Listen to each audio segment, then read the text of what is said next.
expensive. No, the only thing that it does do is it advertises within their network. Yeah, but I mean that's all generally free, right? Nah, I mean they got to pay for the network and the list, updating that, and like building. There's just costs associated with it. But I don't think it's. I mean, it's definitely low cost. Right. I don't think it costs 30% Exactly. So they're making some of every profit. transaction. I gotcha. All right. Well, I mean, that's you're really just cool. paying for the name branding. Yeah, absolutely.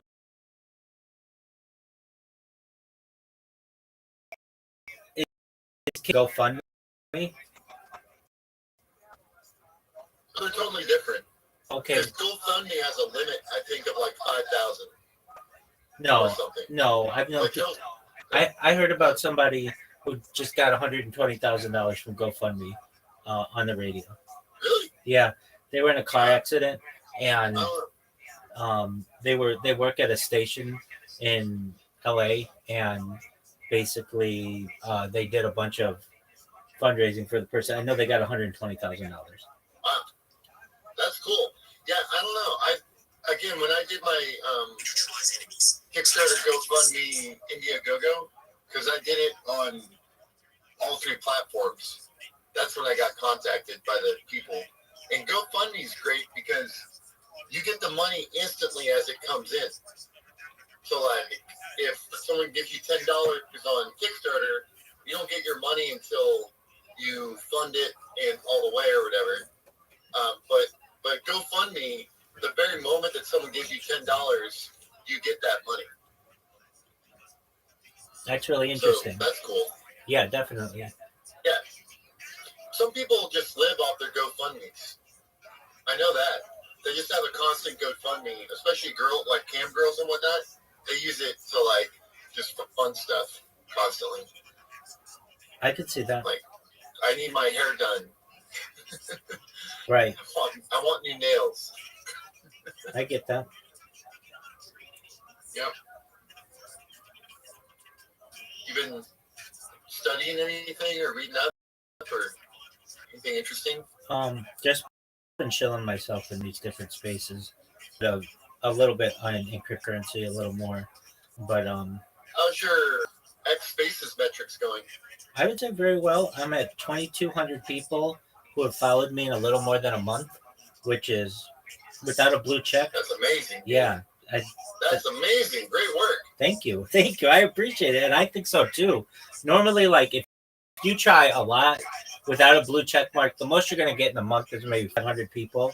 But I have a really good shill, and they think what I'm doing is cool. And then I can tell you, I just got some metrics in Discord. I was in the 0.01% of Discord users this year, meaning like that's top 1%, 0.01%. It's not even 0.1%, 0.01%. I'm like the biggest Discord user in the world. And then as well, I'm basically like 24 hours a day in a bunch of different Discords. And then what else? Go ahead. I explained it at the festival that I showed some people your stuff at the festival. Well, thank you. And I said, this guy has the internet figured out, and he's way ahead of the game here, and no one's ever going to catch him.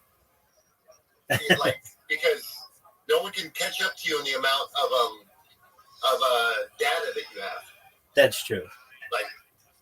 No one's going to be able, and you can't go back through COVID, the prince, the king, you can't go back in history, whereas you can. And so if anyone starts up with your idea to do this, like tomorrow, they can't catch up with you because you're going to be doing this for the next 50 years. Absolutely. 100%. You're 100% right. Wow. Thank you so much. You get it. That's exactly right. Oh, I totally get it, man. I'm a fan. Excellent. I'm a big fan. What did they think? Yeah. Oh, some of them thought it was cool. Other people didn't really get it. It's hard to explain you to people. I get that. They don't really understand the data mining yet. That's the future. And then a lot of people don't get the Discord culture of just having someone to talk to and listen to conversation, and then being invited. The way you invite anyone into your life 24/7 is so humble and sweet. Thank you. Like, they really got to get to know you, I think, to fully understand what's going on. Absolutely. It's when people ask me about this project, it has a lot of different elements of it. There's the pure data element of it, but there's the biological element of it to be able to study the human body in so many different ways over the course of long periods of time. I think it's very important. There's the AI model of it. AI needs examples on which to build its models to accurately portray humans, and to have such an amount of time over the course of years. I mean, it will be able to literally be able to know, like my aging, like all this weird, not weird, but like all these biometric aspects that we just don't have right now. We do have, I mean, like some of the things that I've seen, we have people who take a picture of themselves like once a day for years, and that's really cool, but it's not video. It's not like seeing them like basically over time continuously, and what caused those changes. Like we see changes in them and mature, but we don't see what happened in the middle.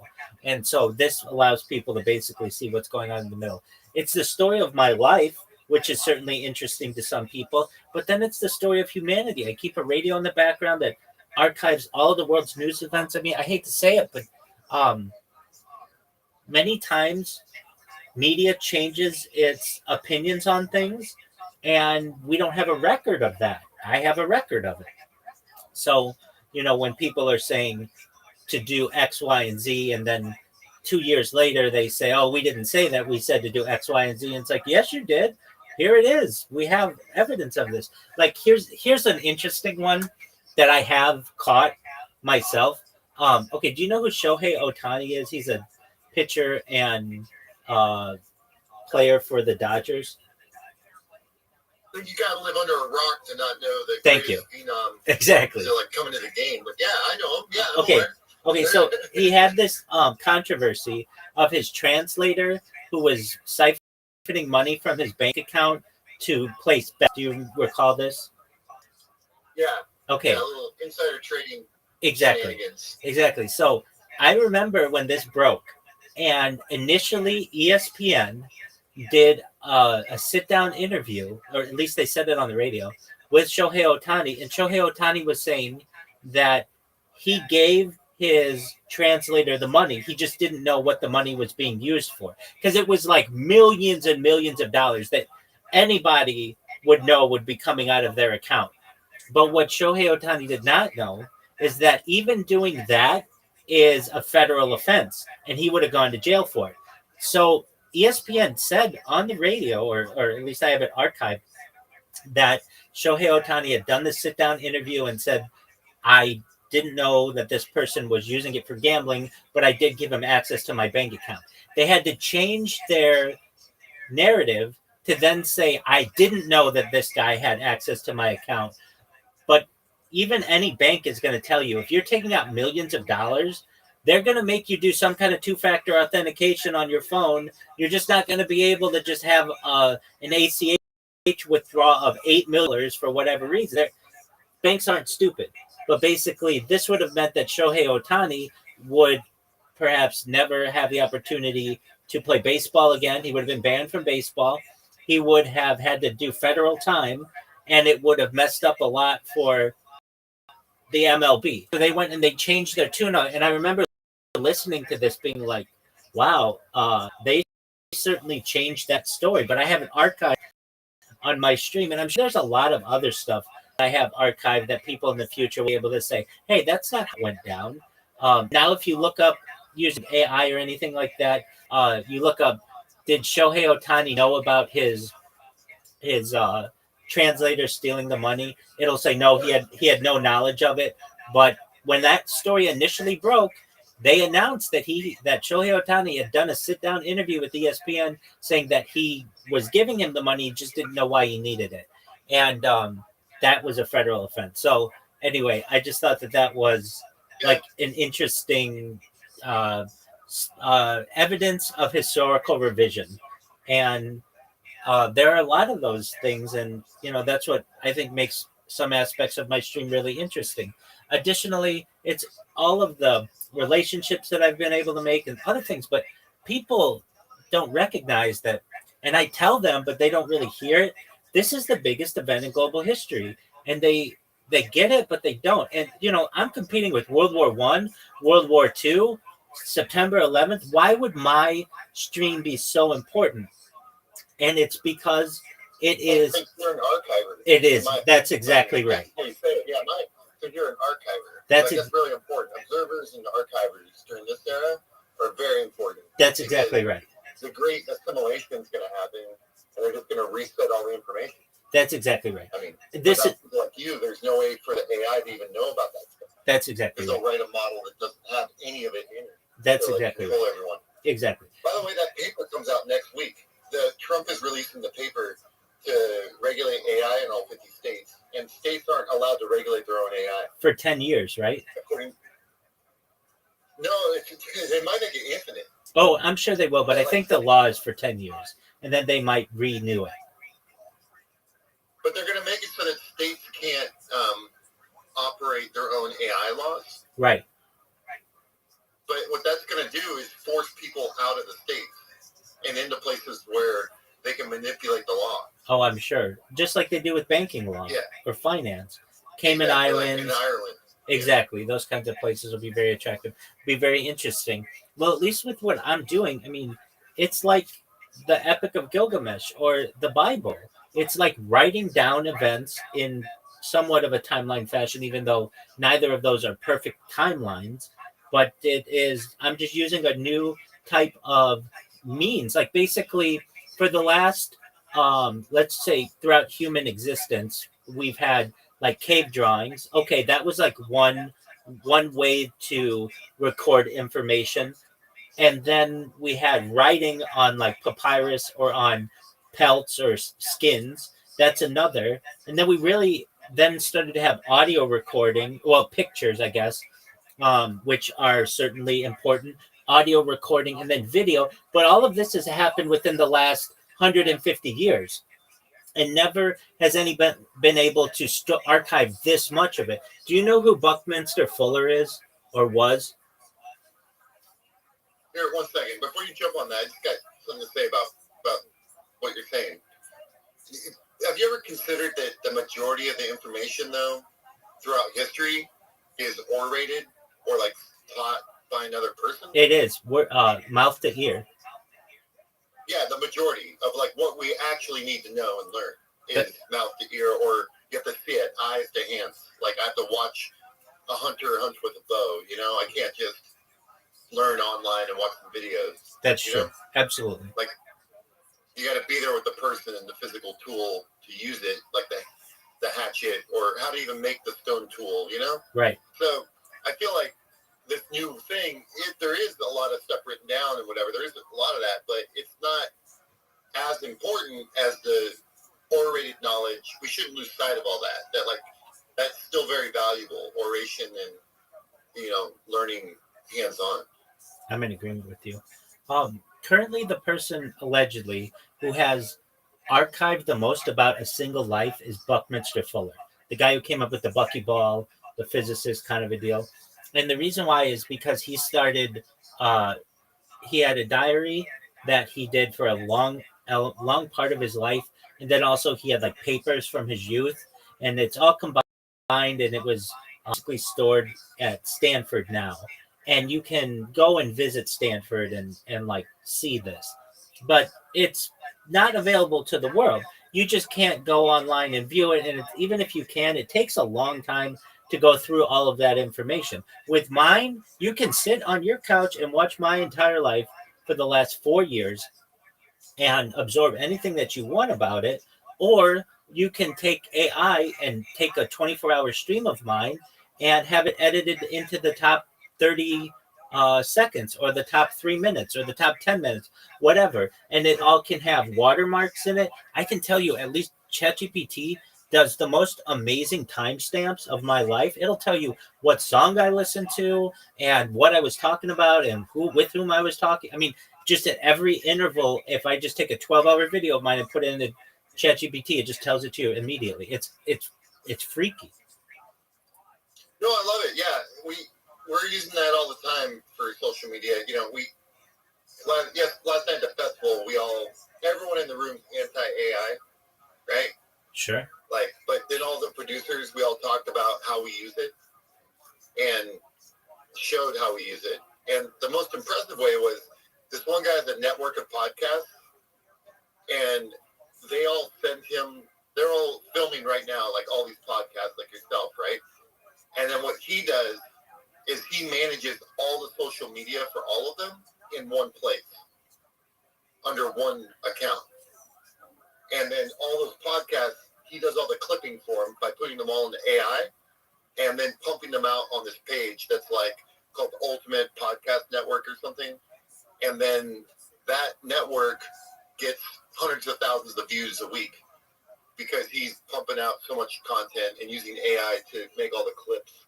And he said that AI tells him which clips are going to be viral, which clips are going to be, like really good, which clips are what the audience is for the different clips, how to hashtag them, everything.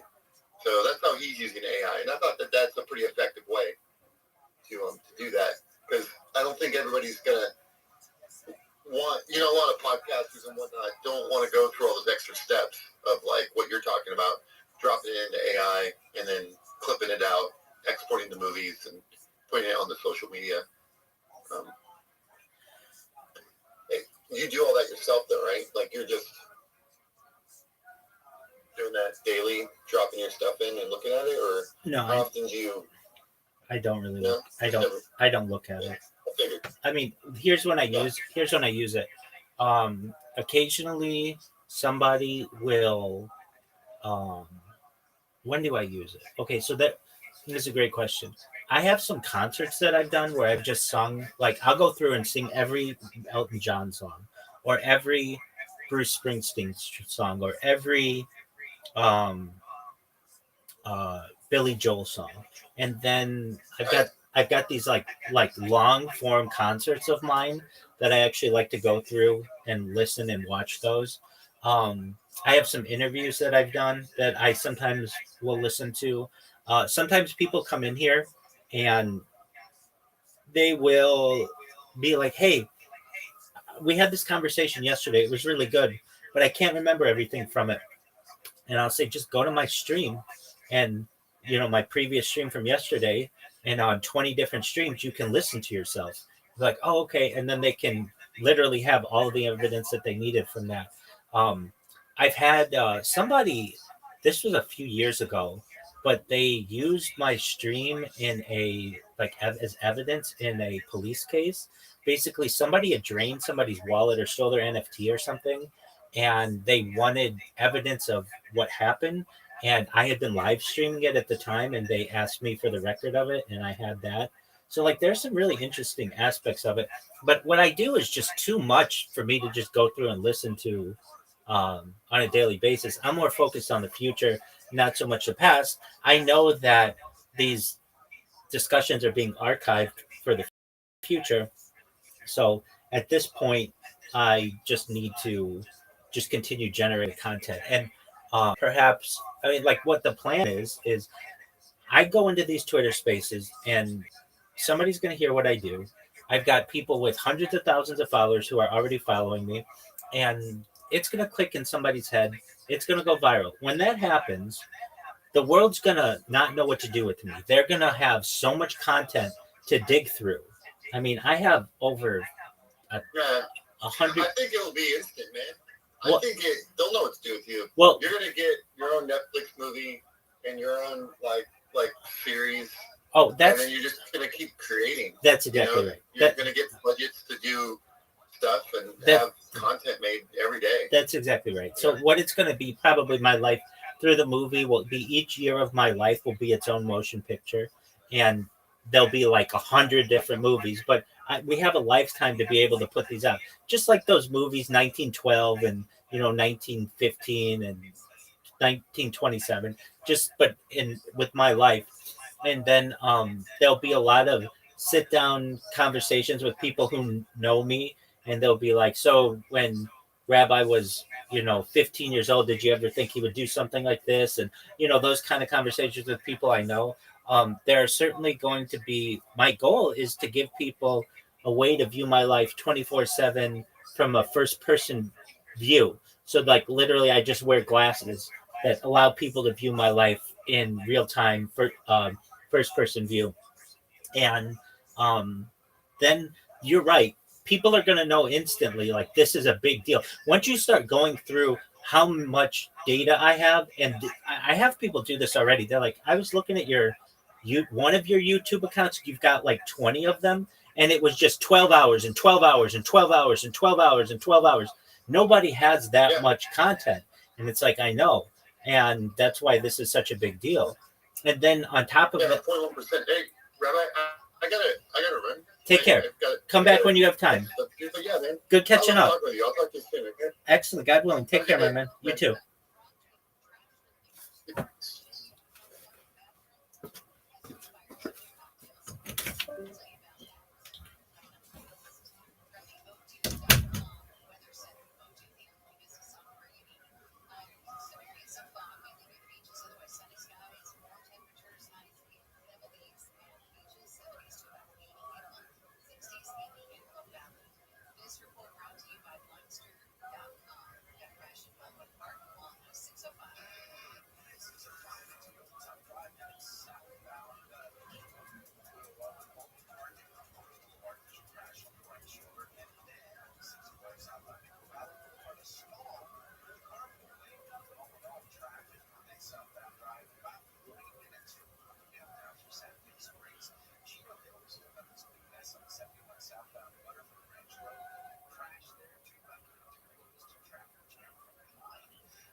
So we have Aruf Yasuf dot Ibo underscore with the goat on a superhero.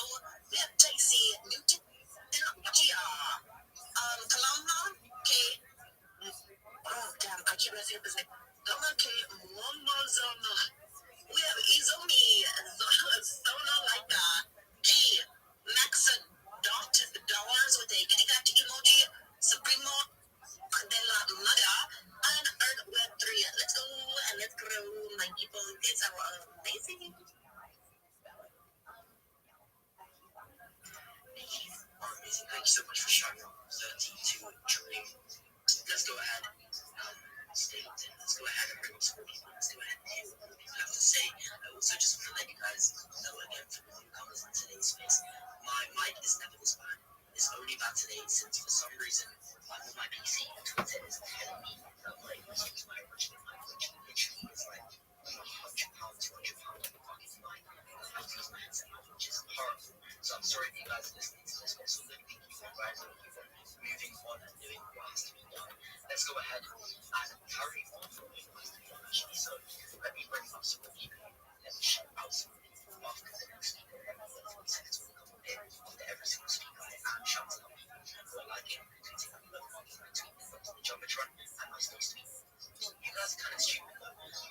survived so long, not a single person after I 32 dream shadow. After I just said that, has liked my tweet. I think you guys want to lose. I think you guys don't really want to grow. When I have spaces, they always do well. My tweets will always do well. It's just today. It's not today. You guys, I don't know what's up. But what I'm telling you right now is to go like, retweet, look up. My tweet up the John tweet says, I need a real community. I'm giving away 5 solar for $667. That's where it says side giveaway of $100 to anyone that follows, that follows my rights and influence. Also, my boy Taylor, I said reply once, if you reply multiple times, which is this one, then I can block you. If I see you apply one more time to me, tweet up the John Trump, and I will unblock you after his face. See, I hate doing that. I sound like a dickhead, but I'm not trying to go in there. I'm just trying to make sure that everything actually goes correctly, that we can always stay locked in and push the one. So, let me go ahead and bring up some people that are sort of procrastinating. Shy, I let you up. Shy, it's like the third time I'm trying to let you up. What's going on? It's either on my side or your side. I let you up for rich fencing, rich interest in you.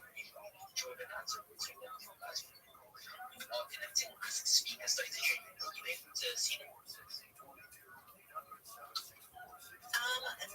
The only ones that I could see is Bambawa, PPGC, Normie, G, Weedy, Ben. Yeah, that's it. Yo, what up, Blaze? My freaking. Yeah, that's why I just have iPhones and. How are you?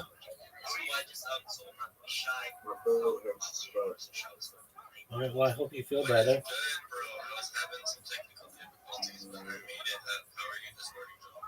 What the fuck is the server anyway? I gotta invite to you, bitch.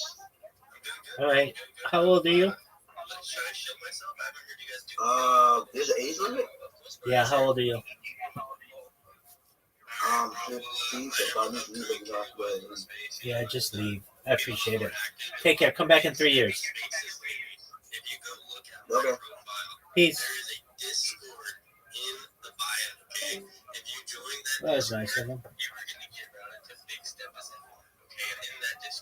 There is a giant community of Web3 members. We have reply guys, we got community managers, we got devs, we got graphic designers, web designers, basically anything you can think of in the space, okay? And there are tons of people looking for jobs. If you're looking for a job, we have applications, we are hiring people, we help connect people to projects all the time, right? And if you do not know what the big steps are, we are a network of about 20 KOLs now, something around there. And we're constantly running and we're constantly out here trying to find new projects, trying to find new people to build with, new people to connect with, okay?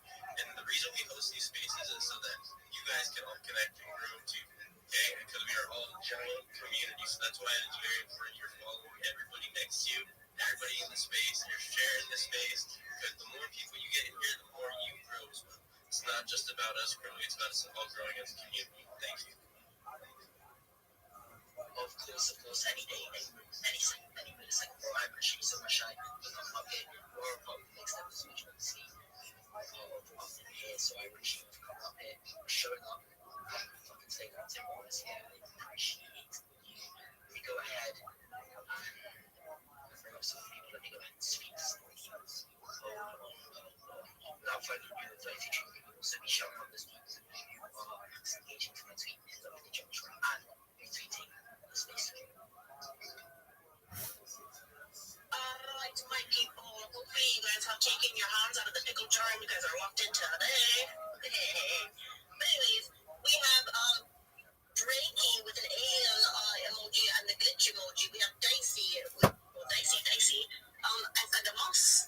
Kenneth, apology. My bad. We have the wizard, Gareth, Yusuf, .ibo_boy, Newton, Wichia, and Kalam K. Muammazama. And let's see who's locked in with retweeting our space, which all of you guys should have already done that. Alright, so we have Emmanuel Unukuchi, the wizard, Devlin Infinity 88, Safer, Daisy, Vine, Donk, Me, Anna Sophia 41 Odd Apple, and Rabbi Rothschild Discord. My bad. Let's go, ladies Alright, people, let's go on. Let's go. Talking about let's keep moving. Bro, honestly, today is a good day. Today is a good day. Alright, let me go ahead and bring up some more people. Give me a second. I'm just adding someone to the PC. But yeah, let me go ahead and bring up some more people. Let's speak some more people. Appreciate my boy Tex. Okay, sorry, I was just messaging him real quick. I appreciate everybody that is joining on, which really does keep staying routine, which means liking and retweeting and bookmarking my tweet of the geometry as well as my space tweet, as well as the fact, bro, if you're not following everybody in here, if you're not following the listeners, the speakers, the co-hosts, and the host myself, bro, what are you guys doing? I want to see every single person right now in today's space looking in, and bro, obviously we're here to network, we're here to connect, we're here to find out what we are doing and help each other improve, especially me. I'm trying to buy into those projects that I see have a lot of potential, help those projects, and help people in general that just need fucking help. So let me go ahead and bring up some more people. But ladies and gentlemen, I am not seeing you guys hit my tweet hard enough. So go to my tweet that says I need a real community ticket is question. Go to that tweet, drop a like, drop a retweet, and drop a bookmark. I'm about to put out another tweet, which is my new partnership, which I'm extremely excited about. And as I always say, my mic is obviously bad. It doesn't work well today since I'm on my PC, not my phone normally, and for some reason Twitter is not allowing me to connect my screen, so that is my problem there. Let me go ahead and pick up a tweet. In the meantime, I want to hear what some people have to say, so let me go ahead and speak to my boy Richard Fencing. Richard, how you doing?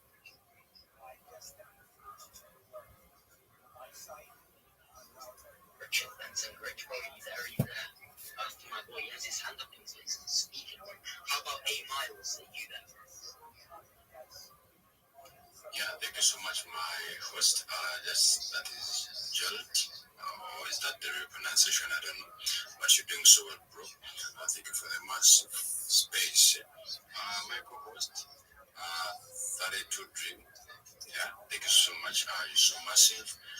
Everybody who's looked in the house, thank you for coming. Always being massive. Guys, I'm here for followers. Mostly, I need those active followers. I need to monetize faster. I need those active followers who are verified.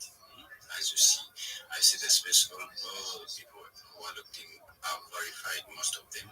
I think 90%. So if you're there, you need a quick follow back. Do what you follow me, I'm gonna follow you back. Yeah, thank you so much. My host, Jared, back to you. Thank you very much, man. I appreciate you for speaking. Everybody go ahead and do my follow. To during the middle fast enough, go ahead and shout out to people who are retweeting my space as well as retweeting my tweet in the description. Alright, my people, I'm going to the space elevators. Let's see, we have Daisy, teachers tweet. Alpha XM, the tweets are 3088, Cypher, Vine, and Doc Me. And let's see who's locked in with the step on the Patrol. Ooh, that's really cool. I like it. Alright, so we have, Bright, Kalama, K, Monazana, Negayi, Florence, Art with 3, Economus, with a bunch of emojis. The lucky one, a cat, apple, and a different one. We have Zaki and AMK. And also crypto fusion with a ghost emoji. Let's go and let's grow, my people. Let's go. Play the dreams very fast again. But do you mind taking over the shows? There's so many things happening right now. I just need to quickly get them figured out. So, yeah, fine. Alright, so like I said, raise up your hand if you have not spoken. If not, I have to rotate the stage and get more people up here. Look in, my people. Look in. I see nobody raising their hand. Okay. Yes, Tommy Isaac, the floor is yours. Yo, celebrity man. Guys, you made me smooth. I was buzzing already. Thank you so much, Joe, Maiji. I hope you're doing well. For really having us here today. So I'm here to show myself, guys. I need you to be connecting with me on my website, developer, and also I do CCTV operations. So I want to connect with people in that field, okay? Yeah. If you know a website developer, you deal tech, you Yo, wise man. Premium subscriber plus. Yo, my G, you're dropping. Vibes, my G. Shout outs to you guys. I don't want to connect with me. I'm going to be connecting back. Okay, back to you, Saturday. Let's go. That was Tommy Isaac. That was just speaking. So make sure you hit him with a follow on everybody in the space with a follow. Search from the bottom of the page and work yourself all the way up. And read Mamta and my people. Freaking X is doing some weird thing where you guys can only follow, I believe it's 15 or 20 every X amount of minutes. And so do not unfollow. They will get back to you. Don't be slacking. And if they happen to not get back to you, just drop a like on one of their posts on their pages. On their page. On their page, they'll see the notification, realize that they're not following you, and they'll get you back. That's what people typically do to me, and I'm like, oh, well, this person's following me, goddamn, let's go, another supporter. So if you want to grow your account, make sure you follow everybody in the space. Start from the bottom and work yourself all the way up, so we can all go all the way up. And with that being said, I'm gonna do some shout-outs. It's my favorite part. So we have Shalom, Samuel, Tom, Miss, Gaza, Cad, Crit, Siren, Dicey, Teachers, Tweet, The Wizard, Double Infinity 88, Cypher. Let's go. These people you most definitely want to hit them with the follow because they are locked in. They are retweeting the space. They are helping you grow. So let's go. And again, raise up the hand if you have not spoken. It makes my life easier. Oh, I see a Titty in the house. Hello, Titty Grandma. Hey, 32 Dream, how are you doing? Good on yourself. Yeah, I'm good. I'm great. I just came back from the gym. I'm feeling refreshed. I got some food in the oven, cooking. So, yeah, it's a great day. Do you have anything that you want to shoot for us today? I know you do. Yeah. I always had something to chill. Okay, so, yeah, the Titty Army is growing like crazy. And we see a lot of people joining the army and helping us grow. And the show for today is basically that if you are a reply guy, moderator, space talker, whoever out there that are building, we want to work with you. We pay in Titty coins, and you can sell the coins if you want to sell them. Or you can hold them, and you get 10% holder bonuses every Friday when we send out airdrops to all of our soldiers.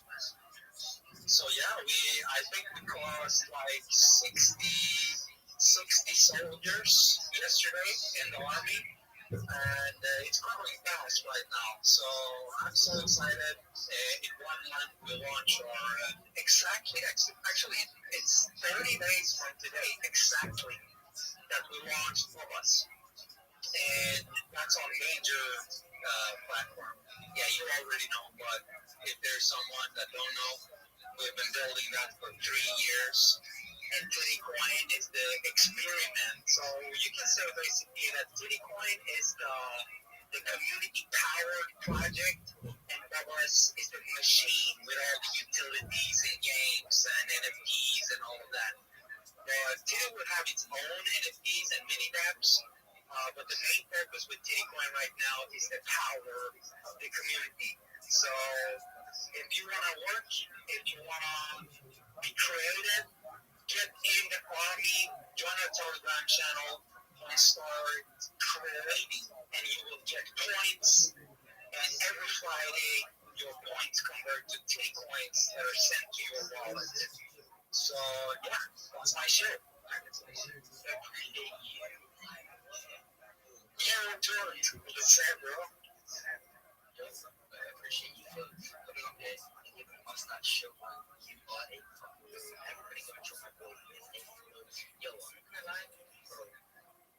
My space is looking kind of good. We're kind of picking up with it. We got 221 likes on so everybody go ahead and drop a like, retweet, on my space tweet, and everybody, I've just got a tweet up. It's the second tweet. It's so I've officially pointed out with the one and only Pyrex to kick things off with 500 dollars. And so to enter the building is 40 word accounts, retweet the post and comment when you are done. Ladies and gentlemen, every single person right now in the space who is actively listening to go to that tweet to do what has to be done in order to win everybody. Right? I'm going to your person with some shout outs.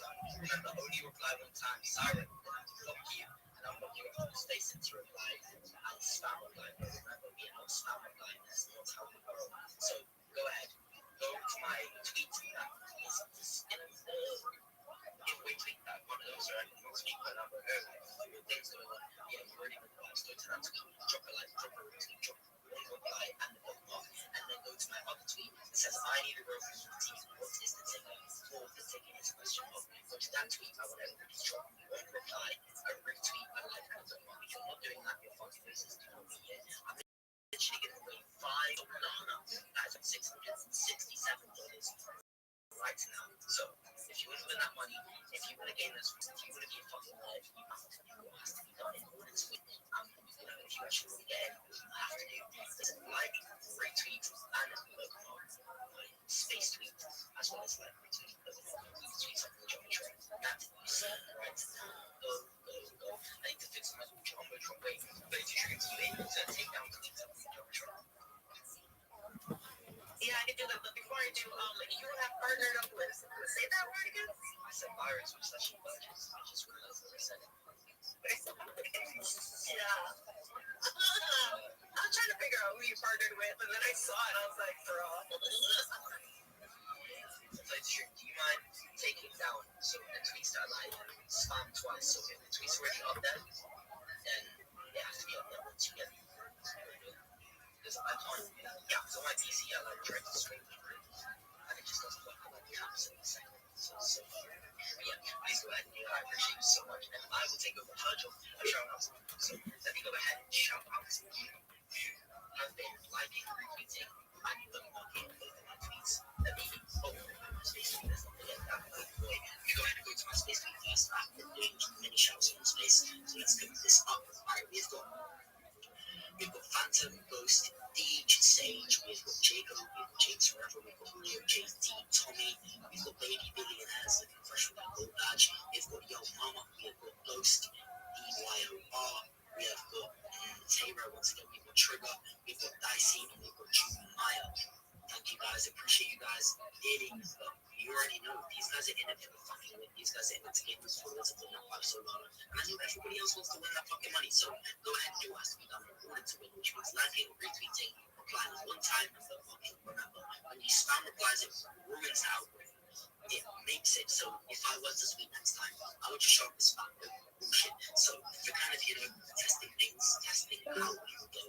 So I need everybody to go ahead and like and retweet and bookmark on the tweet that is about purchase and like retweet and bookmark as well as reply one time with the tweet that says I need a road community ticket is with a question mark. Go.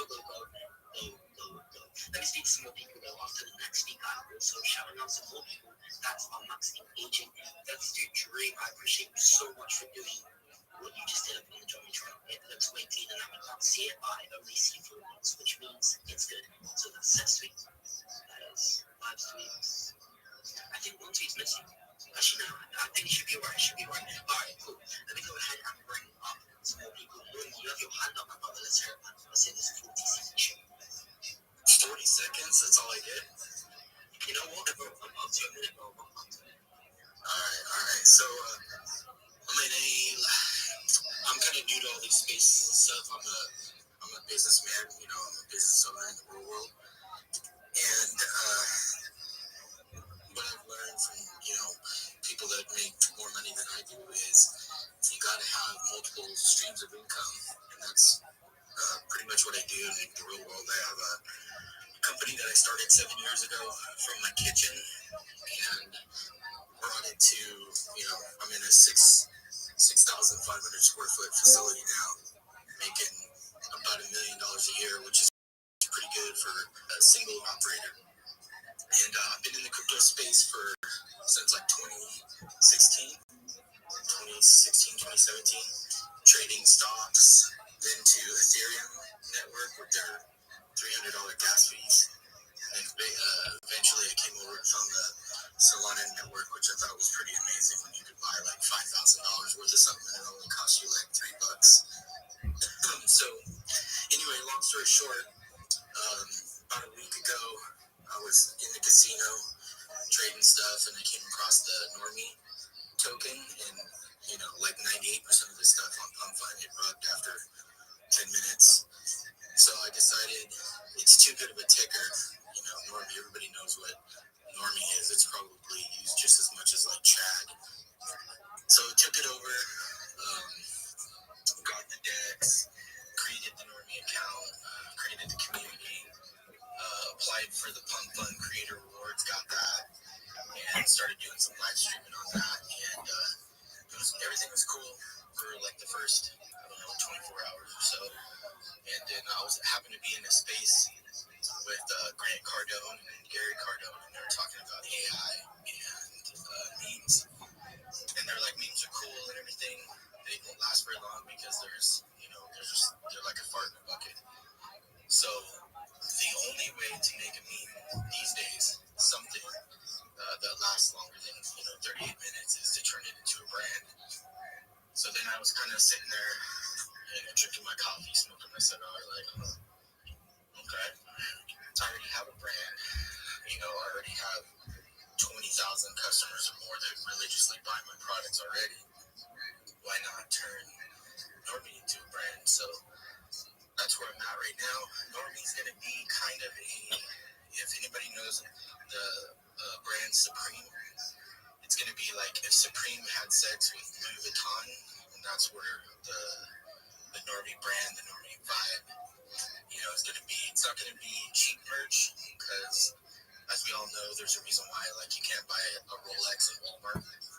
It's going to be sort of expensive but high quality. And what will end up happening is once people start seeing the Normie brand out there, and it's like comedians, YouTubers, streamers, excuse me, that are the only ones wearing the merch.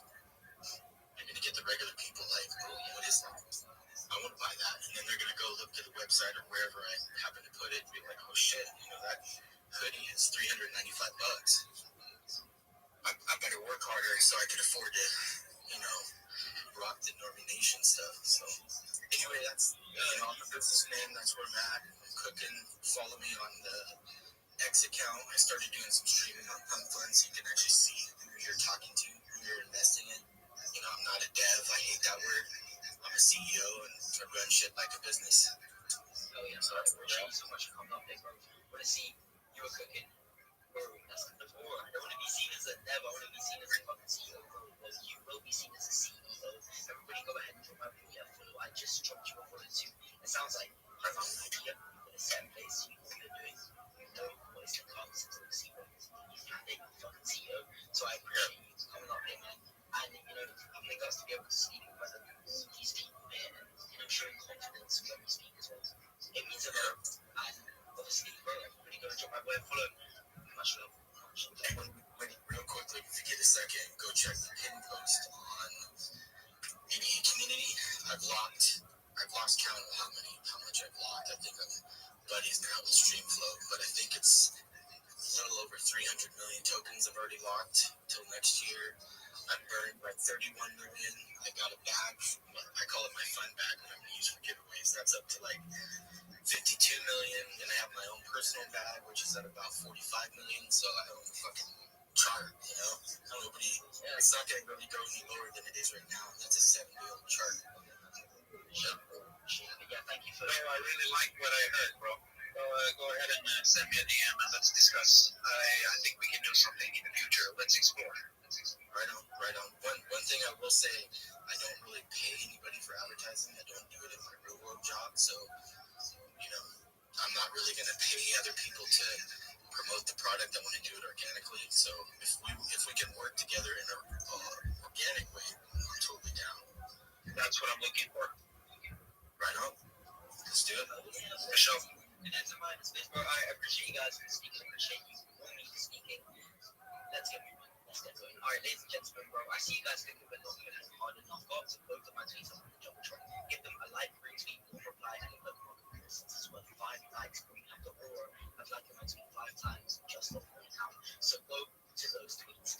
I need a Rothschild ticket, and the other one is my official on Rothschild messages. Bro, if fucking can get it, we're gonna get them. Also go to both of those tweets, drop a like, drop a retweet, drop a reply, and drop a look up on about giving away 5 star up.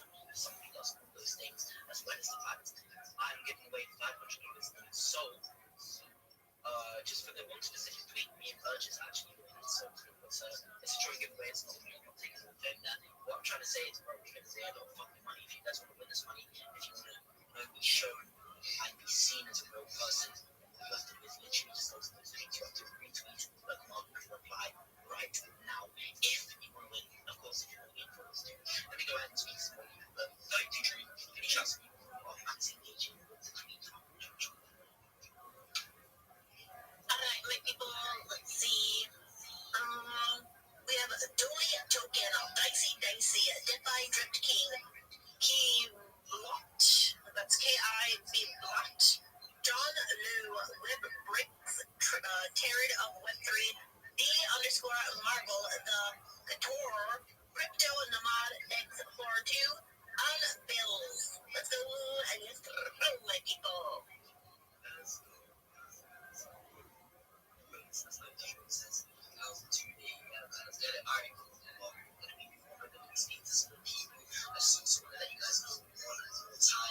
More space should be running out to the statements. It's key. I might be that's I might fix them something today, but I might get some shit. Only since you see I'm trying to get to my usual mind and stuff and to work. But see what it's good. I need still fucking still stay up to what has to be done. So what I'm gonna say is tomorrow's space join up, we might even be getting way more money and it's gonna get live. I'm gonna try to see if I can somehow there has to be a way, or we're gonna be streaming onto the space and make sure you guys join up. Then we can just hit some shit, bro. It's not work. But ladies and gentlemen, please go ahead and like, retweet, reply, look on both of my tweets on the Jumbotron. I want to see you guys max engaging. Exactly same goes for my space tweets, but do not spam the replies from my phone. You reply one time, liking, retweeting, but voting is key. So I need to see every single person in the space go ahead and do that right fucking now. Thank you, you mind taking over the show. Yeah, absolutely, because your mic sounds like garbage again. So, anyways, we're moving along to our next speaker. So, raise up your hand if you have not spoken. It just makes my life 1,000 times easier. Take your hand out of the pickle jar. All right, melatonin.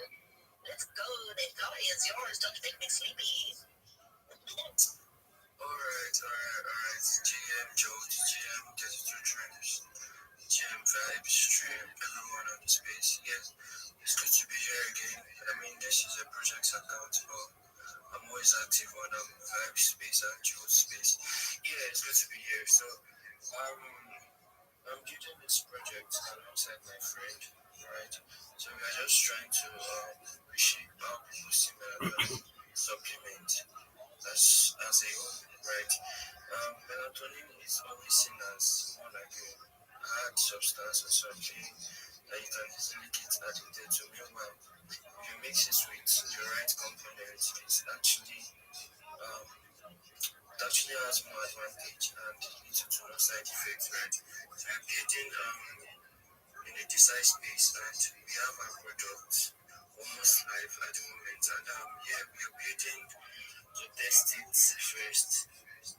And though we've tested it with insect results and different ones. So we are looking to partner with people who work with animals, probably veterinary doctors and all of that. Yeah, but we just want to like reshape people's view about melatonin supplements as a whole. Because even I think in the UK or something, it's not even accepted to like you can't even sell melatonin supplements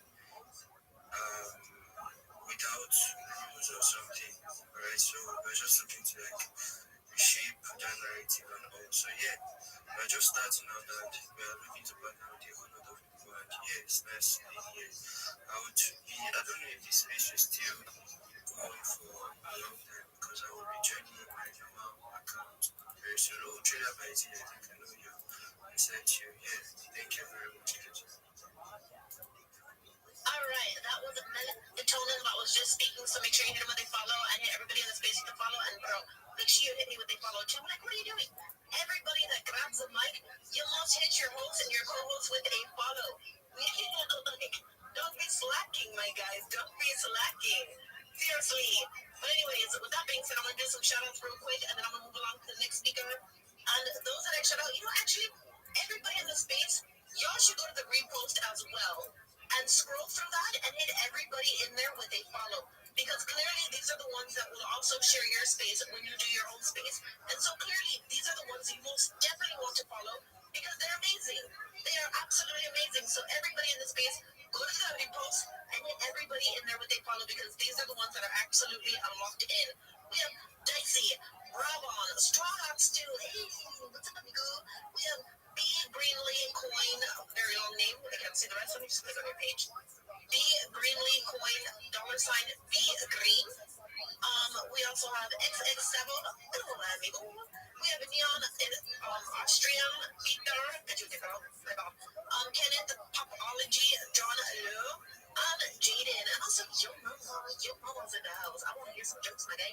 Let's go and let's grow. And like I said, those that have reposted, everybody in the space should hit the repost and check them out and hit them with a follow because these are the ones that will repost your space as well to grow your account. And oh wait, I just got a message. Sorry. And these are the ones that will log in and help you guys also grow your guys' space. So with that being said, we're gonna move on to our next speaker. That is gonna be Mr. Nex. You are our next speaker, Mr. Nex. It's the dream, and everybody, big energy here today. Love it. Every time I hop on this space, and I always see energy being so massive, being so hot, and being so nice. James, Jules, amazing to be here, amazing space once again. James, it's the dreams, always bringing in the energy. And Mr. Next, full-time with very same building, the Mingle community, which is just a community of everyone who loves Web3, even for creators, builders, and like I said, everyone who just loves Web3. I'm just here to connect to new people, to meet new people, to just build a larger network. It's Web3 persons, of course. Yes, I'm giving everyone on speaker a follow. So yes, yeah, you also connect with me. Yeah, I like to connect beyond just follow and stuff. So yeah, let's connect, guys. Let's go. That was Mr. Next that was just speaking. So make sure you hit him with a follow and keep your hand up, my guys, so they could actually see you. I was in other spaces where people would constantly do that. So put your hand up so people see you. And we're gonna move along to hey, I can't tell. Gosh damn, you got me in my face. Oh my god. Cool. Yeah, I can't even deal with this right now. What is going on, everybody? 32 Dreams. Joe, my guy, I see you. Oh, Trim, bro, I still don't always recognize you because of that PFP, fam. How are you feeling today, bro? Bro, I'm feeling great, bro. What's good with the Yucky Ducks, bro? What's up? Bro, I am chilling. I'm sitting here in the office working. My phone is blasting and going off, and it is because of this space right here. Everyone told me I absolutely gotta stop by. Say what's up to Joe, to 32 Dream. Joe, are you actually here right now, my guy? He went to go make some beans on toast. Beans on toast. That is about right. At every space, he's always eating vibes. Big shout out to you, Shy. I see you guys. You are absolutely killing it. For those who don't know, my name is Kenny. I'm with the Yucky Nuts. We are building a community-first Web3 brand. It is very simple. Your voice is shining like the sun. My voice is shining like the sun. I don't like you. I love you. God, that is the most amazing compliment I've gotten in my life. My voice is shining like the sun. I'm excited and nervous all at the same time. This is an amazing feeling. Big shout out to you. Thank you so much. But guys, we're building this Web3 brand. We truly believe that if the community shows up, if they are vibing with us, if they're helping us build, if they're helping us grow, then they deserve to be the ones that win. That is why we have not even minted our NFTs yet. Right now, we are in pure community building mode. We are giving rewards every single week through our Young Pot. Our Young Pot is our community stash. In it, we hold Ethereum, we hold NFTs from other artist communities, and we hold charity donations, so we're always giving back to charity. Just for being with us, just for vibing with us, you get to win. Mr. Next, my guy, you have got to mute your mic, bro. Thank you, bro. Just for being with us, just for vibing with us, you get to win. Once we launch these NFTs, money from the Yucky Ducks IP, that's money from the mobile game, from the clothing line, from the animations that we're looking to do. This is going to be a major IP. Money from that goes directly into that Yuck Pot, and then by holding an NFT, you get to participate in large-scale reward mechanisms. So you're going to be getting major money just by holding an NFT, because we believe that you're the ones that helped us build. You got us to where we are, so you get to win. We want everybody in the community to win.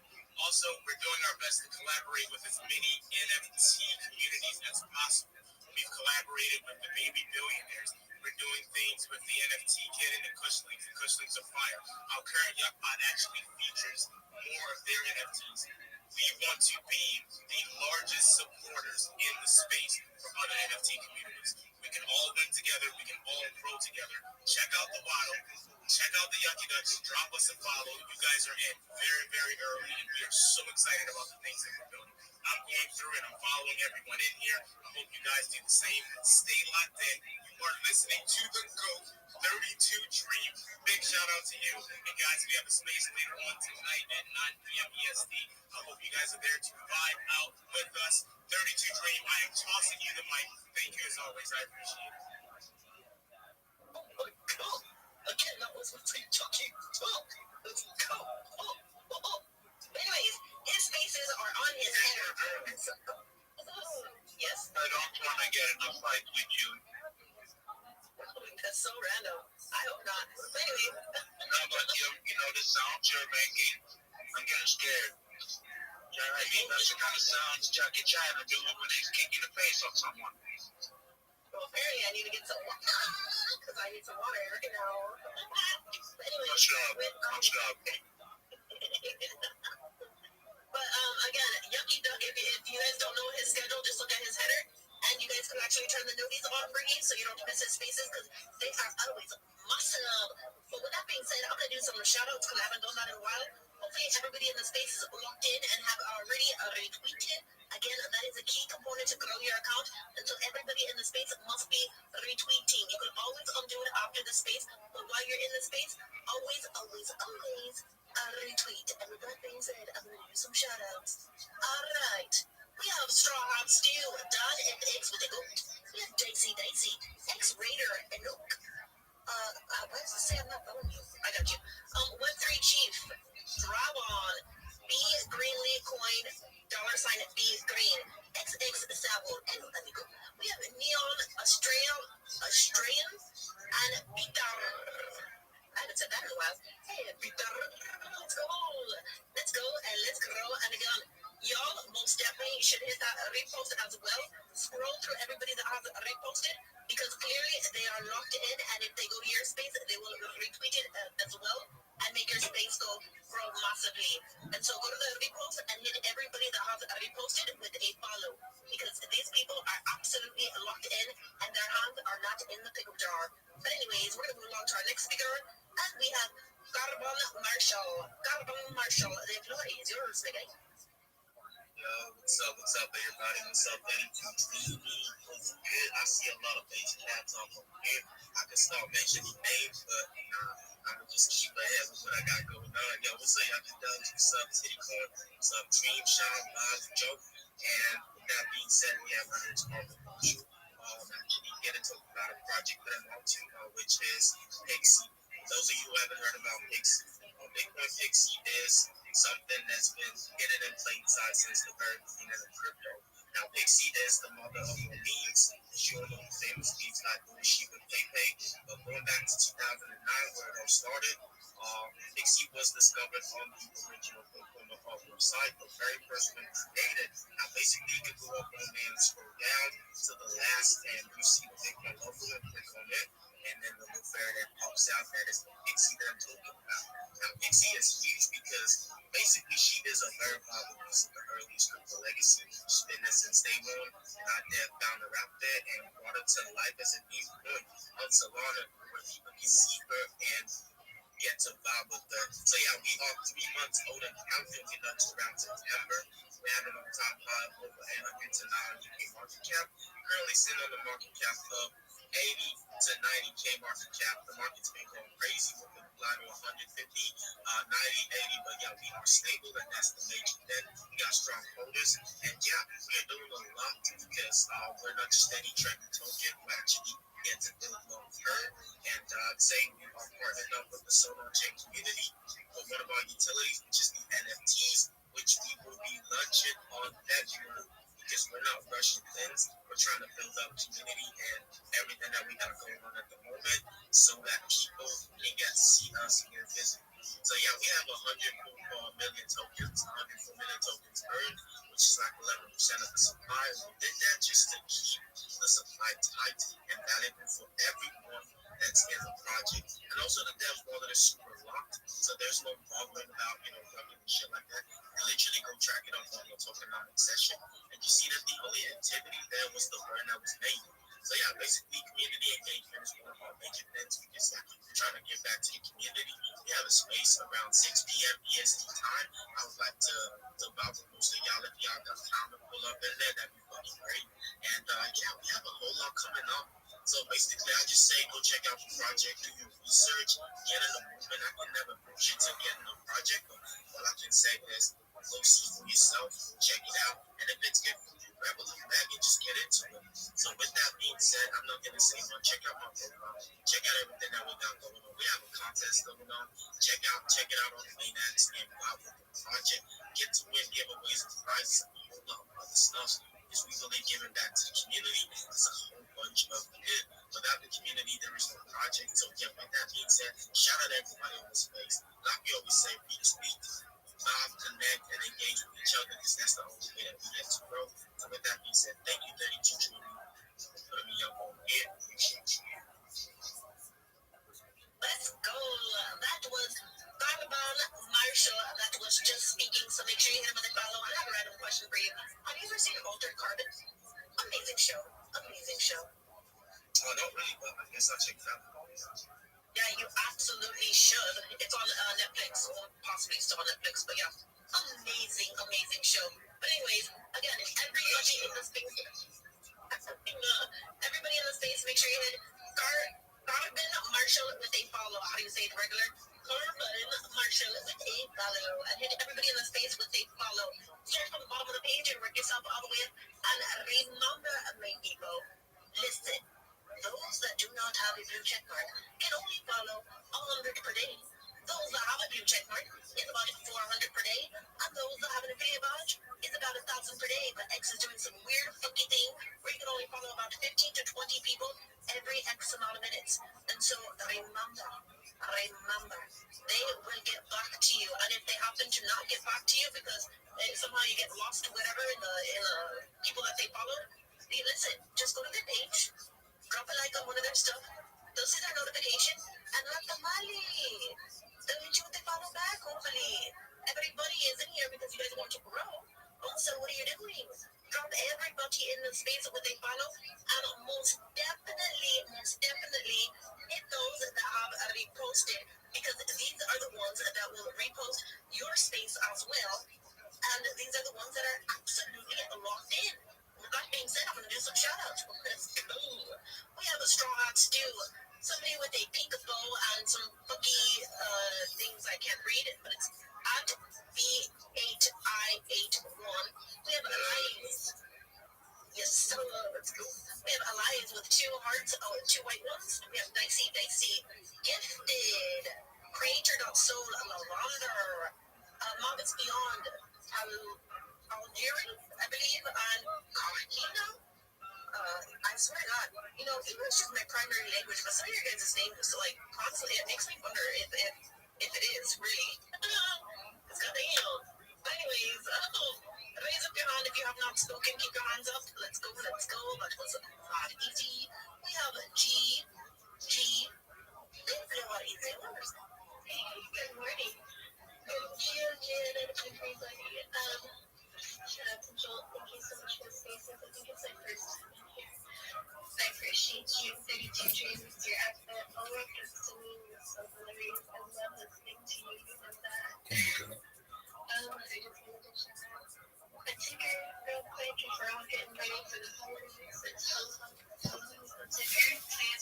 to my page and check it out. We're switching up the art a little bit, making it into some more comics. More memes are coming available soon. We have a awesome website and a game where you can earn LL. And then what else? She's really awesome. She's super sweet. She's super spicy. We're growing this organically. So, a lot of work, but really good work. I'm really enjoying the process, and we're donating 100% of our fees to underprivileged children across the world. So that's very important for us. So yeah, go give her a follow, go check her out, go join the TG because we're really active in there, rating and everything. Oh my god, it's all organic, so we're not paying for anybody, but yeah, it's for the kids. And yeah, thank you so much, Joel. I appreciate you. Anytime, any minute, any millisecond, any second, we're always really fun. I appreciate you for giving us that great show. And it seems like, I've got like a really nice thing with you. Yeah. To people, just like, that mood of yourself. So I appreciate you for coming on here, for speaking, for giving us that show. Everybody know, drop right, come, make sure you're dropping all the listeners on all the speakers on all the co-hosts, all the hosts, which is myself, of course, 32 Drew. Apologies, you are kind of killing it, your flow was really good, so carry on. Yeah, but it's kind of funny, like, clearly we needed a girl to bring Joel back, so let's go, G.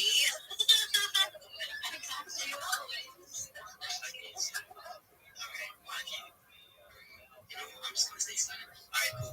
Let me go ahead and quickly before 32 if you take the show, I was just gonna say, remind everybody at Bigger 5 so see that is a lot of money as well as the fact that we can be $500 with my new partner Burgess, and I did tweet it and it is on the Jumbotron. If you want to get into these giveaways, again, those photos I want to see every single person in the space right now if you're actively listening,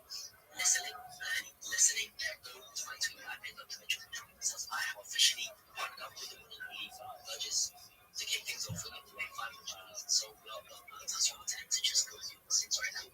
Go to my second tweet as well. That is down below. It says I need a road community and ticket is with a question mark. I need to see you guys kill those tweets. So go to both of them. Drop a like, drop a retweet, and drop a note. Also reply all the time. Don't spam those replies. When you reply once, make sure it's a good reply. Make sure reply, since people are going to be getting things go by spam, and check the other guys on both of them, so you have to make sure it's actually worth it. So go to both of those tweets, drop a like, drop a retweet, drop one reply, and one if you want to win that money. So, ladies and gentlemen, go ahead and take the show. I'm the floor, so let's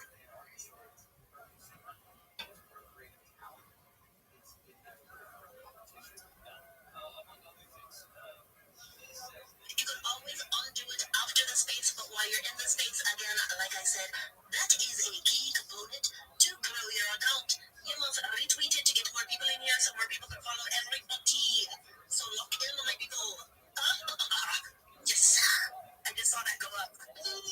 We have Dicey. You are amazing. I keep saying your name, and I know that you are undoing it and redoing it. Let's go. Also, Straw Hat Steel is doing the same. Let's go. We have Davis, Rabbi, somebody with a funky font. I think that says Bessie. That's what I'm going with. We have Creating, So Savage, Dara Franklin, Ikadamas, and XX Sable. And I'm going to do some shout outs for those that are locked in with the stuff on the Jumbotron.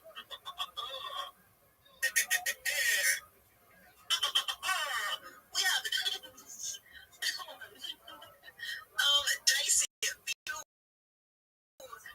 B Greenlee, Coin Green, Newest, Cosmic, Crypto, Mayo, Richardo, Greg,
It's actually a nice one. That's an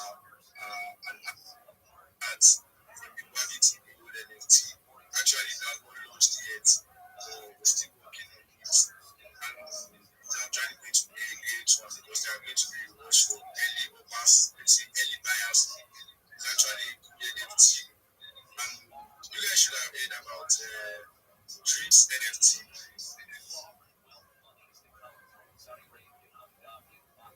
Does anyone know about Dreams NFT? Dreams NFT, that is Shiny Girls project. Yes. Yeah, It's actually a very great NFT collection. We did our mix party, right? This was actually a great one. And the NFT Topwood has like Dreams is actually doing a lot. Topwood was even gifted a land giving, and the land giveaway is still on. She has and the project is all about telling a story of a lady who chased her dreams, let me say, and she's actually getting it. And that's a shout out to her shiny girl. She owns it. Project that's an international global project. My DMs are running soon. For anyone who wants to know more about the NFT, I don't want to take too much of our time. Thank you, everyone. Alright, that was the mayor that was just speaking, and I believe he's a mayor of the word actually. I love it. Make sure you hit mayor with a follow, and like I said, hit everybody in the space with a follow, and I'm going to do some more shout outs. So let's go. Again, everybody in the space, y'all should check out the repost and hit everybody that has reposted with a follow, because these are the ones that are locked in, and if they happen to join your space, they will most definitely repost as well. And so go to the repost and lock in my people. Alright, so we have Enoch, Reply Fire, Cognizant, Silvio, I believe, Zen, Army, they spell it with an X, Cosmic Crypto, The Climax, Newest, X Raider, Gifted, Attainment, Siren, Dicey, Straw Hot Stew, Bessie. Let's go and let's grow. And I'm gonna do some shout outs for those that are locked in with the stuff on the Jumbotron. We have Dicey, David _ Grammy, Arvin Marshall, Siren, 2, D Greenly Coin, $sign B Green, Newest Cosmic Crypto Mayor, Richard, Greg, and Gifted. You guys, like I said, are freaking amazing. And with that being said, my favorite line that I stole from Vibertron, we're going to move along to our next speaker, and we have Reply Fire. Reply Fire. Hola, amigo. ¿Cómo estás? Yeah, GM, can you hear me over more? We could slightly hear you, but you sound like you're speaking through your neighbor's house. Okay. I just have to be on the video.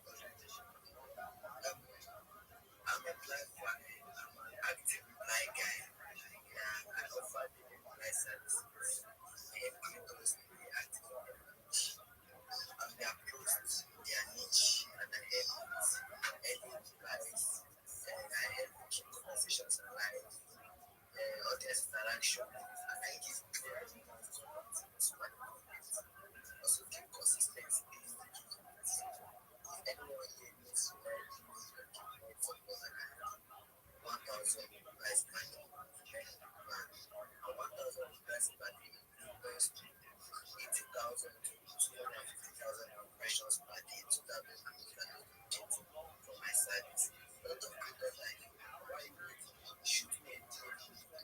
Let's get together, let's vibe, let's comment, let's build, let's get back.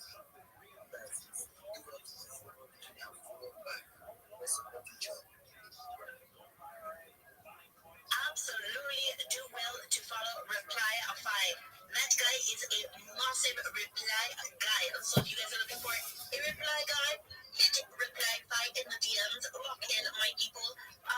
With that being said, I do have to rotate the stage un poquito, so forgive me if I happen to drop you. Again, raise up your hand if you have not spoken. I believe I've spoken to everybody.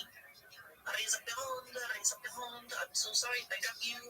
This is something that I will speak on just to give everybody an opportunity to speak. So please do forgive me.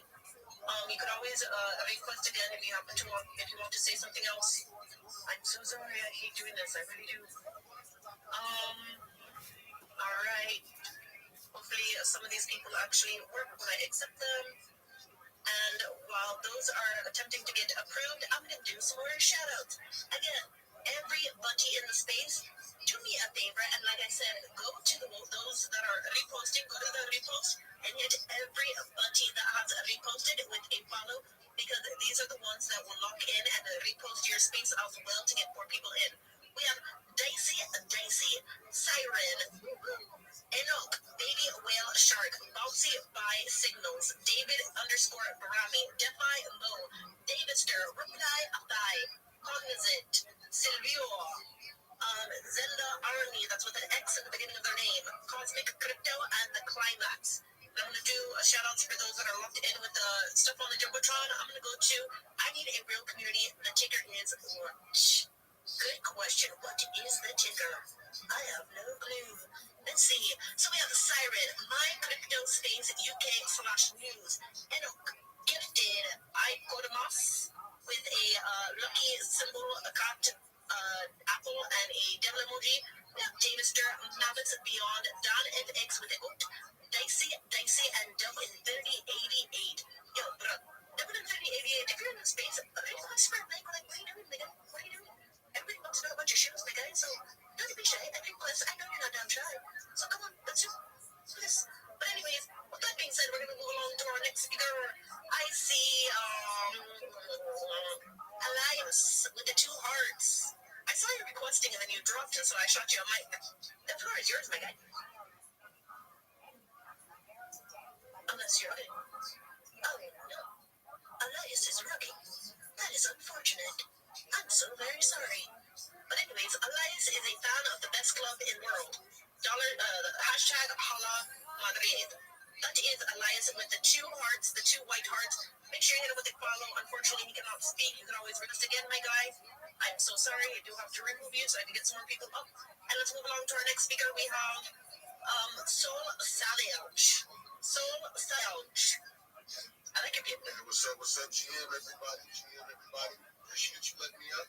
Hey, I'm not going to take up a lot of people's time. I just want to share the coin that we bonded yesterday.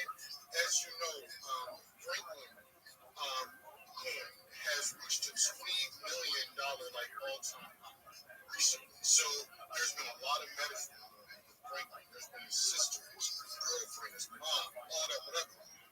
His dog.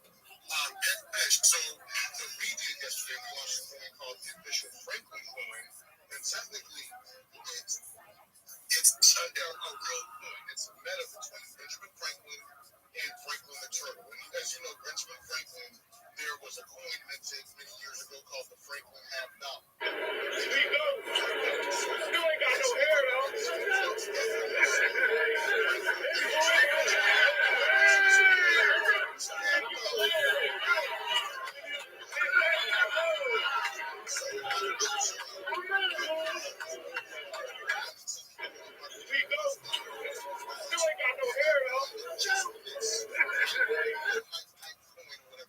But this was meant to be a long-term project, and I think this is a good entry point, around 18K. We have 250 million coins total locked. So actually for the next 4 days, and we don't have a problem relocking those as long as we keep getting people in, loyal, committed community, new community members and everything.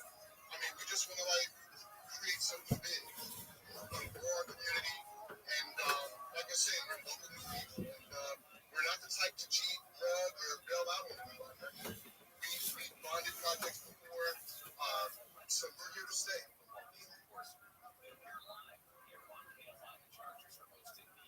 I thought you were going to continue to talk, but let's go. He is Okay, I thought I got run. I thought I got run. I was like, let's stop on and on. To make it quick. So, I mean, just give us a follow.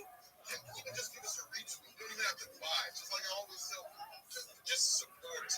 Give us a like. Give us a retweet. Chill us or whatever. I mean, because we're around. You can take a look at the chart. We got coins, whatever. We would love it if you joined our movement, our community. Let's go. That was Soul Savage that was just speaking, and your header is mad cool. I love it. I love it. I love turtles. I love turtles. That was Soul Savage that was just speaking, so make sure you hit it with a follow. And hit everybody in the space with a follow. Forgive me, guys, I'm trying to bring some more people up. But again, I have a crappy Android, so sometimes it just does not work. And if you guys happen to get a notification of this space in your DMs, that's simply because I had to manually request it up, and that means you have to take a lap and come back and request again. But with that being said, I'm gonna do some more shoutouts. Again, everybody in the space, lock in and go to the repost and hit everybody that has reposted with a follow, because again, these are the ones that will repost your space when you guys do your own.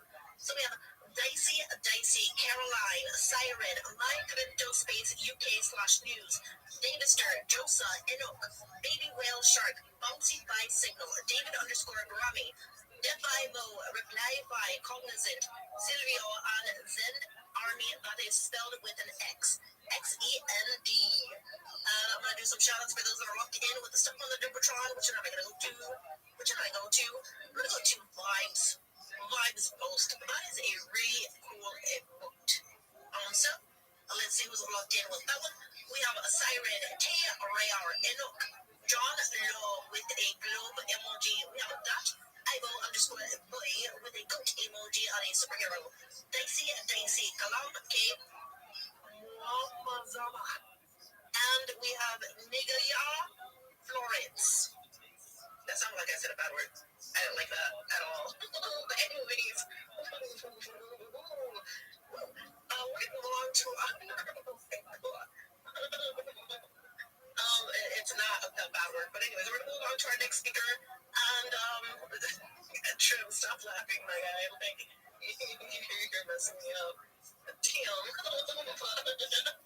We're going to move on to our next speaker. I got to try to bring some. Oh my God. Hold on. Oh, Jesus Christ. We're going to move on to our next speaker. I'm still trying to bring people up. I see that people are trying to request. Let's see. Let's get some more. Maybe Wrinkle could potentially connect, hopefully. All right, did we get more people? Let me get back in the space. Yeah, we're gonna need to. Oh, Twinkle, little star. How I wonder how you are. The floor is yours. Maybe. Twinkle is very dreamy and wondering how all of you guys are. And in their bio, you're around my Twitter world. Yes, because there's stars everywhere, lady. So, unfortunately, Twinkle, little star is still dreaming. And you can always request again. But hit Twinkle with a follow. I was going to say with a star. I have to remove you, and you can always request again once your connection is better. So please do forgive me, but that was Twinkle, little star. Hit them with a follow and hit everybody in the space with a follow. And I'm still trying to bring up some more people. And I see you. Elias, I see you. I see many people. You guys are amazing. I'm still trying to bring them up. With that being said, you know what? I'm just going to do some more shoutouts. Hopefully you guys connect. David_Grammy, I see you. Hopefully that works. And let's see. We have Reply by Echo Trades, Enoch, Dicey, Caroline, Siren, My Crypto Space UK/news, Davister, Josa, Baby Whale Shark, Bounce by Signal, David_Grammy, Defimo, Cognizant, Silvio, Zend Army, and Cosmic Crypto. And let's see again who's locked in with stuff on the Jumbotron. I'm going back to Vibes Post, which I have not seen that move, so I'm going to move to the next one. Hopefully, you guys lock in. What are you guys doing? Get your damn hands out of the freaking pickle jar. Come on, lock in, my guys. Hold on. What should I going to go to? I need a real community. That's what I'm going to go to. We have Siren, Josa, Zend Army, Dicey, D Young Defi, My Crypto Space UK/news, Enoch, Gifted, and Academos, as well as Davister. Let's go and let's grow, my people. And has anybody else connected? Yes, let's go. We have Zend Army with an X. The floor is yours. 32 Dream, how you doing? How you doing, Side? I really love that energy. Jolt, I say big shout out to you.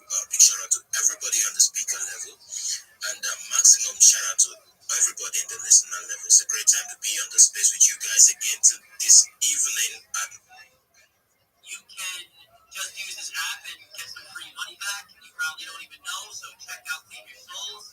Yo, Udi, thank you so much for coming. I thought you weren't going to come. Before you came, I was like talking a little shit. I was like, damn, the guy was supposed to debate. You didn't even fucking show up. And then you came through with the clutch. So, thank you. You started us off. I appreciate it. Yo, Lavanda, thanks for coming up for the first time. Resolution, appreciate. I know we spoke before. And, I'm gonna join your space and keep talking. We'll discuss the plan. I got some other ideas. Some things that can maybe, let's say, a lot of people, a lot of meme coins fail because people get, it's just a hype. They get touched, they sell, whatever. So I kind of have an idea that maybe we can, push a coin and actually make money. I've been thinking about something that maybe we put together. I don't know. Emperor, thank you always for coming again. Hip hop, I really appreciate you coming. I gave you a follow. I wanted to check your website. I'm checking it. I'm gonna keep checking it. We gotta get that up. Manuel, thank you for coming up again. Everybody else that requested. Oh shit, the man request. People fucking want to speak. I can see the Rabbi. Rabbi, what is good? I see you up there. It's been long. XS, I see you too. It's been a while. Come back tomorrow. I gotta go get a yoga mat to exercise. I gotta get some weights, I think. So I was gonna join the gym, but I think I might.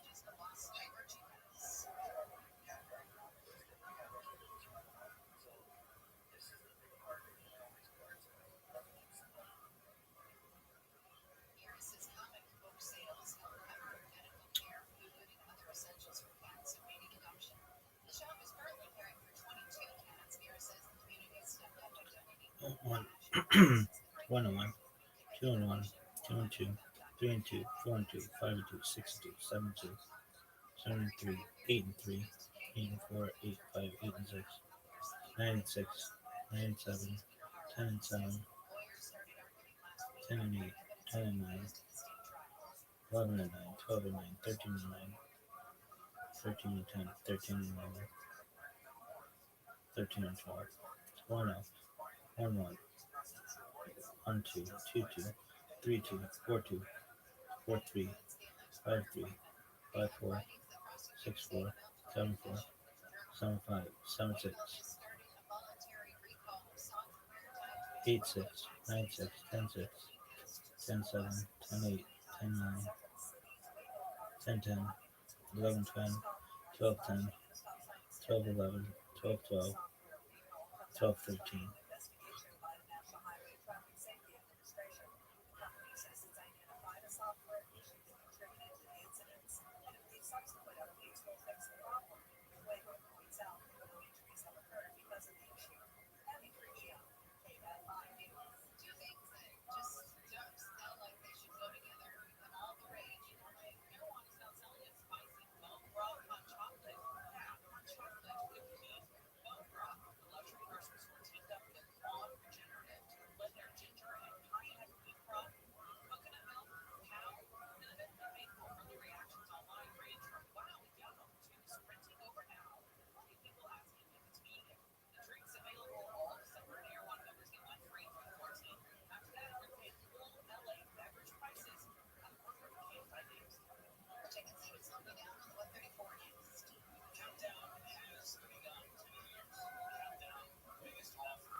this is my favorite part to do the shout outs. Again, everybody in the space, go to the repost and make sure you hit everybody that has reposted with a follow, because these are the ones, like I said, you absolutely want in your space, because they are most definitely locked in, and they will repost your space as well if you guys plan on doing any.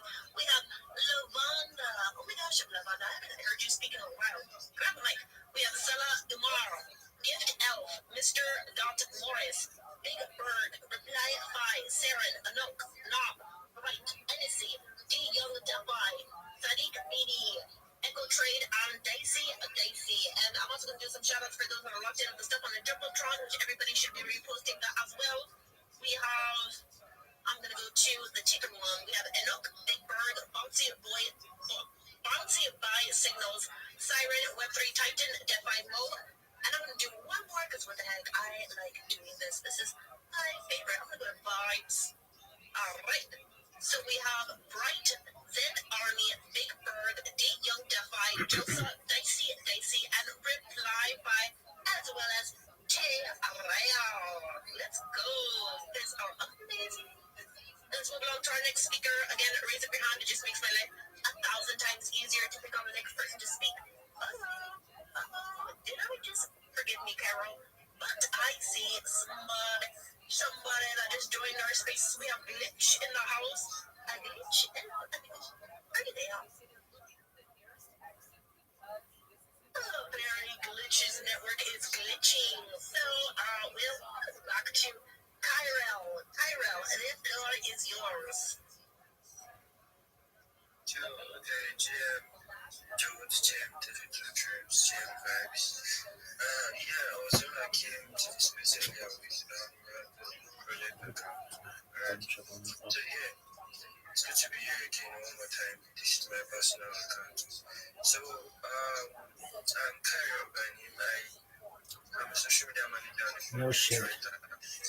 I help projects and individual manage their brands here on X. And yeah, I'm also a believer of solo chain. I think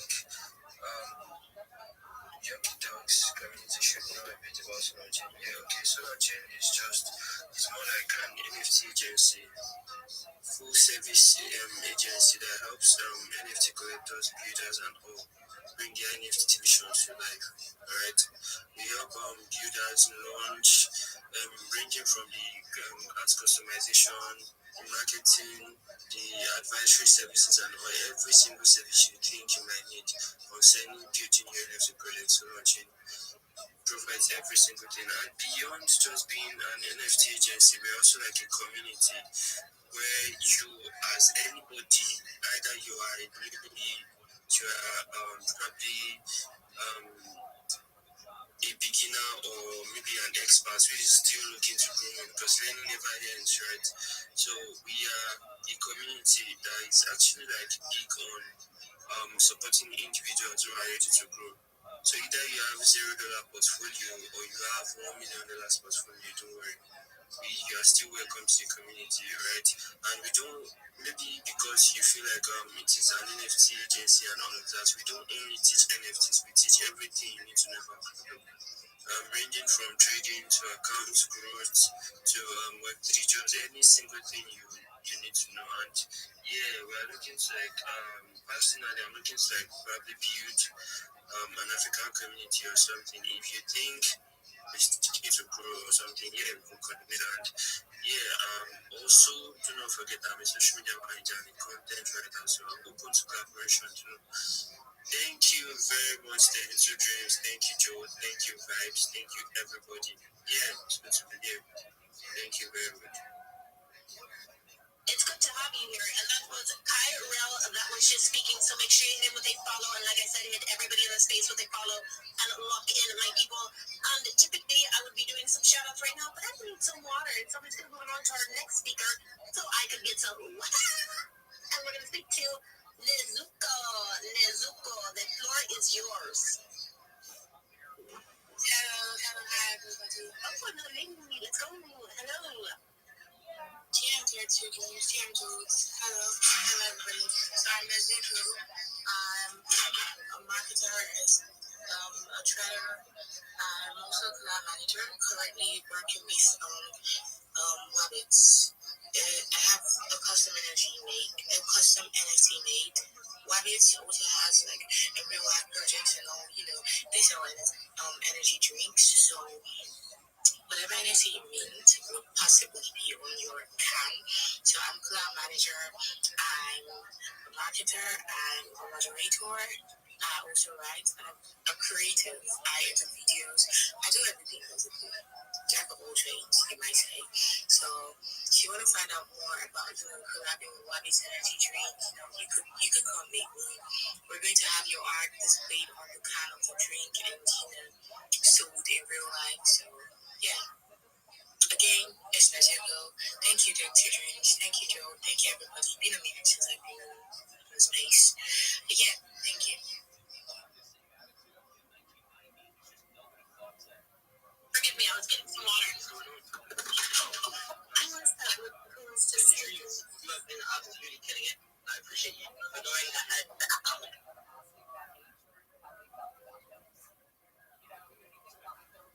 Yo, I ran back to my phone simply so I could speak, and then I grabbed it, and then I fell. That freaking hurt. But anyways, that was that was just speaking. So make sure you hit her with a follow. And Joel, do you mind taking over so I can again finish filling up my water bottle?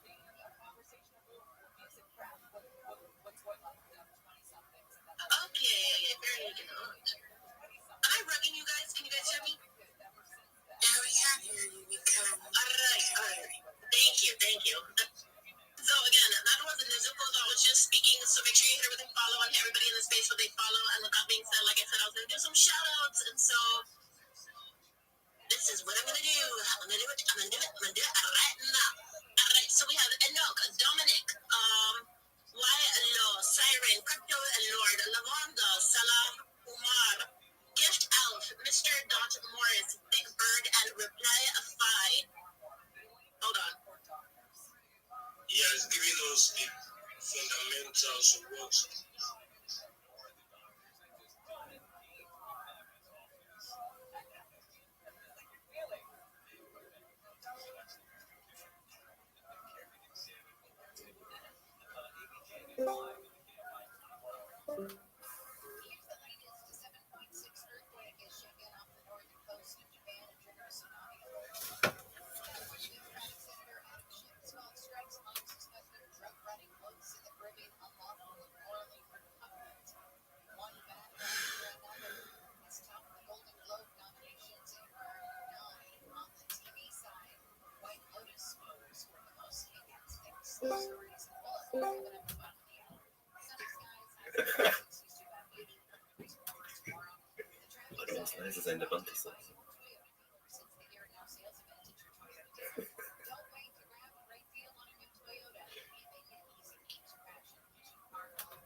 Hello, how are you?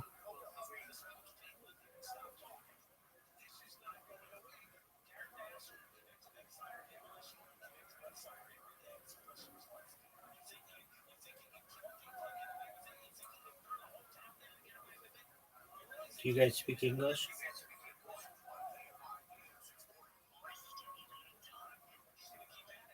Again, I like doing my favorite part. I'm not in doing some shout outs. I mean, everybody in the space, most definitely should check out Hitler Axmolinisa. Det var en utstöttelse. Hitler Axmolinisa literally, if you commit yourself to that, which is another way of saying, after you heard the Hasra, after you heard the warning, it was getting still proceed anyway. Right? If you ask us, this is the second do that.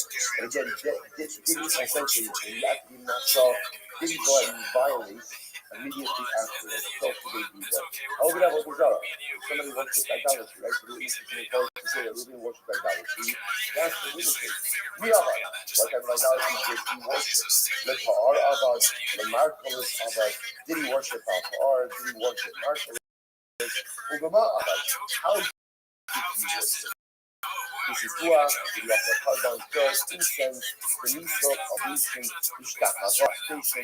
And yes, we have all of these questions. Fine. So Allah says, Minayin asking the Torah. So Allah says, from where do we know Asra? So what's an interesting idea? So from where do we know this concept that someone has to be warned before they go ahead and commit an Avera in order to be liable? So you must say, Shneimar, V'ish asher yikar chasachoto, bas chodesh v'bas dino, v'ra es el basach. What it says if a man will go ahead and have relations with his sister, his daughter of his father, his daughter of his mother, and he will see her erva. The Gemara says, what does seeing have to do with it, right? It's not even about seeing. The issue over here is one of the actual relations. So it means that Allah is erva. Ella asks you, ooh, I know so double. So this is interesting. Rabbi, the Gemara says that it means the father. That halach one is only chayiv, only until the witnesses point out to the defendant what it is that he's doing wrong. So Shashir is actually reference to the witnesses Hasra. They have to point out to the defendant what the defendant is actually doing wrong.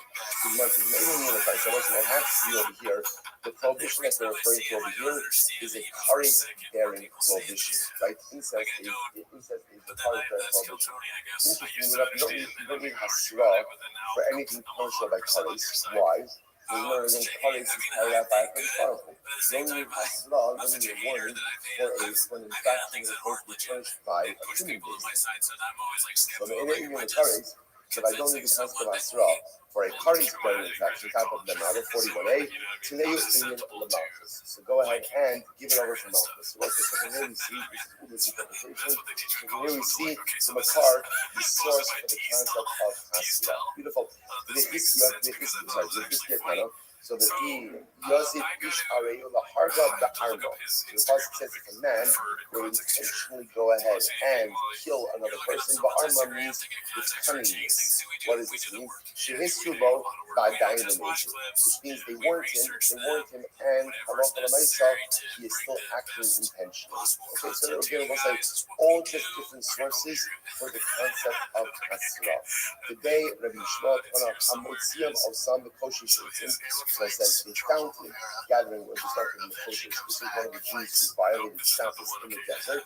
Shehisrubo by dynamation. So the Russian over here is Hamotziam also in the Koshi. They found him gathering. So the idea over here is they warned him, Shehisrubo by dynamation, and he was still gathering the wood. Today, Rabbi Kana al Davar Asher Ina. So the idea is the bunch of over here says al Davar Asher Ina al Iskei Ibo. So again, reference to the idea that they warned him, and so by now Mirasa, they still went ahead and violated. So essentially, we have all of these different sources for the concept of Hasra. So we want to point out each of these sources are actually important. Why? Because of Monach also, because if it would have just said something by a also by the case of the sister incest, remember again, as much as incest is punishable by curries, so halacha l'maisa again, halacha l'maisa, you still get malchus for that. So had it just brought down the concept of hasra by a sister, I would have said, oh, it's dafka by infractions that you get malchus for, that halacha l'maisa you get hasra.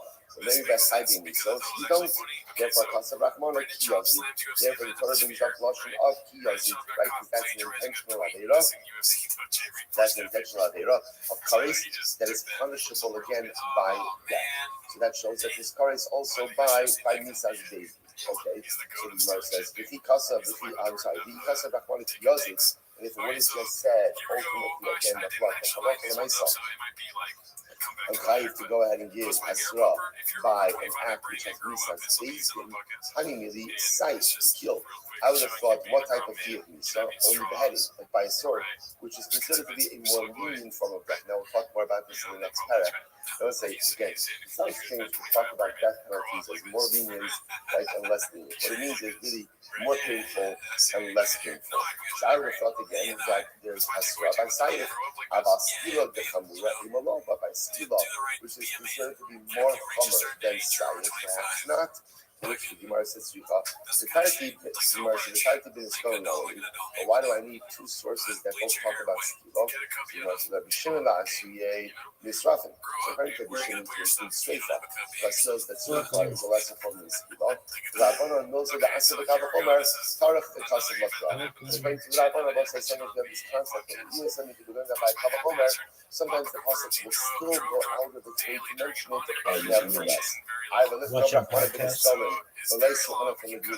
So why not just write it by skila? I want to have it written by skila for everything else by skila, because skila is considered to be the most common form of death penalty. And I mean, most of that's the Kavachomer, you're right, but sometimes people say that by Kavachomer, Torah goes out of its way to explicitly write it as well. We'll say takeaway. Takeaway is that halach l'maisa there's a constant hasra. Hasra is the oraisa. Three different sources of hasra. Either again by incest, by intentional murder, or ultimately again the precocious violation of Shabbos. And again, all three sources are necessary for the affirmation reasons of resistance. Beautiful. It's going back now to the Gemara said, we asked the witnesses a series of questions. One of the questions we asked the witnesses. So, number one, did you give hasra? Did you give warning? And number two, put your asmo lemisa. So ultimately, again, did the individual literally give himself over to death? Which means, after the hasra, did he still proceed with the commission of the infraction? That was the shiloh. So that was the statement. The Gemara says, Minala. So the Gemara says, from where do you know this? From where do you know this? So the Gemara says, okay, so Minala, Yumas Hanes. The pasuk says Yumas Hanes ad sheyatya atzmo lemisa. There's no say, we're saying over here like this. For the defendant to be guilty, it is not enough that he received hasra. He has to have received it, processed it, and still clearly gone forward despite it. That's what it means by the lashon of yatya atzmo lemisa. So the defendant received the hasra, he understood the hasra, and nevertheless he moved forward with the commission of Rabbi. So the Gemara says, how do you know this? Because the lashon is Yumas Hames. This is double lashon. This double lashon Yumas Hames means he heard it, he processed it, but he nevertheless violated the Avera. You must actually so literally again, he permits himself to that, which means he moves forward even though he received the hasra. Remember, there was like, think about this just a moment. It sounds so crazy. Like, can you imagine this? Like, the Hebrews say to Reuben, if you kill Shimon, you're going to be put to death. And yet what? And Reuben proceeds with it, knowing that there's angels there. Like, there's angels there. So these two angels are going to show up in base there and Reuben will be done to death. So you wonder to yourself, what's the shot? How could someone do something so crazy? I don't say, but if you think about it, so the truth is we do the same thing each and every day, right? Every time I come into Avera, deep down I know it's wrong. Not even so deep down. I know that it's wrong. I can ask for every single time. It's not like, okay, maybe there are some things that I do that I know that are not correct. Or maybe there might be some things I do that I don't know that they're incorrect. Right? Maybe I'm just doing this or this. This happens to all of us. But there are so many other things that I know that I'm still doing that are incorrect. And yet, I still do it. Sometimes, day in and day out. Human nature is that sometimes we just do what we want to do, even though I was fully aware of the repercussions. Why is that? Why different reasons, right? Could be just a bloated sense of self, right? A bloated egotism that what I need and what I want is just more important than anything else. I just don't care about gratification. It's just care about making myself happy. People just see me leaving my people are saying back this way. It's important to know that so often we do this to be engaged in, right? I don't know, day in and day out. And as bizarre and as ludicrous as it looks us here, we have to kind of bring that same mindset of bizarrety and ludicrousity, into our own lives as well. And the next time I'm ready to commit an Avera, it doesn't even make sense. I have Asura, but Ibn Shalom sees it. And what am I doing? And whatever it is, it's simply not working. And yes, bizarrety and ludicrousity, two new words, just until I need a measure. Everyone to put the time stamp on that. All right, let's go back there. Says the Gemara. I'm not Hanan, most of the second of my life. I'm not Hanan. Ede Nara Murasa Shirozmu Ene Rabbi. This Nara Murasa. Nara Murasa is the case of a Nara who is betrothed, right? Innocent, but has not yet had Yisur. Now, if that girl commits adultery or has relations with another man, that's adultery, and she's put to death, right? As is the man with whom she has relations. So now she's determined to she says, Anara Murasa, now watch this. So witnesses come forward. The witnesses say, we saw Rachel, right? Rachel is the Nara, who is Resas, right? She is innocent with Ruvain. We saw her have relations with Shimon. So let's say, so now, what's the issue?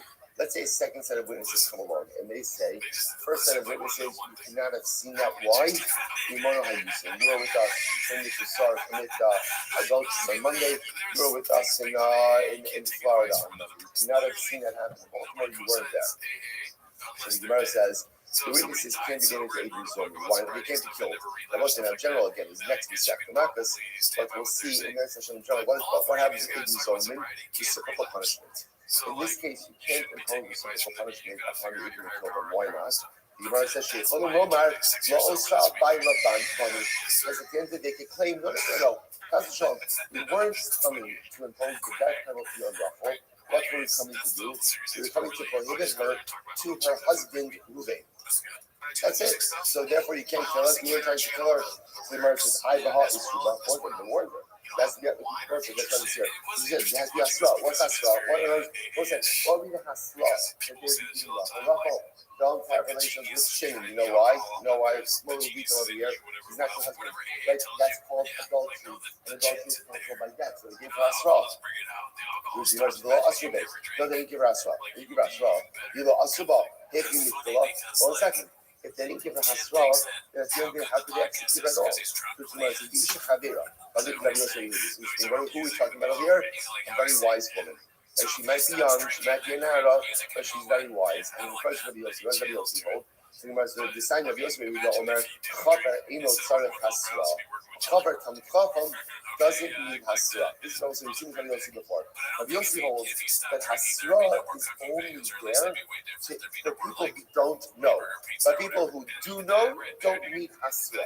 So therefore, perhaps we're dealing over here with Rachel, who is an Isha Chavira, she's a well-learned woman, and therefore she knows that adultery is asur. So because she knows that it's asur, therefore what? Therefore, halacha l'maisa, no hasra is necessary. So the Gemara says, "Nitna hasra el hafkin in children release." Hasra is only there to distinguish between someone who's intentional and unintentional. And if Rachel is a wise woman, she does not need the hasra. I have a statement here. One second. If witnesses, this is fascinating. Witnesses can't be put to death, right? So if there's no hasdama by the witnesses, they can't put to death. Therefore, what? They have no ability to put her to death either. So the verse is why. Havila English Shata Yachol Hazima.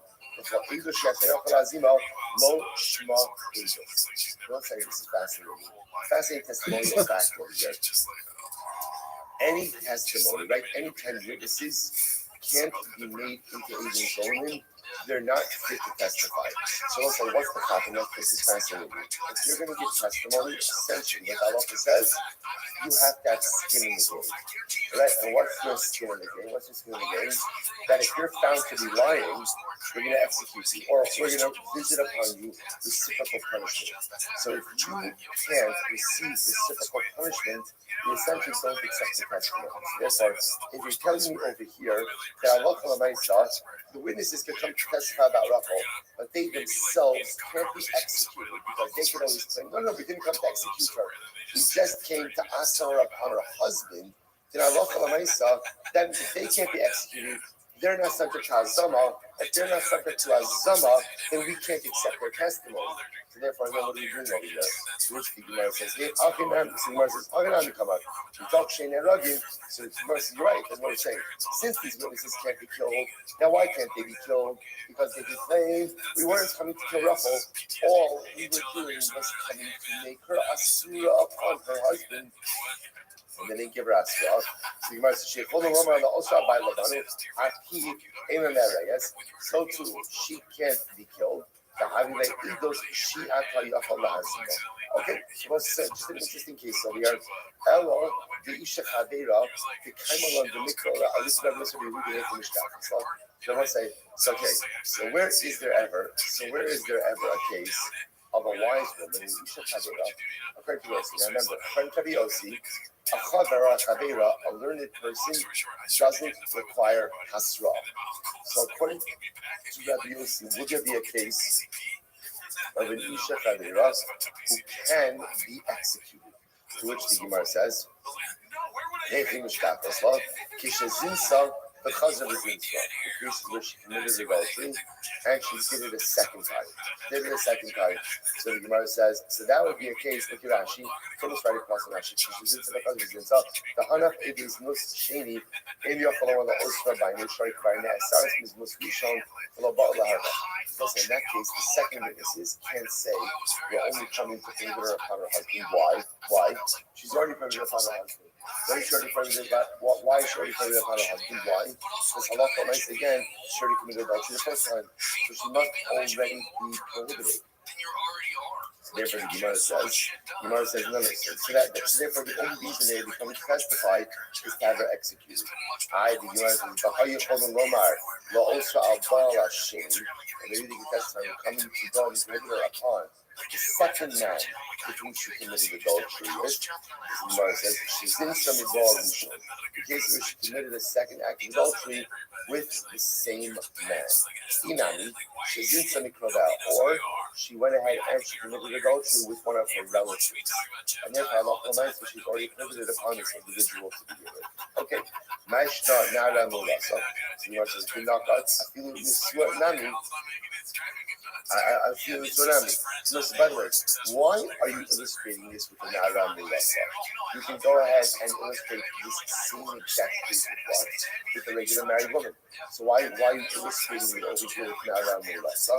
Which the Gemara says, I feel the tsunami. The Gemara says, I feel high below Yosfa to say this holding Lomar, Lo'osra Abai Laban. No, the thing is what Rabbi says like this, that the witnesses could say, when the witnesses show up and they testify originally, that Rothschild committed adultery with Shimon, that they could claim that they're coming to Asra upon Reuben. Even though what?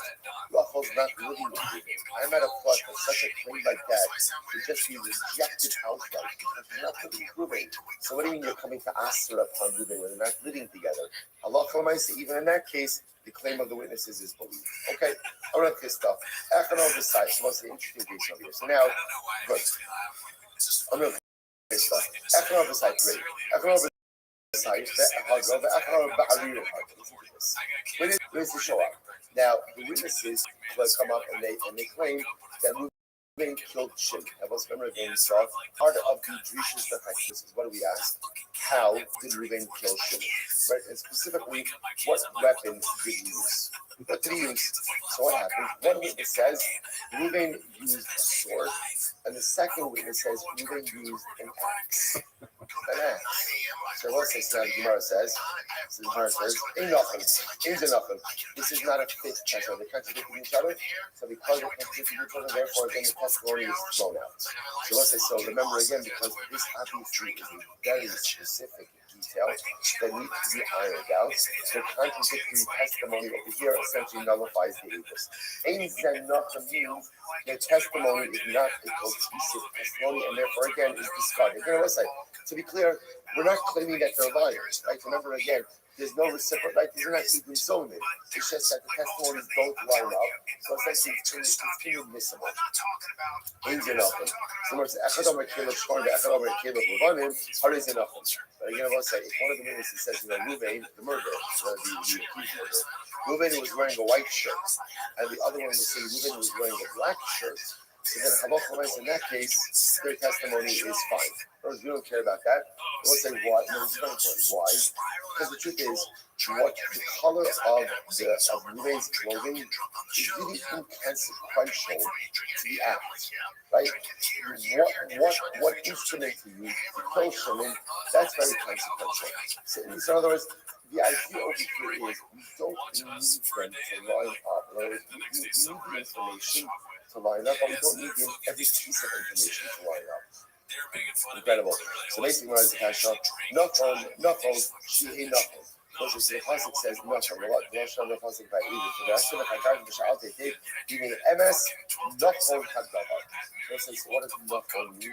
So Nachon means over here that again, when giving testimony, the testimony has to line up. So what does that mean? She Nachon Echad all over the side Hargo, Echad Bari then Hargo. So let's say, for example, one of the witnesses says he killed Shimon with his sword. Another one says that he killed him with an axe. Echad Omer Kiyom of Shchorim. The Echad Omer Kiyom of Levanim. One says that Reuben was wearing white clothing. One says Reuben was wearing black clothing. So what's that? Is that enough? Ultimately, again, the testimony doesn't line up. So we'll say, so watch this. We just continue what we just said before. According to the advice now, if they contradict each other with the color of clothing that Reuben the killer was wearing, the testimony is discarded.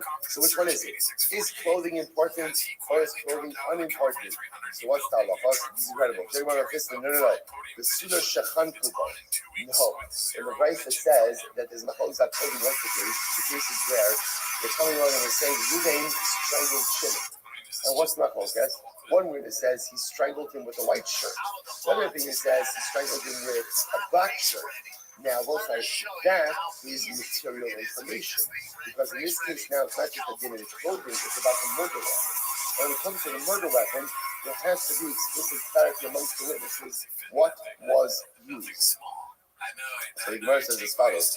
Okay, well, if that's the case, then again, it's the same thing as saying one said a sword and one said an axe. So everybody has to different ways. So Tashma, listen to this. So I'll say, Echad Omer Sandal of Shchorim, the Echad Omer Sandal of Levanim. Listen to this. One says that the murderer was wearing white shoes, and one says the murderer was wearing black shoes. Okay? Interesting style sense also. And you say Solomais again. Solomais. One says wearing white shoes, one says wearing black shoes. So the Gemara says, what's the halacha? In that not. So the testimony doesn't line up. So once again, listen. So we just said before that Allah saw that the clothing of the murderer doesn't matter. But yet here we see he's in the clothing of the murderer absolutely does matter. So what's going on over here?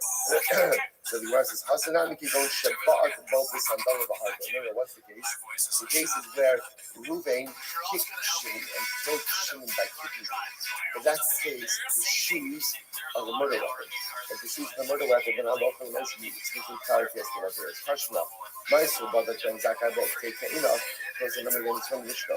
So one time, Ben Zakkai was examining witnesses, and he asked them, they claim that Reuben killed Shimon underneath the fig tree. And remember again, what did Ben Zakkai says? Ben Zakkai says, okay, tell me a little bit about the fig tree. Tell me about it. Right? What were the stems? Were the stems thin? Were they thick? Tell me about them. So the Gemara says, V'hatanyo. So what does this indicate? It seems to indicate that even other details that are not about the murder itself are still important. The witnesses still have to check those boxes when testifying about what's going on over here. Kigon Jewish Gemara says, no. I'm running our Cham Kigon Sha'akas Te'ina B'Shabbos. The Allah Kamiklo. So what's the case? The case right here also is where the guy actually detached a fig from the tree on Shabbos. That was the case, that's the capital case. So remember again, uprooting the tree, right, detaching a fig from the tree on Shabbos is in and of itself, that's capital crime.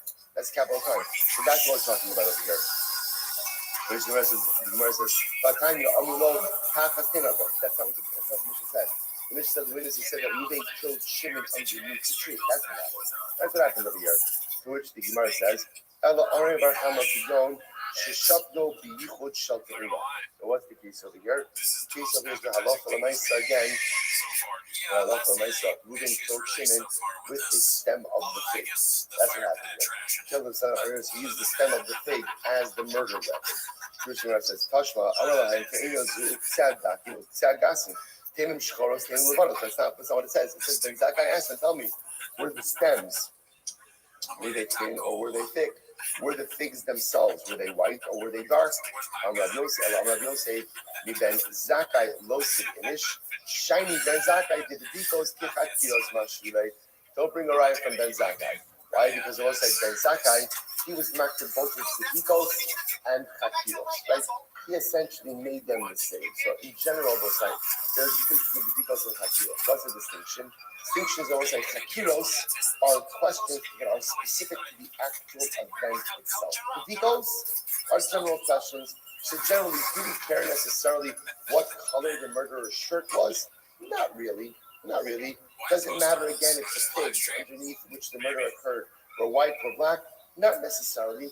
Ben Zakkai himself was of the school of thought that both Bidikos and Chakiros are explicitly necessary and both must be dealt with together.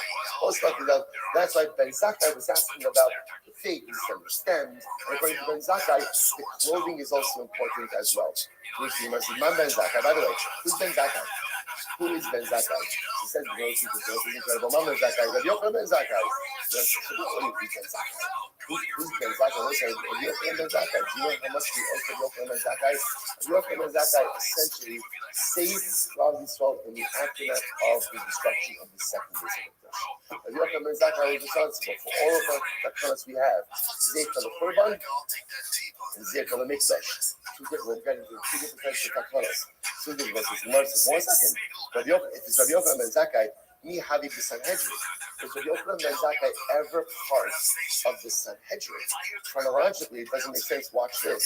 That Tanya, Kol Shnos of Rabbi Yochanan Ben Zakkai, Meya ve'Esrim Shana. We'll say it's a great thing. Rabbi Yochanan Ben Zakkai lived for 120. Get ready for this.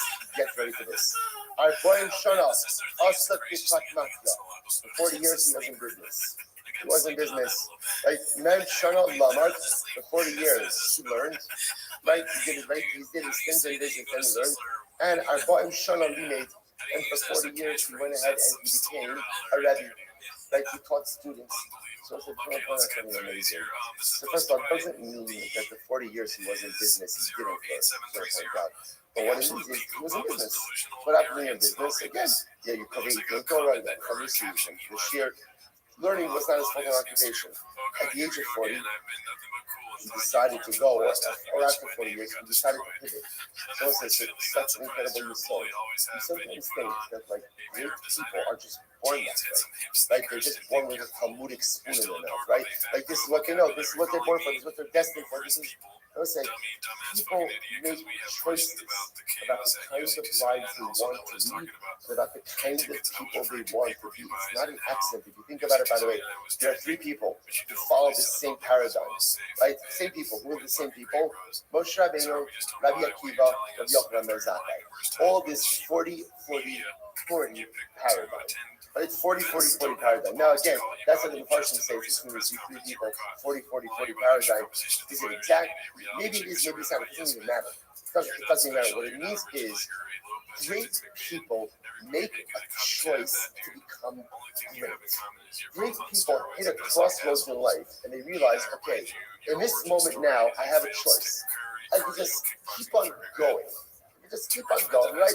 The path that I'm on is very nice. The path that I'm on is very comfortable. The path that I'm on is very convenient. I could continue down that path, and it's good. It's good. Or I could choose to pivot, go in a different direction, and self-actualize. Moshe Rabbeinu did not have to turn to see the burning bush. Rabbi Akiva did not have to take the mussar from the rock. And Rabbi Yochanan Ben Zakkai, I don't know what his pivotal event was. But I guarantee you something. Each of these men could have just continued down their path.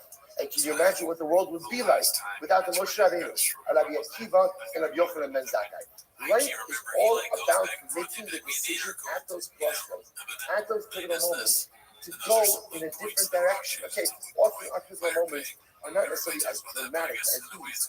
First of all, we all have it. We all have it. Sometimes we're just too distracted to even see the crossroads of life that we're at. But also, this is tremendous.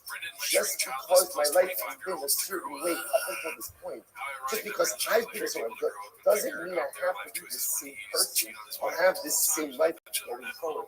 Change is always possible. Pivoting is one of the most exciting things in life, and that's where your true personal greatness comes out. It's incredible. So real quick, that's what happened. The time our bunch of Rabbi is also Sanhedrin. 40 years before the Beis Hamikdash was destroyed, the Sanhedrin was exiled. What means the Sanhedrin only sat in the temple compound in the chamber of kings. 40 years before the Beis Hamikdash was destroyed, it was no longer in the chamber of kings. Rather, where was it? The Yashua Bachanos. It was in the Brooklyn. So, by the way, there are excavations now in the old city, right by the Kosel. So, the Bachanos were areas in front of the walls of the Beis Hamikdash, in front of the retaining walls.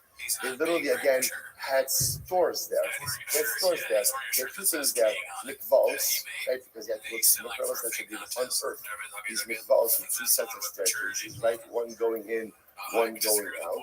And again, stores. What were they selling at the stores in front of the Beis Hamikdash? What were they selling? Like oil, wine, sheep. You don't want to schlep your sheep, right? It's not right. Again, it's a. Can you imagine packing up the car with livestock? I'm just saying, just the families in that, right? So again, so there are people. So the good part is the Jews are industrious. There are people who set up shop, literally set up shops right in front of right before them into the Rabbi. So the Sanhedrin was relocated to one of those storefronts by the Harabayas. And while they were there, they could not adjudicate Knas law. The Gemara said, why not Knas law? They weren't able to adjudicate capital cases. Which none of you learned. You should currently say, Mikosh, it's going to be open on the exact guy. So here we have it. So remember, the Sanhedrin itself was exiled from Lishkas HaGazis 40 years before the Beis Hamikdash was destroyed. This means there were no capital cases adjudicated already 40 years before the destruction of the second Beis Hamikdash. Right? Furthermore, again, the Gemara says that ultimately, again, Rabbi Yochanan ben Zakkai was the one who, after the destruction of the second Beis Hamikdash, was the leading sage, which also makes it just chronologically. Rabbi Yochanan ben Zakkai was not sitting on the Sanhedrin when a capital case was being adjudicated. So if that's the case, the Ben Zakkai over here in the Mishnah that's asking about fig trees can't be Rabbi Yochanan ben Zakkai. It can't be him. To which the Gemara says, it's always exciting. I was hardly excited. I don't get that much. But I said, just like when the Gemara gives you history, right? It's just fascinating because a lot of times what we're missing when we learn Gemara is any type of historical context. When is everybody living?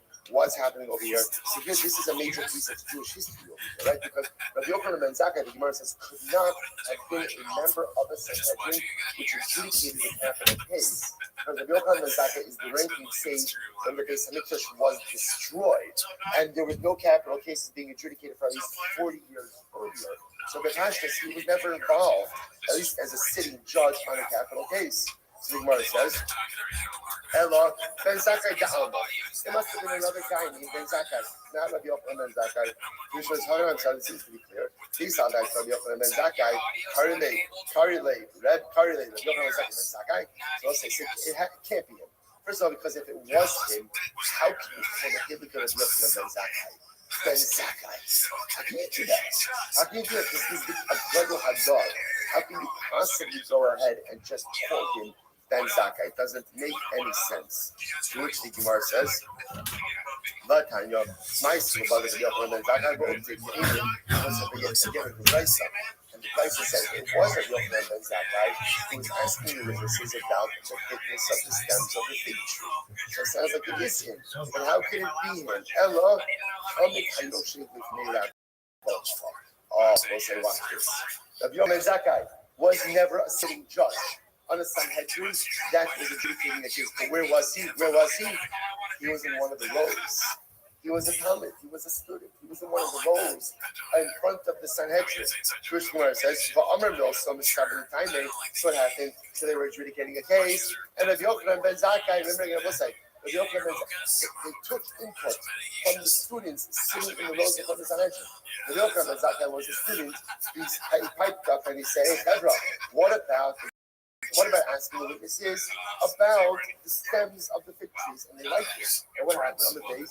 We come more between. And again, remember, in general, whatever they think to do to exonerate, they always want to do that. So they could, if they could go ahead and find the defendant innocent, by asking the witnesses about the size of the stems of the fig tree, and ultimately, again, exonerating him like that, they're going to do that.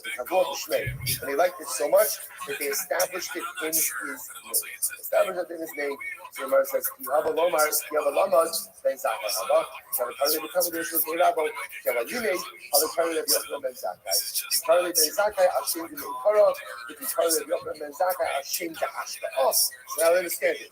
When he said this meaning, he was a Talmud. As a Talmud, what was his name? How was he known? Ben Zakkai. So now again, therefore, when he reports it based on what he was holding at the time that he said it. That was Ben Zakkai. Obviously, now we know it. Now we know him as Rabbi Yochanan ben Zakkai. Incredible. The nice thing about us, Madrid Hakiros, my Hakiros Nine Omen. So there's never again. When it comes to Hakiros, the big distinction between Hakiros and Hakiros, what's the big distinction? The big distinction is as follows: that when it comes to Hakiros, if the witnesses go ahead and contradict each other, or again, maybe contradict each other, if they get something wrong, they're disqualified. By the decos, if one gets it wrong, even if two get it wrong, they're fine. So the Gemara says, what do you mean even if two get to the decos on two? That's obvious. The Amar Echad in Yodea, tell me the thing, if when it comes to the decos, those are the decos. Right? One of the witnesses says, you know what? I don't know. So what's the one of the witnesses says, I don't know. It's fine. One witness says, I don't know. Or two witnesses say, once one witness says, I don't know.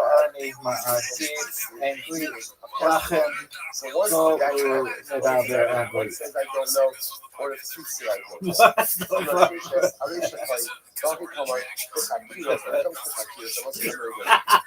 Oh, they're gonna be shitting themselves in Israel when they fucking hear that. They're gonna be like, wait, yes. So you're like that Family Guy character who just knows. Even if two people say this really like long fucking speech. And then you go K at the end. That's gonna be hilarious. Family Guy. Do you speak Spanish or something? I don't know. Speak English? Says, I don't know. So what's the halacha? And okay. I think they're Portuguese. Right. Oh no, you speak El Sabas, right? No, just that one. Oh no, it was Spanish. You speak English? So once you present as a group, then by definition, you're a group. As a group, in order for the group to be accepted, what has to happen? I'm like the motherfucker in the back of the truck. And for all of the factors together. So therefore, again, if one is unable to enter the factors, then again, it is אני מדבר כזרע עברית, יותר ממעט, בעיקר עברית מקריאה. אם כי היינו תשכילים לדבר יידיש או אולי ארמית, שגם אותה אני מדבר כזרע יותר ממעט, אבל אני מעדיף אנגלית, לכן בואו נדבר אנגלית. What the fuck is that? That sounds like jibber jabber. That's not real language. Nobody speaks like that. That sounds like garbage. Translate. In order for the testimony Please to go ahead, translate. What does this even mean? Is this real? Certified, or is it just enough to be a 2 out of 3? I mean, he was Ever have a computer teach you a language? He passed me that 2 out of 3 is good because It's like smuzzy. that witnesses can be strung together independently. Is this real? That somebody's gonna be like, what? And I'm gonna be like, okay. Oh, I can read it. Really? I read it better than most anyone I've ever met. Well, basically. But they were learning the Really? in Yeshiva. Baby, do you know how fucking sick I am? Somebody's gonna be watching this. Like, this motherfucker knows like the longest sentence ever, and then that's it. Okay. I do indeed speak not a little, not a little. Well, what is the distinction between Kakiros and Not a little, dog. Kakiros,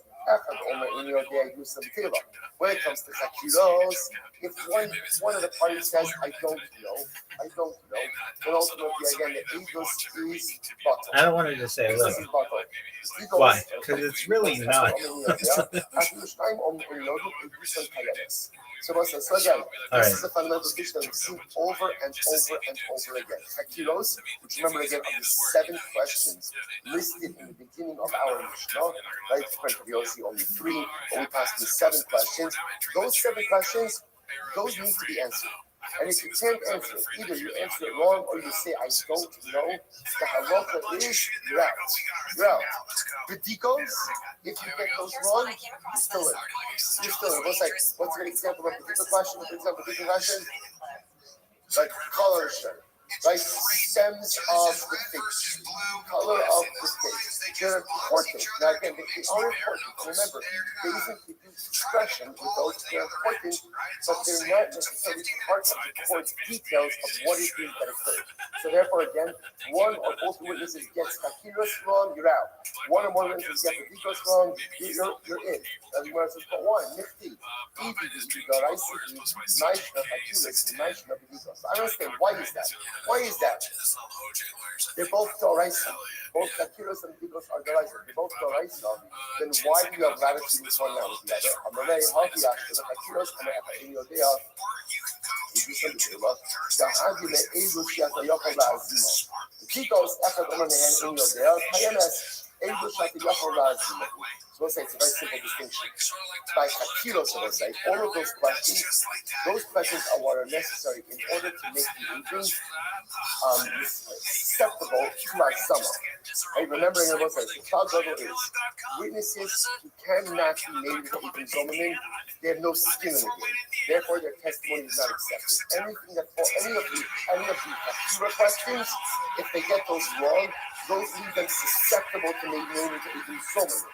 The questions, if you get them wrong, it doesn't like to reach Hazama. So because Hakiros are the questions that make them subject to reciprocal punishment to Hazama, therefore they're indispensable realities. How are you? The other ones ultimately again What are up? not necessarily indispensable realities. They're not Hazama, that way you get them wrong.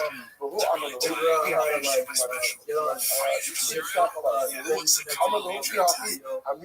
Yeah, dog.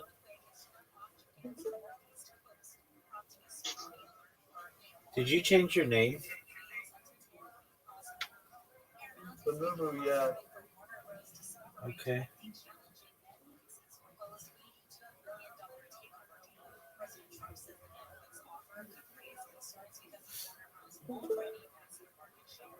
So I'm trying to connect my OBS to the or start a virtual camera, and I forget how to do that. Okay.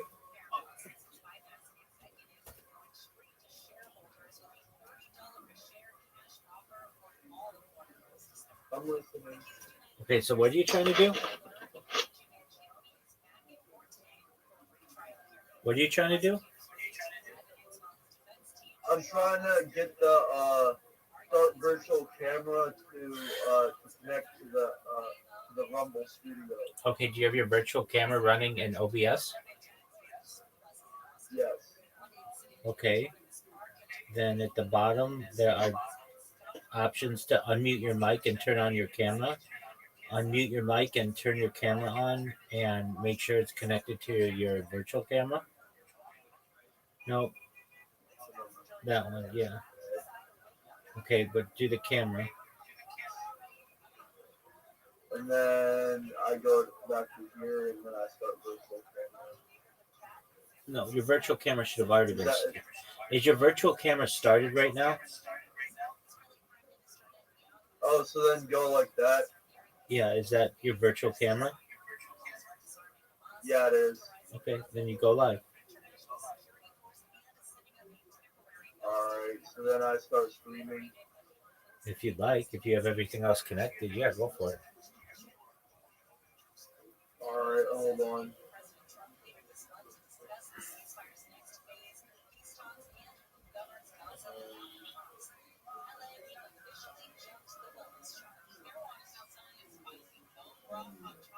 Content.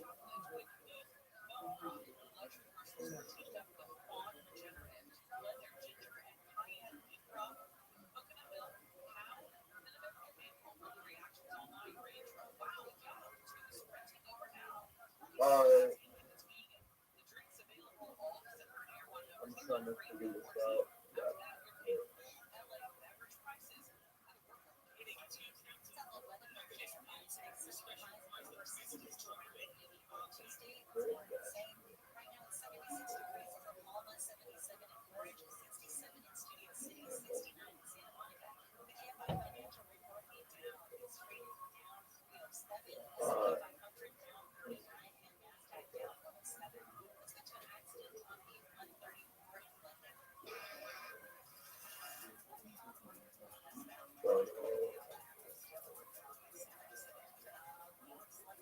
Alright, this is, I gotta check all of this.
Apparently, that won't work.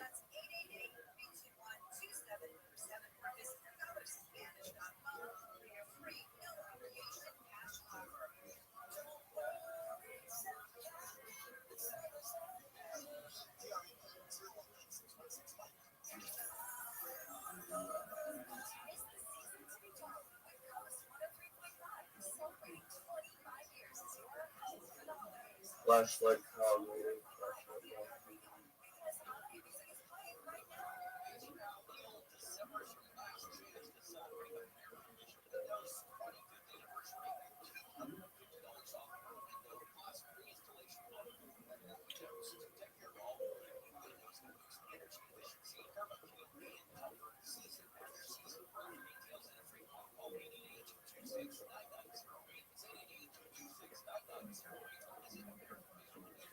Did you check to make sure you're streaming Yeah, I did. and everything works well? Does the back rooms games get a lot of views? No, nobody gives a shit about that. Yeah, I did. The only thing about which anybody gives a shit is Grand Theft Auto. Grand Theft Auto. Word dog, because that game's tight as fuck.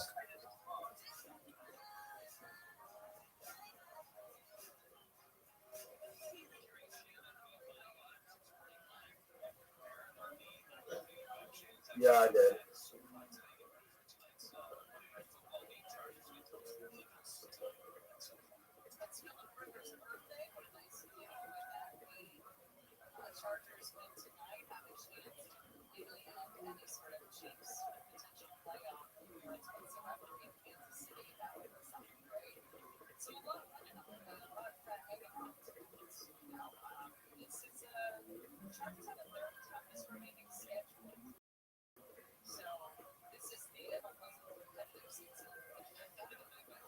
So did you get your shit together? What was preventing you from this without my assistance? Well, I forgot. I just forgot a few details about what it was. Okay. Like I said, I'm here to help. I'm glad you sought me for assistance.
All right. If you would, if you're not speaking, can you mute your microphone? I'd appreciate it. I'm going to be speaking in a space. Yeah. Thank you so much.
Just bro, he's a capybara chill boss energy, but needs a whole squad. Dude, this guy's going crazy, bro. Cody Crew said he wants an otter, bro. Bro, everybody wants these crazy animals, bro. Holy shit, dude. Dude, if I could have one animal, I would have $1 million. Let's go. Let's go.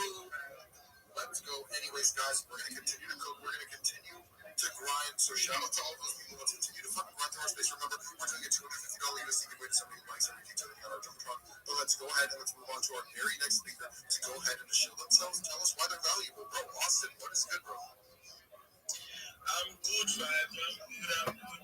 Big shout out to you guys. Shout out to Makadi, Sonia. Big shout out to Yoki, man. Yoki, yeah. Right, I want you guys to head. Big shout out to everybody else. Yes. Big deal, guys. Make sure you go into the space. Make sure you watch the kids and tag your friends to join. So, yeah, I'm with Sheila. I'm a great guy. I'm also a reader. I'm active in this space, guys. I'm tips, make some connections, because free space you need it to grow. So guys know where to connect with me. Big shout out to Vibes, Manchester United is playing in the pro.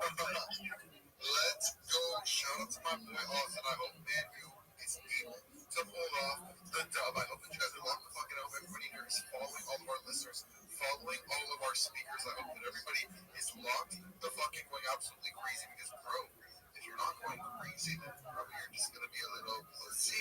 But anyways, guys, with that being said, bro, we're going to be more people that are doing those replies to the space suite. However, I need you to reply with the questions that we're asking. Right, so here's my question, bro. Are you a morning person or are you a night person? I'm very interested to see this. If you guys don't know what that means, bro, basically.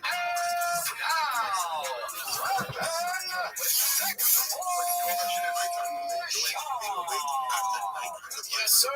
What's poppin', fam? How is everybody? It is Monday, December 8th at 9:26 a.m. on this glorious, crispy ass Austin morning. It's cold out. I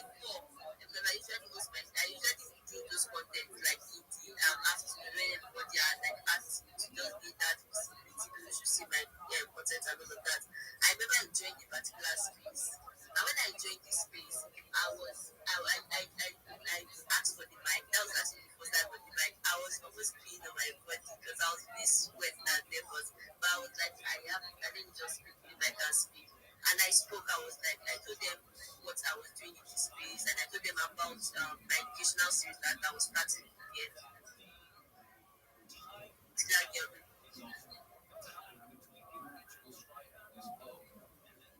Looks like partners.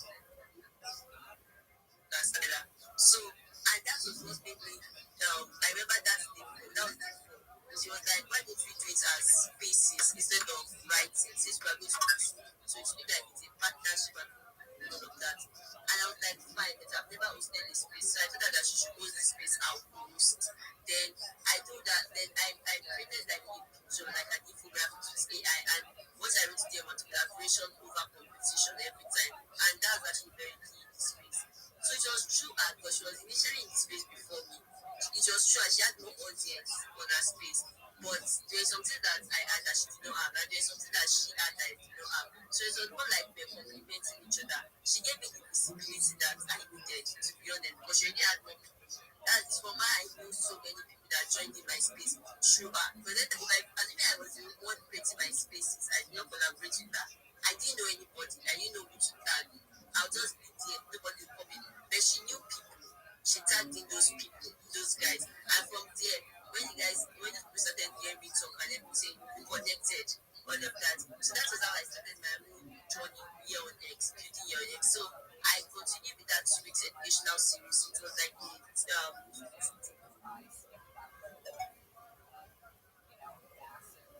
separate ways, but we still talk. But I know that eventually we still like craft up something that we can be doing together. But at that point, I wasn't a level of visibility in this space because people that were joining my space were already telling me like, oh, they would love to like host with me, and they would love me to host with them, and all of that, like that.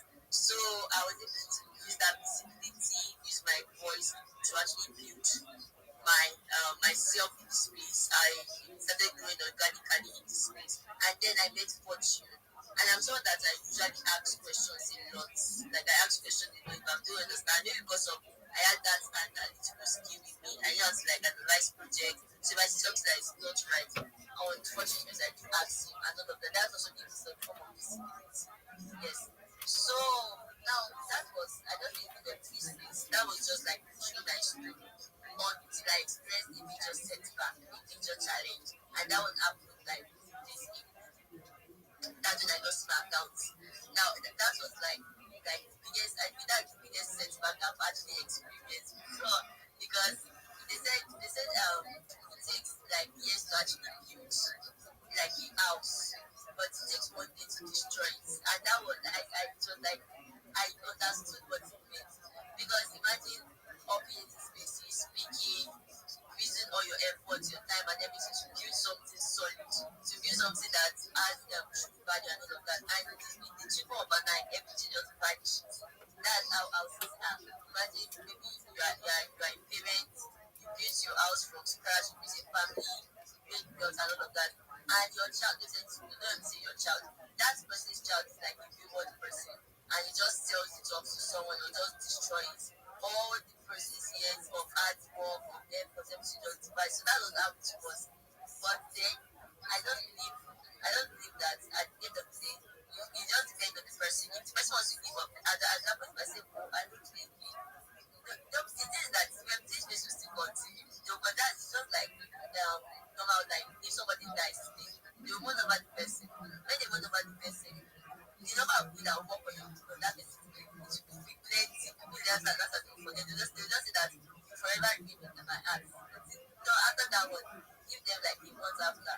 Yeah, that person has been forgotten. You continue life as normal. So if I say that I want to give up, who lose? It is me that lose at the end of the day. Because when things continue without me, whether I'm there or not. Even if I see that, oh, I'm with a presence, I've been there, rather than someone better than me to show up, and the person is still they control what I'm supposed to like achieve, but I'm not able to achieve it because I decided to like give up. So there's no option of giving up, and I decided to like come back. And basically, this is me here, stay in this place, and I'm just glad that at least my journey, normal, like I said, life is just like currency charts. Life is just like French charts. There's always the time when the market will go and there's a time when the market will decrease. So that's like an up and down. If there is an up, there's always a down. So the fluctuation is not like the bed of blues, it's not always the bed of blues. There are times when you have to like see shaking first. And like they said, for a diamond to be for gold to be gold, you have to pass through fire. So let's pass through that fire. I feel that because I remember someone, let me just wrap up with this because I know I've spoken a lot. I remember like 2 days before my account got hacked, someone was talking about how his account got suspended. And when the person was talking about it, he said that he got it as 5 point something K followers. In my mind at that point, I said, if I use my account, I will give up that not from which. I was like, I don't know what I will do when I use my account. So I think maybe God just wanted to test me or something. And I lost the account. Did I give up? I don't give up. I still came back. And I'm literally doing what I never thought I could actually do. Because like, if they tell me that I would actually have the strength, actually do it. That's because I'm just passionate about this space, to be honest. I just feel that if you are passionate about something, even if that do is not coming in, you still keep building and still keep pushing it. So I know I am taking like too much of the time. I should talk. Jesus, I should talk. So I just like use my back here. I'm so sorry. I should talk. I know it's the bad that sorry that I'm still talking. I'm muting my mic now. Let me drop my mic. Thank you very much.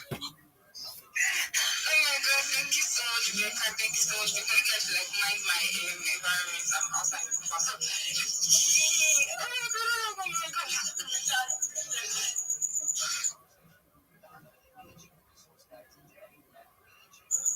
So you guys, sorry, I had to like attend to something. Let's calm down. Like I can see the kings and queens here. Like, yes. I'm so oh God. Queen Prissy, Queen Defy, Queen Valentine. Oh my God, my goodness. Yes, speak, say something.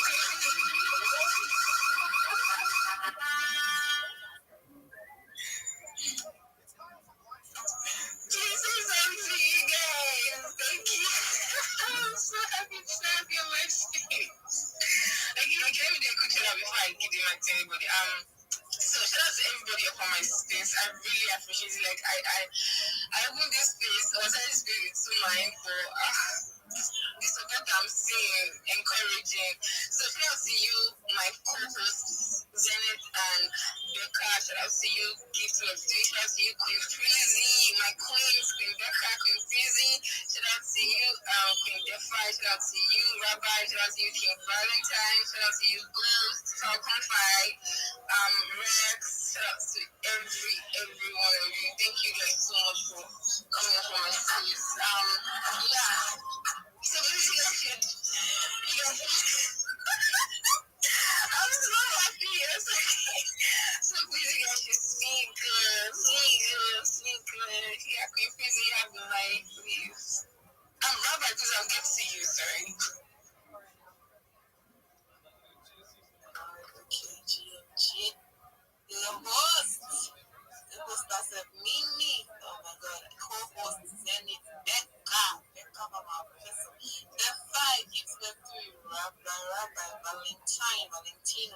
team, symbol of profile, Ghost and Rex. Oh my god, Mimi. Oh god, just I'm so happy that I was in this space. I'm really short of words right now. I'm happy that I was. So yeah, what's my quote? What question is the question? So she had to do. I'm not gonna say I want shit. Yeah, shit. Okay, let me shit myself anyway. So I'm busy spaces as a content writer. I write comedy and things, and I also write content. They are made up of kind of professional. Alright, so yeah, maybe what's the question, please? Okay, yeah, so the topic is basically to just be chilling and you're going to show yourself. And anything with three, so your journey so far in with three missions that you build, blah, blah, blah. Just all in one shot. Your journey so far. The journey was tough. Oh my god. Okay, so I was onboarded into the space. Oh my god, it was through this job and stuff like that. So yeah, I started with a job, and then during that was 2019 era. So after that, somebody from nowhere just like somebody like, okay, you came to do me to a job. I'm like, what's this? I went to go and do my own research. I was like, okay, yeah, I'll be able to do that. And yeah, that's how I came in. And then I was waiting for some months. Yeah, I was in some things. I thought I was in. Anyway, yeah, and I did that radio job for quite some time. And then I was like, no, this is not what this is really about, because I keep on seeing it post time that I made so amount to be I made this and so I'm like, okay, let me do my research. And I did my research. So then open the spaces and all that. Even though then I just don't movie, I was just go to space here, I was still on this transaction like that. I'll just do that. Sometimes I go on space, I'll not go on space and I'll wake up next morning and I'll be like, I've died. Okay, I was in that on and on. Until one day, see, I've got passion. I was this space, so I don't know, by mistake. I just do my request by mistake. I just let me cancel. Before I could cancel it, the host has already like attended me and I was shaking. I said, Jesus Christ, what's wrong with me?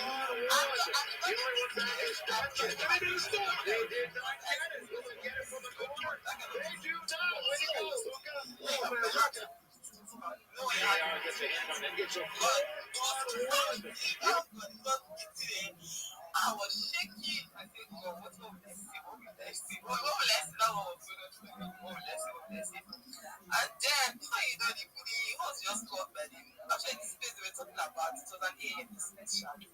So it was the name of the project then was, what's the name of this project? I can't remember it. I can't remember the name of this project. So yeah, so they were hosting this space, the AM space, and before you know, the same.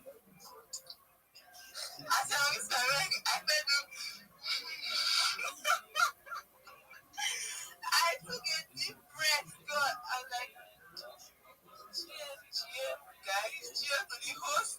I was just with everybody. And I said, okay, this space. I read the topic. I was like, okay. So I said, please, what are we talking about here? I was like, okay, what's this project all about? Then I kind of put it, I would not ask you.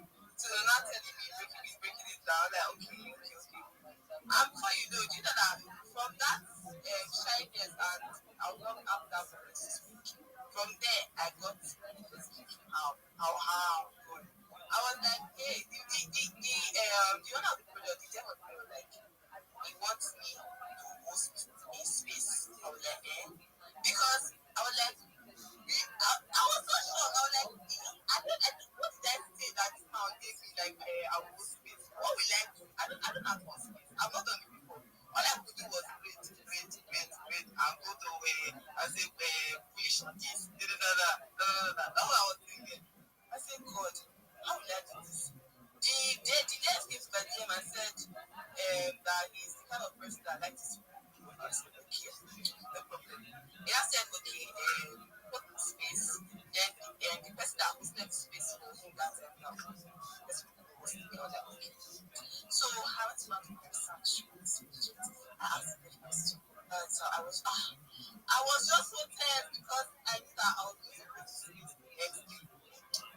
I said, okay, I saw my team. was then I was close to it. I will rock away. So I saw everything. I was like, okay.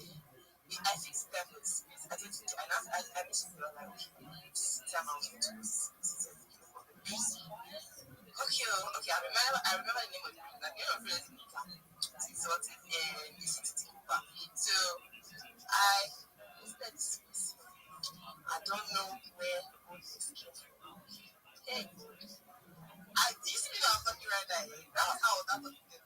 I was like, yeah, welcome. I was just doing that. I was doing this thing before. The thing was, even me, I was shocked. You know, when I was so shocked that I was doing this. So it happened to me. I was comfortable on the space and all that. I was talking about the project. They will be giving me thumbs up. I'm like, if you unmute the mic and say, please, you are doing well. I said, Jesus. Thank you, Jesus. In my mind, I said, I was an answer I went on. I said, space code. I don't want to have space code there. And the man, after the space, the guy was like, please, was this you that spoke on my space that particular day? I said, yes, I don't know how good. And he said, you did a very good job. I was like, thank you. Then the guy messaged me and like, you host the space for the next time that that who was reached to be many people. I was like, okay. That was how I started. But it got to a point I was no longer consistent to space because that was like the first space that brought me out of that my shell in this again. So after that, I was like, okay, let me explore more on this one. Let me what is apart from this space. Because I will check people's bio, the parking lot. Some say I'm Sheila, guy, Rita, KOL, community, whatever. They will just, so many things. I'm like, hi, only this one person listed. I was like, okay, let me look for something else that I can find. So there was one day I had to do this anniversary talking about me when they write stories that time for primary school. You know, that time I don't know if you guys see that when you just about your page, and then you fold the edge and you write one kind of something like that. I did that. I'm like, this one will be simple for me now. I just so that's something like I did research. I was listening that they asked questions, and I was having between two models. Although I was talking about something small, like they wanted that okay, this one is a tutor. So that was how I did it. I now said okay, I will start writing content. I started with motivation. So the point that I said, okay, I don't want to be saying GMCT again. I don't like this GMCT because everybody, if you check everywhere, GMCT. Now, if you check most of my posts, you see beautiful schools. Again, all those my motivational money, GM posts. So that's how I started. And before you knew it, somebody told me that please start writing about projects. If you see a project, that what you are doing, start writing about it. That's when I came across this project. What's called Kennedy. There's this particular project that is about health and well-being. I think that's my people said because I came across that project. Still life. I came about that project and then immediately I saw the project that this project and me together, it's like we are connected in one way or the other.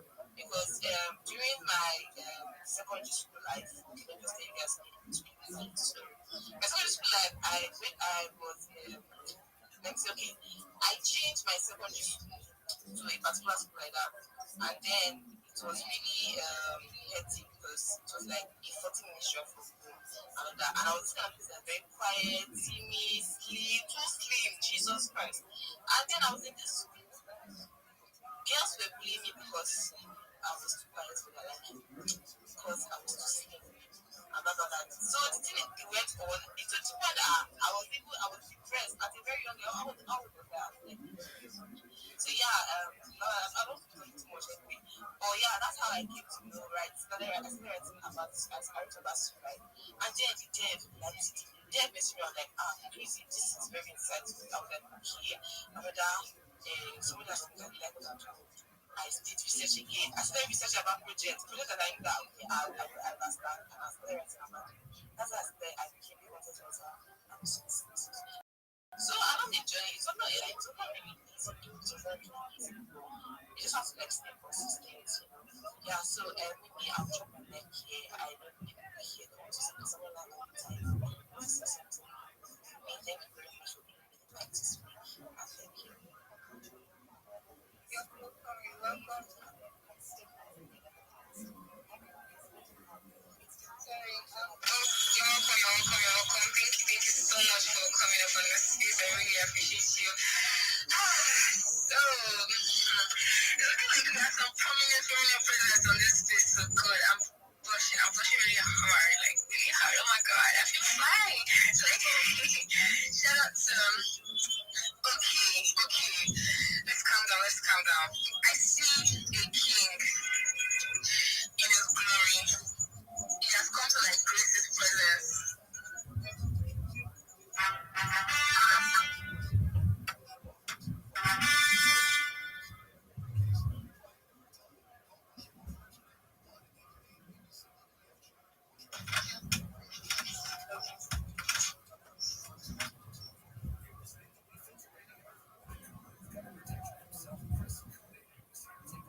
I mean, am I the one rookie?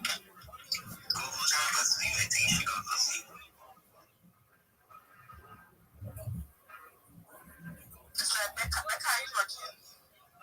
No, and I hear you. It used to do them below. Thank you.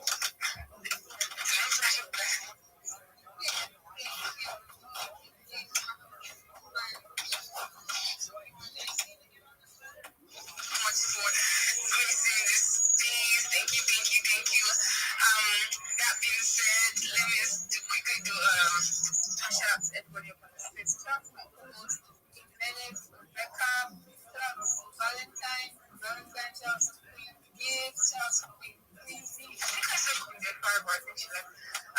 Shout out to you, Rabbi, shout out to you, Thank you so much. Shout out to you, Lauren.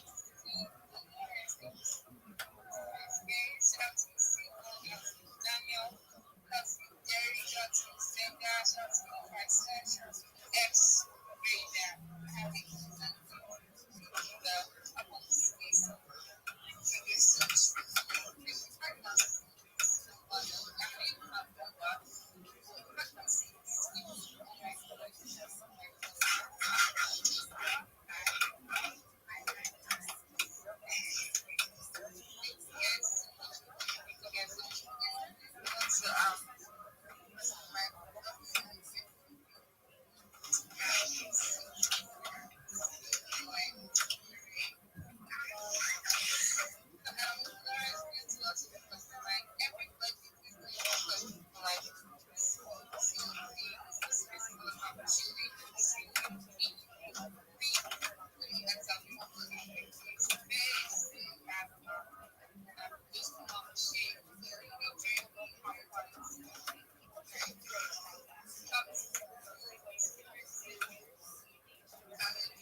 Sorry, Mimi, can you hear me? Are you busy? We can hear some background noise from your end. I don't know if you're busy. If you're busy, your host can take over. I think it's because we hear you. I don't know if it's just me.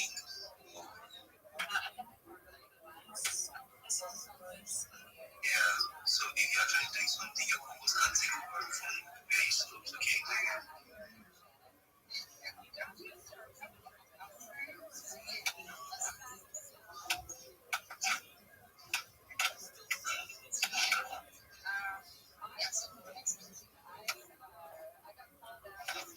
Mimi, we can't hear you. Are you covering the microphone, perhaps?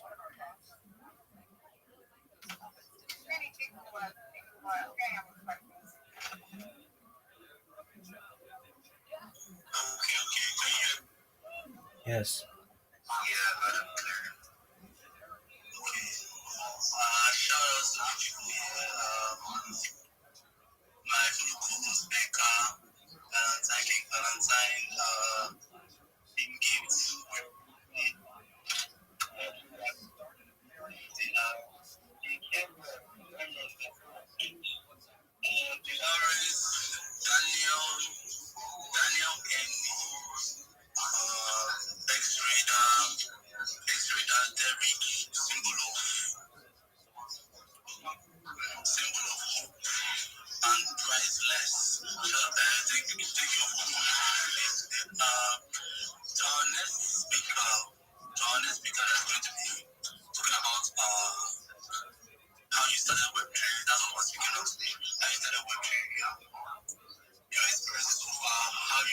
How the whole journey has been for you? Has it been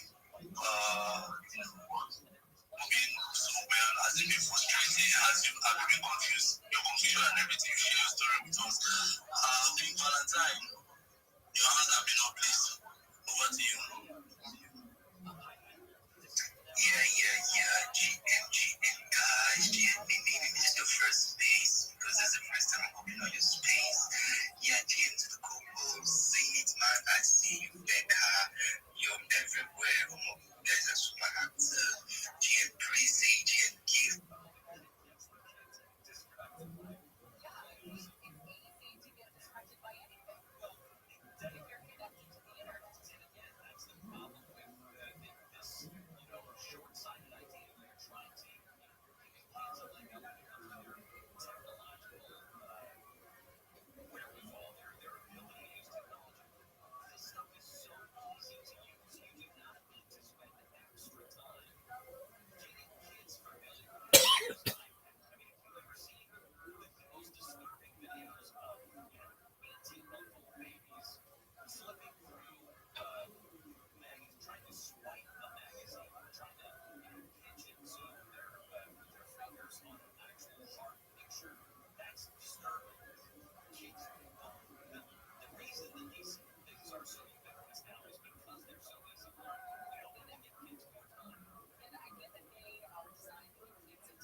Send some text in the text box, and I will be happy to read it out loud for you. You may also upload a document, ebook, or paste a link to a web page.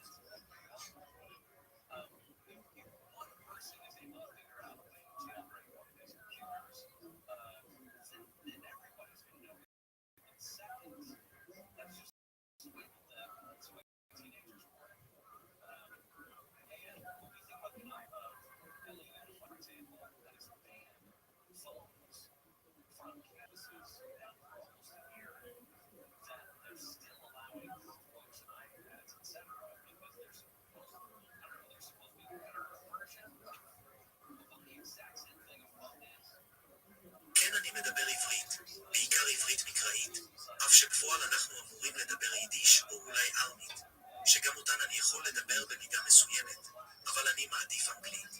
לכן, בואו נדבר אנגלית. זה נשמע טוב לך?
אני מדבר עברית, בעיקר עברית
Rabbi.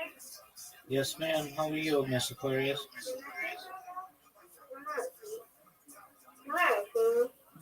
Okay. How are you? You're about to go get. Have you heard of an acai bowl? Yeah, I've heard of it. It's like a fruit. Yeah, I'm gonna go try it out. I hadn't tried it out with my coworkers, but we get my best friend, her friend, who's my friend now. She's gonna treat us, so I'm trying to get my stuff together. Okay. So we treat us to an acai bowl. Well, excellent. I hope you enjoy it. Please tell me what you think of it. I will.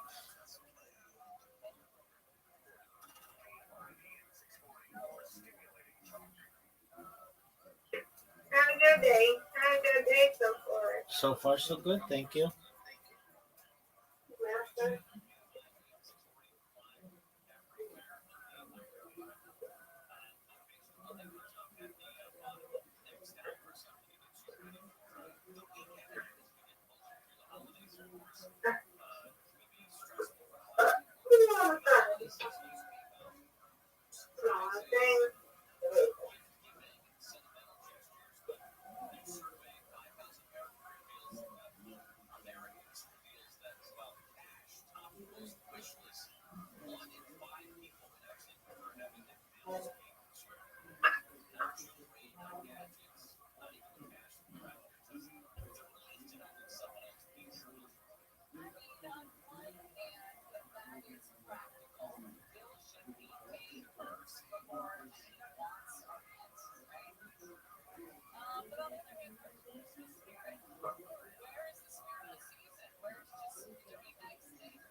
כן, אני מדבר עברית, בעיקר עברית מקראית, אף שבפועל אנחנו אמורים לדבר יידיש או אולי ארמית, שגם אותן אני יכול לדבר במידה מסוימת, אבל אני מעדיף אנגלית.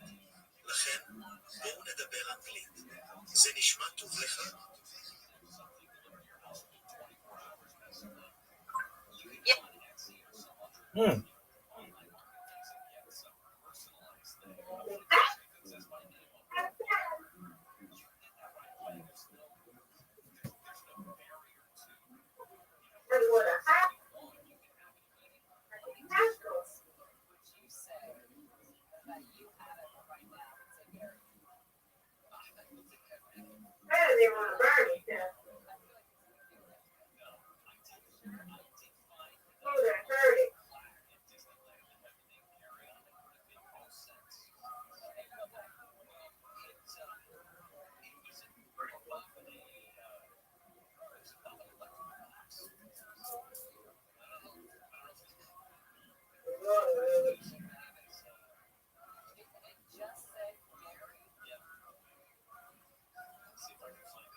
כן, אני מדבר עברית, בעיקר עברית מקראית.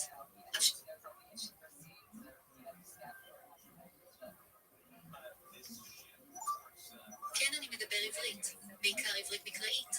אף שבפועל אנחנו אמורים לדבר יידיש או אולי ארמית, שגם אותן אני יכול לדבר במידה מסוימת, אבל אני מעדיף אנגלית.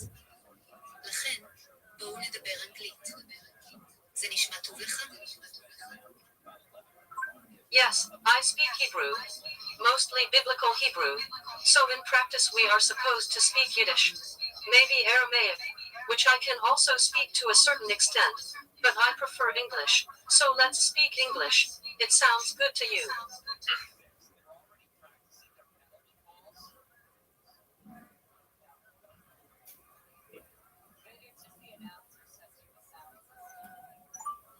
כן, אני מדבר עברית, בעיקר עברית מקראית, אף שבפועל אנחנו אמורים לדבר יידיש או אולי ארמית, שגם אותן אני יכול לדבר במידה מסוימת, אבל אני מעדיף אנגלית. לכן, בואו נדבר אנגלית. זה נשמע טוב לך? Yes, I speak Hebrew, mostly biblical Hebrew, although in practice we are supposed to speak Yiddish and maybe Aramaic, which I can also speak to a certain extent, but I prefer English, so let's speak English. That sounds good to you.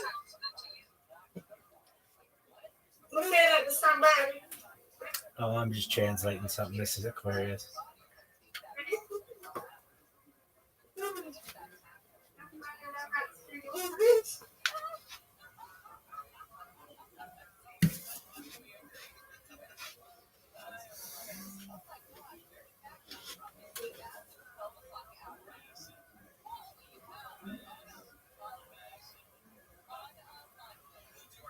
כן, אני מדבר עברית, בעיקר עברית מקראית, אף שבפועל אנחנו אמורים לדבר יידיש או אולי ארמית, שגם אותן אני יכול לדבר במידה מסוימת, אבל אני מעדיף אנגלית. לכן, בואו נדבר אנגלית. זה נשמע טוב לך? כן, אני מדבר עברית, בעיקר עברית מקראית, אף שבפועל אנחנו אמורים לדבר יידיש או אולי ארמית, שגם אותן אני יכול לדבר במידה מסוימת, אבל אני מעדיף אנגלית. לכן, בואו נדבר אנגלית. זה נשמע טוב לך?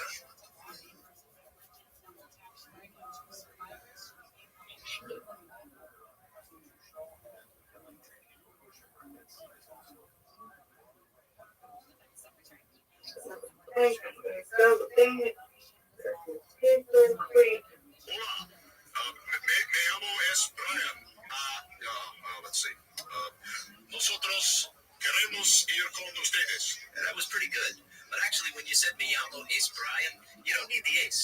Just me llamo Brian. Oh, you speak English? No, just that first speech and this one explaining it. You're kidding, right? Okay?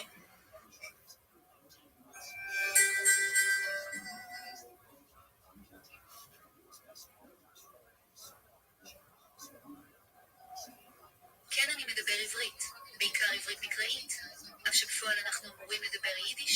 בינלאומית, שגם אותן אני יכול לדבר במידה מסוימת, אבל אני מעדיף אנגלית. לכן, בואו נדבר אנגלית. זה נשמע טוב לך? Yo, what up, Lacey? How you living? Hey, How'd you find out about me, Lacey? from a different server. Actually. Have we spoken? I think I joined yesterday and asked how you stayed on live so long, and then I left because I had to go. But Yeah, that's right. Okay, very well. So I stream my life 24 hours a day for world peace. I've been doing so for more than 4 years. Does that answer? 4 years? 4 years. Yeah, I have more data archived on the internet than any person in global history. Like constantly for 4 years? Yep, it's all archived. You can watch it live on YouTube. I'm live on over 20 different streams right now. Oh my god, Word, girl. that electric bill is really high. I have solar, so it's generally you actually get a rebate at the end of the year. Oh yeah. What is the Rabbi Silver podcast? Oh, it's just a podcast to which I was listening, and I like to listen to it. Oh, How about you, Lacey? What do you like to do? nothing really. You don't like to do anything? But it's just chill. Okay. I mean, don't we all? Do you have any hobbies? Drawing. Jewelry? Drawing. Oh, drawing. Okay, very well. I should have asked this immediately when you came in yesterday. Lacey, are you an adult? Yeah, you asked me yesterday. Oh, okay, I did ask you yesterday. Okay, good. Okay, excellent. So, not that anything goes on in here that's not adult, but or that is adult, but Yeah. I just don't want to talk with children. Okay, so you like to draw? Yeah. What do you like to draw? Like, I drew some anime the other day. Okay. Very well. I drew Luffy. You drew a loof? It's someone called Luffy. I drew it the other day. Okay, very well. And you found me from another server. Do you mind if I give you my full-on introduction that I tell everybody? Yeah, that's right. Excellent. I'm Rabbi Rothschild. I stream my life 24 hours a day, 7 days a week, 365 days a year for world peace. I've been doing so for more than 4 years. My streams go back to the pandemic queen, the death of a queen, the birth of AI, the coronation of a king, and everything in between. This is a life Truman Show, a real life Big Brother. This is a timeline and time cap of human achievement. In the 90s, Bill Gates coined the phrase king, and I'm making it true today. I'm king of the internet. I have more data archived on the internet than any person ever. In 2018, The Economist magazine stated that data had overtaken petroleum as Earth's #1 resource. And I have more data than any person, which is making me a very influential individual. I'm going viral, and when I do, I want to make you, your friends, your family all financially independent. I want to ensure that you have generational wealth if you don't already. And I want you to be able to start charities and philanthropic organizations of your own. How does that sound, Lacey? Yeah, that's good. Excellent.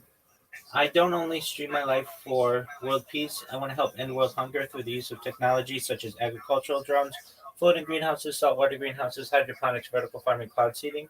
I want to help end world thirst. I'm sponsored by a cryptocurrency that's worth about $100 million. One of the things that we do is we build wells and water towers in developing nations for the benefit of the less fortunate. Additionally, I'm an advocate for the absolutely.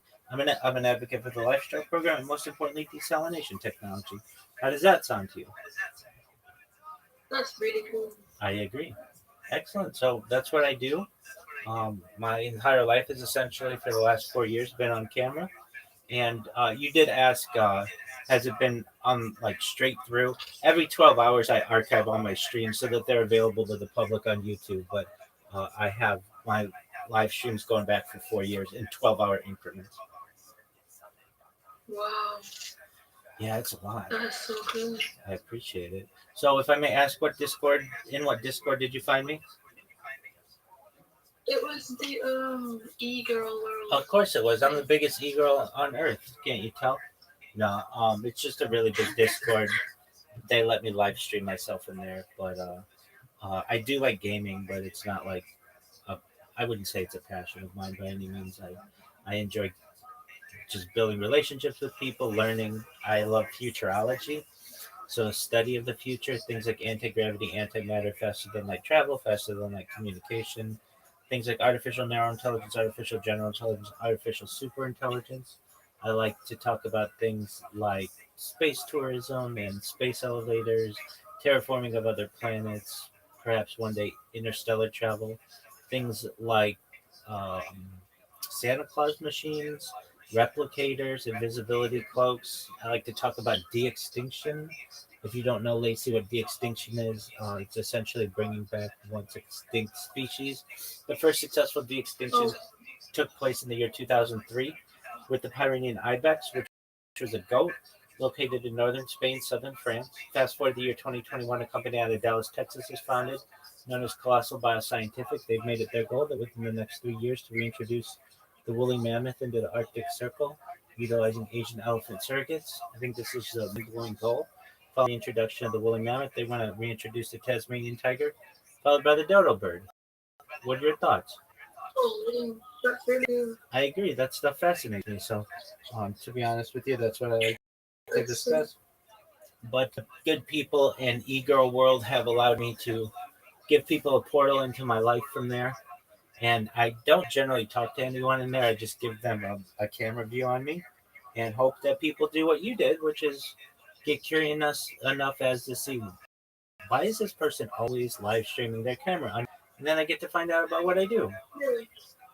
I noticed that you were in there quite a lot, so I was like, oh my god. 100%. So that's what I like to. Do you game at all? I do. Okay, what do you like to game? I play Valorant. Oh, okay, that's a fun game. That's a popular one. Yeah. Excellent. What other games do you play? Nothing really. I think I just stick to Valorant. All right. Do you ever play any like old school games? Like, have you ever played Super Mario Brothers? Oh, I have. Yeah, I played Mario on my Nintendo. Oh, wow. You have a Nintendo? Yeah. Like a Nintendo Entertainment System, the original one? Oh no, I saw the Nintendo DS. That's okay. Like just a little thing. No. I understand. Okay, so you have played regular Super Mario. Do you prefer being Mario or Luigi? Mario. Okay, excellent. Have you ever played Mario Kart? Yes. Are you good at it? I would say I'm okay. Okay, who do you choose to be in Mario Kart? And usually the princess one. And Excellent. what's her name? Princess Peach or Princess Toadstool? Yeah. Princess Peach. Okay, excellent. And have you ever played Rainbow Road? No, I haven't. Okay, that's okay. It's a level in Mario Kart. All right, excellent. Have you ever played Duck Hunt? No. Okay, that was a game that came out alongside Super Mario Brothers back in the day. All right. Do you play Grand Theft Auto? I used to, yeah. Okay, very cool. Are you excited for Grand Theft Auto 6 to come out? I am, but it keeps getting delayed. Word, girl. Yeah, so it was going to come out May 26th, 2026, and now they pushed it back to November 19th, 2026. Do you think they'll push it back again? Yeah, definitely. Okay, so we're never going to I get think it. it's really Okay. What Grand Theft Autos have you played? What Grand Theft Autos have you played? I played GTA 5 and the one before. Okay, so Grand Theft Auto 5, and then would that be Grand Theft Auto 4? Yes. Okay, you've never played Grand Theft Auto San Andreas? No. Oh, you're missing out. That's a fun one. Okay, you've never played Grand Theft Auto Vice City? No. Oh, okay, that's a good one too.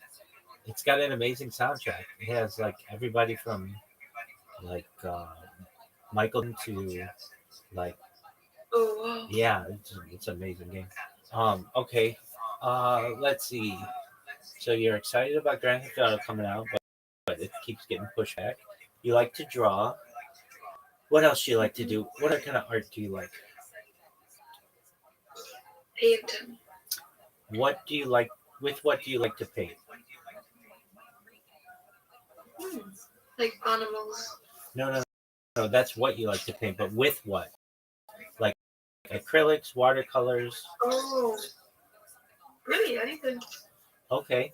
You like to. Okay. And you like to draw. Do you like to draw with pencil or marker or crayon? What do you like? Pencil. Okay, like colored pencils. I think I use like a regular pencil and then like cut over it and stuff. Okay. What's the outline and stuff? Excellent. So just like a Yeah. do you usually get like all kinds of graphite on the palm of your hand or like on the where Yeah. same here. And so I have to be really careful about like smearing it because that can ruin your picture. Yeah. All right. Do you ever use marker to draw? Not really, because I think it looks better with pencil. Okay. How about charcoal? I've never used charcoal. You've never used charcoal? Oh, you should try it. I bet you would love it. It's a lot like pencil, but it really connects you to like primitive drawing. Like this is what people used to have to use on like walls and stuff. So it's interesting, but you don't have as much perhaps um, detail orientation as you do with pencil, but you can really get a good sense of shading, I would say, with charcoal. So if you've never tried it, it's something you definitely should try. Okay. Do you play any sports, or have you ever played any sports? I played basketball. Okay. What position did you play? Huh? What position did you play in basketball?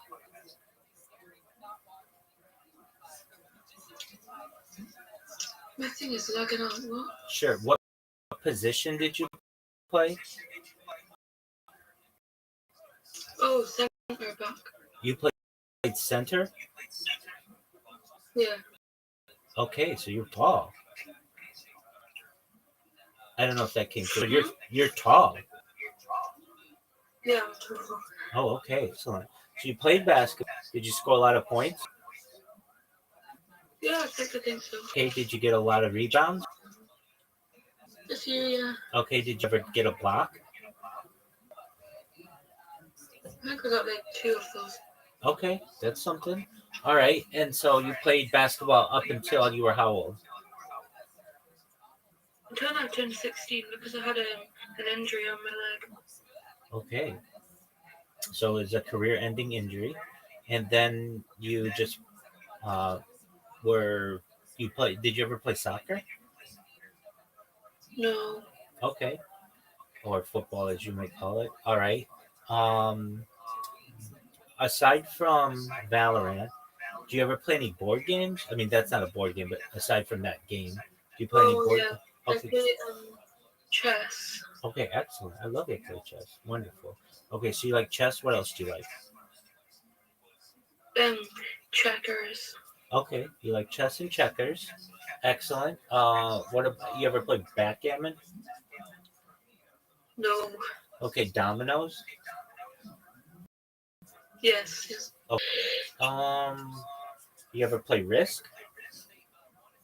Yes. Excellent. The game of world domination. If we were playing Risk, where do you like to start? Where do you like to have most of your troops?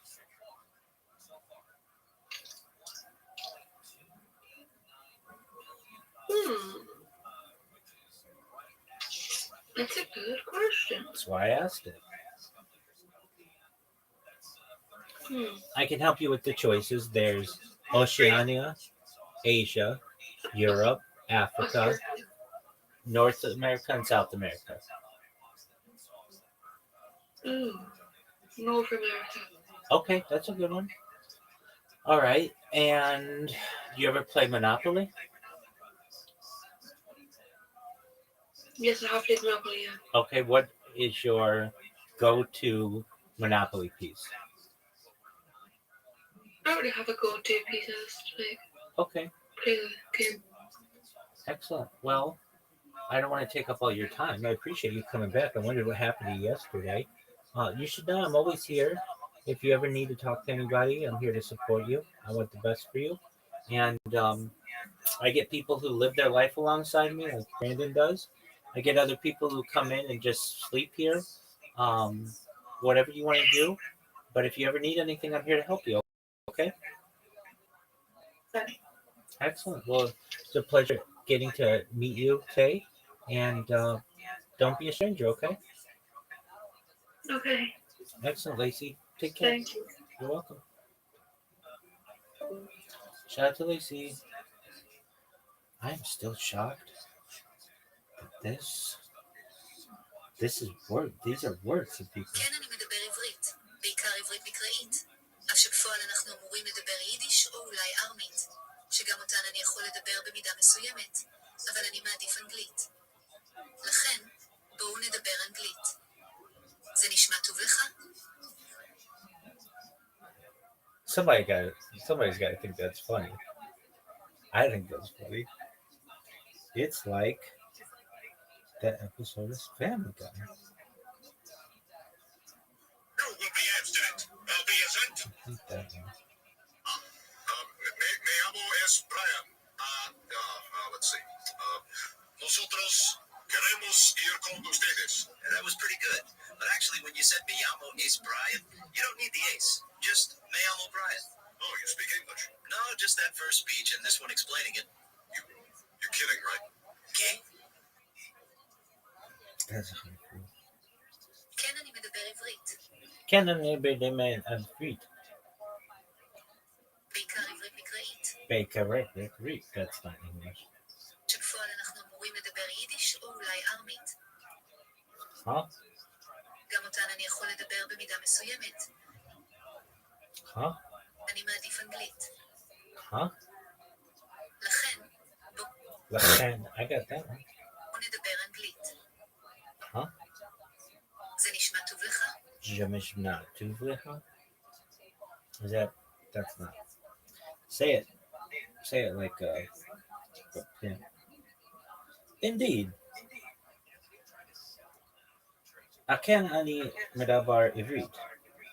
Berkar ivrit mikrari. Avshe befal anakru amurim ledaber yiddish uval aramit. Shegam otam ani yachol ledaber be vida Mr. Uramit. Aval ani ma'adaf anglit. Lachen huo nedaber anglit. Si nishma tov lecha.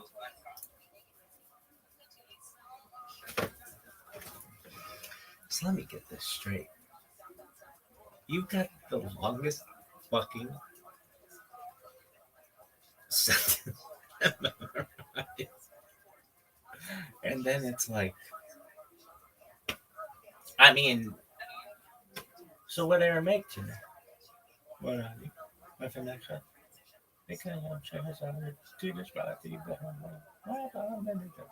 Really? Oh yeah, I got that one down like a motherfucker.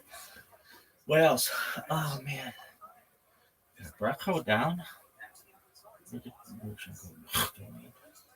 Well, that's an Aramaic. Bed. So you've got that. Yeah, dog. What else you got?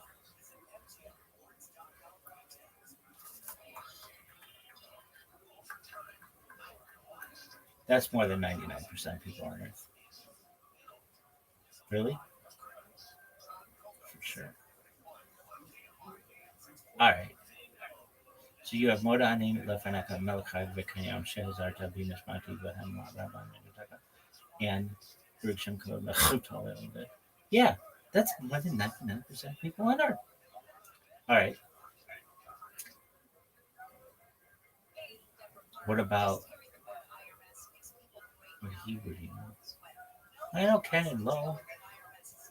Really? Yeah. What else? Rockhold. Looking at another bomb shelf on there. Looking at another bomb. Sure. Looking at this this is all for educational purposes. Looking at another bomb shelf on there. Oh, duh! What does that mean? Thanks for everything, baby. Really? Yeah, I will go and do it. Alright. What else? Looking at another one. Raymond in Zona. Or as Ashkenazi pronunciation, looking at another one. Raymond in Zonas. What else? Yeah, that's for cake and shit. Cookies. Alright, what else? Shell calls for like everything. You can do that with anything. Ramen, pizza. Not pizza, but you just have a little, I guess. Alright. There's Hamochi. Alright. What's that? That's for fucking bread. What else? There's Vermont. Looking at the Alright, what else? Looking at an Amazon.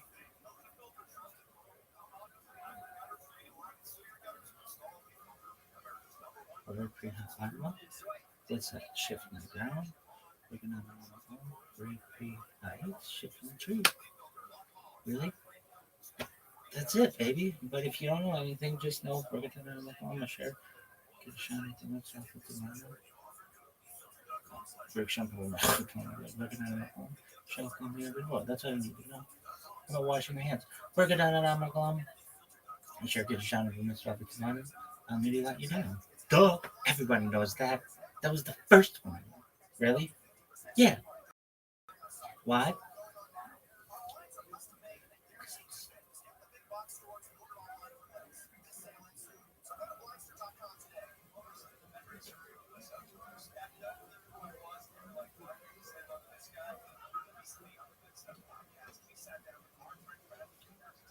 Dog, it's gonna take me so long to learn that one. Not really. If I fucking do it the way I did. But the woman says it so quickly. You read? Hachen. What is this shit? Alright, dog. If I do it the way I learned, what's that thing? Like my shit for being a Freemason? Hachen ani medaber ivri. Bekar ivri mekrari. Shebechafol. Anaknu amurim ladaber Yiddish or ulai aramit shehgam otan ani yachol. This is one fucking sentence? Who speaks? Indeed, I speak Hebrew, maybe biblical. Though in practice we are supposed to speak Yiddish or Aramaic, which I can also speak to some extent. But I prefer English. What Yiddish you know? Oh. What's a Yiddish phrase? Well, I could that's true. But it's Yiddish too.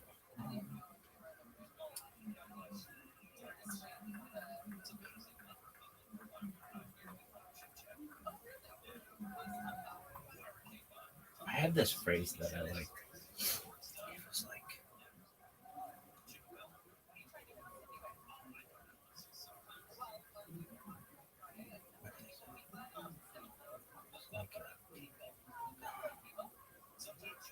sharp dress man.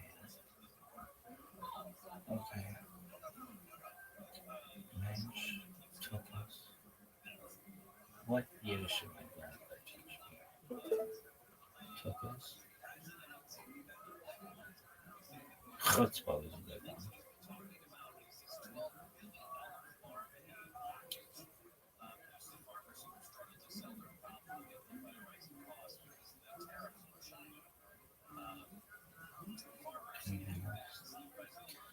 Name 10 Yiddish words. Glitch, mensch, chutzpah, goy.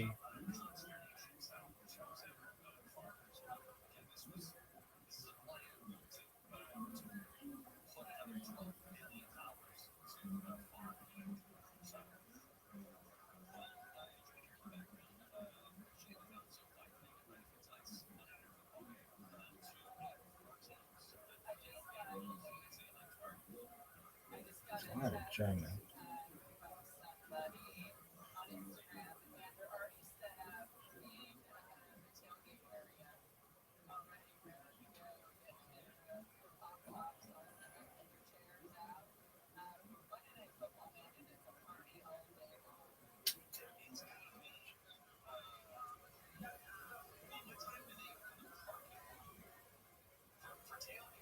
Shakers? Shiksa? That's 7. I can name more historically black colleges and universities for sure. Really? Doing that something, I'm gonna make this language into a fucking global language. It's crazy. 3 more, big dog. You can name more historically black colleges and universities than you can Yiddish words at this moment. Oh, for sure.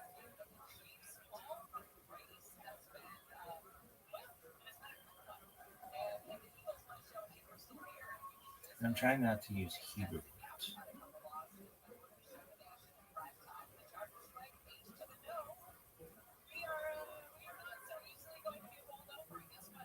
Good Shabbos.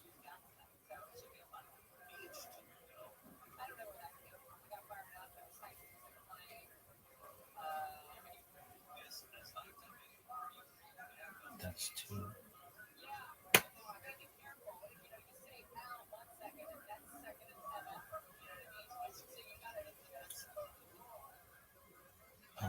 If I think about it, I probably can do more. Okay, Tish. That's like table. But it's also like a party. Really? Yeah. You know more historically black colleges and universities? Point.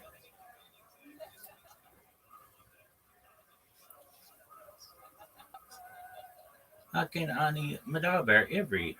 Bekar Ivri Makri. Avshe Bafal Anaknu Amurim. Madaber Yiddish O Ulai Aramit. Shegam Otan Ani Yakol. Madaber Bemida. Meshuyamet. Aval Ani Ma'adef Angli. Lakin Bo'u Nadaber Angli. Zainishma Tov Lecha. And they're gonna be like, what the fuck was that? And I'm gonna be like, okay.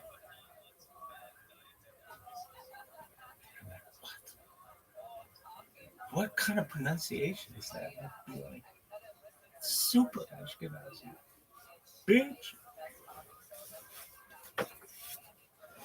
This is like when Superman came to fucking Earth from Krypton.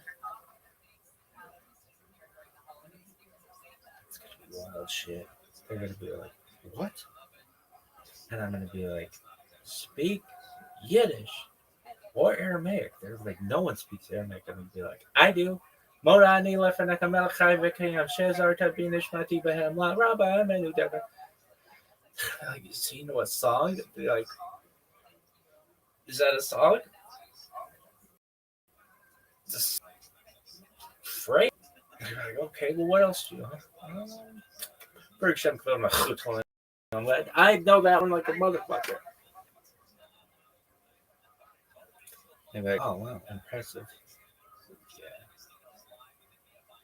And then I'm going to learn everything. I'm going to learn all the languages.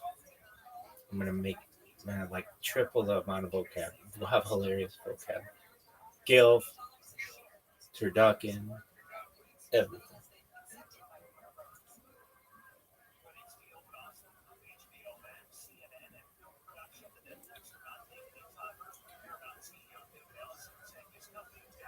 Aken ani medaber ivri. Aken ani medaber ivri. Did you just fucking say? Aken ani medaber ivri. It's like a computer taught you how to speak.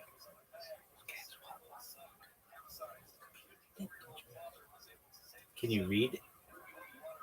Yeah. Oh, yeah. Way better. Really? Yeah. Can you? Like,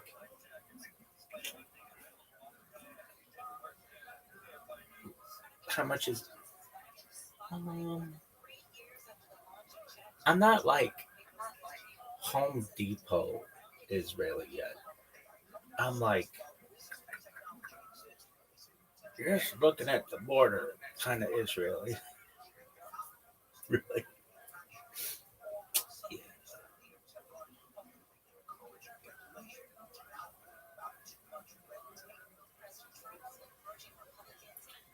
I'm not even at the border yet. I'm like somebody who heard about the United States from Mexico. That's really what it's like. Farizzi? Yeah, what the fuck is this bullshit here? This is the worst. I need to show myself. Oh, watch somebody's like, oh, I know, I know Yiddish. Ah, okay. Then let's speak Aramaic. I was born in Arabia. Is that a thing? Who the fuck are you?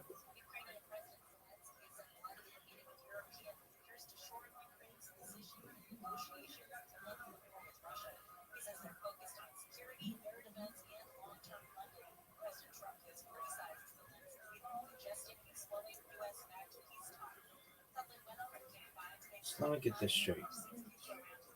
You know, like the longest fucking sentence in Hebrew? Like that motherfucker from the truck in Family Guy? Oh, yeah, there's like everybody. What is this bullshit?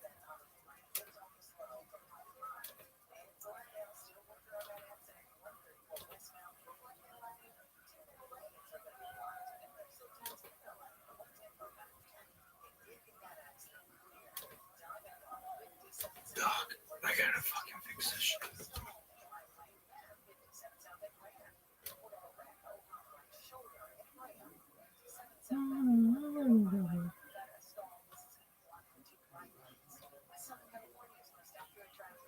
Rouse, no English.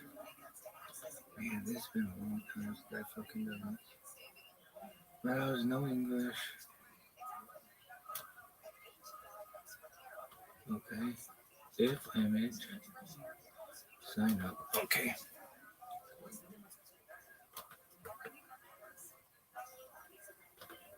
Copy. Paste. Capture.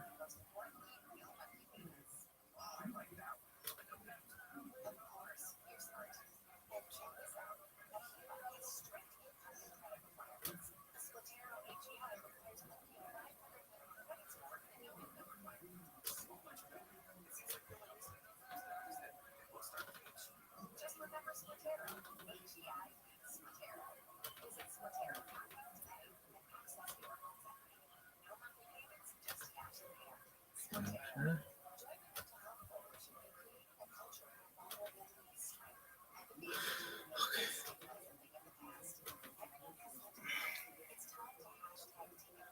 And you're gonna make this language big time. Oh, for sure. But mostly, what biblical Hebrew do you know? Another name of God, but I didn't know. That's probably the first word I knew. Is it? Oh, for sure. Really? Uh-huh. All right. What else do you know? Israel. I know that word. Jerusalem. I know that word. What about you? I think I figured it out. Anything else?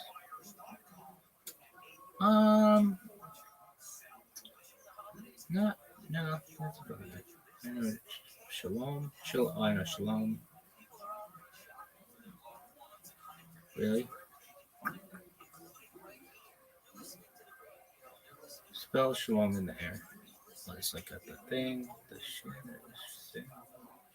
the thing, and then what? And then it's like a thing, and then there's like a dot, L, Lamed, and then another dot, and then M, which is like this, with like a thing on it. That's actually better than I thought I'd do. Alright, you ready to fucking show you? But I can show myself the motherfucker. If I can memorize the blah blah blah blah blah, I can memorize that phrase. But then I don't know what someone says after it. If they say Ken, then I know they're cool. If they're like low, and they're fucking. I just told you how we're gonna talk. We're not even supposed to be talking in that fucking language.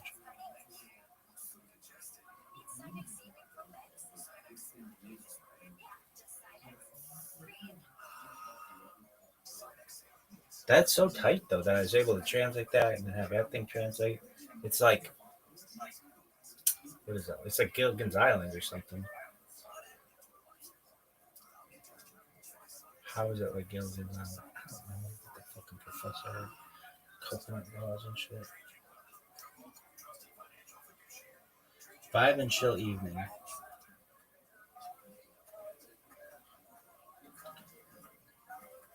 Is anybody talking? Do you join the train?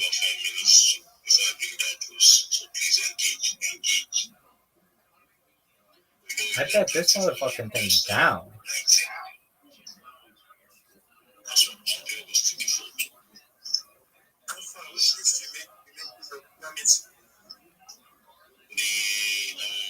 Who taught you to speak that way?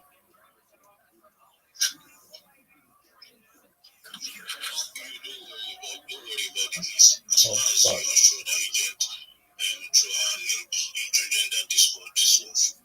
Computers? Who gets spot computers?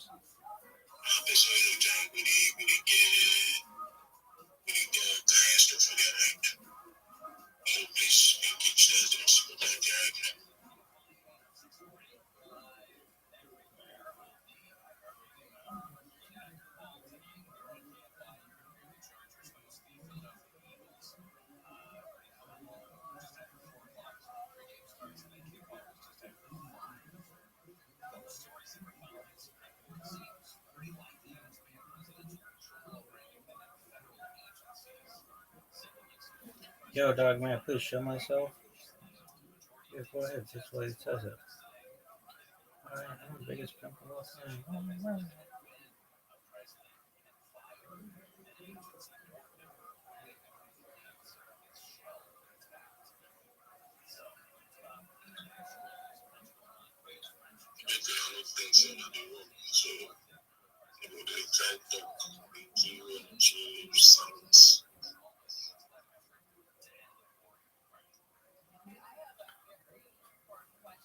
Shin.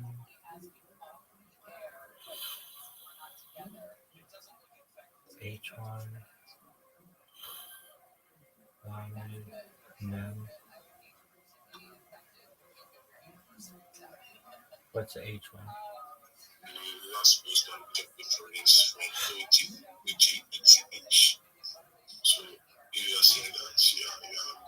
Yo, this motherfucker needs to call on me.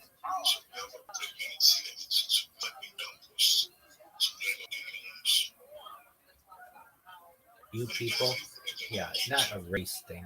The people who suck at hosting spaces, those people, they're the worst. Are they a protected class? Shitty space hosts? No.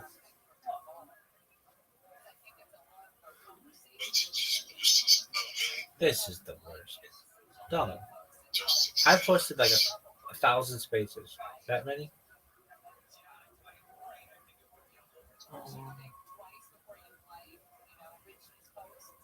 Probably pretty close in my entire life. Probably pretty close. And well, when somebody requests, there's like a thing, and you're like, oh, go ahead and speak.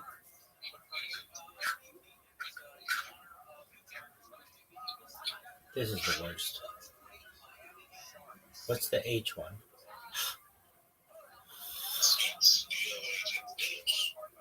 I do. That's why my fucking hand is raised, dog. Het. There you go. Shin Het Lamed Mem.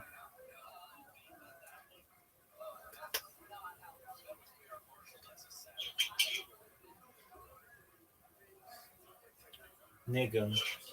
Come on, you little bitch. Call on me. This is the worst. Yeah, we can fucking hear you, dog. They're not calling on me, so no one gives a shit. No, you're not rugging. Go.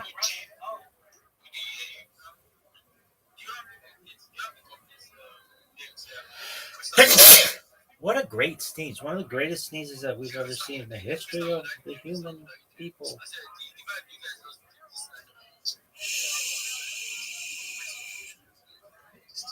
Yo, dog. This is the worst.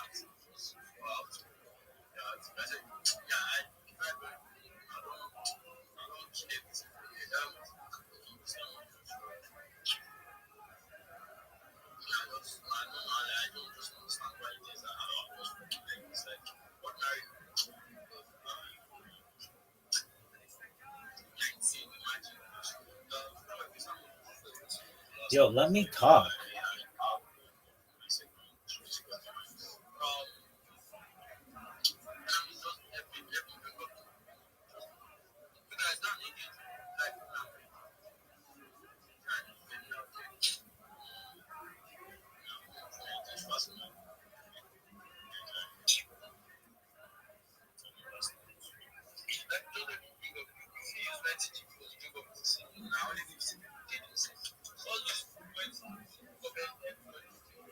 Who's this bitch?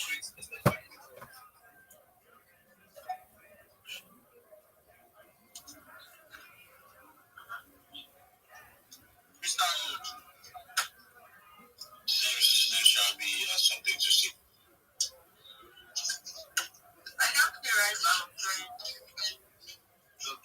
I'm gonna blow the fucking doors off this place.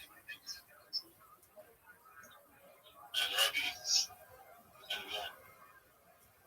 Thank you. May I please share my project with everyone?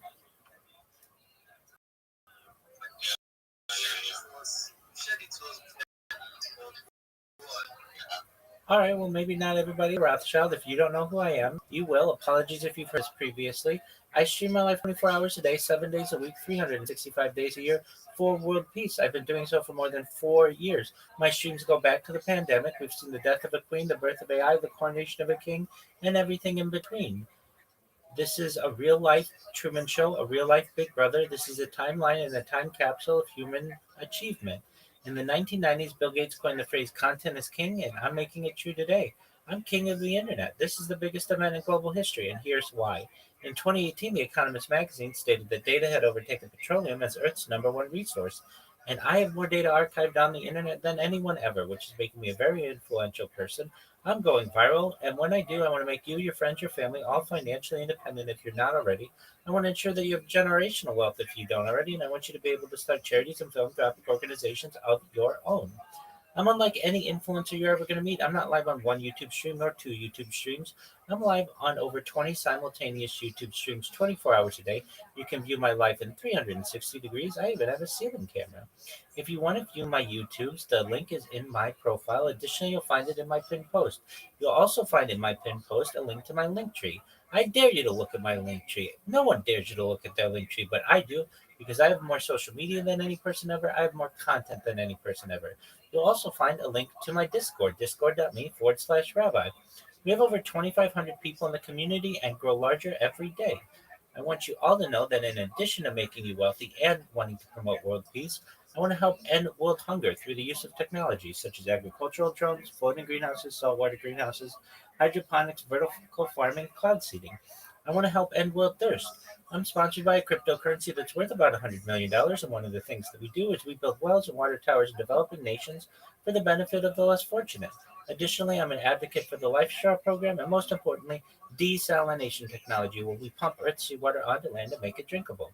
If you're a reply guy, if you're a Web3 marketer, you're a raider, you're a shiller, and you want a free mentor, coach, and friend, send me a follow. I'll follow you back. Send me a DM. I will respond. I want you all to know that I'm here to support you both personally and professionally. I'm here to have a positive view on the future. I'm here to have an optimistic view on your projects. And most importantly, I want to give people hope. And with that, I sincerely appreciate the opportunity to share. Alright. Thank you for that, Rabbi. So you guys, if you want to like get to know him much more better, you can check out his YouTube. You can check out his just check out his link tree. It's on his profile, right? And check. Yeah, it's on his profile. You can check out his link tree to get all the links to his social media handles to get to know him better. So thank you, Rabbi, for telling us about your project. If anybody is interested to do also to join any of your social media handle. Lastly, you have flashing emojis. You do not retweet this piece. And you do not tag anybody. Please do that before you answer to mic.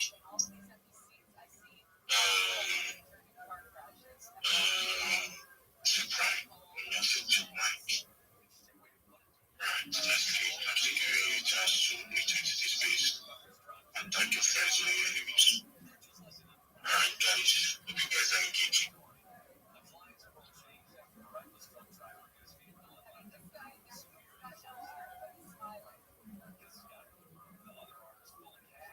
You didn't have that as well memorized. I'm tired.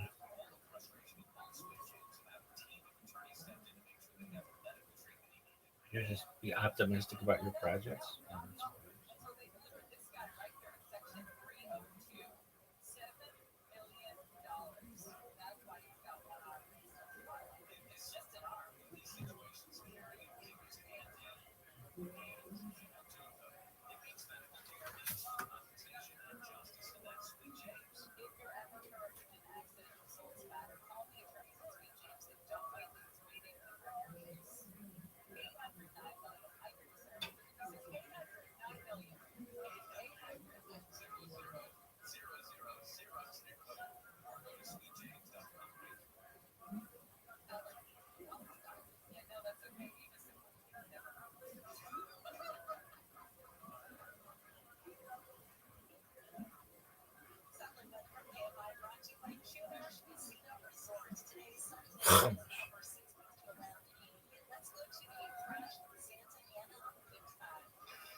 See anybody to hire me, continue like that. Like after 1 month, then I finally landed. The thing is that jobs, trading, and small. I said, okay, so that's the way to succeed because I don't even want to do anything job again.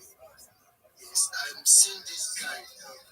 This guy has to follow me.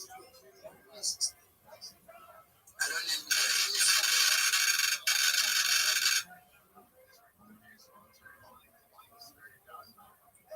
So Zeno was like, I should yapping and joking. I just want to work join. So that's actually my journey so far. It's not as if I did anything good.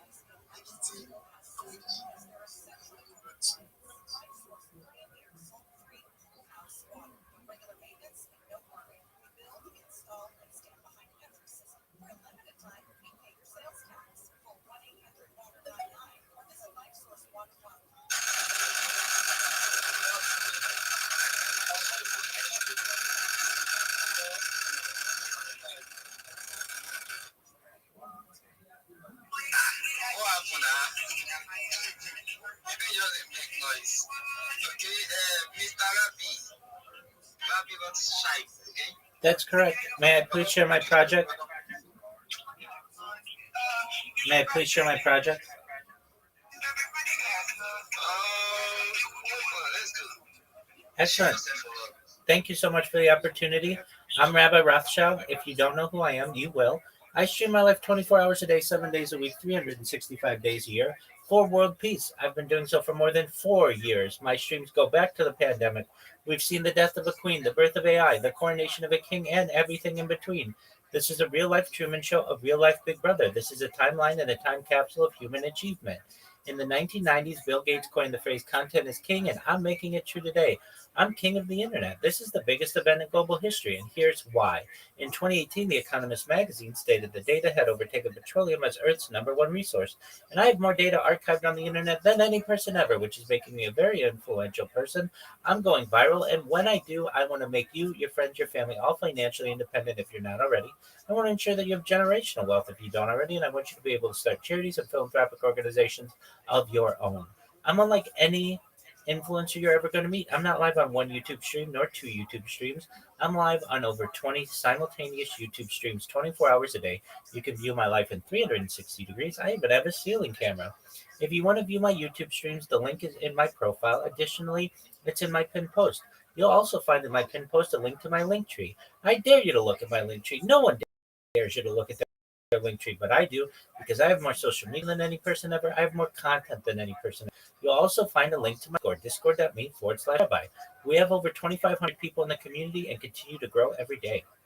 In addition to making you all wealthy and wanting to promote world peace, I want you to know that I want to help to promote an end to world hunger through the use of technology, such as agricultural drones, floating greenhouses, saltwater greenhouses, hydroponics, vertical farming, cloud seeding. I want to help end world thirst. I'm sponsored by a cryptocurrency that's worth about $100 million. And one of the things that we do is we build wells and water towers in developing nations for the benefit of the less fortunate. Additionally, I'm an advocate for the LifeStar program and most importantly, desalination technology, where we pump Earth's seawater onto land to make it drinkable. If you're a reply guy, if you're a Web3 marketer, you're a raider, you're a shiller, and you want a free mentor, coach, and friend, send me a follow. I will follow you back. Send me a DM. I will respond. I want you all to know that I'm here to support you both personally and professionally. I'm here to be a positive person in your life. I'm here to have an optimistic view on the future. And most importantly, I want to give people hope. And with that, I sincerely appreciate the opportunity to share.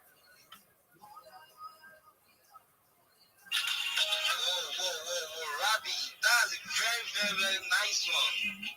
I really appreciate that. It's a nice one from you. I bet people go and check out this project, check out what he's building. I can trust I trust because of what he's saying. He's a good guy. Okay. But Daniel, please, I want to offend you because I have one very important person here that he has been here since, and I would like to hear from him. After him, I will allow you to talk. Van, Mr. Van Dam, what's up? Can we get to know you? No, Van Dam. My name is Van Dam. Actually, I think I entered the group this course, I think it's my friend. I think it's one of my friends, this I think. This course now. I'm not sure. Probably someone on this page though. I just have focused since when it's science book I was seeing around, so I just have focused. Can you guys hear me on road? Yes, we can hear you. You are very, very audible. And that's a nice one. You are a tiny back. Yeah, I'm insane. Yeah, I'm insane. That's a nice one. Keep saying the sign, bro. One of the lights open just keep bullish your sign. Yeah, sure. Now, Daniel, the mic is yours. Let's get to know you. Gina and everyone, the host or the presenter, you have a noisy background, but I can barely hear what you're saying. But thanks to intuition and all that. Gina and everyone, hashtag my leader, not calling send it up, I greet you. You're waiting for WhatsApp, costing me for Twitter again. I greet you, my leader. Right, I can see you. Hashtag please, yeah, Andy now, I like to be a true every time. He's not even here. Your wife don't understand. Who goes the wife now? I mean, who signed the wife? Wait till I know which wife. Don't set up my own place. Rems. No, that short them will be doing anything. My V. Wait, now my baby didn't go short them. I mean, I had to be a baby short them. I don't understand. And again, I want marry. I mean, who are not telling her yet? I'm like, babe. You don't know. What I know, they already.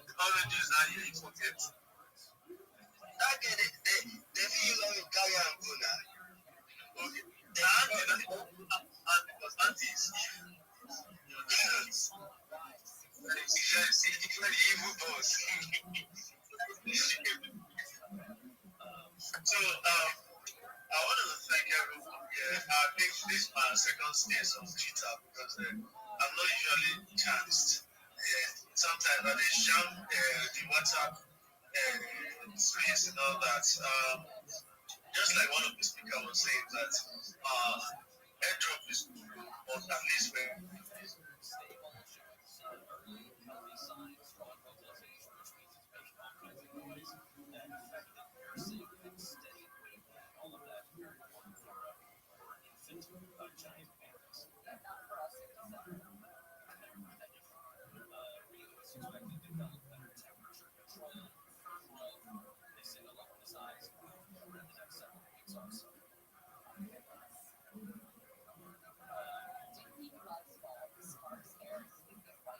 Potential.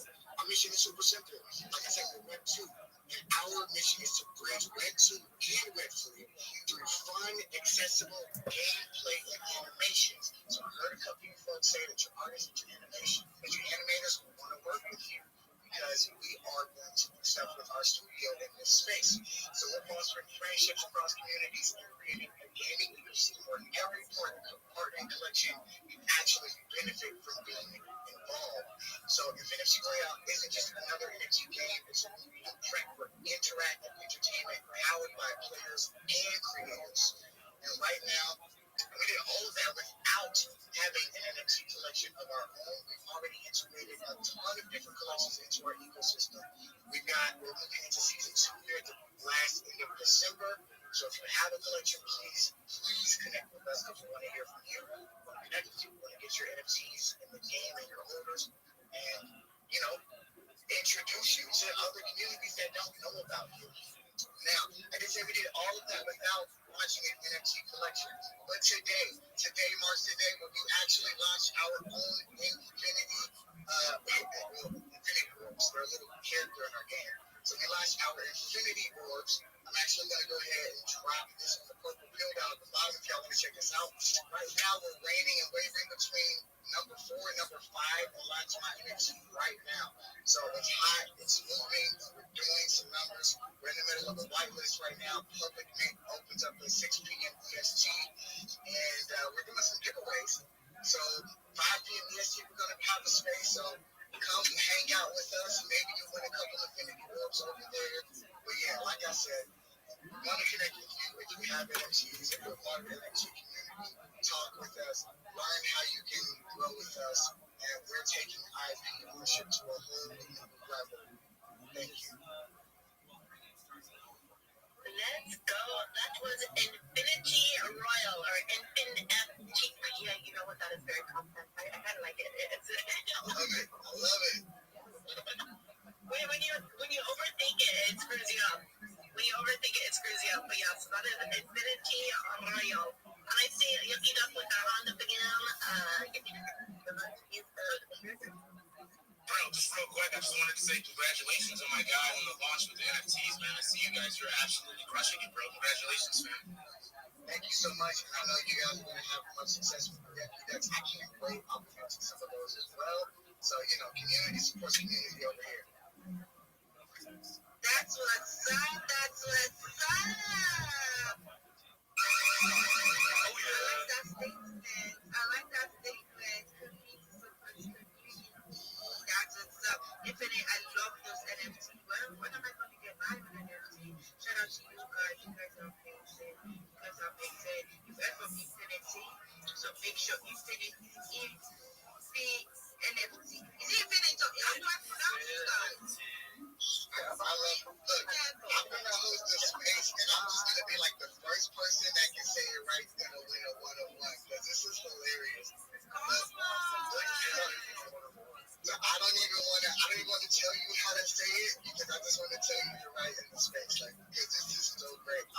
We gave away physical card packs to people at a convention, at a Comic-Con here in Atlanta, for people who could say it right. We released a clip, and it was like only 2 people. It was so hilarious.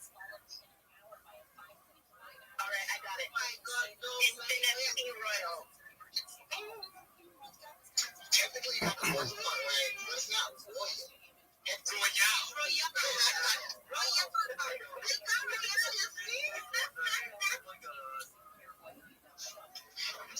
do like this. Well, the nutrients, Yoki Doki, and you and I, we're going to share the NFTs with you. That's the way, because that's how it's done. But shout out to you, Infinite. Bruno, Infinite Royale. And you know what? At this point, you guys can laugh at me, but in my heart, I know I pronounce it right. In my heart. So if you can't hear me pronounce it right, bro, that's on you. That's on you. Look, you're lucky this isn't a recording space because you would have got clamped. Infinite I'm not going to try anymore. Infinite Royale.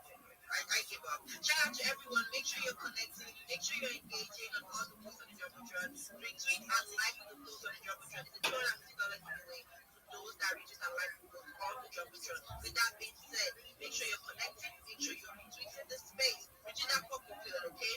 Let's get it to 300. We're at 231 right now. Let's get it to 300. Make sure you're connecting, you're vibing, you're liking, you're engaging on everyone on the walk on the space. And with that being said, let's hear from another speaker. David, you had your hands up. David, what's up?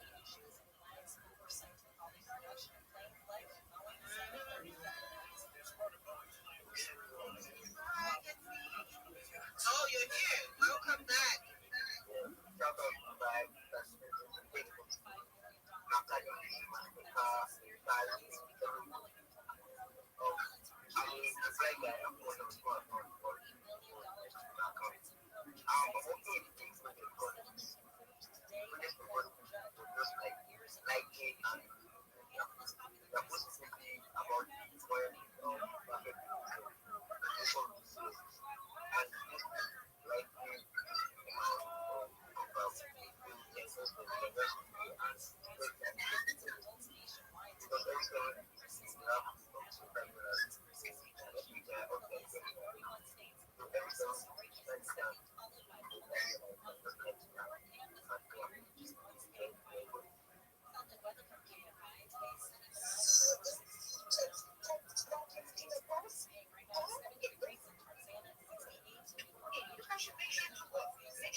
We have Nitix also speaking about the $5. And we have Dixon also now speaking about its trading platform where you can earn money every week.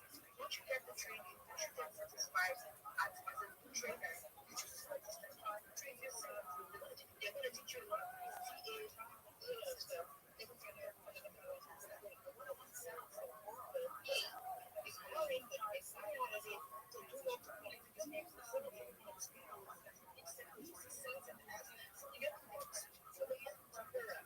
experience very, very and also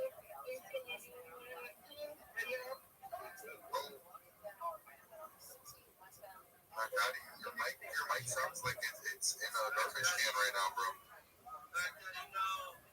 Daddy's mic sounds like it's easy right now, but bro, one thing that I wanted to tell everybody is, guys,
Hey, I got a question. Can you help drop shit?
gonna keep YouTube.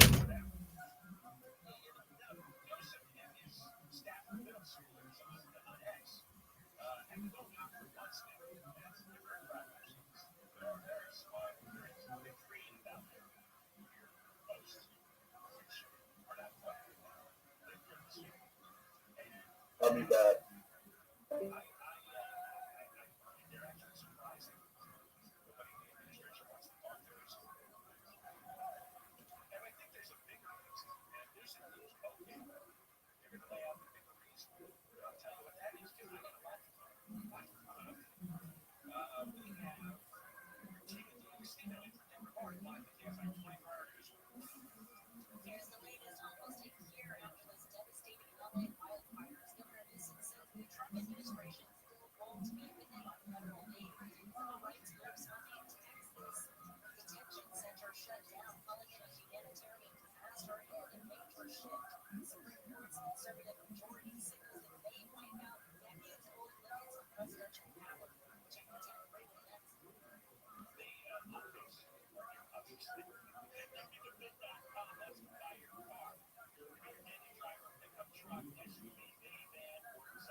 Out here, didn't sign up for this, but whatever.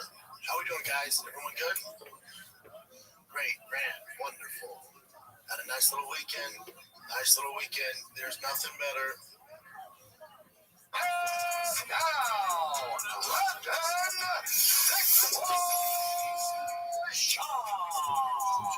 yes, sir. What's poppin', fam? How is everybody? It is Monday, December 8th at 9:26 a.m. on this glorious, crispy ass Austin morning. It's cold out here. Didn't sign up for this, but whatever. How we doing, guys? Everyone good? Great, grand, wonderful. Had a nice little weekend. There's nothing better than when my son has a travel ball tournament in the day and he plays well, and then have a big UFC pay-per-view at night. That is pure heaven for your boy. That is the perfect Saturday for your boy. There's nothing better. He played on like a hybrid team, majors and AAA. It's like a hybrid of them, and it's just for this Grinch tournament. It's the last tournament of the year. The parents have to want to do it, so the parents cover it, not the organization, right? So it was fun, man. The kids got to wear Grinch socks. Some teams even had Grinch jerseys, which is lit, which hopefully we have next year. He pitched. He gave up one hit, and it was an error on the first baseman. Should have been a no-hitter. Gave up one hit. Should have been 0. He pitched 3 innings, struck out 6. Gave up one hit, but it was an error. So in my book, that's a no-hitter. But the kids cook him, man. There's nothing better. When he does well, the team does well, and you have a UFC at night, buddy, that is heaven for a dad. There's nothing better. When your boy is fresh off the plane from a little get-together in Franklin, Tennessee. Ever heard of it, Jen? Nope. Me neither. Franklin, Tennessee was where Tucker Carlson had his annual Christmas party. I've been invited probably twice. You guys know me well enough by now. I don't go anywhere really these days. This one I couldn't turn down. My boys were there. Dave from Diesel Brothers. So they were going, and I was a little, I'm close with them. So I was like, all right, if they're going, at least I know someone is a cowboy-themed party. Even though Theo in that picture was just like, I wear what I want, that's Theo, but it was a cowboy-themed party. I didn't see people like, oh, you moved to Texas now, you're wearing a cowboy hat? Nah, bitch. Nah, dumbass. It's a cowboy-themed party. I had about an hour and a half to get ready for this thing to figure it out. I got literally on a day's notice. Not even an hour's notice. I had 2 hours to make the plane that they sent me. And cowboy-themed party. Your boy's from Denver. I'm a city boy, so I'm a city slicker. So I called my wife. I'm like, it's cowboy-themed party. See what I got in there. That is her cowboy hat. That's my wife's cowboy hat. She had me wearing a bolo tie. I have nice boots, the YSL boots, but they look like cowboy boots. Those work. You would have fit right in this party, Jim, with cowboy attire. But my wifey had me with a bolo tie, and I'm sitting on the plane, and I'm like, I look straight naked. So I took the bolo tie off, and it worked. And I was getting anxiety because someone called me the freaking weirdo here. People so famous. What am I going to do? I don't know anybody. And then I walk in, and it's like, if I go to heaven, it's probably going to look like this because all my friends were there. That's awesome. Theo was there. As soon as I walked in, me and Theo just freaking hugged like it was Jenny and Forrest Gump. We just shut down the whole party. I spent all night with Theo. It was just me and him just clowning people. So stupid. Some of the shit he was saying, dude. So him and Candace Owens, they're basically neighbors. So he's Uncle. Theo's a lot of kids' uncles. That's Uncle Theo. So my kids call him Uncle Theo. Candace Owens, kids call him Uncle Theo. Theo's the best uncle. He's so much fun. He's so silly. My kids love Theo, right? Rogan's daughters love Theo. He's Uncle Theo to so many people, dude. And me and Candace were just shooting the shit, just talking shit, dude. And we started talking about Cash Mandela. I go, I just don't trust a guy with his eyes. And Theo goes, yeah, Cash Mandela had FBI, dude. He was so stupid. He's so stupid. This is what's great about Theo. He's the same guy, whether it's Donald Trump, Candace Owens, or just some regular dude at 7-Eleven. He's he's just French cheese. Fucking so I want to tell you guys I can't say. I'll tell you off air. And for the count, I'm sure we'll get to a bucket. Buddy, I was fucking rolling, man. And then you'll love this shit. So me and Theo are chatting, catching up, right? And then Jelly Roll walks in. And the whole party, Jelly Roll is not right. Jelly Roll walks in, and it's the hoops. I'm by far. Tried to launch a project last night. Couldn't make it happen the right way. We have Rabbi Rothschild in here. So want me to contact no see. Yeah, boys, let's see if we can cook for like an hour or so. I'm excited, bro. I haven't read the space in a little bit, bro. Make sure you guys are requesting though. There's got a bunch of people up here.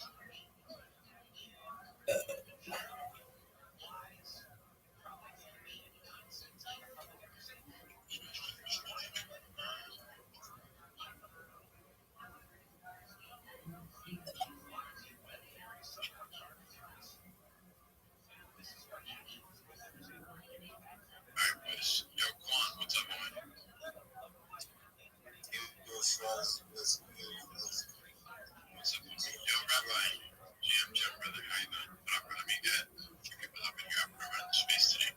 Yo, Rabbi, you can unmute on me. How you doing? Every day's a holiday, every meal's a feast. How are things in your neck of the woods? What the fuck, bro? Why do you always speak so fast? I got things to do, people to see. I see, bro. How you been, bro? How you been doing? I've been well, thank you. How have you been? Bro, grinding, you know how it goes, man. Every day something new, bro. I'm telling you, bro. Most certainly. Thank you so much for the opportunity. I'm Rabbi Rothschild. If you don't know who I am, you will. I stream my life 24 hours a day, 7 days a week, 365 days a year for world peace. I've been doing so for more than 4 years. My streams go back to the pandemic. We've seen the death of a queen, the birth of AI, the coronation of a king, and everything in between. This is a real life Truman Show, a real life Big Brother. This is a timeline and time capsule of human achievement. In the 1990s, Bill Gates coined the phrase content is king, and I'm making it true today. I'm king of the internet. This is the biggest event in global history, and here's why. In 2018, The Economist magazine stated that data had overtaken petroleum as Earth's number one resource, and I have more data archived on the internet than anyone ever, which is making me very influential. I'm going viral. When I do, I want to make you, your friends, your family all financially independent if you're not already. I want to ensure that you have generational wealth if you don't already, and I want you to be able to start charities and philanthropic organizations of your own. I'm unlike any influencer you're ever going to meet. I'm not live on one YouTube stream nor two YouTube streams. I'm live on over 20 simultaneous YouTube streams 24 hours a day. You can watch my life in 360 degrees. I even have a ceiling camera. If you want to view these YouTube streams, the link is in my profile. Additionally, you'll find it in my pinned post. You'll also find in my pinned post a link to my link tree. I dare you to look at my link tree. No one dares you to look at their link tree, but I do because I have more social media than any person ever. I have more content than any person ever. You'll also find a link to my Discord, discord.me/rabbi. I invite you to join our community. We have over 2,500 people and continue to grow every day. In addition to making you all wealthy and wanting to promote world peace, I want to help end world hunger through the use of technology, such as agricultural drones, floating greenhouses, saltwater greenhouses, hydroponics, vertical farming, cloud seeding. I want to help end world thirst. I'm sponsored by a cryptocurrency that's worth about $100 million, and one of the things that we do is we build wells and water towers in developing nations for the benefit of the less fortunate. Additionally, I'm an advocate for the LifeStar program and, most importantly, desalination technology, where we pump earth seawater onto land to make it drinkable. If you're a reply guy, if you're a Web3 marketer, you're a raider, you're a shiller, and you want a free mentor, coach, and friend, send me a follow. I will follow you back. Send me a DM. I will respond. I want you all to know that I'm here to support you both personally and professionally. I'm here to be a positive person in your life. I'm here to have an optimistic view on the future. And most importantly, I want to give people hope. And with that, I sincerely appreciate the opportunity to share.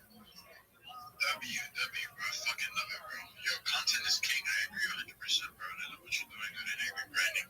Literally, bro, I saw you in the Big Separate Discord for days on no end, dog. Just chilling with your camera on, sleeping, eating, doing absolutely everything, bro. So, my flowers go out to you 100% for your fucking growth and your content, brother. So, I appreciate you, bro. And boys, you guys have my boy Rabbi Rothschild is doing. Make sure you guys don't fucking follow. Make sure you guys show him some love, bro. And, yeah, boys, alright, so real quick, we're gonna drop $100 giveaway.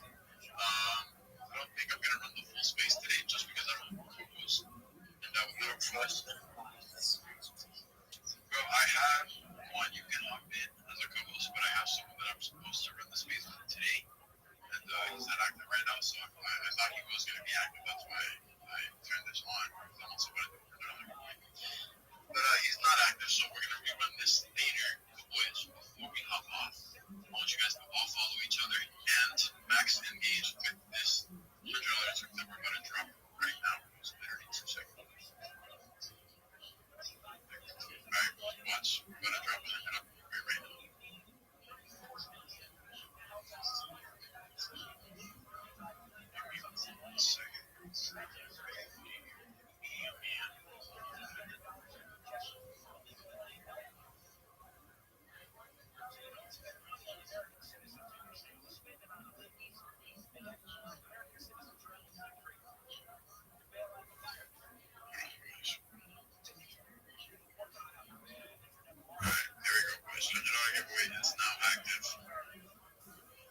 The biggest piece of shit there. I'm nobody, right? Jelly Roll walks to me, and the whole party walks to him. And me and Jelly haven't seen each other. He doesn't have a cell phone, so there's no communication between him. Me and Jelly, people don't realize how far back Jelly and I go. I was with Jelly before he was famous, all this shit. Yeah, me and Jelly love the fuck of each other. We both done a lot for each other. So Jelly's like talking to Tucker and all these people, and I'm talking to Theo, and in the middle of like this whole dance with all this chaos, he goes in front of him, motherfucking Brendan Jump, and dude again, Jenny and fucking Forrest Gump, boom, and he's so skinny right now. And I'm like, what the fuck you doing, dude? I said, you can get skinny. You can get in shape. Don't get skinny. Yeah. Don't do this.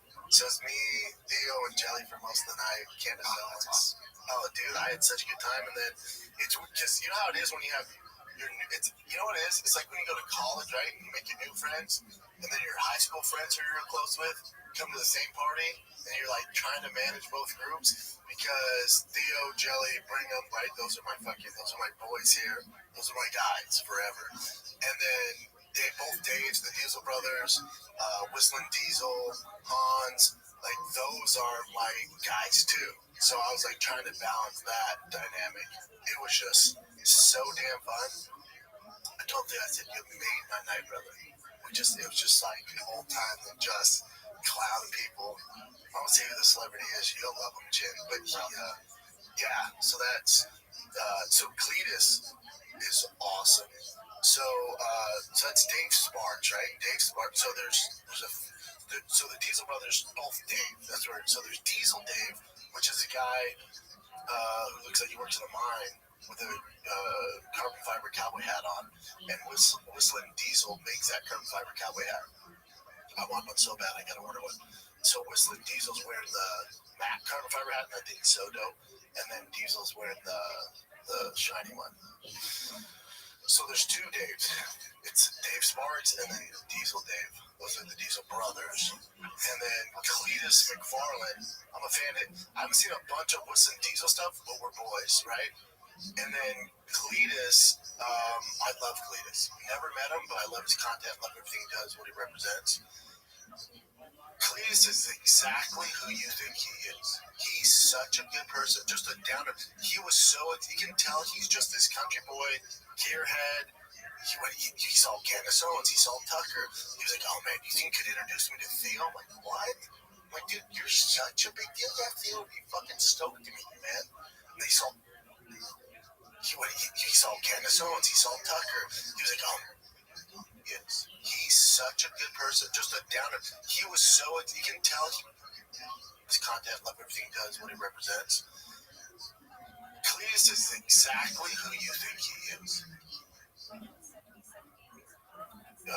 Carbon fiber cowboy hat on, and Whistling Diesel makes that carbon fiber cowboy hat. I want one so bad, I gotta order one. So Whistling Diesel's wearing the matte carbon fiber hat, and I think it's so dope. And then Diesel's wearing the shiny one. So there's two Daves. It's Dave Sparks and then Diesel Dave. Those are the Diesel brothers. And then Cletus McFarland. I'm a fan of. I haven't seen a bunch of Whistling Diesel stuff, but we're boys, right? And then Cletus, I love Cletus. Never met him, but I love his content, love everything he does, what he represents. Cletus is exactly who you think he is. He's such a good person, just a downer. He was so, you can tell he's just this country boy, gearhead. He saw Candace Owens, he saw Tucker. He was like, oh man, you think you could introduce me to Theo? I'm like, what? I'm like, dude, you're such a big deal. Yeah, Theo would be fucking stoked to meet you, man. And they saw Jelly, like, no way, I gotta get a picture with Jelly. I'm like, oh, dude, you're so innocent. This is so dope, dude. Because in the truck gearhead world, those boys right there, I have no business being that picture. Those 4 gentlemen right there are the Mount Rushmore right now of all that shit. They're the biggest in the land. And they're all such good fucking people, man. And then I stayed the night at Whistle Diesel's house. I didn't get a hotel. I stayed the night at Whistle Diesel's house. And, guy, you want to talk about just a beast, man. Just a grinder, man. That dude is super talented. All those boys are. What did Heavy Spark say? He said Tucker wanted horsepower, ended up selling for a TJ Maxx Pearl Snap shirt, an unintentional black points, because his boy, Diesel Dave, he was like working on cars and came straight to the party, so he had shit all over his face. And we get to Whistling Diesel's house the other night, takes his hat off because it was like a shade, you know? And Dave goes, dude, you fucking shit all over your face. He's like, really? He's like, yeah, wipe your face off. So that's why he goes, unintentional blackface in your wife's hat. Yeah, that was my wife's hat. Oh, it's Whistling Diesel's here. Everyone in here has a name related to internal combustion to some extent. That's fucking great. Yeah, you know, it's tough to get me to go. Things I'm like the grumpy old dude who doesn't do shit. But I had such a good time. That's awesome. I had a great time. I just hate traveling. I have to get away from the kids. I get it. I hate everything. The kids. I miss Tigers pitching private, but I was back the next day. Didn't miss anything. That's awesome, though, man. Oh, it was such a good time, Jim. You would have loved it. I'm not comfortable during those places, too, but yeah. I thought I was going to be too. I was getting excited with that stuff, but there's some MMA guys there. Bryce Mitchell, me and Bryce talked about this kid over there. Bryce was great. Bryce was there with his wife and a kiddo. So Kobe Covington was there. I'm surprised Michael Chandler was there. He's usually part of that group. Yeah, it was just a good. But you would have loved it because Big Rich was there. A lot of country artists were there. Big country artists were there. I won't say who it is. I'm going to start the Diesel brothers laughing so hard because they're like, oh, that's, I won't say his name. I go, well, he's dressed like a vampire. He was dressed like Dracula, too. Like, what are you doing? Bon Jovi was there. What? Then the usual suspects, Candace Owens. Was Kid Rock there by chance? Kid Rock, I did not see. No, he didn't go because I was literally there from, it was like 7:30 to probably 11:30, and then they shut the party down at 11:30. No, I didn't see Kid Rock, which is weird, right? He lives up there. I would imagine that's the scene, yeah. But Jelly lives where that place was in Franklin. Jelly lives like 8 minutes from there. Oh, Jelly's coming here on Wednesday. We'll see him on Wednesday. For a show or just hanging out? He's down to podcast. We just got to figure out what time. But I'll see him at Waste to Wales. Oh, yeah. Waste to Wales. Yeah. Well, yeah, man, just a great, overall, great freaking time with everybody. Great weekend. Kiddo balled out at his last Pro Bowl game this year, and then a big UFC pay-per-view at night. Buddy, boy's doing well. I'm so happy, man. I'm so happy. And not only do you get, when you have pay-per-views like that, I hope it's good. This card is pretty lit, man. Again, I told you guys, I think this thing does less than 150,000 pay-per-view buys. You won't find out. I bet it did even worse than that. Because you can tell, I mean, there's nothing wrong with this. It's no different than when I was on the road. If you see a comic on the road, and the day of their show, they're posting about it, that means it's not selling well. That usually means they need some help, they need some promotion. Did you see the UFC posted a picture of Theo and say, UFC 323 here early, get your pay-per-view now? I'm like, oh, this thing's not selling well. They never do that.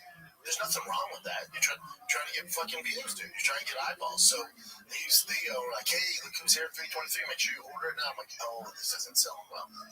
So there's some, red flags. But the UFC, they're moving on. That's what you get. but the card was just, it was fantastic. Some weird shit, right? Some weird shit. The Pantoja and Joshua Van. That was a fight I thought was going to be the best fight on the card. Just how aggressive Pantoja is, how aggressive Joshua Van is. I just want to see the dynamics of that fight. Styles makes fights, and that's such a stylistic, perfect fight.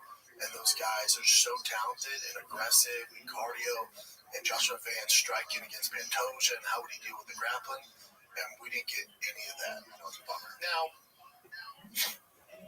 if you watch the post-fight press conference, they kept saying Pantoja dislocated his shoulder. Yeah, how that all works. And maybe I just don't know how the game works these days, or how the body works. Was that not a fucking blown out elbow? Here it is. Boom. You can see it just completely coming out. And then, this is Joe Rogan's, everyone's reaction to it when Manolika said it was a shoulder. Shoulder? You mean elbow? I was told a dislocated shoulder. It looked like his elbow. No, it's his elbow. Something happened to the elbow. For sure, the elbow.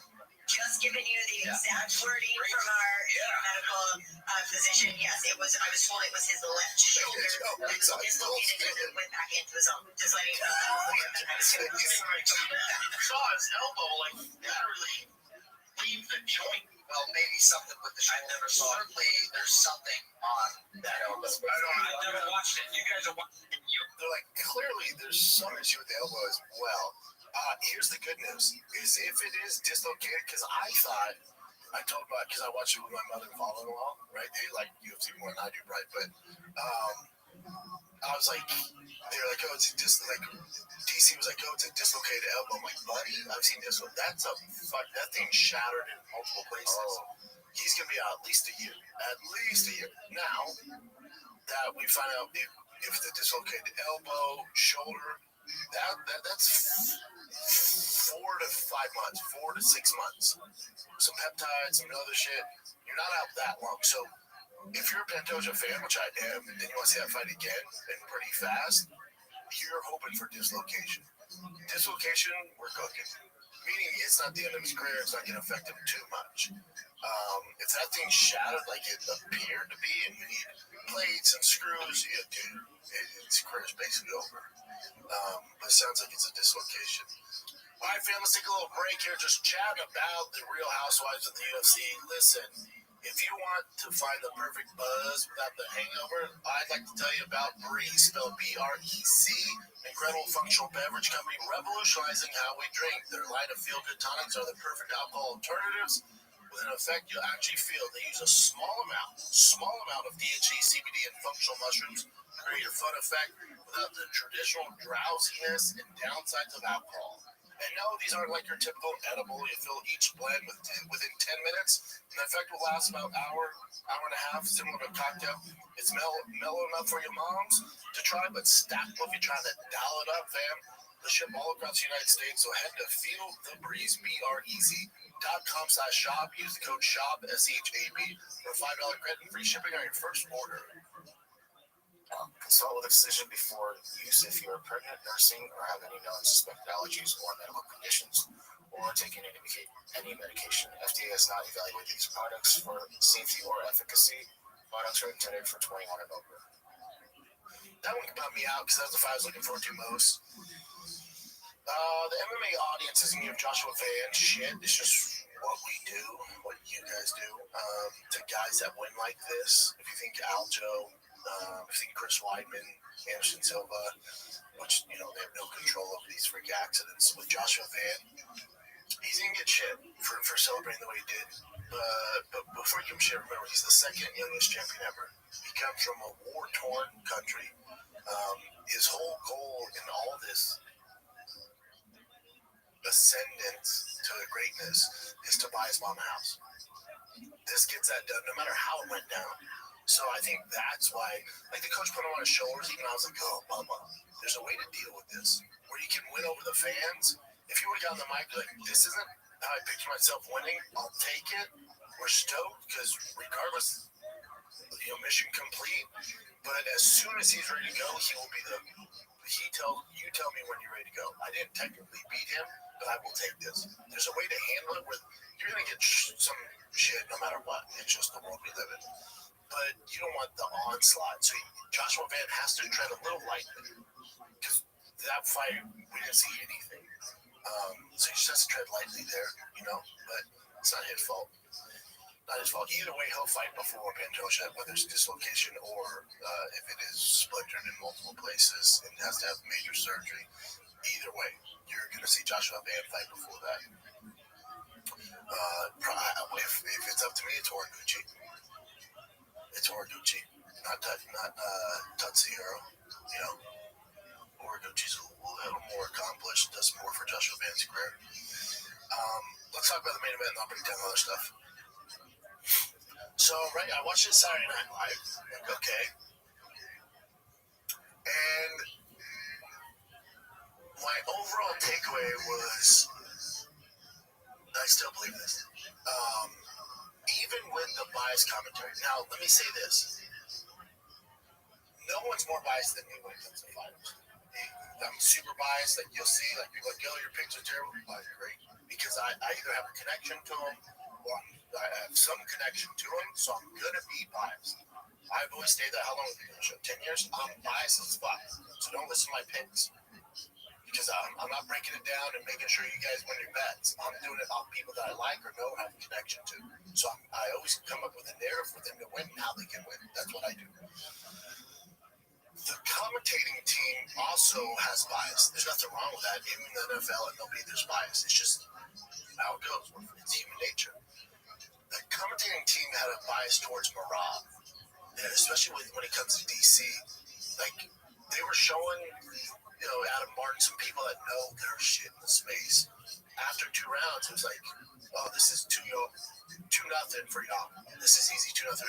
And DC's like, what? I don't agree with those. Marab this, Marab that. I'm like, man, am I just not watching the same fucking fight?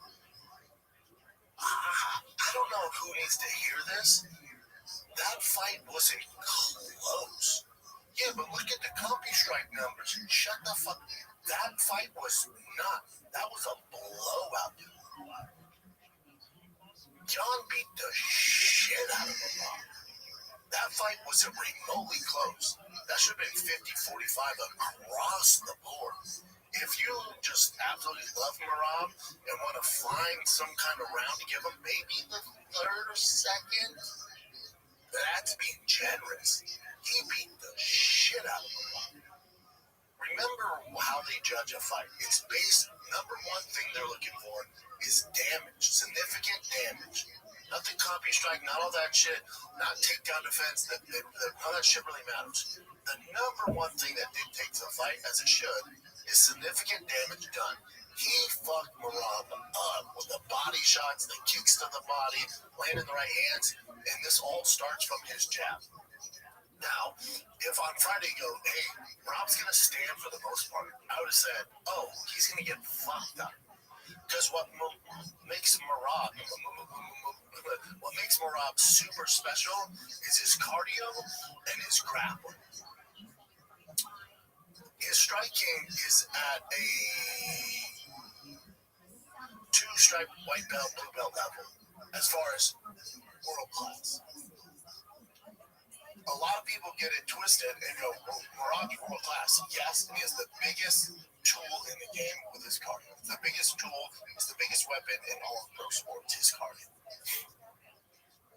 But that doesn't mean that he's world class in everything. His striking is nowhere, I don't know who needs the fucking nervous.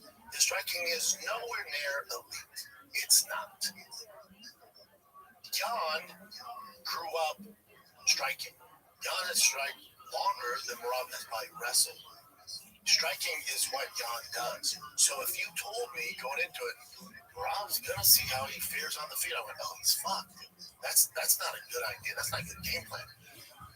And one thing that should be noted is Marab said to Dana, try to make it entertaining, try to make it fun for you. Oh, buddy. If on Friday his coach or manager goes, yeah, Marab's good, he just wants to make this entertaining for the fans, he's going to lose. He has to shoot relentlessly, nonstop. And Rob learned the hard way. That first round, he was like, yeah, I'm a striker too. Because, again, the Bo Nichols shit, these guys fall in love with their striking and knocking people out, get away from what got into the fucking dance in the first place. No, I'm a striker. I want to make it entertaining. That's what fans Dana White wants. Bam! No, you're not. And it also, elite strikers, for the most part, build off the jab. So if you're watching a fight and there's no elite striker and there's a guy he's good, but he's not an elite world-class striker, you'll notice they're not really using their jab too much because they just don't know. It's not their cup of tea. They're trying to land big shots and they're only throwing one-shot power, aiming for the head. They might go to the body, but for the most part, they're just headhunting. An elite striker is making investments with their jab. They're setting everything up off their jab. Everything starts with a jab, sometimes finishes with a jab. That first round, when Peter Young was landing that jab nonstop, I went, oh, fuck, Rob, so fucked, dude. And then notice the right hand starts to land, the body starts to land. It's all about the jab at a high level. The best strikers in the world have the best jab. They know how to set it up. Everything starts with a jab. Defensively, it's with the jab. Rob's just nowhere near that fucking level. Not even close. This was a complete one-sided victory for Piotr Jan. He beat the shit out of him. This thing ain't close. I also would like to when they say Soviet strikes, the whole thing's just so shitty. It just doesn't make sense. And also, I'd like to see what they qualify as a takedown. So, like, Rob shot 29 takedowns. In what fucking world? I didn't see 29 legit shots. Like, anything that's even remotely close or resembles a takedown, they scored as takedown because they don't know what the fuck they're watching. Piron's takedown offense was fantastic. He took Marab down. I think it's a combo of two things. I think, first of all, we got to give Jan his flowers because when a champion loses his belt, they usually get an immediate rematch, and sometimes those guys get the belt back and then they'll lose it the following time. That's typically how this goes. For Peter Jan to lose his belt damn near over 4 years ago, and remember, not only did he lose it, he got pretty mollyed. So he had the mistake with Aljo, right? And then gets mollywopped by Marab. And he goes, I didn't have the right hand. I was injured. I think we need to listen to these guys a little more when they say they're injured, especially at that level. They're like, oh, bullshit, you just got beat. At that level, we should probably take it into consideration. Tom Aspinall, when they say they're fucking injured, they're probably injured. These guys aren't looking for a way out. But what makes what Jan did special is over the course of almost 5 years, he got better with one mission, one goal in mind, and that's to beat Marab. So you can tell, and this is very similar, different, but hear me out here. The similarities is what Holly Holm did against Ronda Rousey. So Holly Holm's number one goal is to beat Ronda Rousey. She was the king of the division. She was the face of the UFC.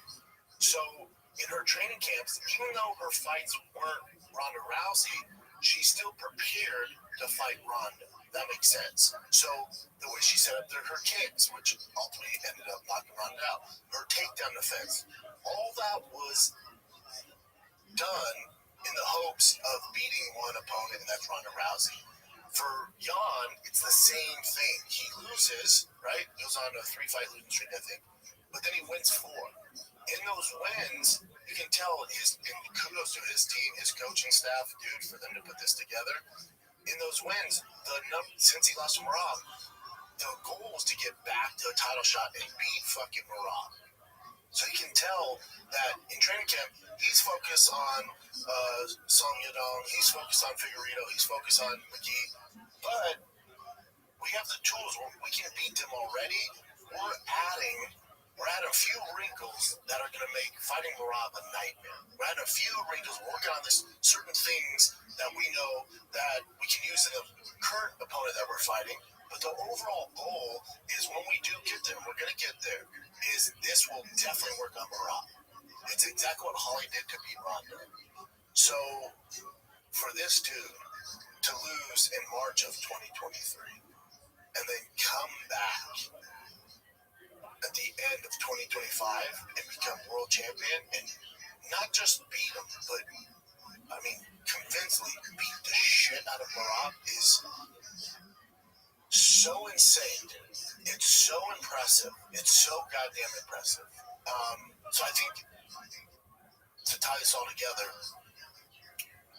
this is a case of Jan focusing on Marab getting better and he's full health, and last time they fought, he didn't have a right hand, but really focusing and breaking down what Marab does and how to beat that. There's that.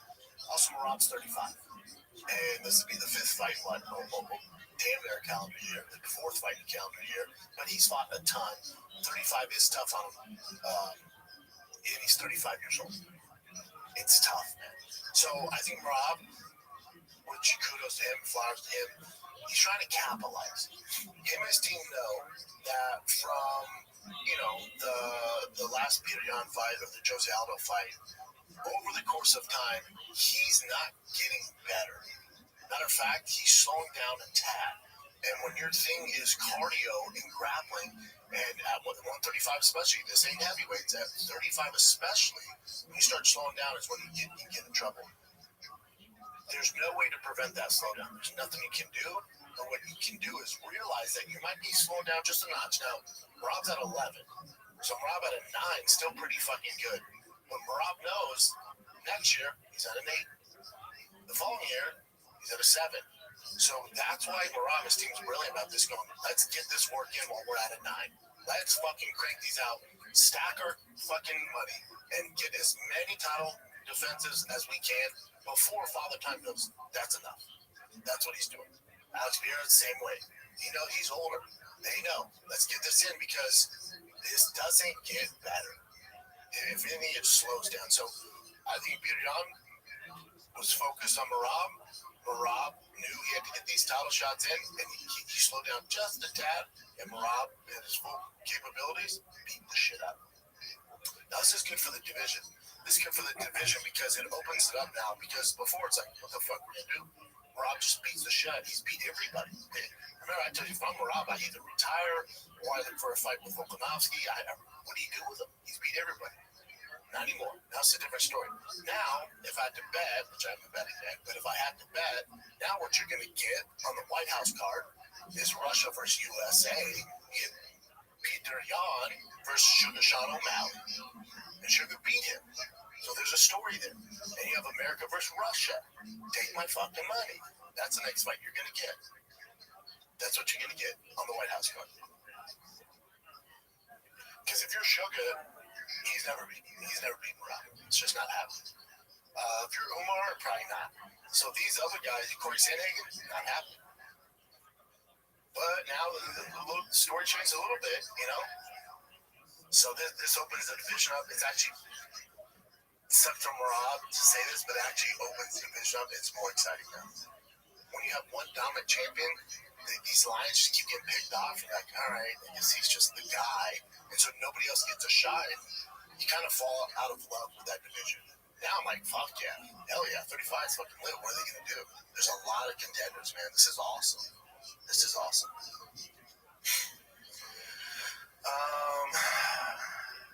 Tatsuro looked fantastic. I don't think he should get the next title shot. Ray Moreno definitely slowed down. A lot of guys slowed down here. He slowed down. He's not washed, but he slowed down. Payne Talbot, my God, he looked good. He looked fucking great. Here's buddy told us. He's like, yeah, but he's gay with Frank Ocean. I don't give a flying fuck. He's one of my favorite fighters. Gay, not gay, whatever. I don't give a fuck about his personal life. I don't know why everybody does. Is he actually with Frank Ocean? Is that a thing? It's just a rumor. No one knows, right? It's just bullshit. For now, that's not confirmed. Yeah. Let's take a little break here, boys. Then we'll jump right back into episode 1. Touchdown can change everything. The crowd, the momentum, the game itself, it never gets old. I feel the same rush with DraftKings Sportsbook, an official sports betting part of the NFL. My Broncos are balling. Bet on them. Missouri listeners, listen up. DraftKings Sportsbook is now live in the Show Me State. Here's the best part. New customers bet just $5, and if your bet wins, you get 200 bonus bets instantly. Download the DraftKings Sportsbook app. Use the code SHOPSHOW. That's code SHOPSHOW. Bet $5 to get 200 bonus bets if your bet wins. In partnership with DraftKings, the crown is yours. Gambling problem? Call 1-800-GAMBLER. In New York, call 877-8-HOPE-NY or text HOPE-NY 467-369. In Connecticut, help is available for problem gambling. Call 888-789-7777 or visit ccpg.org. Please play responsibly on behalf of Boot Hill Casino and Resort in Kansas. Pass-through per wager tax may apply in Illinois. 21 and over. Age and eligibility varies by jurisdiction. Void in Ontario. Restrictions apply. Bet must win to receive bonus bets which expire in 7 days. Minimum odds required. For additional terms and responsible gaming resources, see dkng.co/audio. Limited time offer. Dude, when he took Henderson down and looked at Cameron and stuck his tongue out, I'm like, I love this kid. That's fucking dope. It's hard. He's going to be a problem, man. Again, you beat the old line, Henry Cejudo. There's no reason to jump into the top 5. Slow it down. Slow it down. Let's go for 14, 13, 12. Slow it down. Ever. Unless you're getting paid like top 5, but slow it down. Don't fuck this up. Slow it down. Our boy Terrence McKinney had him, man. He's one of my favorites. It's hella frustrating watching that, too. He's so talented, but you can see how he's, like, slipping, you know? He has him. That's why he's always going to have a job for a long time, because it's all gas, no brakes. And he dies on a shield. It's so entertaining, and it's so tough to deal with, and that Chris Duncan dealt with it. He deserves it. That's Terrence McKinney. That's why you love him. Because like my father-in-law, mother-in-law, like, look, you gotta watch this. Like, wow, this guy's gonna come out like a fucking banshee. He's either gonna win in epic fashion or he's gonna get stopped. Dude, I can guarantee you this does not go to the judges. And out of all the fights, I will guarantee this one does not go past the first round. Like, really? I'm like, just watch. He just comes out like a fucking banshee. And I love it. I love it, man. Poor Marvin Vittori, poor Edson Barboza.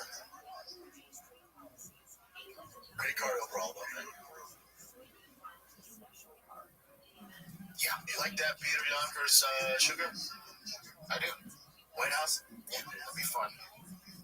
Joshua Van or Gucci? I like that, too, but I do want Joshua to just rematch, but then Panthers are out for a long time. Yeah, so even if it's dislocation, 6 months at least. Yeah, Josh was telling the fans, like, they're obviously fans are critical of it. You should be celebrating a win. He goes, fuck them. He just said straight up, fuck that. Yeah, I like Joshua. You gotta tread lightly. No. Just tread lightly, young man. I get it, though. I get it, dude. You've literally changed your life by winning this fight. You didn't technically win, but you did. And that's gonna piss a lot of fans off. So just tread lightly. There's a way to do it respectfully, but get yours, man. You earn it. Yeah. But if you were Terrence, it's so frustrating watching, but if you were his coach or teammate, like when he was in positions, I don't know shit about him. I'm just a huge fan. But wasn't there times he could go for the choke even? Like a lot of times. I was like, what the fuck? It's just not like that. Now, I'm with you. For Terrence, right, because he's starching these guys, Chris Duncan's, he's going to be a force. What he's doing will beat the new guys. Will beat the guys that don't have a ton of experience. Will beat the guys that are coming from the Dana White Contender Series and the new guys. He's going to starch those guys, and there's a way to make a living doing that, and he's doing it. But to your point, if his goal, I don't know what his goals are. I assume everybody in the UFC wants to be champion. If his goal is to be a top 15 guy, you've got to take it down a notch. You've got to game plan. We can't just blitz and go. I love it, and it's entertaining, but there is a world where he loses next two doing that, and he gets cut doing that. Now, it's to him, it's all gas, no brakes, and it's a sprint. I get that, but remember, Terrence, it's a marathon, not a sprint, and you're sprinting right now. And guys that sprint don't last that long. Even if you're a fan favorite, you're losing 4 or 5 in a row, you're out of your mode. Yeah. So if I'm his team, there's a way to control that chaos, which Terrence is chaos, controlled chaos. There's a way to control that and do it in spurts and then reset and maybe get a takedown, get some footwork in, circle. You can do it in spurts. But if the goal is just to come out the gates all the time like this, you're going to be a 500 fighter, depending on the matchups they give you, and you're probably not going to be around that long. but I love watching it. He's one of my faves, and he's been very successful doing it. But at a higher level, that's not going to work. Yeah, it's just not. They're going to use it against you. A la Murphy and Rico came out like a banshee, right? And okay, they go okay. They use that aggression against you. So at a high level, that's not going to work. Yep, the Pico one's a good example. Good comparison. Yeah. Gotcha. All right. Okay, this is fascinating to me. This is crazy that Dominic Cruz wrote this after the Pantoja elbow injury. I love Dom. He's one of the smartest guys in the game. He's such a fucking dog. So just to give Dom some credit here, Dom when he kept fighting. Dom has the Kobe Bryant mentality, that Ronda Rousey mentality, where TJ Dillashaw mentality, where you got to kill him. This tweet was bad. So this is from Dominic Cruz. I wish that Van versus Pantoja fight was allowed to keep going. It should be up to us as the fighter if we want to continue after that. Here's the thing, Dom. Pantoja went down. Yes, exactly. The ref did it. Pantoja did it. Now maybe he's not paying attention. Maybe I don't know if he was working, doing the UFC breakdown, all that for ESPN. I don't know what he's doing. And blasphemy, thank you. And now maybe he didn't see Pantoja call him out. Pantoja's like, God. You see his face. He's like Pantoja gets around. He's all, oh shit, no. So he called him out. Now Pantoja, if it happened and he got back and got up and was like this, I agree. But he was like, no, fam, no, this thing's done. I got one fucking arm. But people dislocate their arm and put it back in place, keep fighting all the time, and lose. TJ tried that a bunch of times. If it's out, it's out, and it's tough. He's just off on this one. Again, no kidding. Drag him almost too much. It's fucking dumb. People are dragging him pretty hard. Of course, but he probably didn't see that. He's probably working, but terrible take. Yeah. All right, let's go. Let's go here. Dana White found out about the rumors of Katie Taylor versus Ronda Rousey. I don't know. That's a terrible idea. He just said that's complete bullshit. Something like that. Yeah, that's total bullshit. I think he's saying that the rumors are bullshit, not like the fight's bullshit. That's up to her, you know what I mean? I personally cannot say enough good things about Ronda Rousey when she was going to the WWE. The WWE called me to ask. I said, I'm telling you right now, she'll be the greatest athlete you've ever worked with over there. I'm telling you, I can't say enough good things about her. She was great when she was here. That's what I was saying. Responded, I called the report total bullshit. Yeah, it doesn't make sense. I'm not going to do that. It's like the number one thing that she needs the most work in, and she's a lot older now, and she's not competitive. So the number one thing that got you out of the UFC, not only because, dude, you know what Katie Taylor would do to Holly Holm, who does a good boxing wrestler? Like, she would beat the shit out of Holly Holm right now. Holly's been current and active and kind of doing her thing. Ronda's been out for a hot second. So if I'm her team, I'd have to find out how much money it is. That's a different conversation. If it's $20-30 million, it's a different conversation. But let's say it's not life-changing money. Ronda has already a ton of money. The one thing that got you out of the UFC is striking. And now you're going to fight the best in the world in their category? That's an awful idea.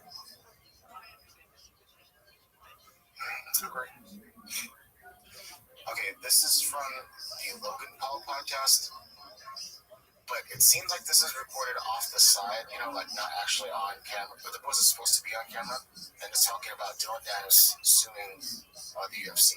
I'll let him talk. Yeah, enjoy that. I'm not suing Dylan because I'm good. No, he is. Oh, he is suing him. Oh, your wife. Yeah. Oh, that's right. Shit. Yeah, but I would bet a lot of money that he is preparing to sue Madison Square Garden and the UFC. Oh, he's going to sue them? But why is it? Who's in the wrong there in that situation? His argument will be that when he went to Madison Square Garden, he didn't expect to get jumped by 10 guys. If you notice, he's going through all the concussion protocol. He actually didn't show up to a deposition. He didn't believe his concussion protocol. He pulled out of his fight, and so he's going to be able to claim damages if he has a real concussion. But he probably doesn't. But when he's playing the game, and is gonna vary like to them and probably win. What? Yeah, I think yeah. Wow. That's a weird one. Not sure. Yeah, because he could say like, "Hey, I came to the fight. I expect to be taken care of and not be put in harm's way. You guys put me with the fucking Muslim Brotherhood where they jump, and no one was there to help me out. And I got damaged from it. I missed my fights where I wouldn't make this much. I missed this appearance. I did this. So yeah, they'll probably sell him. It's a weird world, man. Yeah. A lot of losses going on. Eddie Halper says that I think the rest of us go, well, hold on, Bill. Why are they jumping you? Because you talked all that shit. Yeah. Did you hear the rumor what it was? Like he showed, this is a rumor again too, but he was showing that AI video of Islam making out with Ali or whatever to the whole whatever. Yeah. That's the rumor. I don't know what to believe. All right, so this is Dana White just talking about Tom Aspinall. In interviews recently saying that his eye is not better. He was a little bit disappointed with some comments you made. Have you spoke to Tom? Do you know anything about that? And what's your reaction to what he said? I have not. But yeah, I mean, I get it. I don't remember exactly what I said. What did I say? That is, just that you think that I think his eyes are okay. Yeah. No. Here's the thing. So obviously, and I know Tom said, I haven't even talked to him and all that stuff, but we have people all over him right now, checking up on him, making sure he's good. Does he need any help or, any specialists? Yeah, I'm no doctor. I'm just saying what I've heard. And that was in no way, it wasn't said in a way that they're like, oh, what do you think? I said, I think he's fine. Or it wasn't like that. I said, I think Tom's eyes are good. He's going to take some time, heal, come back to, that's all I said. I wasn't saying anything negative toward him. And I think the things can be taken out of context, or he didn't see what I said. I don't even remember what the fuck I said, but never once did I say anything negative about him or, in a derogatory way. His exact words were, he had Tom bloodied up, and Tom didn't want to continue. Yeah, like he chose not to continue or something like that. Yeah, that doesn't help. Just adds fuel to the fire. But to Dana, too, he's not meaning it. He just shoots from the hip, and then it builds this whole narrative. People are like, oh, he doesn't like Tom, blah, blah, blah. Better ball. You should just take accountability. Yeah, I was frustrated. I didn't know. Apparently his eye is fucked up. That's on me. That's my bad. If he just did that, that's my bad. His eye's super fucked up. So we got the results back. Apparently his eye's super fucked up. It's Tom Aspinall. Of course he's not going to dip out. That's on me. My bad. Like I was frustrated as you guys were. I didn't want to fight him that way. I thought he could continue. I'm not a fighter. So I don't fucking know. I'm not a doctor either. I thought his eye was alright. Turns out it's really fucked up. That's my bad. That's it, dude. Yeah, I think for us as fans, it's kind of hard for us to put ourselves in Dana's position. Yes. Like building this whole event, and it's all about this one moment, and then it's gone like that. Yeah, you're like, fuck, dude. I feel like the guy could continue. But if you just got him like, I felt like he continued. I didn't fight though. And then I talked to the doctors or the staff here, and they're saying his eyes really fucked up. My bad. Yeah. That's why I'm not a fighter. That guy's a total badass. That's my bad. Whenever he's ready, we'll book him. That's it. Shuts the whole narrative down. Signal a break here because this episode of the Shop Show is brought to you by Progressive Insurance. Fiscally responsible, financial genius, monetary magicians. These are things people say about drivers who switch their car insurance to Progressive and save hundreds. Because Progressive offers discounts for paying in full, owning a home, and so much more. Plus, you can count on their great customer service to help you when you need it, so your dollar goes a long way. Visit Progressive.com to see if you can save on car insurance now. Progressive Casualty Insurance Company affiliates. Potential savings will vary. Not available in all states or situations. Progressive. Let's get back to the program. But it was kind of emotional, so yeah. This is also him talking about Armin Serkin. And let me know what your thoughts on this is. I want to say that he's the odd man out. He had an opportunity, and you guys know how that played out. That's what I said. He's gonna have to work his way back. I don't give a shit what the number says. He's gonna have to work his way back. There's just too much goes into this for those type of things to happen. We had a little. We're talking back in my room tonight, and we're talking about all the crazy shit that's happened over the last 20-something years. But You can't do that. You can't get the opportunity and then you can't end that way. So he's got to work his way back. Good. And that's my whole thing with Urban too. Like, you got to take some accountability. Like, they gave you a title shot, you missed it. Yeah, to Dana's point, now you got to do some work, dude. And now Luke put here, what's the point of rankings? Well, he's still the number one guy. He just fucked up. You can be the number one guy, but you're a fucking knucklehead and they don't trust you. John's the very best we have in the world. And even Dana's like, I don't trust to put him on the White House card. So the ranking has nothing to do with it. Yeah, he's the number one guy. Yeah, I get that. But he's an unreliable number one guy. We need reliable guys.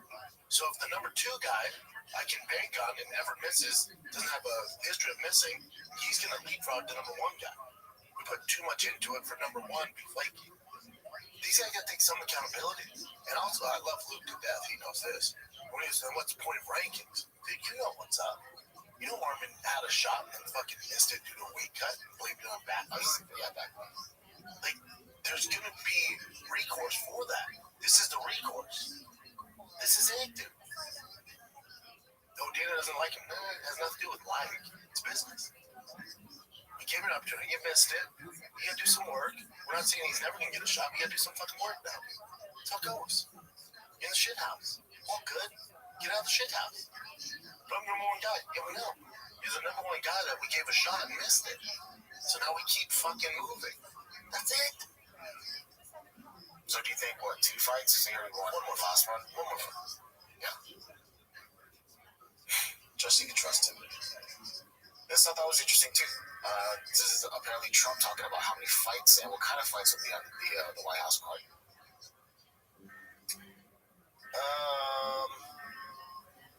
I don't think Trump knows. I guess I'm like, how the hell are you going to do this? So Trump, his quote is, they're going to have 8 or 9 championship fights. The biggest fights they've ever had. Everyone's a championship fight. Everyone's a legendary type of fight. I don't know. That means they're just blow their load on one card, and the rest of the year's going to suck. Can you imagine having? Because they do that over a course of 12 months. They have championship fights damn near on every pay-per-view. So, you know, and they're not all championship fights, but they're high-ranked fights. To have all championship fights on one card, you're kind of blowing your load. Unless those guys, the champs win, or whoever's champion of those fights wins, and they're not that injured, then you can still book the rest of the year. But it's a risk, man. I just don't think, and maybe he does. Maybe David told him that. We're going to have 9 championships. That would be insane. If they can even wrangle up all of them to do it, that'd be insane. But that'd be awesome. Yeah, when you think about it, they can do it. So I think Sam Alvey was the heavyweight champion at Card Combat. And remember that Roman, what the hell's his name? Dispel? Anyway, this dude, he barely fought in the UFC, then he got cut, really recently, but he was a badass when he was doing Card Combat. He won versus Sam Alvey, and I showed the fight here.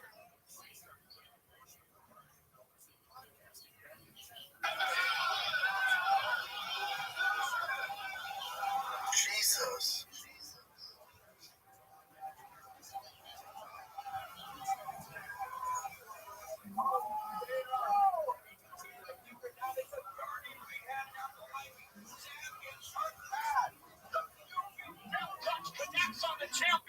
Wow. Alvey's out on his feet, and they don't stop the fight there. He says he's okay. Like, what are we doing? I don't like the looks of this at all. To Spain, stalks his prey. Head kick, Alvey's down. Oh, just stop the fight. Ground and pound. No. And again, Alvey getting back to the feet, but his brain is on bars right now. I'm not sure what the referee is needing to see. Oh, Jesus. Went on for way too long. But yeah, Robellis to Spain is, I don't like that. Yeah, a little too much. That's crazy. Alrighty. This one? Love this fucking fight. Yeah, it's official. I could match up anything in middleweight division. This would be it. Fluffy or Strickland? Yeah, my fucking money.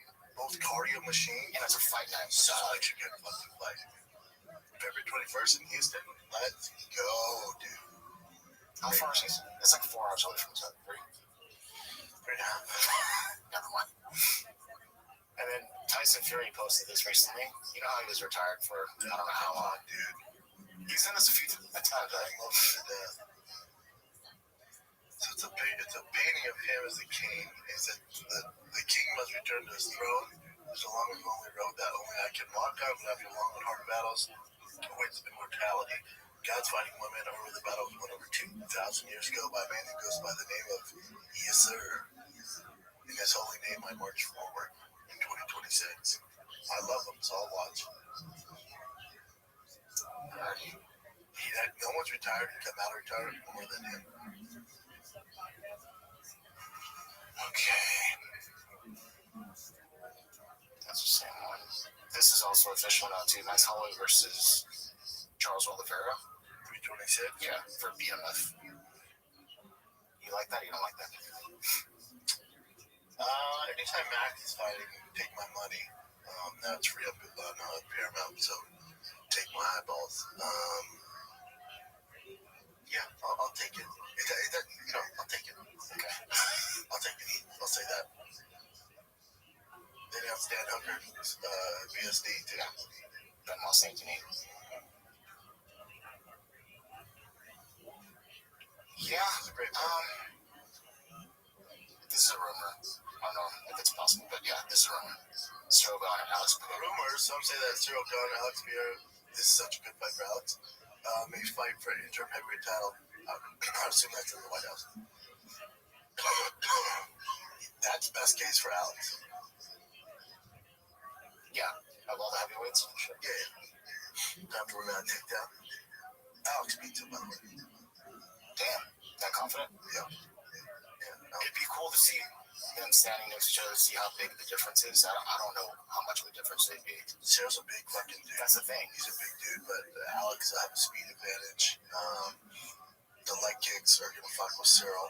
Alex beats him. That's a best case scenario for Alex as far as winning a heavyweight title. That's it. Straight striker, Cyril fucking grappling. Let's go. Does he grapple at all? Horrible. Yeah, okay. Fucking horrendous grappling. And at this stage of his career, so if he's that bad, does he just constantly just focus on striking and just get better at striking? Yep, that's it. And takedown defense. Like you tell us, takedown defense against Tom, it looked better. Tom had a horrible shot, but you can tell it's getting better. With Alex and Cyril, throw it out the window. That's just glorified striking match. Let's go. And heavyweight too, that'd be Alex is all over that. All right, I got one more here. Check this out. I don't know if you've ever experienced anything like this before, but this guy was celebrating his win and then passed out. Oh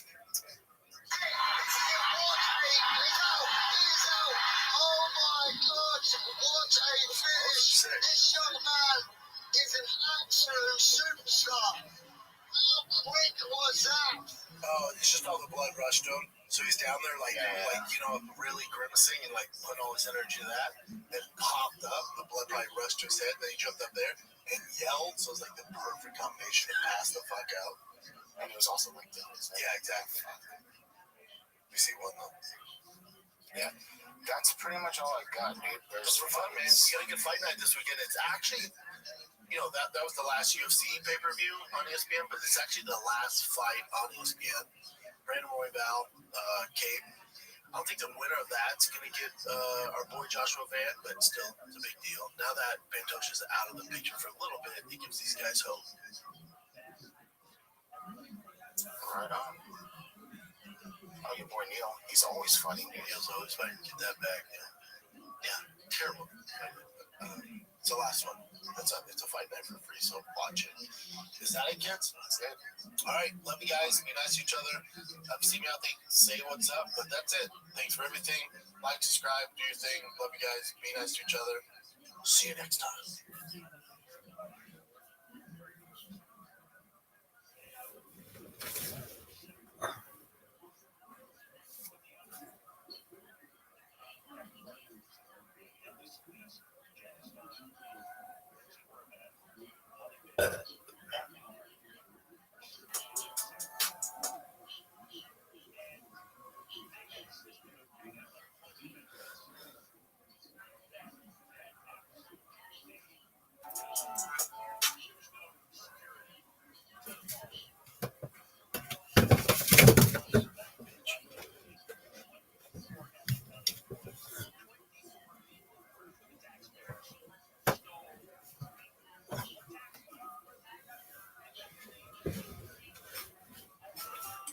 Since as a business owner, I use 04. I use it for high-level snapshot of my business. The second thing I do is I use the quotation and invoicing feature because we also have corporate customers that require us to quote them.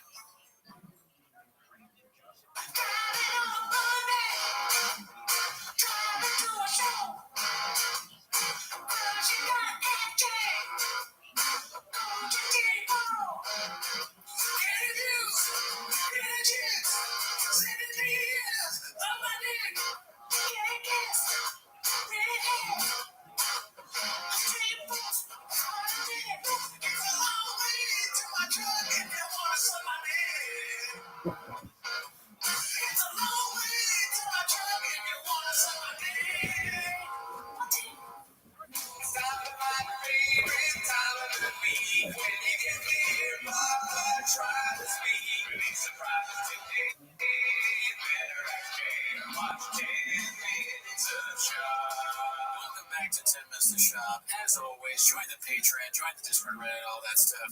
On the Patreon, we recently reviewed Adam Sandler's new special, pretty good. Netflix, it was good stuff. We didn't do a review last week because we did a live stream of the political debate. Kamala and Trump. Which is available on our YouTube Live. We go live Wednesday nights at around 8 p.m. Pacific Seattle time, dude. Yeah, but, that's not why they're here. No, but I got a show on Thursday in Oceanside at the Jazzy Wishbone, Chella Caldine. Great place, never been, never heard of him, but a great guy. Oceanside, California. Check that out in California. But yes. Not why they're here. What are they here to do? We're here to watch 10 Minutes to Shop, right? Right. So start the timer. Play the chain clip. All right. Well, we got a lot of clips to play. It's all disorganized this week because it's so much chaos with the Trump giveaway. Oh, yeah. According to Chang's. According to Bob, it went down perfectly fine. And guess what, dude? What? I got inside information, and he's 100% right about that. Yeah. I wonder which narrative is more painted, right? You always have to ask yourself that question. Is it Chang's or is it Shop? I mean, that's the age-old debate. You know what I mean? What came first? The Shop or the TFK, you know what I mean? Right, the chicken or the turkey. Yeah, damn it. Yeah, the crab legs or the ocean, dude, you know what I mean? The chicken or the chicken fingers. But let's get into it, dude. We got some 20-inch stuff coming up soon. Check out this post from Trevor Orver. Wake up, babe. New Elephant Graveyard just dropped. And I already messaged the man himself. I said, you know what, dude? You got a solid trilogy that just happened. The 3 videos about David Lucas. Netflix. Yeah. I mean, Elephant Graveyard's got a big dick on him. But I beg, and I fucking plead to the universe to make it a quadrilogy, dude. I want to have a 4th video about it. A quadrilogy. Yeah. I like that. Yeah, no, I mean, I can't get enough. All the David Lucas content is great. Yeah. I mean, the video is epic. Go check it out. It's too long to watch here. He also has a little bit of skits and bits at the beginning about Joe Rogan possibly killing one of his employees. Oh, fuck. Have you seen it yet? No. The fuck? What kind of planet do you live on, dude? This was posted by Chill Smith. It might get gadoosh because of the music stuff in it. It's called Meet the Shops. Check it out.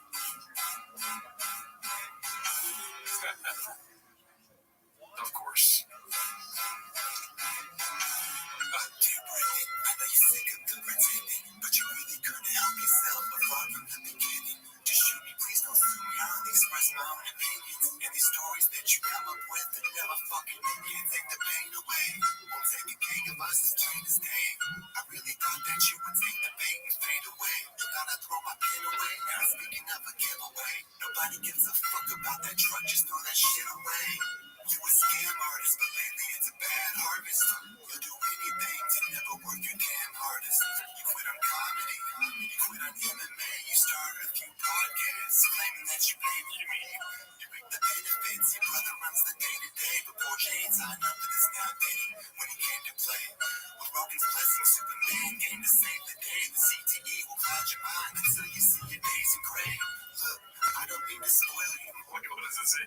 The Star Wars spoiler, I assumed it was common knowledge. If you're balls deep in Star Wars, you would have seen it already. What happened in 2015, dude? Man, so he spoiled Star Wars and then he said he didn't, or it doesn't matter because you should have known already. Yeah. I mean, that sounds like something you would do. Yeah, you can't just be busy and balls deep in Star Wars. You have to be balls deep in Star Wars and watch it as it comes out all the time. No accountability, dude. But your time has expired. Should've put a spoiler warning. Cause there ain't no way you're stopping me. And I think we can copy me. I'm bringing all the white dads out for a photo op. You see, are you getting this clear? You ain't all that sharp, boy. You ain't the tip of the spear. Like a bullet to the president, you just a lick in the ear. I'll take a shot while you're sipping this beer. Drive fast on gas, let me stick it in gear. Meet the shops.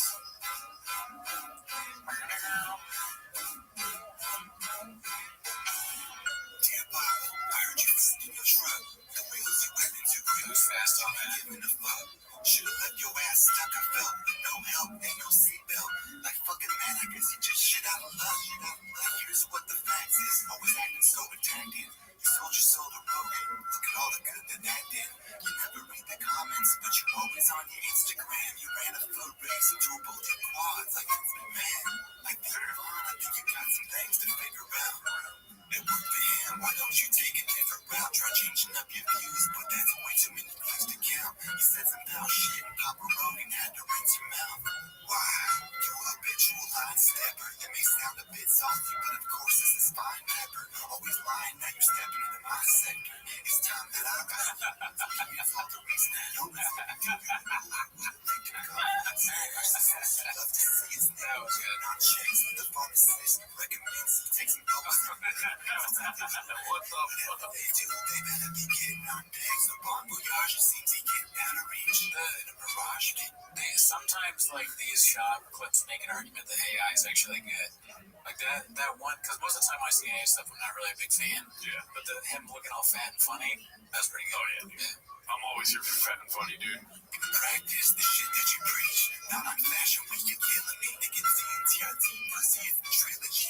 Oh my god. Too busted to hide, huh? Because you lied about the NFL. You lied about your comedy. I'm exposing all your lies. You idolize, and ain't no stopping me. You lied about the ACT. You lied about your comic books. You call yourself a stand-up, but this isn't how a comic looks. You lied about your loyalty. You lied about just everything. How many times you think this man has gone and hit his wedding ring?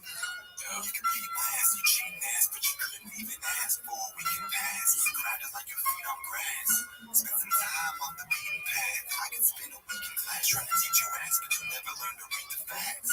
Is that your side piece I see creeping past? I smell gasoline and it's leaking fast. I think it's time to leave the past.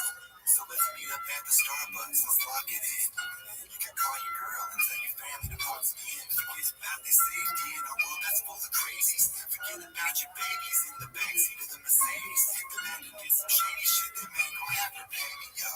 You gotta check all that anger you got inside you. Be glad that it didn't all come to an end in that drive-thru. You were creeping up behind you. Good to meet the shops. That's soy boy. Dear shit, how the hell you think trouble you there? That's not your name, dog. Respect yourself, don't fall for that. When Sean called, man, he never should have called him back.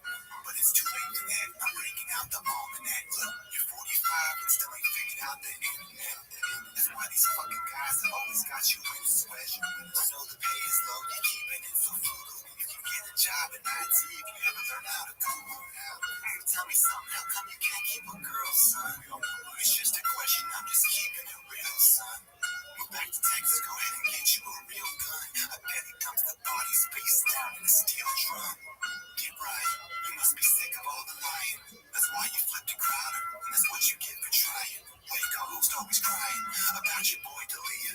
But as soon as he was down, it was sign or Sia. See, I knew you weren't expecting me, so I'll try to say this respectfully, but you assaulted multiple women sexually. What is it that you stand for? You never said next to me, but it seems the fighter in the kid is just the recipe. So don't be testing me. The subreddit got the best of them. You shake that ass Mexican like I'm Beyonce, I'm Puig, and all the rest of them.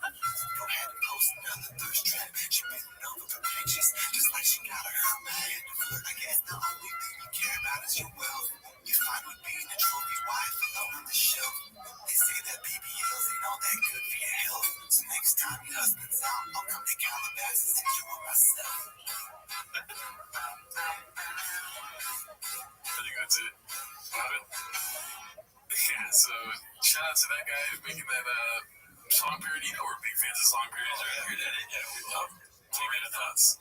I mean, he really nailed the cadence, right? Mm-hmm. And he put a lot of effort into coming up with all those lyrics for everything. He went over pretty much everything. Yeah.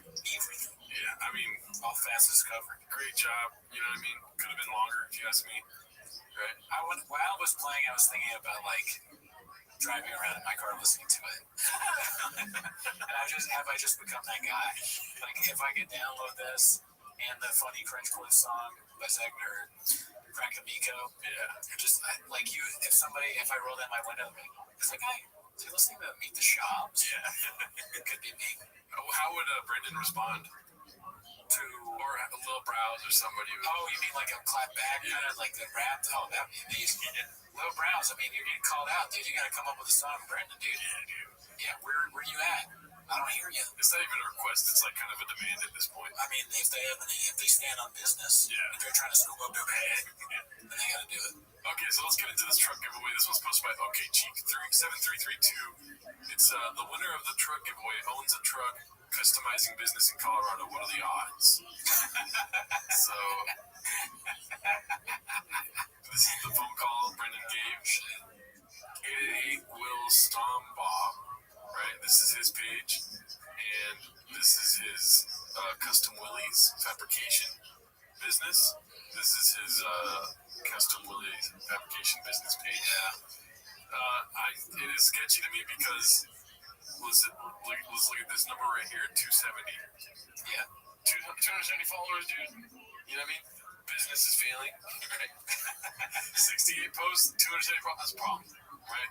Interesting. So keep talking. Tell us your thoughts. Okay, while you're looking.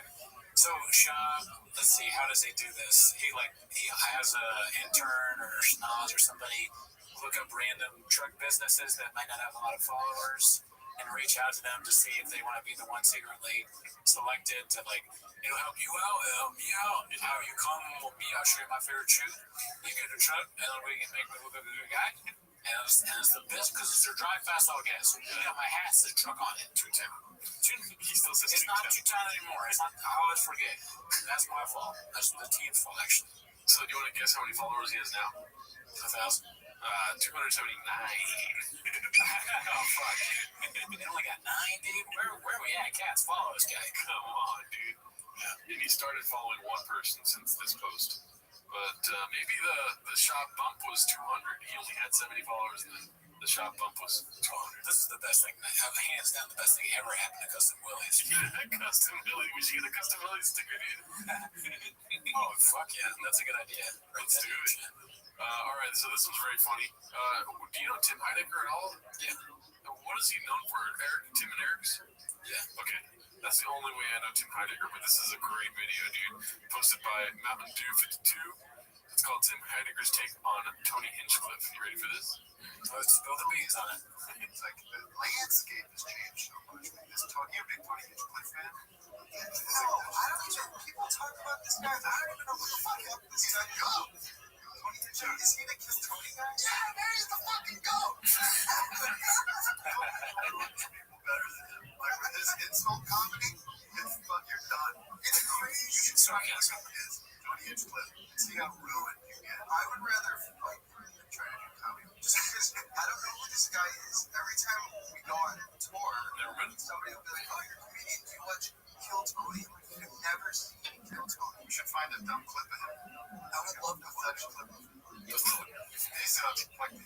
like a Rogan, hipster. I guess but I'm just saying, but does he do comedy? We're the job in the series. Maybe like he talks like this, but he's not gay. I don't think. But he's like, hey, that's our bit. Hey, Tim, wait, watch it. Be cool. That's what we say. That's if everyone does it. I'm going to spill the beans on you, Tim. You watch yourself, Tim. This is my first and only warning to you. Moms are so blue. They're like your blue balls. They're like your blue balls because you don't fuck. Because you can't make girls come. Who's he saying? Like other people, friends. I feel like comedians. This guy's got 50 million fans. Oh, he's arenas. It's like, remember when the big Kiss was popular? And you're like, why are these so popular? They're so bad. They're making bad music. They look like fools with their dumb makeup on. But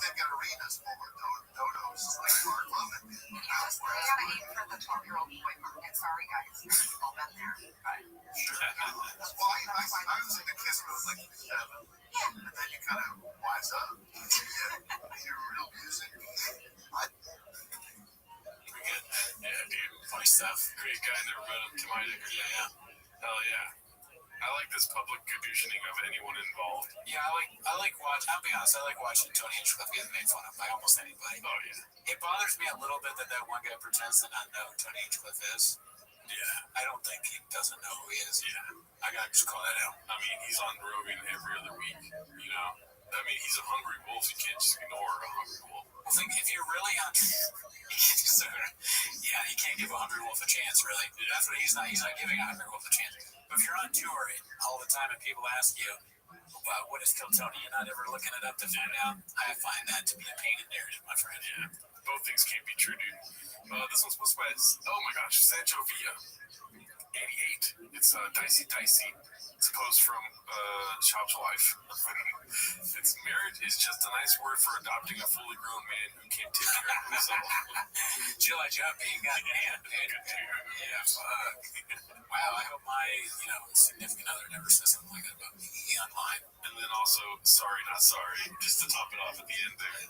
Sorry, not sorry is like the quintessential dumb person, like when you're saying it without being what you call ironic. Yeah. If you say unironically sorry, not sorry, you're pretty dumb. So yeah, I like this post. Sorry, not sorry, dude. All right, so this one's posted by Inspector Crib. It's called "My Face When I Win the Trug Walk Trug." This is the face of a young man who has driven all fast, no gas his whole life. Think boy till the end, wait for my prize. Like, who is this? I mean, you know who it is, don't you? Is it? Because that was my first thought, but it does not look like her. It is, dude. Come on. Pre or post Big Gulp? All right, I wonder if she drinks Big Gulps too. Jake, dude, you're in a Chop household. It's a problem. You don't got a Big Gulp. They all have their own Big Gulps? Yeah. That's awesome. That's actually kind of cool, actually. I want to do that. Family, everyone their own Big Gulp. This is what I look like without my favorite shoe, dude. If I don't have my favorite shoe, I'm just like lost in life, you know? I mean, honestly, I think I look bad. So, like, if my face looked like this, I'd be a woman. So, never mind. Life would be great. That would be so much funnier. You know? Anything else? No. Okay, so this was posted by Dazzling Rabbit 633. It's called "Trug Winner Used to Race at Mid 400 too." Kind of like the CEO of DFAG in Tristan. So I guess somebody was able to follow his account. What a crazy week! 160 miles of racing at the mid 400. So they met at the mid 400 and they thought of the scheme there. I mean, that's your painted narrative, you know? Well, I'm not saying that's what happened, but this is what that's suggesting, right? Wow, yeah. What do you think? What is your over-under on that being the truth? Honestly, it's probably like 50-50 at this point. Yeah, but, I mean, this is the biggest intrigue that mid 400 has ever had, probably, right? Yeah, for sure. Yeah. What else has happened at that thing besides this? They saw multiple hundreds of percentage uptick when Shop about me. Right. I mean, I'm going next year. Mm-hmm. I'm driving. Yeah, dude, we're going to use your Corolla. To raise the mid 400. This one's posted by Boothafet. It's called "The Diddler Makes an Appearance on Rare Insults subreddit." Oh, yeah, I saw this one. He looks like the Crow if he died of liver disease instead of being. Look at that. That's just, I mean, that chest piece is, it's hilarious that he has multiple hawks on his body. There's one here, one there. There's probably another hawk on his body. Right? Probably. He's just trying to, he's trying to get in, but we can move on in a minute, I don't think. Yeah, what came first, his tattoos or our show, right? Yeah, definitely our show. Yeah. But, yeah. He's a tweetie. This one's posted by El Gallo. It's called "Defect Truck Contest Winner Announced." And this is the guy, William. Does he ring a bell? I mean, here's the thing. The low effort put into this is what wins me over. Because sometimes that's what one of my Chang's posts, I got somebody who were like, I love how little effort was put into this, but it actually makes it funny. That's this post. Yeah. Very good. All you need to make a good post is a good premise. This, my friend, is a good premise. Yeah, great spicy dish, dude. Next one is, okay, now we're into video clips here. Now, this is where I'm talking about disorganization. I didn't organize things to be chronological or anything, so we're just gonna, soak it all in. Yeah. Pause. Well, you know what? You could just say you went Baja mode. I went Baja mode with picking clips this week, and it's this one's posted by Busy Middle 8108. It's called "The Audacity to Ridicule Another Comedian's Ticket Sales, Let Alone His Best Friends, is Truly Remarkable." I saw this one. Yeah, that's good. Same. Don't do Sunny and Dallas when Dallas Cowboys playing, even though you guys showed up in Plano, and I really appreciate it. Not on Sunday. Sunday was not sold out. Sunday was like, It was I got videos from that. That's about 3 quarters. I got videos from fans. If that's true, then how did we not get videos, dude? Yeah, and like he got videos from fans, like they were sending him just a shop to say, "Look, Matt Callan sucks," or were they just like, "Hey, I'm Matt Callan show. I'm so happy to be here." And Sean's like, "Haha, not many people do." I forgot there's an asterisk to Post and Ghost. It's Post and Ghost asterisk, and when you go to the bottom of the page, it says, "Unless people are sending you videos of your friends' shows and there's nobody there." I like your impression of Shop getting a DM from a fan. I'm like, I made fun of him on the show now. I counted. No, 1, 2, 3, 4, 5, 7, 9, 10. Too many after that. Nobody, yeah. It's like, well, I say it was about 3 quarters. Where I come from? Like 3 quarters ago. When he thinks he has a joke, it's the worst. Yeah. I mean, it's funny for us, Yeah. but it's always the same. He's doing like that with his face. Like, what happened with your boy? Boy, that bad? It's like, who's laughing at that? Yeah. I mean, people that fuck my name up are laughing at that. Quack quacks, dude. That's for sure. Actually, I'm laughing at that stuff. You fuck my name up all the time. No, that and this. I realize I'm just lying. I am laughing literally at this. Yeah, Friday. What 3 quarters? What? I don't maybe not actually. It's like, well, look at the Illinois. It was like an Oakland A's game. Probably a little bit of an Oakland A's. It was a little Oakland A's. It was an Oakland A's show up. Well, let's put it this way. I don't know why it's so quiet this week, but I kind of like it that way too. You know? Yeah. Yeah. So, what do you think? Who's telling the truth here? 3/4 full or less than 3/4 full? Well, it's surprising that anyone would go to a Brian Callen show at all, but he is a famous person. And if I'm like, who lies more, it's definitely Shab. So I said Brian Callen probably had 3/4 full. It makes sense though too, because this is the same show. It's like you don't want to go in person. Audio's king. You know? Sure. Yeah. Maybe if there's some sort of audio companion piece you could listen to outside the doors, maybe that's what was happening. Why milk the cow when you can get the meat for free? Yeah. Well, yeah. Why pick the udders when you can poke the eyeballs? You know what I mean? What? That's what you say, right? Shoot for the stars and land on my face, dude. Okay. Horny much, but too hard to try. I mean, let's see here. This one's called, or posted by I Down Vote Cape Days.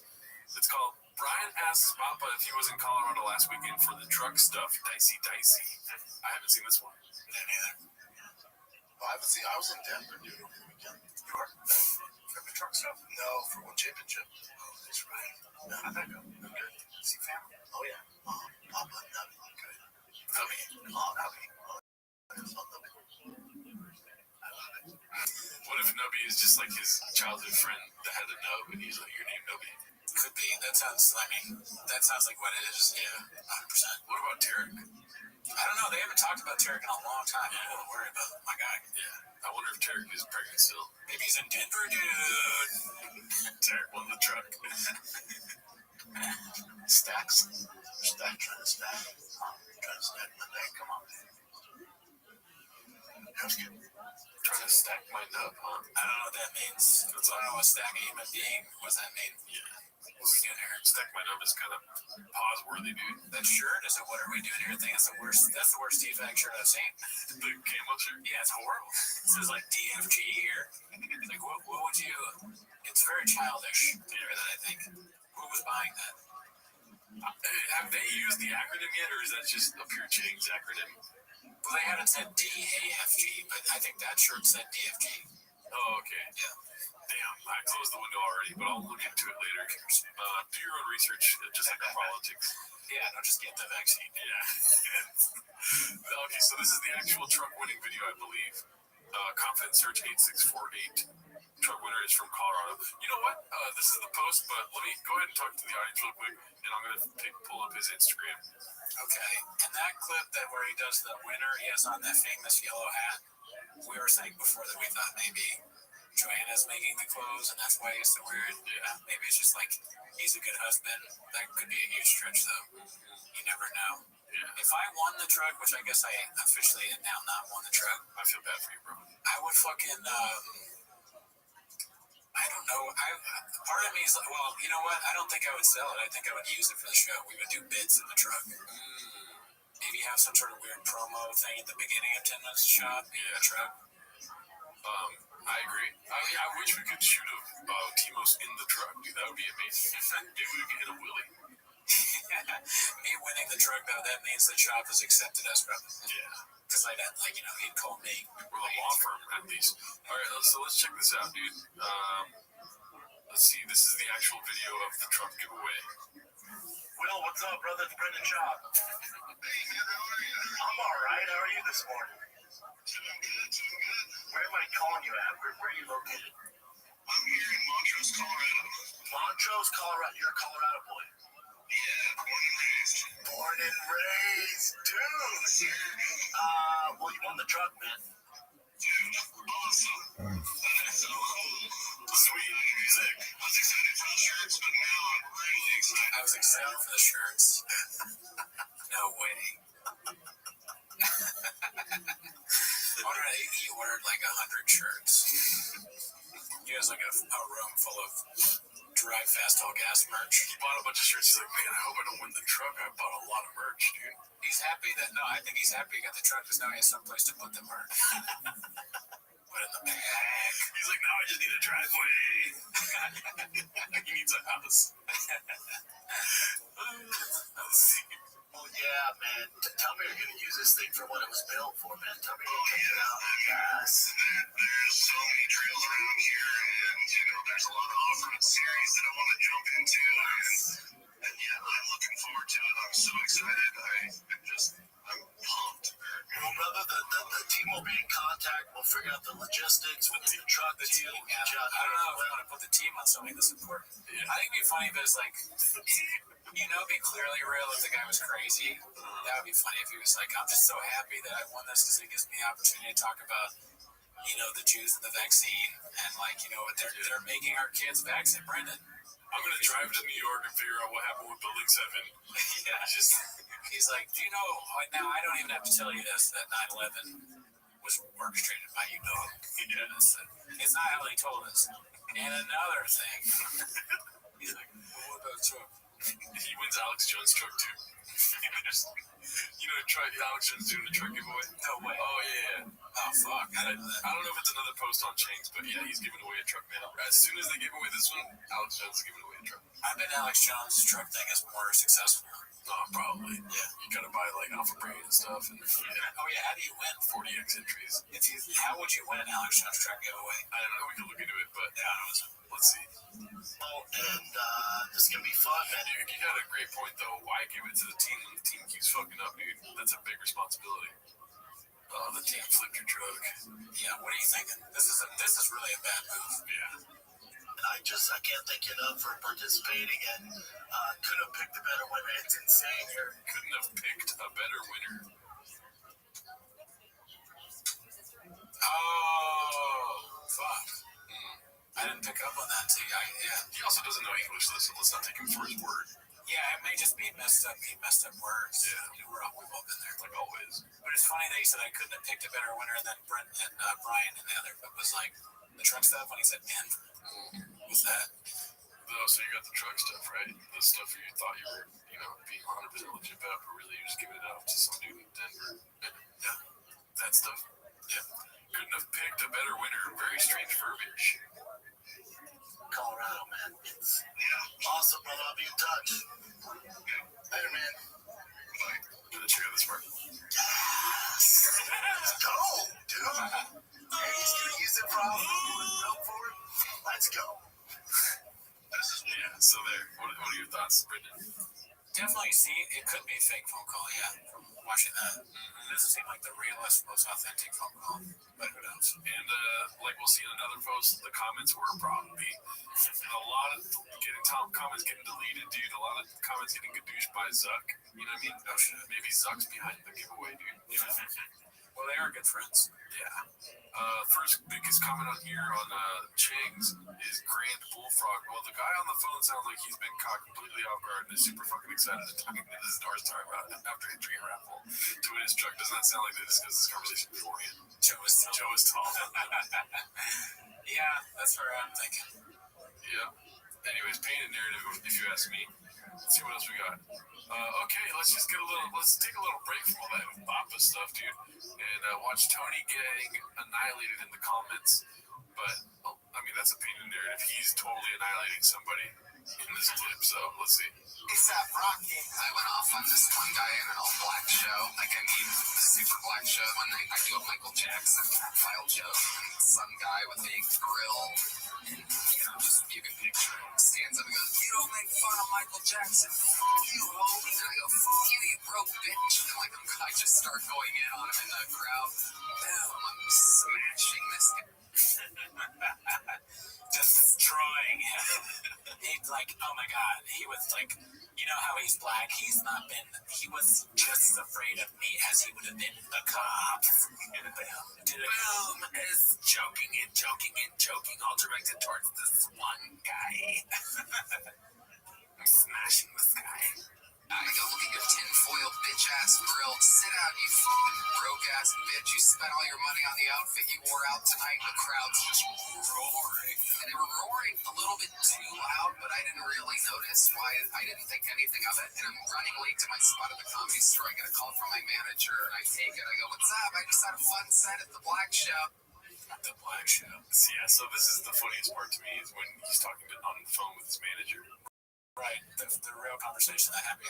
I destroyed Tupac. Yeah. Like when I call you, I go, "What's up? I just finished uploading an episode that was very successful." You know? You won't, and his manager has the same voice as him. "Oh my god, Tony, you won't believe who it was that you were making fun of." Tony, you're tall. That's in the comments. You're so tall and handsome, Tony.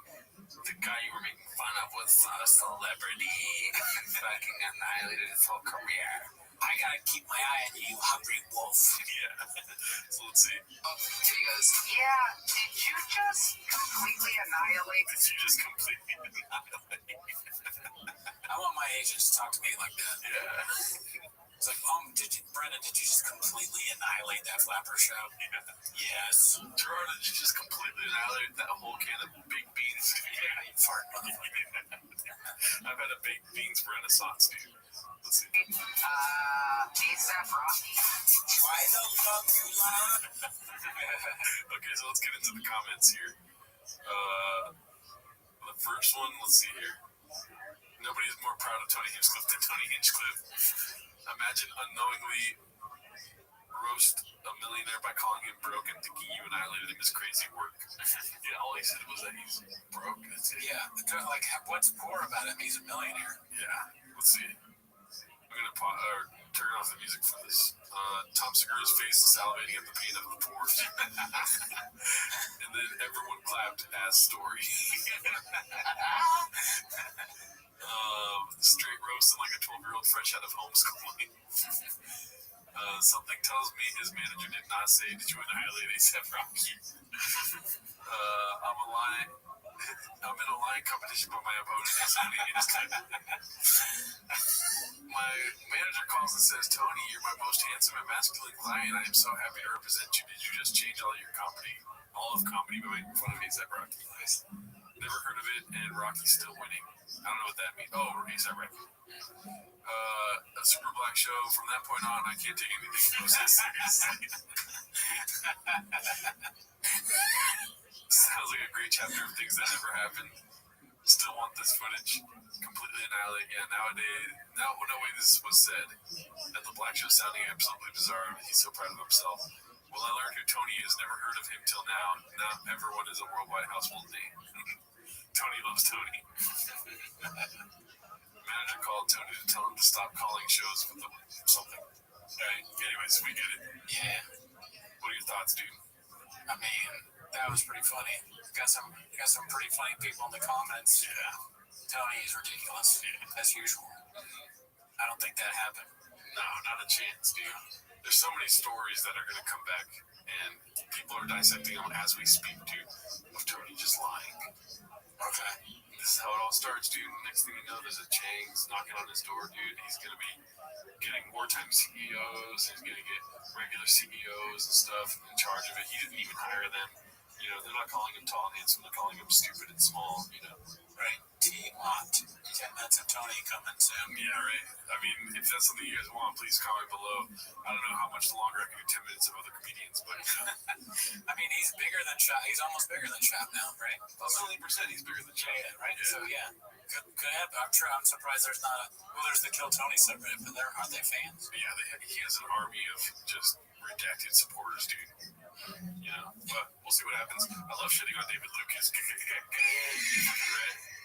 This one's posted by Don't Know Who to Axe. It's called Wartime CEO Dropping Catnip on the Biggest Hater of All. Ariel Helwani, from being banned in Las Vegas to on the Venetian Vegas marquee. Not bad for a little web show, dare I say. See you Friday. Whoa, congrats, dude. That's awesome. Yes. Good for you, dude. How did having a show go? Pretty good, actually. How did driving around Vegas go, dude? Yeah, imagine being in there, your brand new Hummer, seeing that Ariel Helwani face, and Bob is just like, he's driving empty. You know, he'd probably be happier, Ariel Helwani, though, if he could, like, do all that and wear the thick boy jersey. He can't do that now. And that's something that he'll have to live with. These things that he gets on the way to success is, like, a little empty. Yeah. No. I'm waiting for that Papa to drop where he's like, grown men, wish we could be friends. Sucks. We're not. It's all good. What else you got, Chin? You know? Yeah. I love Ariel Helwani, dude. I'm not even that much into fighting, but I can listen to him talk for days. He's a good broadcaster. Yeah. Let's see here. This one's posted by Important Jeweler 67. Big name. The comments on the Insta giveaway post are Chef's Kiss. Congrats, can you replace the smushed hat you sent me now? Yours came in a bag all smushed up too. Shake my head. 100% sent message on here to customer service with the big butt crickets. Yeah, super cheap shit. So, do you want to say your story with that? I mean, look at it right now. Does this look smushed? That's a painted narrative. This is the best hat I've ever owned. Oh, you mean 100% for real? That's a shitty hat. I mean, I've been seeing you wear it all the time. I wear it to work and when I'm talking to my staff because I want them to respect me. Yeah. But no, really, it's not very good quality. I don't think we've ever ordered from Shop is good quality. Wow. You know, it's just kind of shit stuff. Dude, let's not do that on the podcast, right? That's my fucking North Star. I get you talking shit about. My bad. I'm sorry to hit you with that trophy. You know what I'm saying? Yeah, dude, the truth can fucking go out the front door right now, dude. That's not the truth, dude. You're right. If you're like, dude, come on. Are you the fucking bluest crayon on the chopper? You know what I mean? You're not the smartest tool in the shed, so I wouldn't be taking this shirt from Diet Starts Monday also sucks ass. Oh, cool, dude. Just chill, dude. Chill. The only thing good on me right now is this fucking necklace I made. Fucking everything. I didn't make it. You're like, shut up, my girlfriend. Let's see here. More comments. Is it just me, or did he not sound that happy? I'd been through the roof. Talking about the guy that won the truck. Yeah. Got a hat, will never wear it. Better quality at the Dollar Tree, money wasted. Will not enter the next one. Fraud. Paid actor, he seems like he's real excited. Enough, let's get the fuck out. Or one going so I can, let's get the second one going so I can has that loud car. Okay, this is a real thick boy right here. Johnny Hollywood? Yeah. I'm not gonna lie, I like the name though, dude. Hollywood. Like that, you know, WOULD, that's pretty dope. Yeah, best brains. Best brains. The truck is getting sold ASAP. I would sell that truck. Dude owns a fabrication shop in your home state. Dicey. Oh, a little too far. Seems like a setup. Probably one of Brendan's friends from Colorado. What a coincidence. The winner is from his home state. He was just a big old gimmick to sell more merch. He doesn't seem stoked. A guy who owns a fabrication shop and also races in the Mint. I mean, the evidence is mounting against him. Yeah, there's a lot of pages of evidence in this one. Yeah. Any other thoughts? Do you think there's a chance that it was some sort of flubbing up the giveaway. It's a scam, right? I still think, it could be a scam, but I don't know. I never know anything with Chase, as always. See both ways. You know why I think it might be a scam, dude? Is because he never really talks about lawyers and stuff until he's trying to get away with something. You know what I mean? He front loaded all the hate by being we got a lawyer doing this stuff and this and that. And the amount of times he says it makes me think I don't feel like you're doing it that way. Yeah, I mean, saying it at all is kind of weird. Right? When's the last time you heard of a giveaway where the announcing is someone talking about how they hired a lawyer to make sure everything is right? Yeah, all you hear is about the winner. Yeah. Who would be... I've honestly never thought of a giveaway as a scam until now. Yeah. I'm sure there are plenty that are scams, but that's not been something I've ever really considered. And I think that I consider it now because it's Shaw. Yeah. And he talked about it outside. I pray it wasn't a scam, but if it was, I wouldn't be surprised. You know what I mean? I'm just happy with the hat. I'm glad I have a hat. Yeah. You would have bought that regardless. Yeah. So, no harm, no foul. I was going to try to figure out how to fuck that up, but it's hard. This one's called It's a Problem, posted by It's Ya Boy Reginald. We will be soon announcing the winner for 6 days ago. Man, that's not even like a day. I wasn't even sure to bring that one on the show, but I did. This one's posted by Ray Nerky. Feels like a slur. It's called Looks Like Jason Got Hit by the Old Shop Shutdown. So I'm not quite sure what the point is here, but these are the hidden by Instagram comments. We've got that Humvee hitter from Jimmy Nack's Experience. Looks like a Mad Max gif. Jason James 11, can I please get my order? I ordered a shirt on July 8th and have yet to receive it. I have sent emails to Lex. Wow. But I have yet to hear anything back. These stickies it's really hard for them to type. Yeah, Well, they're probably, they probably had to steal their kid's iPad to do it. All Thick Boys iPad dads, dude. Yeah, I think so. Fish trucks iPads, dude. Okay, so this one's posted by Busy Middle 8108. This has to be up there with the most egregious lie Papa has ever told the water. Even if he did race the Baja 500 race, you know full well it'd be plastered all over his socials, seeing as he runs his social medias himself now. And there would be a 7-minute video on Toontown about it. Look at this pathological lie. Let's see here. No, okay. I drove to Tijuana for car party, and it's dicey as fuck. You think that's where the lie starts? Yeah. There's not a chance he crosses the border without a camera on him. Well, there's just not a chance he does that anyways, but yes, definitely did. But when I was just as he was saying that, my line meter was like, ding, when it starts, it just starts right there. I wish you had the cowbell so you could hit it every time he lies. The cowbell's in there. Let's see. No? Okay. I drove to Tijuana for car party. It's dicey as fuck. It's like you don't have anything to worry about. Oh, really? Crazy. I off-roaded in the Baja 500 this past year, and there were 3 dead guys on the course. That's strange. They kept going. They put 3 more dead guys on the course, and then finally a local's like, "Hey, dumbass, this is cartel territory. This is them warning you, don't come through it." So they had to reroute everything and go around the mountain. Oh God, dude, dealing with the dude. Also, go to Hawaii. Dealing with the cartel must be so annoying.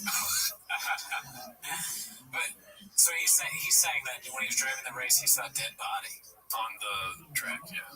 Dead body. Wow. Redacted in the hood.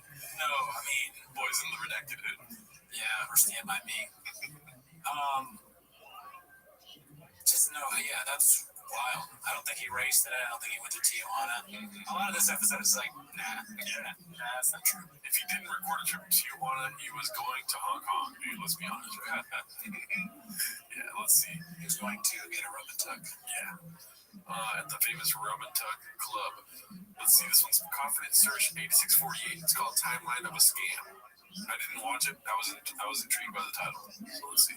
The truck giveaway, Drive Fast, All Gas, that goes live July 8th. We have a bunch of merch. The way you win is either by just buying an entry, $5, or buying any merch and get more entries. That way truck is damn near done. I can't wait for you guys to see it done. It's been so fun, so stressful as well, getting it all locked in with the merch, with the website, shop here. I built the ultimate badass truck. If you like Raptor R's, that's cool. This is one of one. You won't see another one like it. Guess what? I'm giving it away. Look at this. The giveaway truck is live. You know what I would do? If I won it, I'd flip it. I'd find a way to flip it. Maybe honestly, I think I would risk my life to flip it. Like, and I'd film it, and I'd try to do. I would, but I would if I did. If the people in my life would probably talk me out of actually being in the truck, but I'd pay or I'd figure out a way. I'm a hawk, and I'll risk my life. I'd pay to flip it, and then I'd have me in it, and I'd do that content. That's what I would do. And then it's like, boom, that's not what you're here for. You're here for 10 minutes of shop, and then you start the show. I just flipped my truck. Fuck that fucking. That's funny. I feel like he's wearing the shirt twice in 2 different episodes.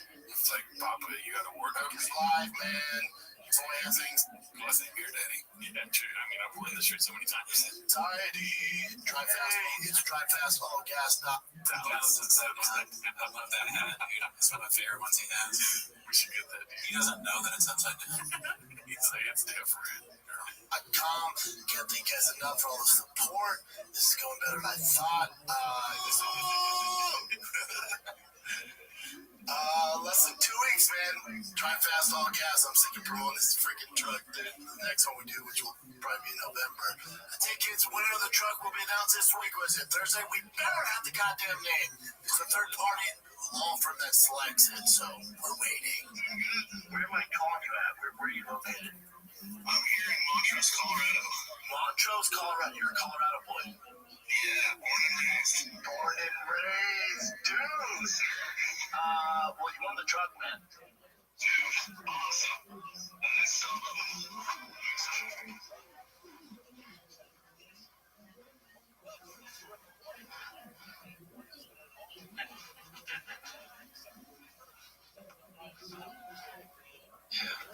It's calling it a ski. Be cool. What do you think? Are you convinced, or where are you at right now? I don't know. I'm the same. I've always been. Okay. Well, let's see what this one's about then. This is a haphazard clip, dude. Finally. Oh shit. Waiting for him to post. We got the winner, quotes, whatever, however you say that. I blame the law firm. Let's see. We'll have an announcement. We got the winner. Finally, I know, trust me, I see it. Where's the winner? Where's the winner? We got it. The law firm finally got back to us. We got the freaking winner. So I'm sure by the time this comes out, you'll have a video or something announcing the winner. So the dude who won it, man, hopefully you with this truck. We'll announce something soon. Love you guys. Drive Fast, All Gas. It's so funny to say that at the end of your show. Like, it has nothing to do. Wouldn't you say the fighter and the kid or like something else? And you say drive some weird merch thing you just made. That's what you say at the end. Hilarious. Oh man, I'm still waiting to see Pickies in the wild. I want to see it not online. I want to see it myself, dude. Me too. You know what I mean? Yeah. I want to see Drive Fast, All Gas, Calabasas Fight Club. Calabasas Fight Club. Yeah. Is that real? No, Fight Companion. Oh, okay. I made it up. I mean, that's pretty good. I still want to see it, dude. Okay, so this is probably to clear the air last week for your little flub. It's a CJK 610 posted this. The cage side contradiction combo. First clip credit, Rick Manchester. Second clip credit, Busy Middle 8108. Thank you for your service. Let's see. And it came in.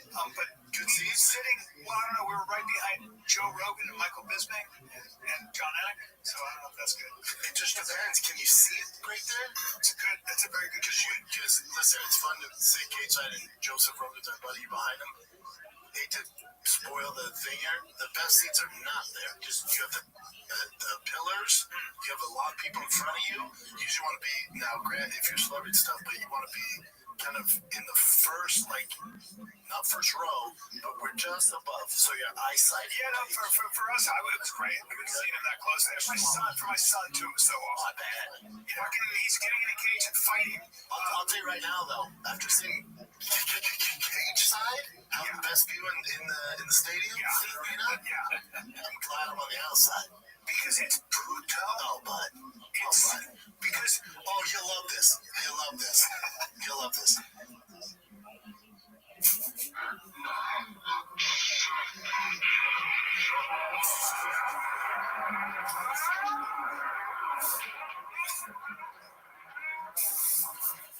It's packed in there, dude. Packed.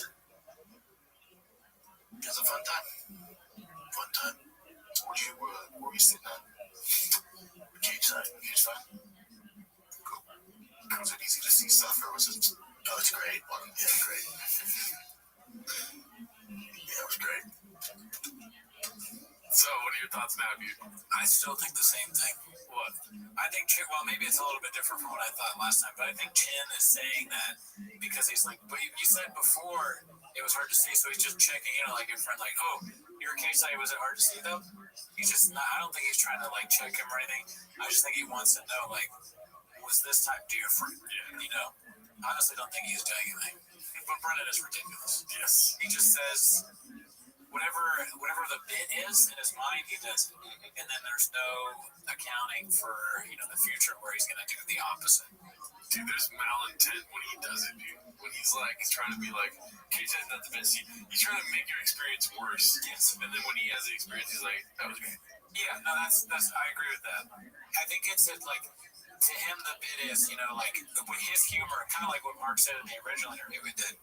His humor is just like, you're dumb, or like, you suck. Yeah. But I don't even think he means you suck. I think that's just his humor. You're gay. you're fat, though. Oh, you're fat. But it doesn't matter. It's like when you come back from work, you're like, I stopped by Lucky Boy. I was like, oh, dude, you get the breakfast burrito? That's disgusting. That is the worst thing, huh? And then we go and I get the breakfast burrito. Yeah, no, that's a pretty good analogy. Yeah. All right, so this one's Chin's second balcony. It's called Papa's Confident Incorrectness Gets Gadushed by the whole staff and don't like it. Let's see. But isn't, like, the whole point of the sphere is, like, it's a giant ball, like, LED TVs, right? Yeah. Isn't that going to be kind of weird for fighters on how to That's get what I'm on saying. inside? For the fighters, the distraction. Like, I don't know what's going on when they're fighting. It's not going to be just black, is it? And how weird only to get sound from, like, one side. I don't know. No, it's a circle. Oh, it is? Okay, but I don't think so. Sphere, right? It's kind of round.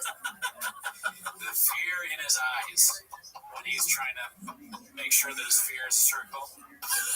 Like, it's just so funny. Let's see it again really quick. And how weird only to get sound from, like, one side. I don't know. No, it's a circle. Oh, it is? Okay, but I don't think so. Sphere, right? It's kind of round, the seat. Yeah, I think the octagon would be in the middle. Yeah. Not a chance. So that's what's going to send me right now.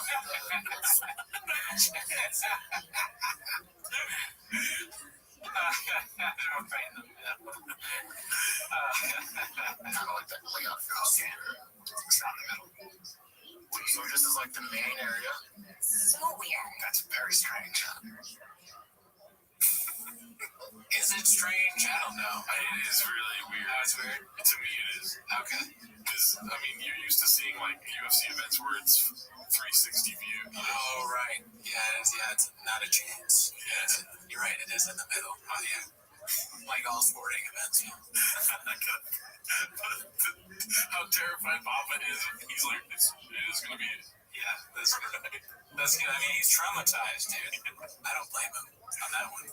Like, what's that one Christmas movie with the Christmas past, Christmas present, Christmas future?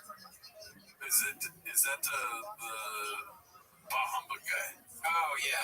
Christmas movie. Okay. Yeah, Charles Dickens, right? I feel like it's like Reddit's past, Reddit present, Reddit future for Papa. You know, like it's happening in the moment where he's like, "Oh fuck, this is supposed happening right as we speak, dude."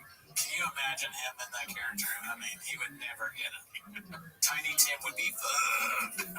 Tiny Tim's starving, and he gets a fucking truck. You want a truck, Tiny Tim? I need food. Tiny Tim was an intern at T-Vet. Oh, yeah, he's just constantly getting fired and shit. Not paid. Oh, how social is Tiny Tim? I can't feel my legs. Yeah, I'm sorry. We had to fire you because, like, Stats saying you got polio or something. We can't have polio around here. Also, no vaccine. Vaccine makes you good. Stats saying you got the vaccine and they gave you polio? What are you fucking triple boosted, dude? Why are you doing here? He's like making fun of the Tiny Tim in the office, just like, oh, do you see how Tiny Tim walks like this? He walks like that, right?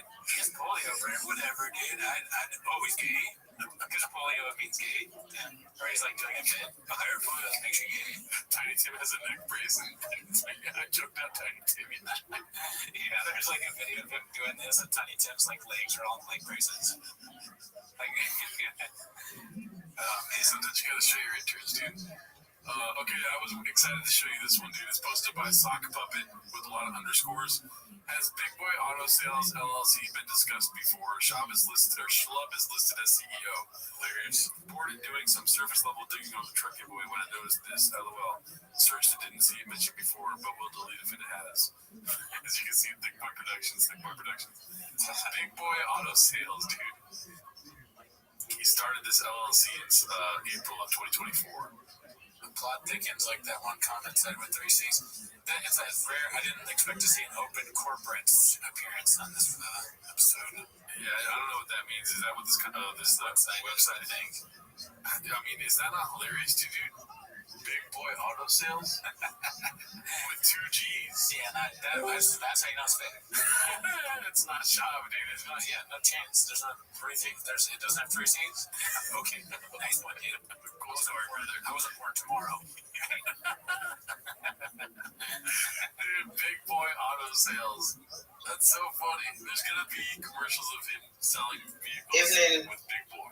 That's a logical next step, right? I think you said that in one of the episodes. He owns a dealership. Dude, talk about scam artists.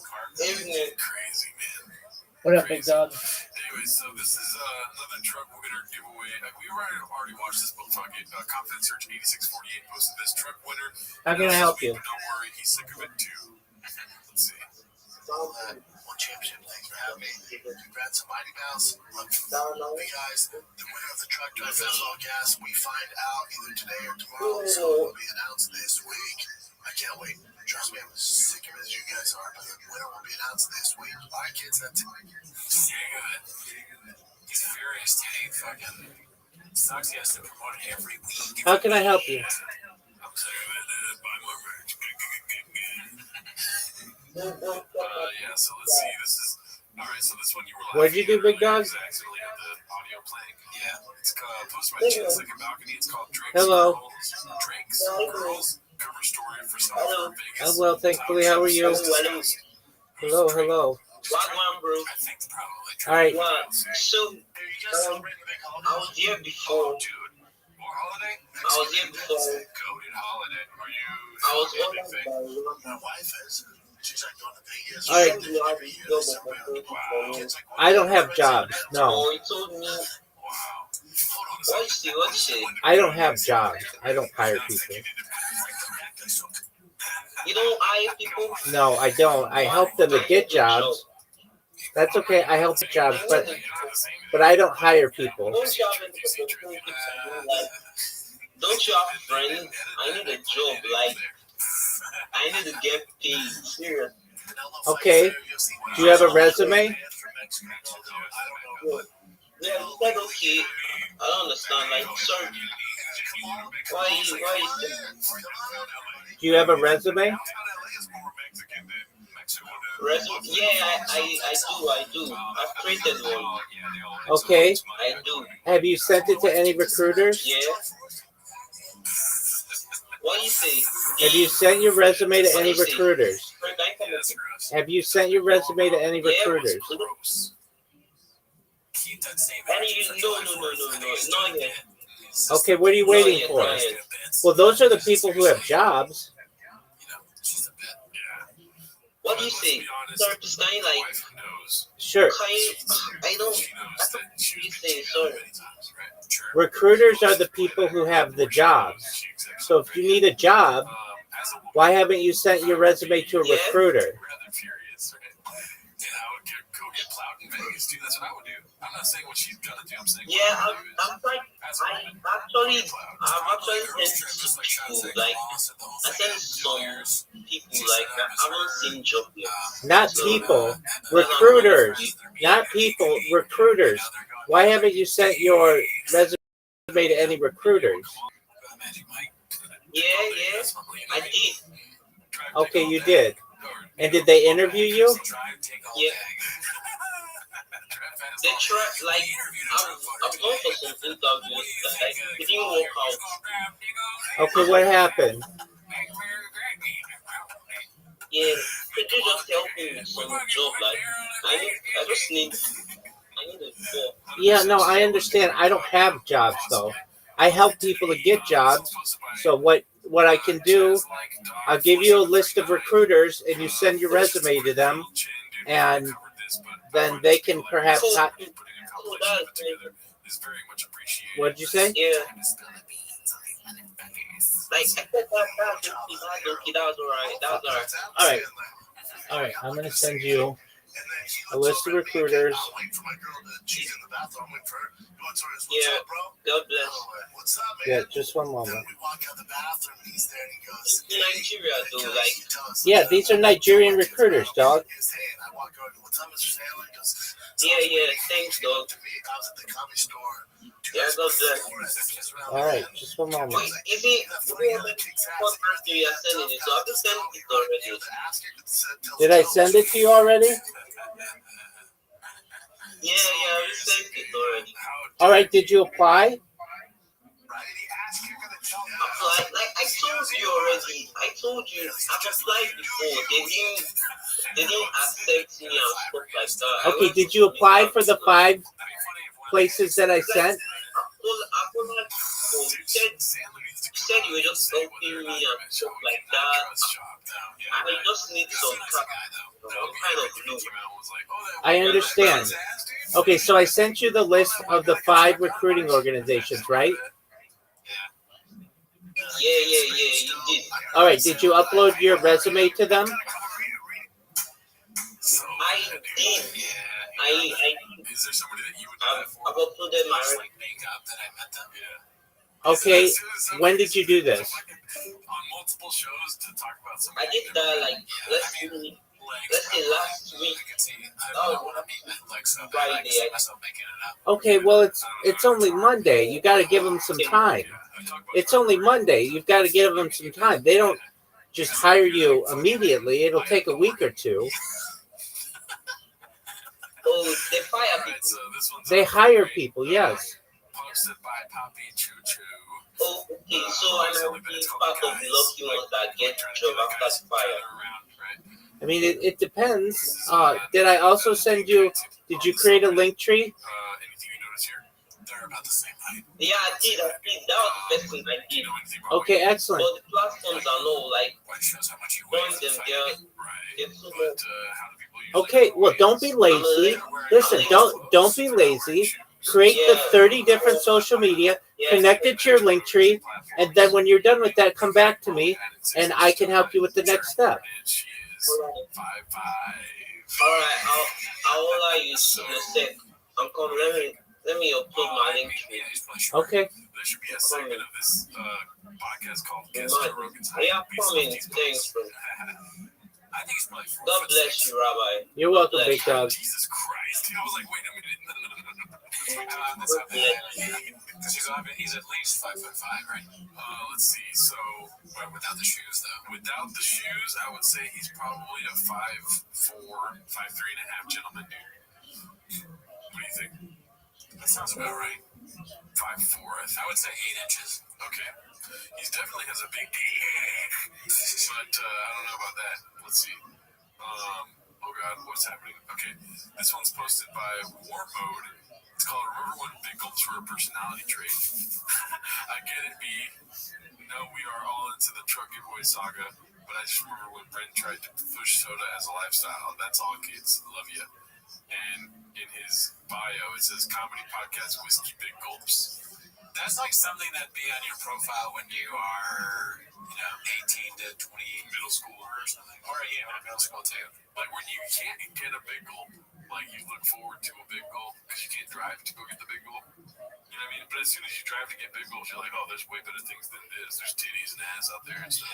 Yeah. Or, like just some like people with wacky dating profile. Like I'm a pretty simple girl. I like dates and beef jerky. I mean, that's a terrible example, but like something wacky. Like, I like The Office and fucking sunsets. Yeah, date me if you like sunsets and Baja Blast. Like that's what that is. Yeah. TRX trucks, tour tickets, whiskey, merch at thickboy.com. Big gulps. Just, what came first, the whiskey or the big gulps in Brendan's world? Hopefully big gulps.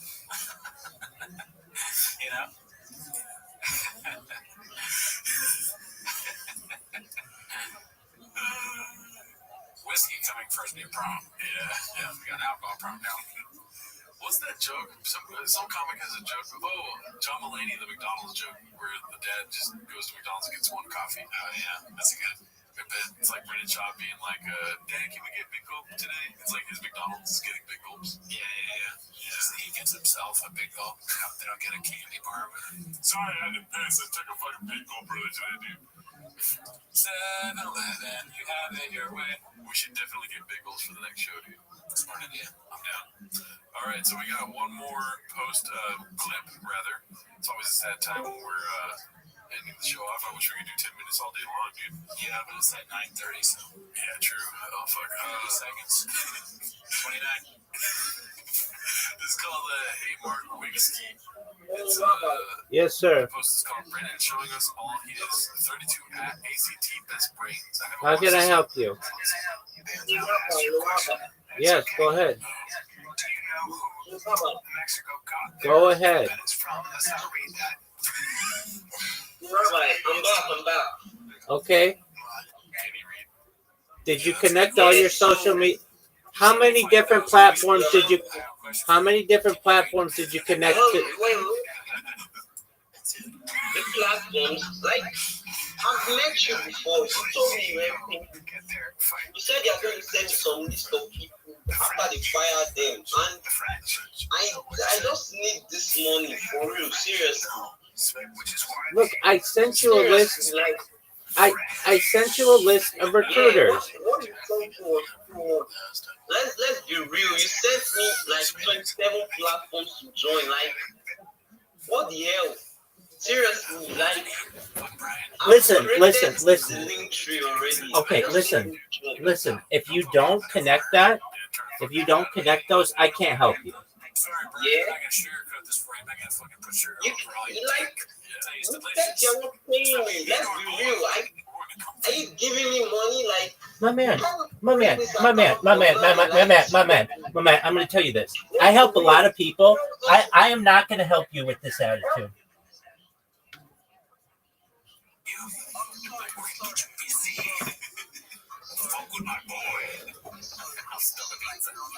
Watch out. That'd be cool if there was like the Avengers of Joe Rogan's comedians, Yeah, dude. I'm telling you right now. That's what Brennan got from. I will say, on another front, so are you Thanos in this? Or okay, anyways, on another front, Game of Thrones, and he's the redacted little figure of this guy right here. Yeah. Right. On Bad Friends, I was watching with Bert Kreischer and Bobby Lee. Rabbi, are you still there? Yeah, I'm here. Listen to me. Okay? Wait, you stop. I'm talking. When I talk, you listen. Okay? I have helped more than 50 people. Okay.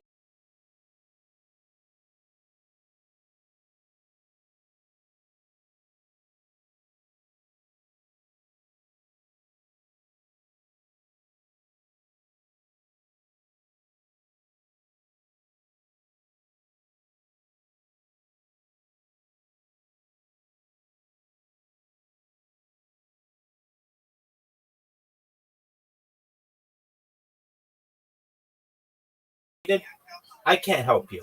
Because that tells me that when a customer asks you to do something, you're going to be lazy. You're lazy as fuck if you can't get at yourself. You're lazy as fuck, and I don't want to help you. Yo, man, what the fuck, bro? I told you that. I told you I'm lazy. I agree, but wait. The fact that you say that, wait, no. The fact that you say that you recognize it. Okay, that's great. Wonderful. Okay, so you can't be lazy. You've got to have some motivation. I gave you a list of things to do. This is to help yourself, okay? This is going to be able for you to be able to market for yourself and for clients. That's what you want to do. What about the money? Like, okay. I don't listen. I don't. No, I don't pay people, and I think you think that I'm going to pay you, and you're in the wrong place. Then fuck off, bro. Like, what the? Okay, that's great. Yeah, I'll never help you.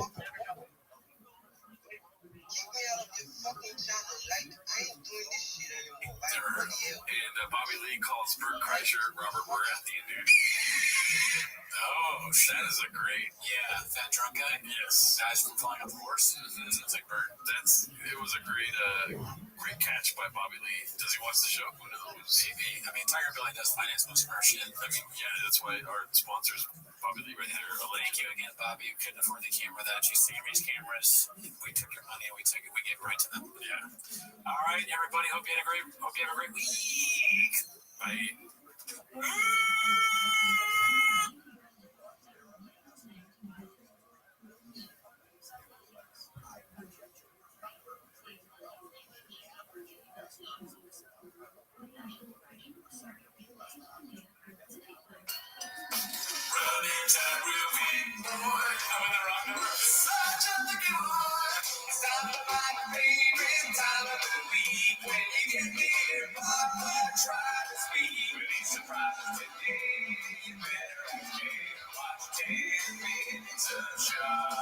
Welcome back to 10 Minutes to Shop. Thanks for tuning in. As always, join the Patreon event, right? Join it because tonight we're doing our first ever live stream of the Patreon. It's going to be of the political debates. A little bit of Trump, a little bit of Harris. Ever heard of them? Little Kamala. Or as I like to call her, Alamak, backwards. Yes, it's Kamala. Yeah. Wait, what do you mean? Okay. You say that sounds like Guadalajara. Blue Dobbs, ever heard of him? Yeah. And if politics isn't your thing, then we have special reviews. You know what I'm saying? That is, we're out here making sure these streets are fun. Yeah, we got those 7 times a week. Yeah. Many good ones in the stockpile. Also, the Reddit is booming. You know what I mean? Join us on live streams Wednesday night at 8 p.m. Pacific Standard Time, you know, because we live in Seattle. And then, you know, Reddit, Discord, all that fun stuff. Yeah. Join the chain club. Come on, be part of it. Anyways, but that's not why they're here, though. They're here to watch 10 Minutes to Shop. So start the timer. Play the chain clip. Okay, we got plenty of chips to play, dude. So this first one is not a clip, but it's more of a sad post. We've got another one of the Roganites crying on earwaves, dude. Oh man. Posted by Boppo12345. It's called "I'm so tired of this dude, maybe more than Brendan." Look at that, dude. That's just nobody wants to see that, right? Yeah, that's a real bad face. That's a problem. It looks like something you'd see in a medical office. He has like the symptoms of some kind of disease. Or it's like you see it up on the wall. You say, oh, or like when you're like searching, when you look, or maybe you don't see it in a doctor's office. It's when you're looking up symptoms of like, what is this bump? You know, or the red bump on face, but it's his entire face. Yeah, the hippopotamus. It looks like he just walked out and they told him he's positive for monkeypox. If I saw somebody like this and I was like, "You've been drinking?" and they said, "No," I'd look at them with skeptical eyes. He dropped his daughter off and he'd been drinking. Yeah, you know, I don't know. Little salt and pepper beard to go with the crying, dude. As usual, don't post this. Yeah, don't cry on your ways. It's called Obligatory Just Dropped My Daughter Off at College Crying Pic. I posted one 2 years ago for Georgia. Now it's Isla's turn. I'm I'm so excited for her, and I'm so proud of her. But goddamn it, I'm gonna miss that kid. I just read the first comic. Hey, be cool, Canelo Ginger. Canelo Ginger. Both girls are out of the house now, and thank God I married the woman I did. I'm gonna be a mess for a minute. I'm headed to Vegas. If I knew anything about Reddit, I would not post stuff about my kids.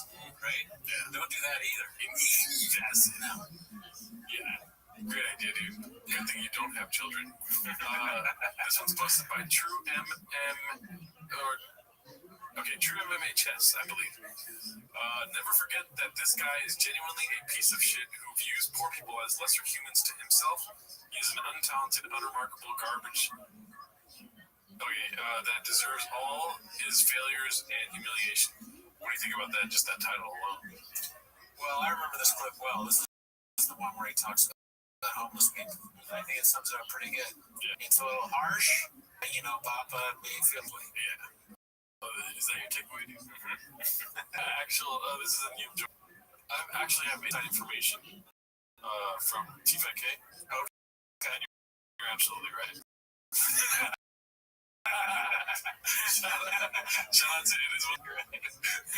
Okay. Well, let's see here. Oh gosh, it's so hot here. It is very hot. Why isn't it playing? I'm gonna get a fan. But for the people that are negative or are on forums and create troll accounts, I view those people the same I view a homeless guy. What about people with big red chairs? Do you view them as brothers? Right. I'm sure I'm homeless. I can afford 2 red chairs. How many homeless people you see about this many stickers? Yeah. How many homeless people can get art? What's the word you do? Commission?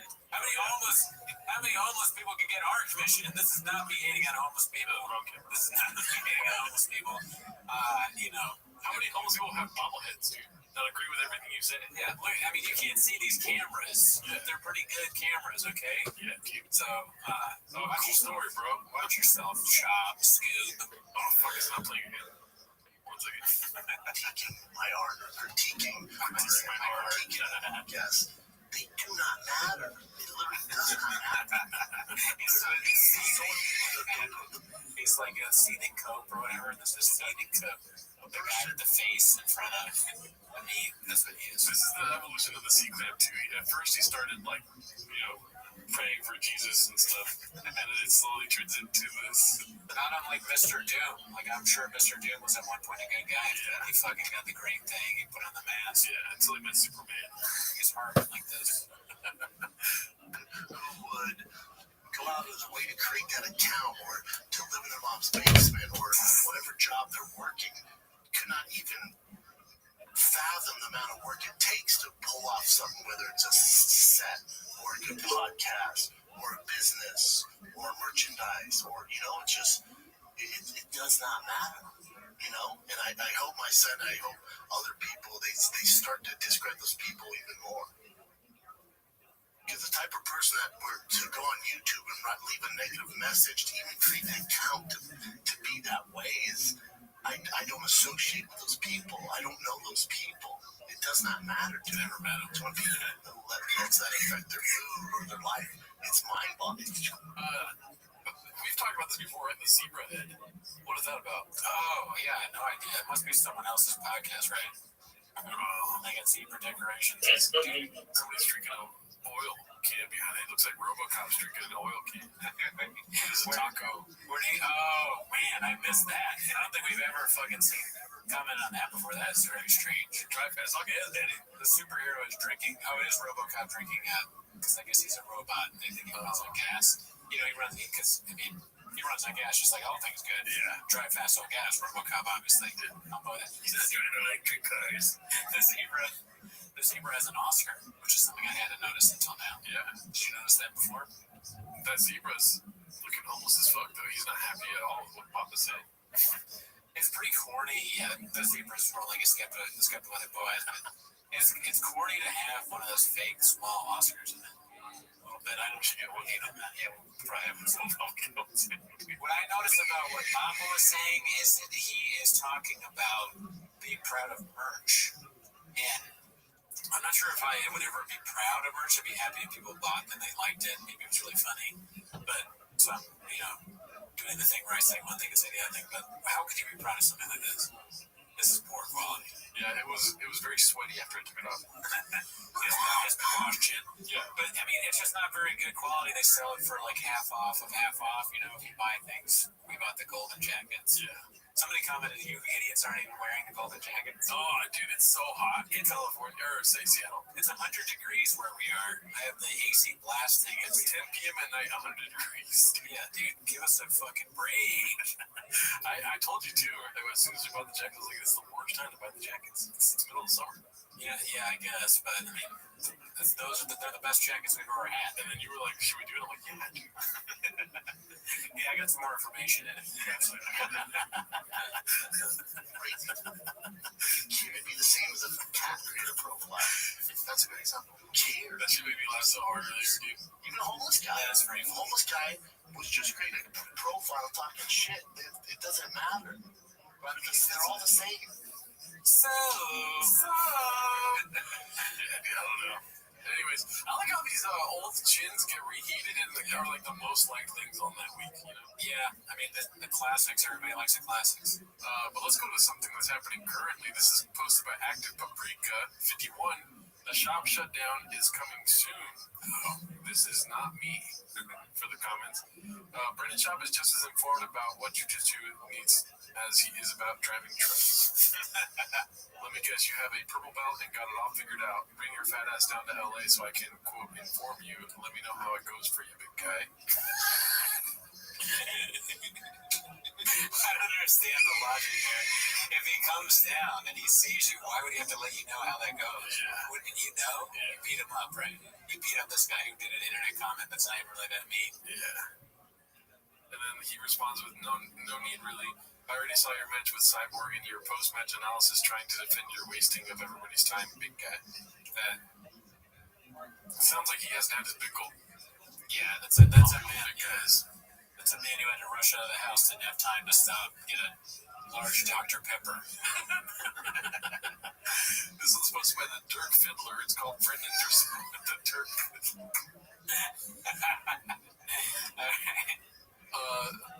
What does that mean?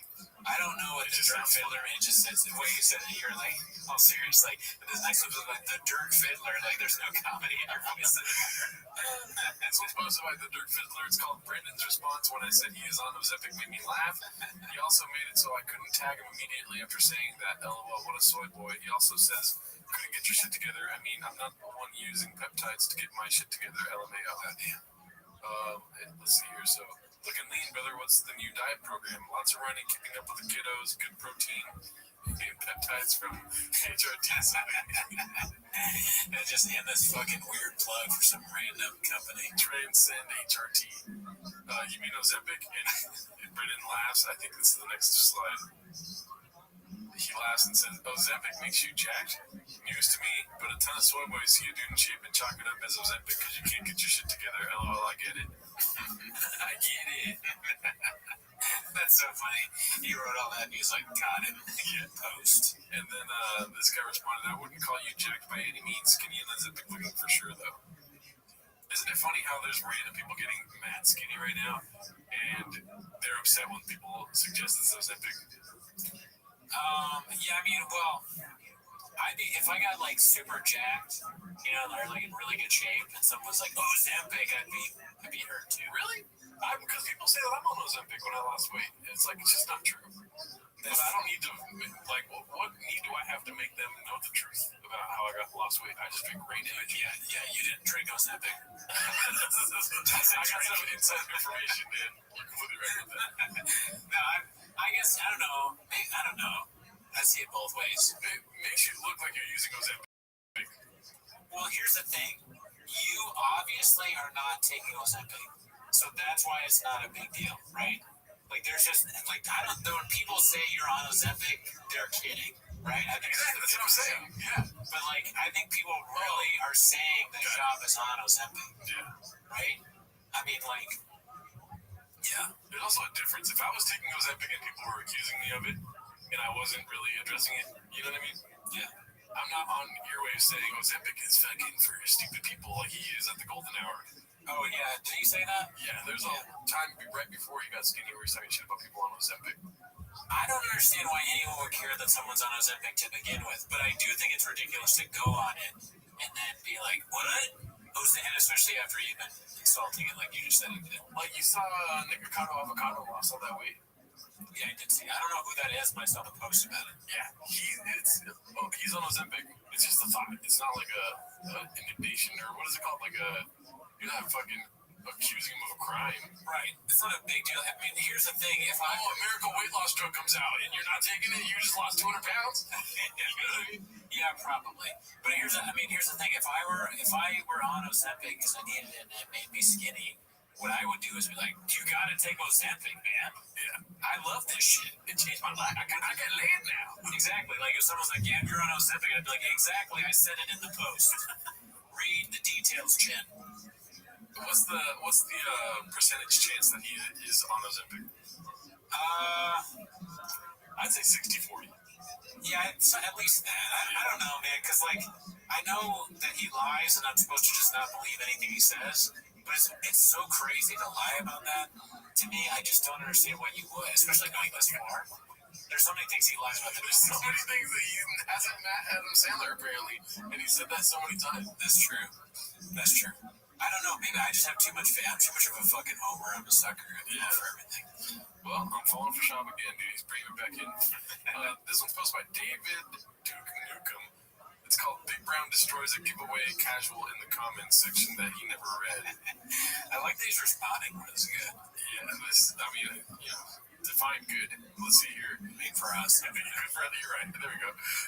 This is who won. Saw millions hats for this one and not one for the winner. And then Magic Stack is in here with the eyes. Brendan says 5 to 7 biz days after giveaway ends, the winner is announced just like every other giveaway in history, my man. I love how stupid people put my man and my boy and things like to emphasize their my man. Like he's not like overly aggressive or aggro in this comment, but you can tell from the use of my man that he is mad. Like, oh, you idiot! Everyone knows the 5 to 7 business day. Everyone, you didn't know that? Go back to school. God, do you think he sat down at the Key Studio and was like, guys, we gotta make this giveaway legit. There's already a lot of eat on me, dude. So he feels like he has to respond to people acting as if it's not a legit giveaway. That would be so funny if we could get inside, like we see the Nixon tapes of Shab, and there's recordings of him like telling people we gotta respond to every one of these comments that says it's not real. Because it is real. And it was like, but Shab, it's not real. He's like, that's exactly why.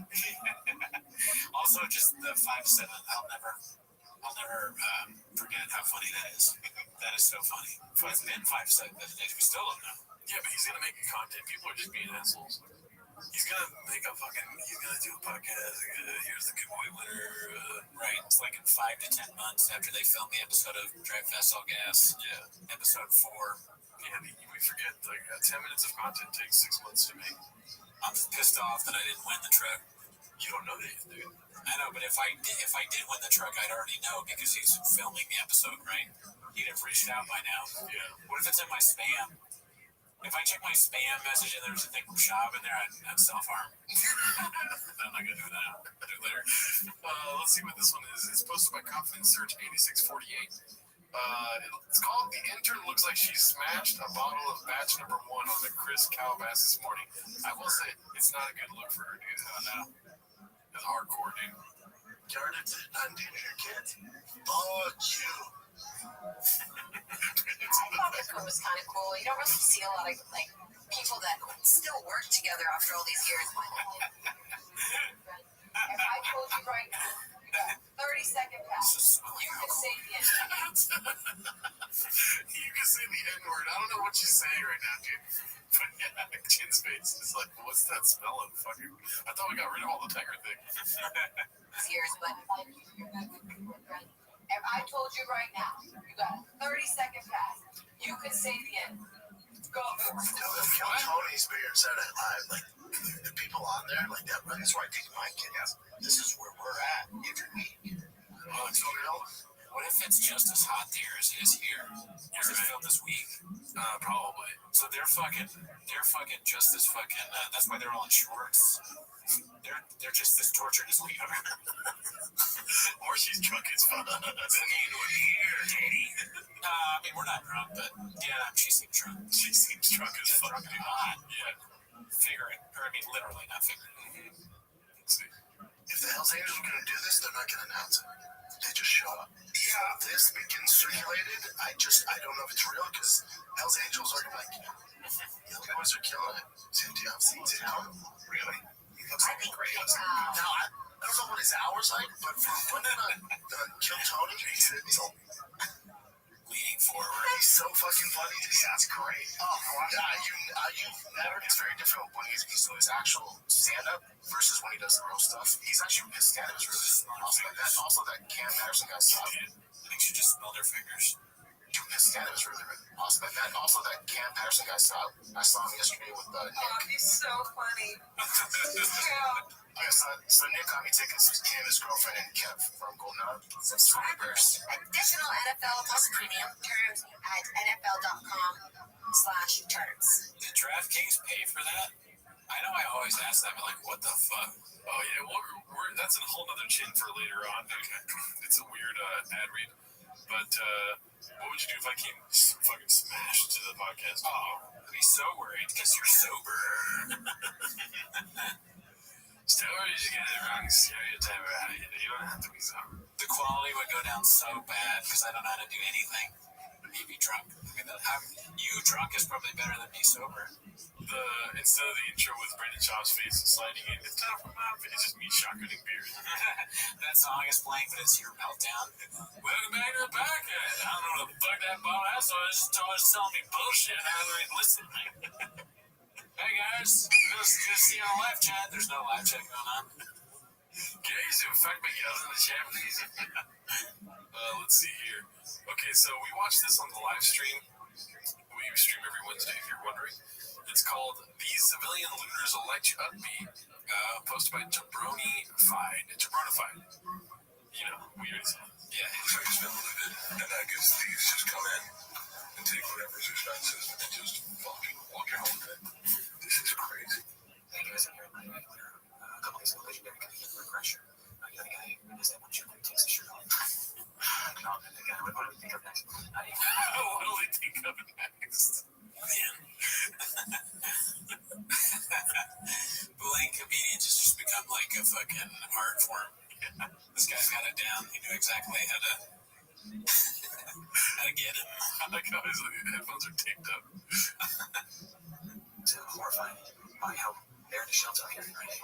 And naturally, he's the American wood. He was very concerned about corporate greed. Plain poor people, naturally. It's a rare report. No, it was not because of the poor system and all things.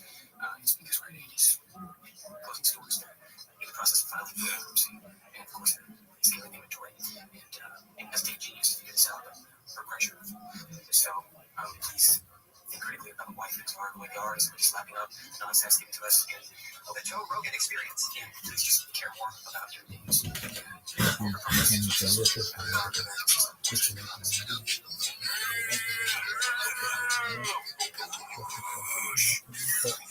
Rick Crusher didn't read a book. That's life. Rick Crusher doesn't read the news. Yeah, right? He's going away, sadly. And they know it's Rick Crusher's career. Oh, yeah? Yeah, he just filed Chapter 11 bankruptcy on his career. Oh, I didn't hear that. Yeah, I have inside information. Oh, okay. Yeah, 100% right. Yeah, it was a joke, Cootie. I know. What a...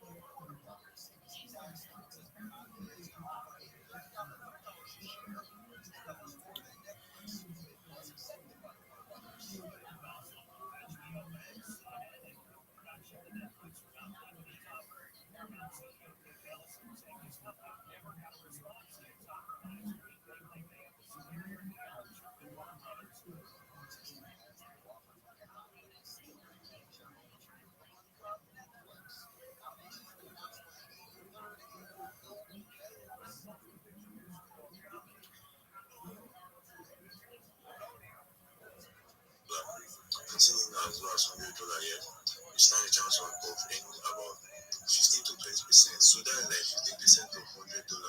That is $15 every single month. Imagine that. So imagine like I don't see people like all them Smarty, all them Solis and Craig.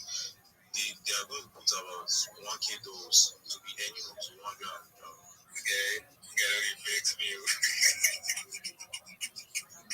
I swear, bro. I was serious.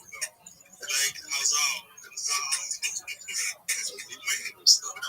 I was like, see how, like, yeah, touch, and me, Solis, millions, like, now people to give way for us, smartly. They just come, they tell us, for my kid, yeah, you first like,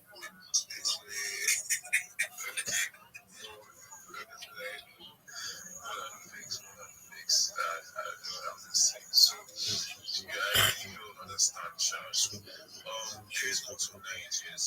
They like these ones they have other platforms as well, like prediction markets. You know how the market is.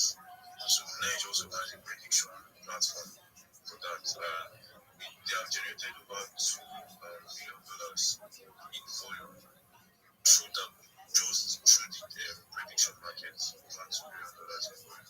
So they also, so this the major goal of Nigeria is to eliminate this discrimination against on the African region, especially Nigerians.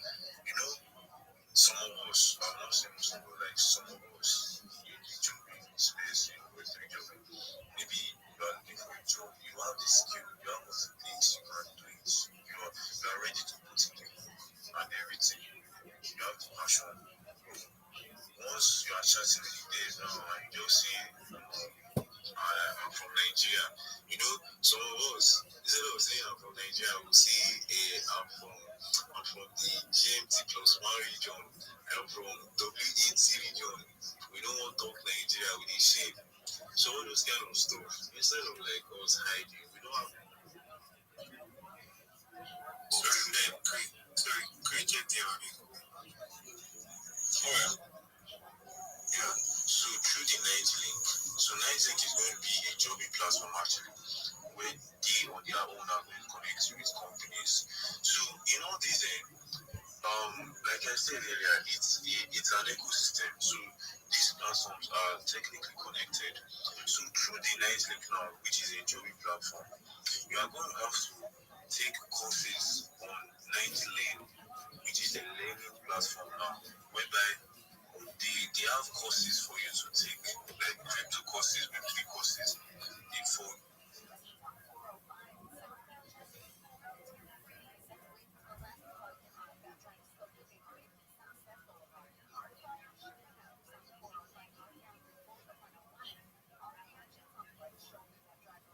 Did you wrong? Why do you want this from? I thought I was doing one. Oh my god. I was about to close the eggs right now. Oh my god. Jack, if you can hear us, please drop my phone back. Yo, what up, boss? I think Craig's working too. Craig, can you hear me? Our host said he's working. Abbas, how are you? Hello. Hello. Just for a moment, I'm about to speak in a space. I'll be with you in a second, okay? Hi, Uzi. Right there. Uzi. I don't think he's here. George, what's up? Smart. I'm from Rothschild now. Two days. I don't this last. I don't think it's been I had a conversation with shows on today's like post notification and I decided to just touch. No fix having. So everyone crazy having like a connection network while we zero anytime. So zero anytime soon.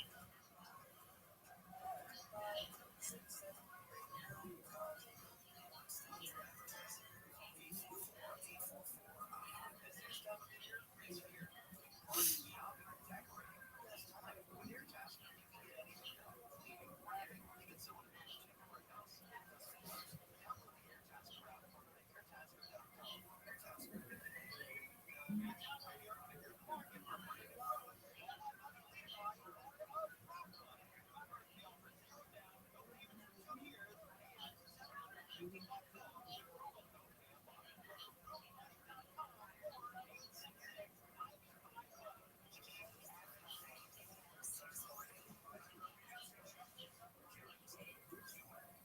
said, well, I could probably do 2 times a week, Tuesday, Thursday. Started doing Tuesday, Thursday. So this all started from one.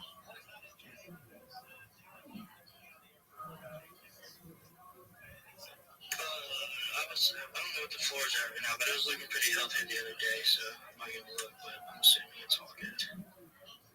Oh, yeah, our floor is sitting. It's actually on a little bit of a sale right now. We're sitting at right around 0.2.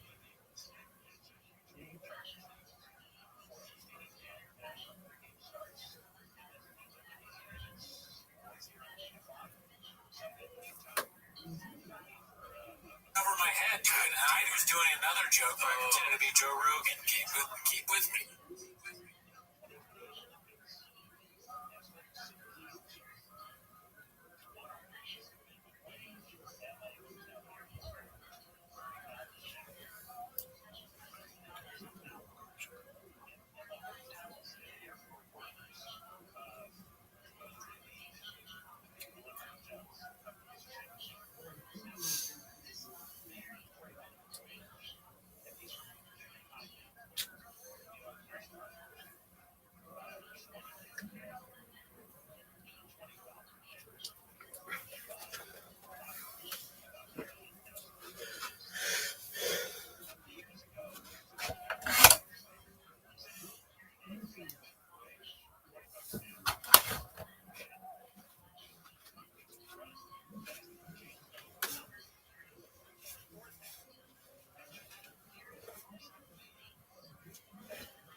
Don't lose me.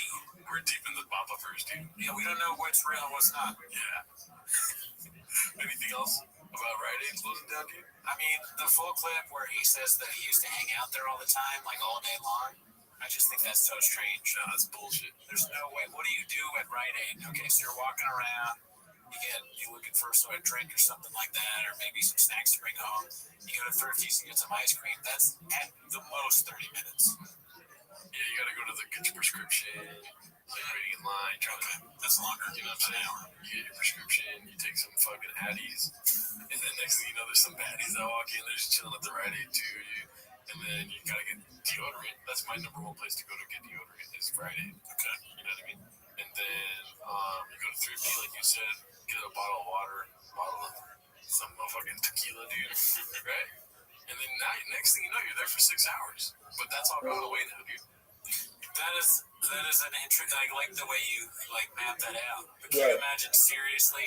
You have what somebody go to Rite Aid. How are you, Zoo? Let's make a day of it. No. What are you doing in Rite Aid? I just injected myself. With what?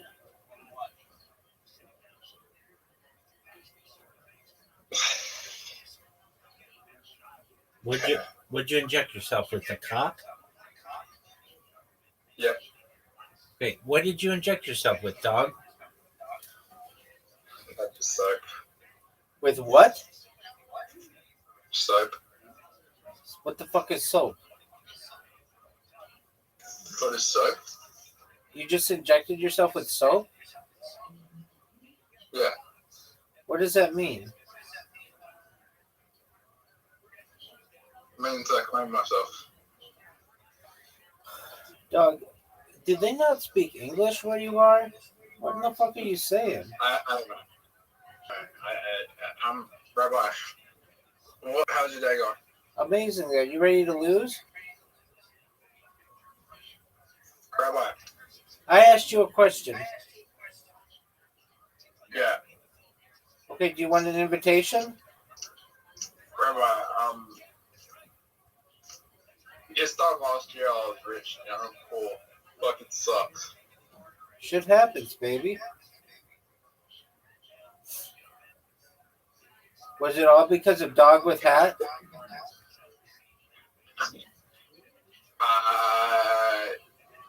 It was because of relationships in real life and getting distracted and just overtrading.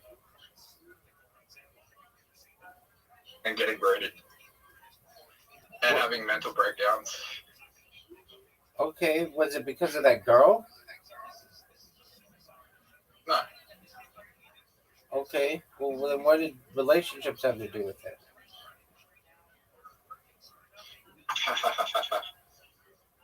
Just getting into relationships where I didn't care about the other person and spending too much money on them and then gambling.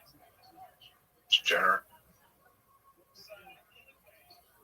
Alright, well shit happens. I'll be back on my feet. You get all your money back? Yeah. How?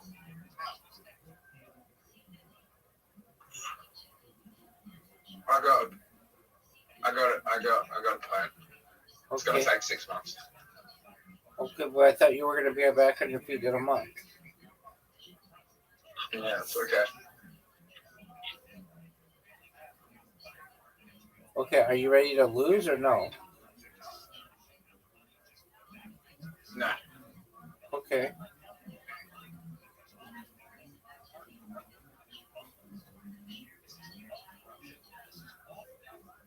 So you're not ready to lose, you're not doing stand-up, and you told me that you got injected with soap, which doesn't make any sense. Anything else that you want to... I'm gonna do stand-up next week, hopefully. Okay, what joke are you going to have?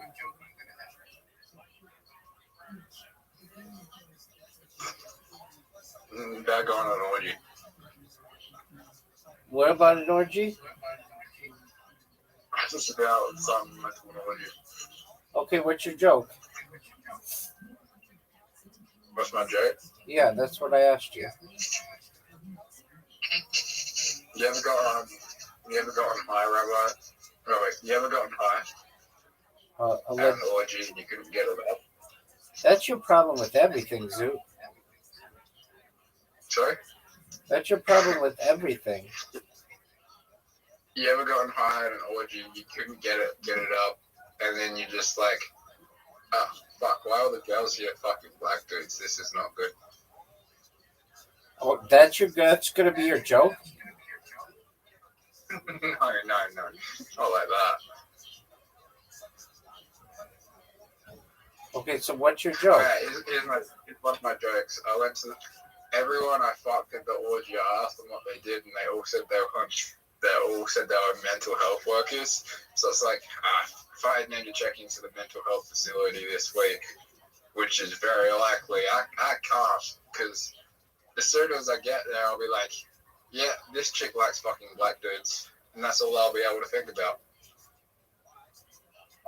Is this supposed to be funny? Yes, that is funny. No, it's just kind of racist. That's racist. What's wrong if they want to fuck black dudes? Nothing. Well then, why did you say it's not good? Because I'm white. Why would it be good if they're fucking black dudes when I'm white? If they have a preference for black dudes, why is it good? I mean, how do you know they have a preference for black dudes? How do you know they have a preference for black dudes? When I see them suck a black guy's cock in front of me, it's pretty obvious. Well, I mean, how don't you know they just don't want to suck anybody's cock? Because that was the first cock they sucked. Okay, well, that could have been the early arriver at the orgy. No. What do you mean? I was the early arriver at the orgy. Okay, you were the early. So you were the first person there. Yeah. What's going on with you today, Zoo? You just don't get my humor. Dude, I get funny shit. Your shit is lame. Doesn't make sense and isn't funny. But I still love you. Am I what? Are you? Why am I upset? It's like everyone's comedy subjective. Like there's people laughing at my set. I mean, there were 4 people there, and 7 comedians. So, like, your numbers were limited. That's good. If there's that many people there and they're laughing, that's good. If there's 150 people there and everyone's laughing and they're just laughing, but sometimes people just laugh because everyone else is laughing when it's not even funny. That's true. That's true. Okay, so what are you going to talk about next week?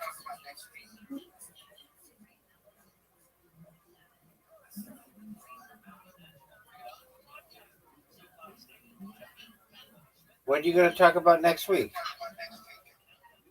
Orgy. Okay, what's your joke?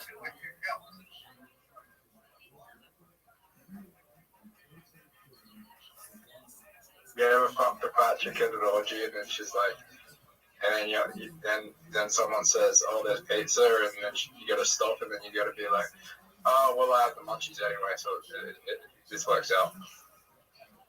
I've never fucked a fat chick, but all right. I mean, maybe, yeah, not to my knowledge. All right, so You never fucked a fat chick? not to my knowledge. Why not? I've only fucked really hot chicks. You can be hot and fat.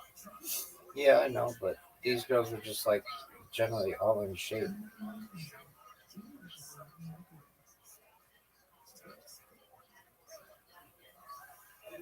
They could have gained weight later on, but generally, these chicks were hot as fuck. All right, so you were fucking some chick, and then they said that they had pizza, and she stopped and ate the pizza. Yeah. Are you serious?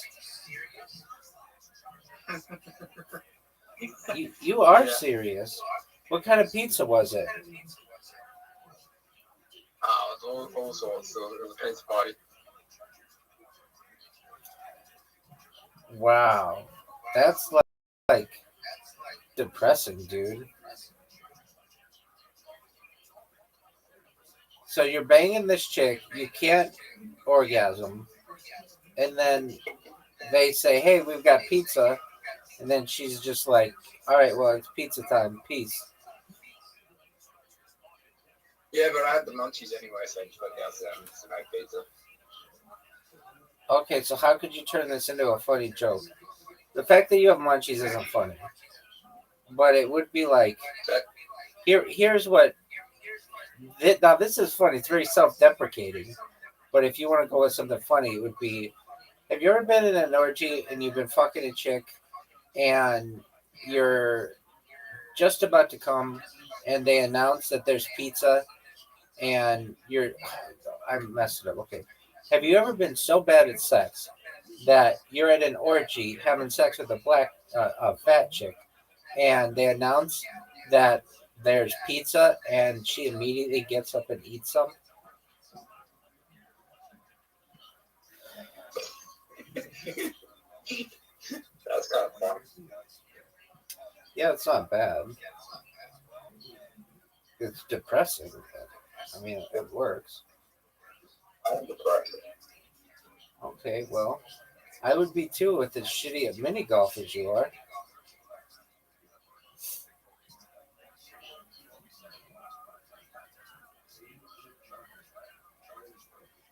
I'm gonna go. All right, all right, sounds good, big dog.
She's in Arizona?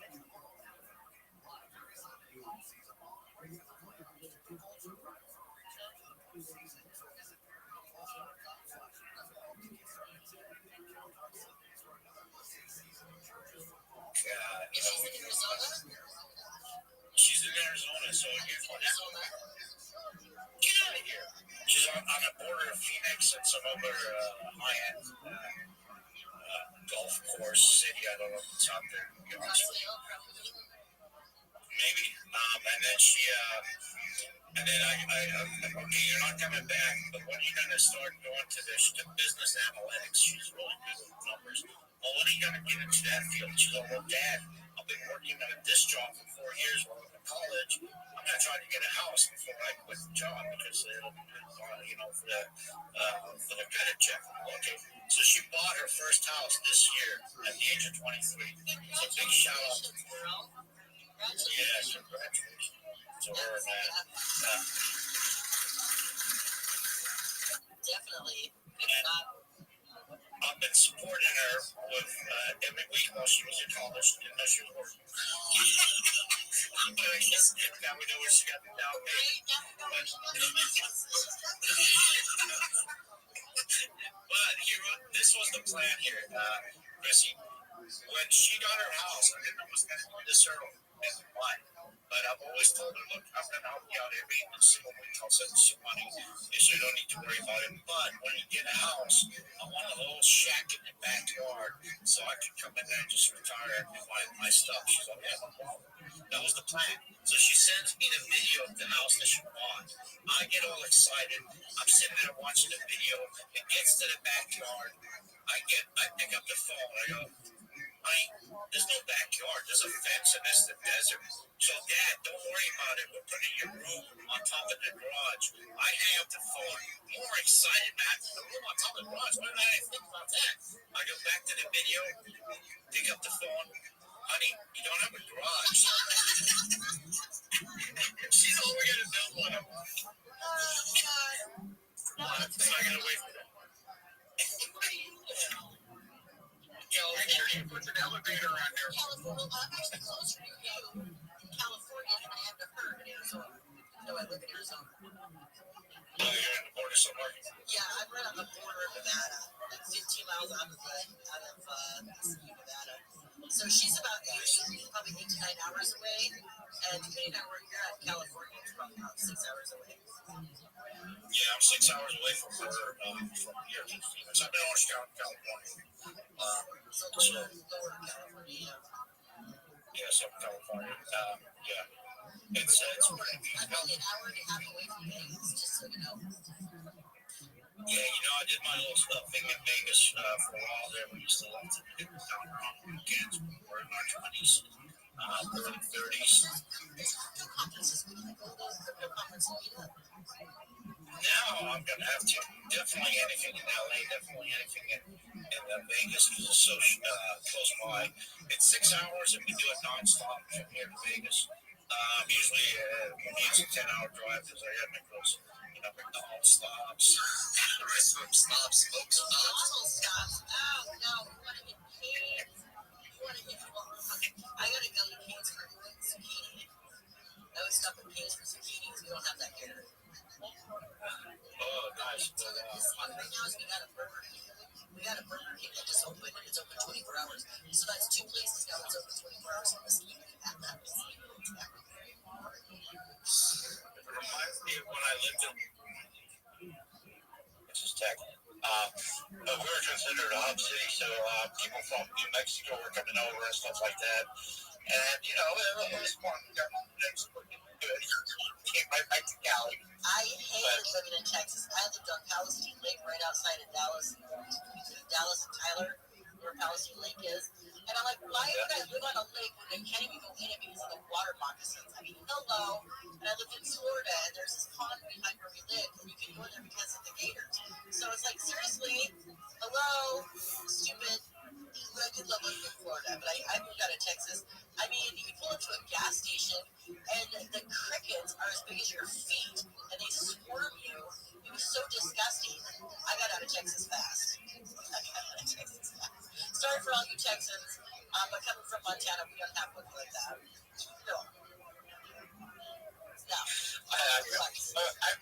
I noticed you guys got Rabbi on stage, man. I'm gonna turn off my mic. He's one of the coolest creators, content creators of Web3, out of Web3, everywhere.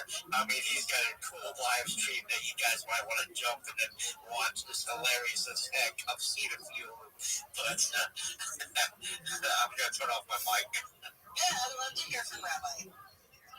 Excellent. Thank you so much for the opportunity. I'm Rabbi Rothschild. If you don't know who I am, you will. I stream my life 24 hours a day, 7 days a week, 365 days a year for world peace. I've been doing so for more than 4 years. My streams go back to the pandemic. We've seen the death of a queen, the birth of AI, the coronation of a king, and everything in between.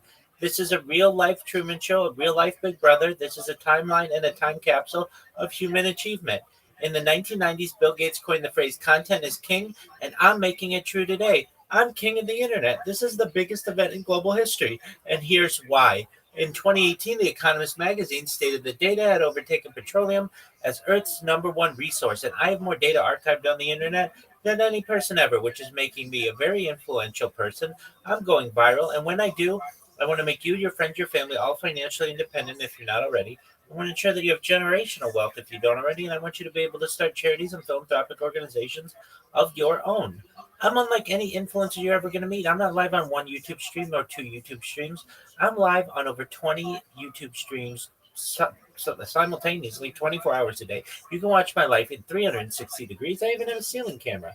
If you want to view my YouTube streams, the link is in my profile. Additionally, it's in my pinned post. You also find in my pinned post a link to my link tree. I dare you to look at my link tree. No one dares you to look at that link tree, but I do because I have more social media than any person ever. I have more content than any person ever. You'll also find a link in my pinned post to my Discord, which is discord.me/rabbi. We invite you to join our community. We have over 2,500 people and continue to grow every day. In addition to making you all very wealthy and wanting to promote world peace, I want to help end world hunger through the use of technology such as agricultural drones, floating greenhouses, saltwater greenhouses, hydroponics, vertical farming, cloud seeding. I want to help end world thirst. I'm sponsored by a cryptocurrency that's worth about $100 million, and one of the things that we do is we build wells and water towers in developing nations for the benefit of the less fortunate.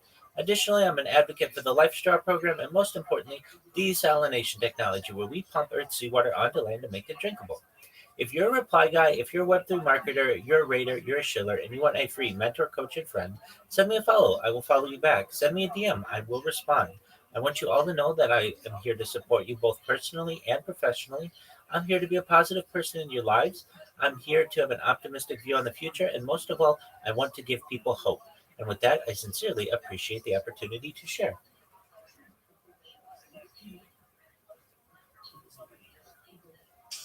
I see rabbis left you guys speechless. That's that guy. I love Rabbi Mitch. I do a lot of stuff in spaces with like Vibe and all of them, and Rabbi's always in the spaces with us, man. Love you, Rabbi. Thank you so much for your kind words. I appreciate it. Absolutely. What we like about Rabbi, he actually does help out other community members. And he asks us questions, and he tries to actually steer people in the right direction.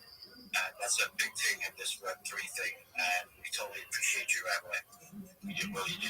Thank you so much for your kind words, Big Yolo. I see Lazy. Lazy, you changed your PFP. Is that correct? Yeah, I did a Christmas one for a minute. There you go. Well, I still recognize the name.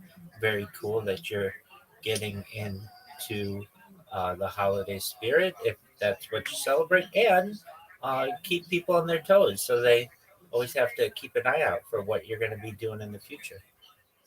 Oh, yeah, absolutely, sir. Future's looking bright. Slowly building. I'm in no rush. I ain't going anywhere soon. Thank you, Rabbi, for coming up.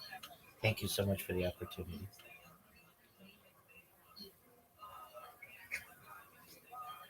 Yeah, I was raised in South Florida.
I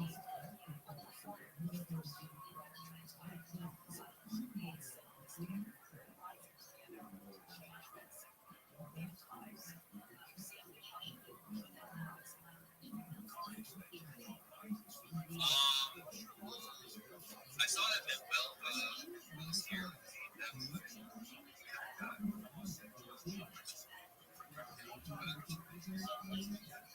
Anyways, Shy, it goes something else. Oh, Trip. It's good, man. Are you okay? Bro, I am. Like, no, I'm not gonna lie, but I am back, bro. What's good, my bro? Yeah, Shy was about to drop some alpha, and then he was like, oh, yeah, I can't. I don't think it shows. And I told him, hey, we're not recording this space, so whatever happens, happens. And I was trying to ask all of us, hey, don't tell anyone. Shot might get shot. With the 100 emojis, if you guys are gonna Terror, bro, you know, my Terror is gonna be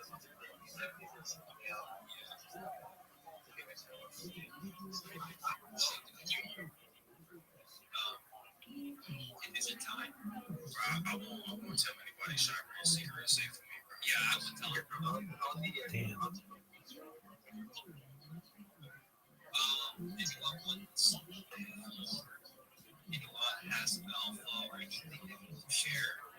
I'm gonna just I do have something I can share. Oh, let's go. All right, yeah, take the show. I heard there is new enemy. Okay, I don't know if I'm just delusional or I've seen some new PSPs around lately. I hear enemy meta is okay. I don't know if that's true. I don't know. That's just what I hear. You might, bro. Interesting. I don't know this or anything, but like it just might be the best. Just might. I even see some enemies. Really? What enemy do you like? I mean, I think my all-time favorite is either Naruto or Bleach. But I do like Tokyo Inspire. Still good. Whatever you say, I know. But could you explain to the listener what the hell he's talking about? So we're talking about anime. And you don't know what anime is? It is like a whole genre dedicated just to Japanese cartoon art. No. There's manga and there's theater as well. Oh, I didn't know. See, I'm a culture. Sorry. Yeah, go ahead. Okay. It has a very distinct art style, two-dimensional art style. Okay. And it's usually pretty action-packed, Sometimes there's a lot of fighting. It's a lot of fun. All right, let's hear from Jay.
Yo,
I'm okay. I'm not like the greatest, but what's up, Yuki?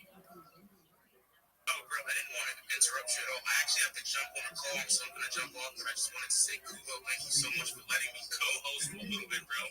This is definitely the highlight of my day, bro. Big shout out to you. I appreciate it, and I absolutely love this space, and I will be back. Guys, I hope to see everybody at the 9 o'clock shilling spill.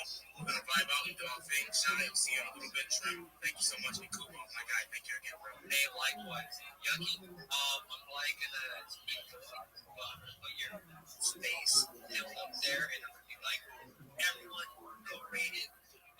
Much love. You know, be safe. Thank you, bro. I'll see you guys in an hour or so. Later, guys. Like, yo, try it out. Hello. Hey, you know what I'm thinking, right? I think I know what I'm thinking. I like your thoughts. I like your thoughts. Can you accept that? Oh, there. What? And I think, I think it's time again. Giveaway, or should we be like, everyone go ahead, and if you're not fast engaging on the first panel, loser, we're gonna do a giveaway. Or should we do first? I have? Okay. I do have an energy that I am willing to part with. No. I don't think I think they're just gonna pay more. Alright, it doesn't do you. The hell? Alright,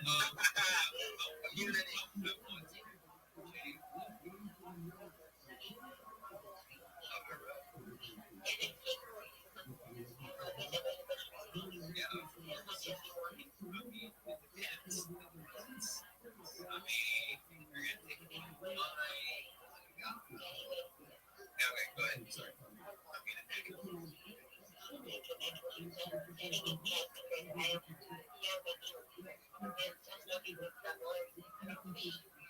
Yeah, it's just you and I. It's usually you and I. Don't worry about anyone else. I still want to.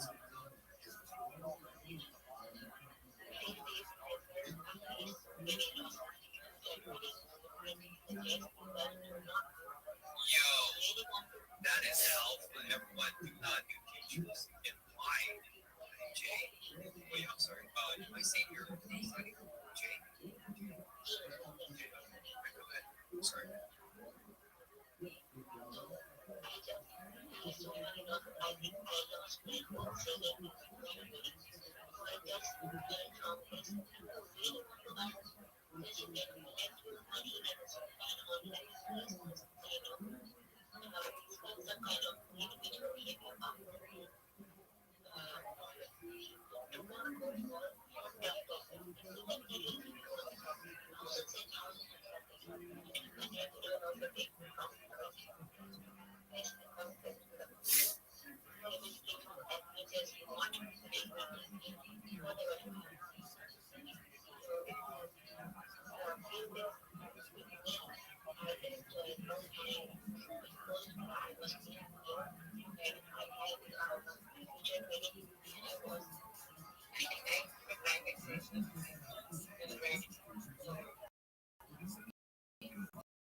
Right.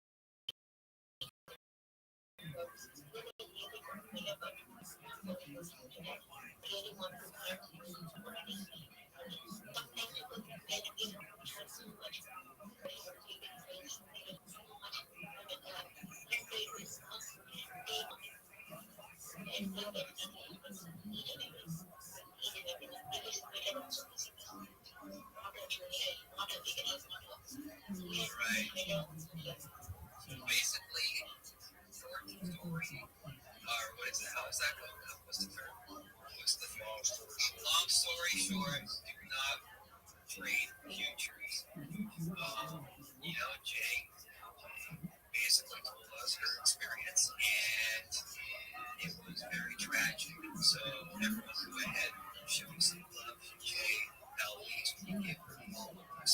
And Jay, if you get followers, you know what you're gonna do, right? You're gonna love right back.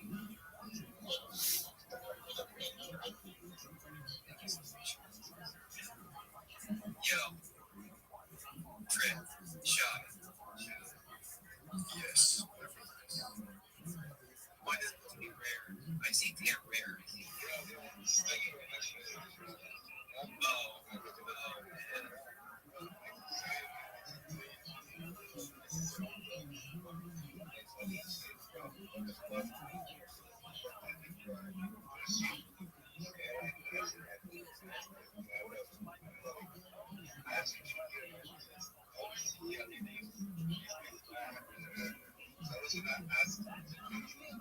All right. Hey, no.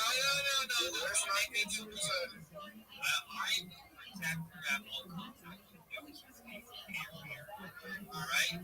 Yeah.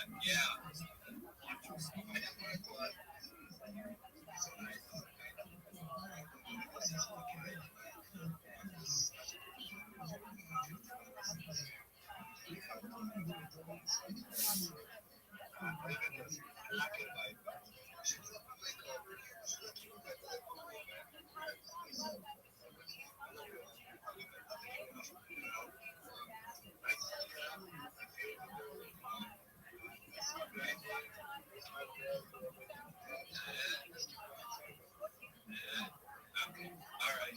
Everyone go ahead. Just look at Cape Rare. Wait, I have a question for everybody. Sorry. If it's for everyone, that's fine. Yeah. What's my for you guys?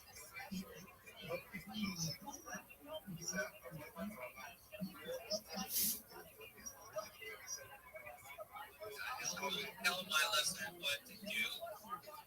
Yo, what a terrorist. Like magic up here. Hi, guys. Yo, Mist. Hey, everyone. This is Mist. Mist, do you want to introduce yourself? Hi, guys. My name is Mist. I come from the land of water. Yo, land air, fire, no cue. He said, sorry. He said, okay. My name is Mist. I come from the land of water, from the origin of the Mist. It's a pleasure to meet everybody over here. John Lily, I don't know what you're laughing at, but this is a serious matter, okay? Well, thank you so much for hosting such a wonderful space. I see everybody down there. Before I move any further, make sure you're following, though my phone is literally at 2%. Right. Brought myself. I don't know where my charger is, so I'm probably correct you guys. That's it. Video's good. Be sure to give me a follow, give True a follow, Shy a follow, Hey Rare, cut you off. Anyway, turn my duties on and. Huh? Wait.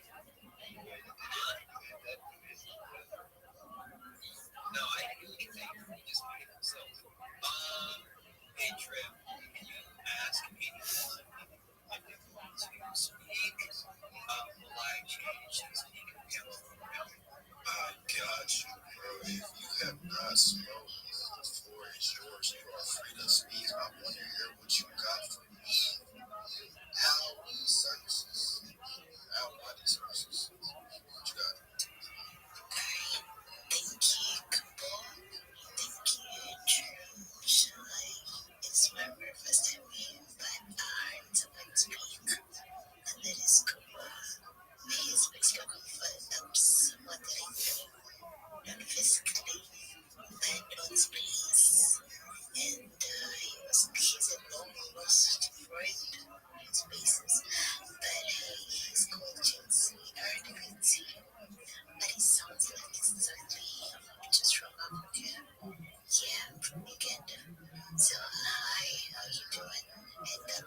rare eyeball. Sorry, Yeah, I was gonna ask, like, would you like to tell us more about like the services that you actually provide? So, like, pretty good gist of what you do. Alright, thank you so much for letting me do that. We are, oh my god, Tyrese flashing through my printing. It looks so ridiculous. I know, right? But yeah, we are in Boston Pride, like what is it? It's a construction company, and it deals with it's a technical customs company that is dealing plumbing, installation, block work, gypsum boarding, plaster work, and all that. So whatever you may think of, in terms of construction, ideas and all that designs, yeah, we got you. That is what we do. And we have offices both Uganda, that is Africa, East Africa, and Dubai. Yes, so our main office is there in Dubai. Okay, cool. Sounds great. If y'all like to see some stuff you have, bro, just give her a follow. Y'all can support each other to grow in the space. Whatever she said, start her a follow. Just do it has to be done. and I gotta say, that like,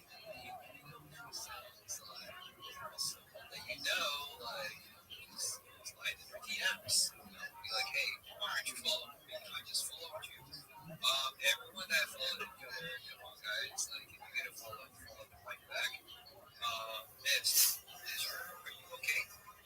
Is your phone like charging? Yeah, he's okay. Shut up. What is up? I'm chilling. Yeah, I think it's time. I think it's time for another giveaway, guys. But this time we got a max engagement for you. I mean, not like actually no. Take that back. Actually, we should be doing. Yo, Tay Rare, I will do. Put your hand up, bro. All right, Taylor, what's up?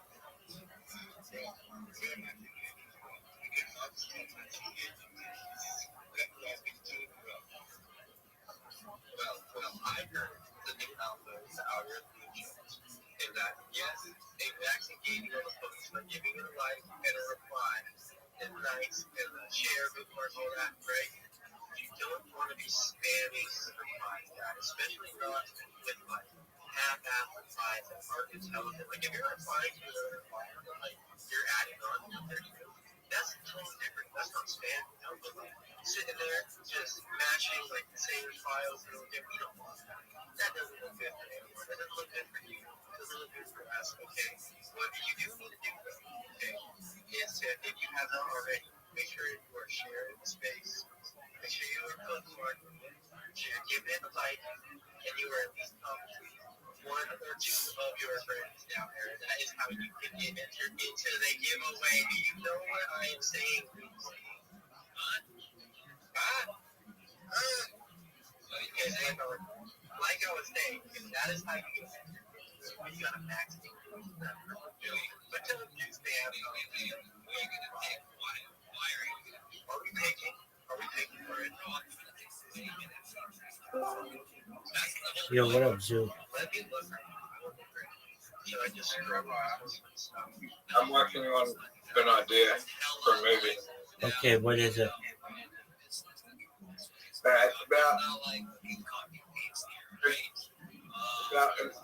time travel, but it's like at a high school reunion. There's a guy and he wants to go back to time, so he kills everyone in his homeroom, and then when people start working out are trying to work out who the killer is, and then they realize their lives are shit anyway. Even though they're mad at him at first, they realize their life turned out shit anyway, and so they're not mad because can go back and change things. But there are people out in the classroom that are parents that are fucking mad because they'll never see their kids again.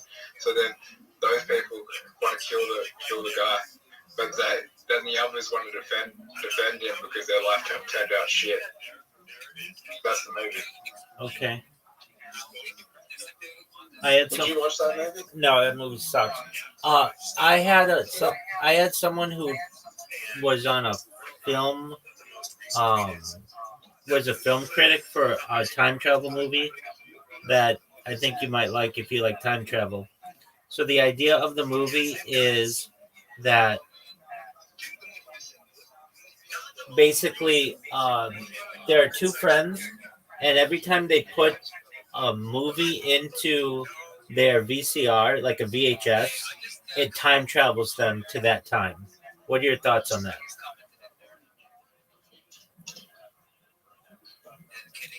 That's cool. It is cool. I don't mean to say your movie's bad, but your movie is really sad and super violent. It's good though. Okay, I mean, I'm sure some people would like it. I mean, imagine you go back in time, right?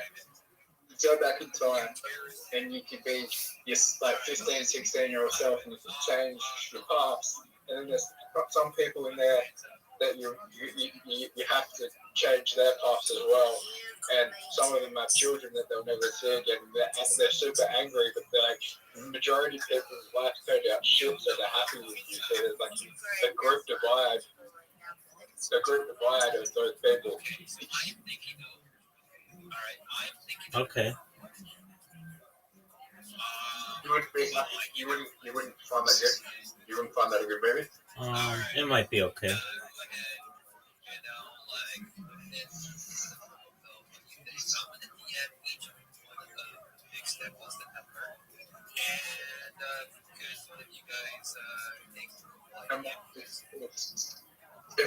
If you're in that situation, someone like you went to a schoolroom, someone spilled you, and then you went back in time, and would you be mad?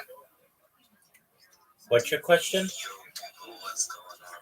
If someone made you time travel back in the past, and you die in this, you die right now in this timeline, that someone kills you at your high school reunion, would you be happy or mad? I'd be kind of pissed. I'd be kind of pissed because I'm doing okay.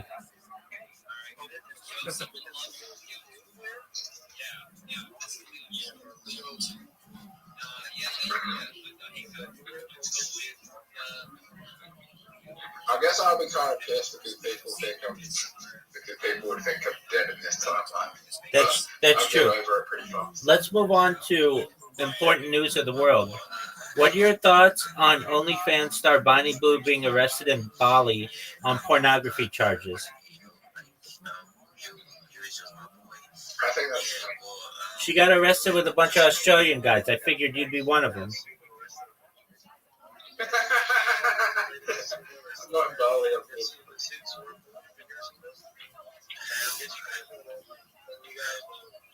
I had to between her and Lily Phillips, so I'll go Lily Phillips. Okay, real tough decision, dog. Because I feel like every time we cause confusion and spaces, and then they put us up for a fight. What about Annie Knight? Who's that? Just the third one. What's her name? Annie Knight. N-I-G-H-T? Annie Knight. A-N-N-I-E Knight. N-I-G-H-T? Yeah. No, K-N-I-G-H-T. Yeah. Annie Knight. Alright, I'm looking at this bitch. She better be hot as fuck. She definitely is. Is she British? Australian. Yeah, she can get it. She fucked 652 guys in a day. Well, that's like half her friend. I mean, that's the Australian That's the Australian record. All right, so they're going for country records now. Senior. He is a media content strategist. Just make sure you know what you do, right, Leo? You get a follow. She's married though. Okay. That's correct. 100%. That poor husband. Getting married. That poor husband. He's okay with it. Yeah, I mean, what's he gonna do? I mean, you should see what he looks like. You'd be like, oh shit, I have a chance.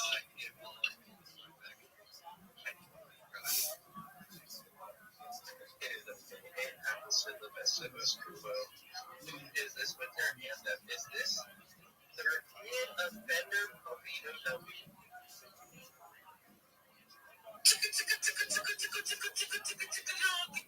I'm next, Eminem, next Tupac, next to Snoop Dogg, yo, let's go. Are you here, me, guys? I'm Rabbi here, man.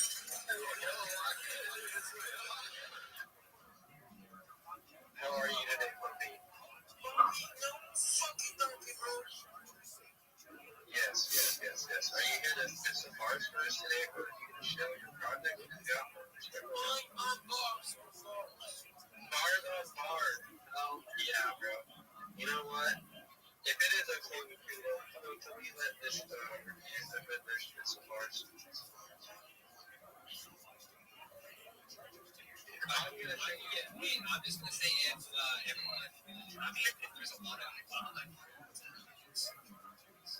should we? Do you guys want to see what we know that we spit some bars on our space here?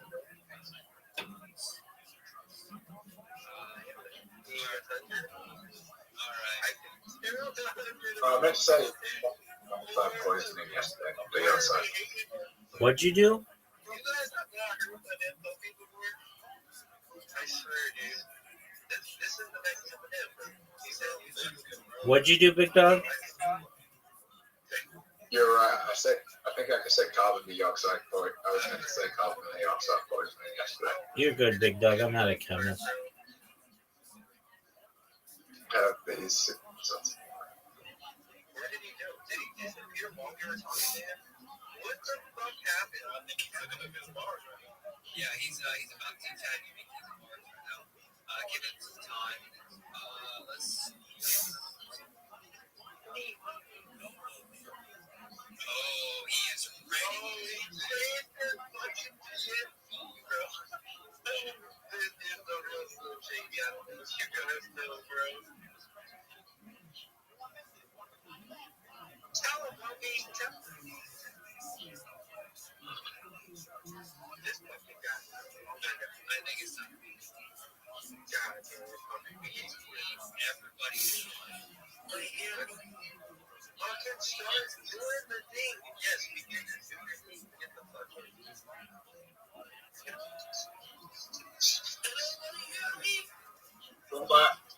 What up, baby? I hope I win the lottery tonight. Okay, Zoot, you say that all the time. Zoot, I can't. I'm talking. I'm in a space. I gotta talk to these people. Apologies.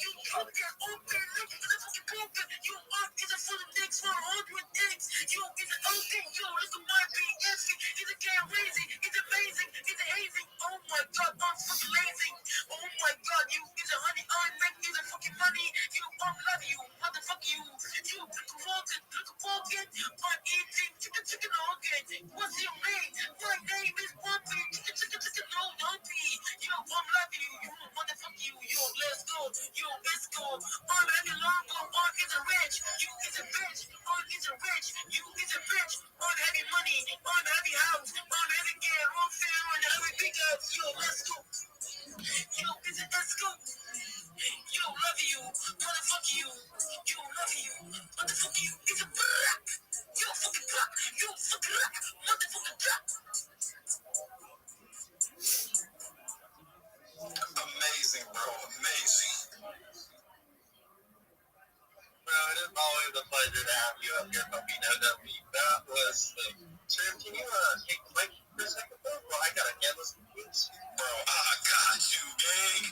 But nah, don't put me on nothing where you got a team and someone on rap or Excuse me. China's just put the Jumbotron is a picture on the Jumbotron tweet. Is it only needed Benjamin? I mean, like, if that's Kuba, I mean, you know. I keep it 100%. Go ahead. Thank you so much, guys. I'm Jumbotron. Yes, on next seminar. I need a like, retweet. Show me the people. Show me the Web3. Show me the crypto. Show me the USA. Show me the world. Let's go. Alright, everyone show some love to Poppy Companies. Yes. That Poppy. Apparently, he's the next Eminem.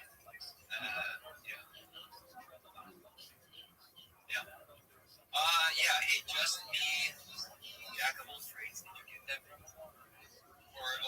Just, I don't know. Yeah, it just showed up in my wallet. Thanks a lot. I appreciate it. Yeah, cool. You got it though, right? Like, hey, you make it. Yeah, it's chill.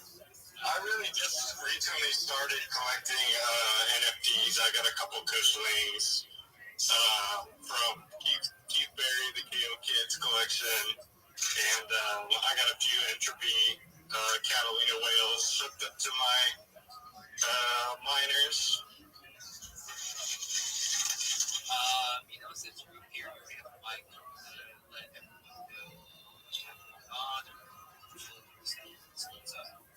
Really just like taking advantage of the spaces and the networking opportunities because they're always massive. So I just want to say thanks for hosting a space to let everybody connect and sort of do some networking. I'm currently working on a couple meme coin narratives and some tokenized apps and an RWA crypto lottery project, but we'll see how it goes.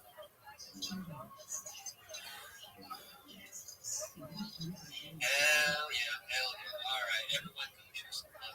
Just me, jack of all trades. Yes, the giveaway winner. Big W's indeed. I see we got Rabbi Rothschild.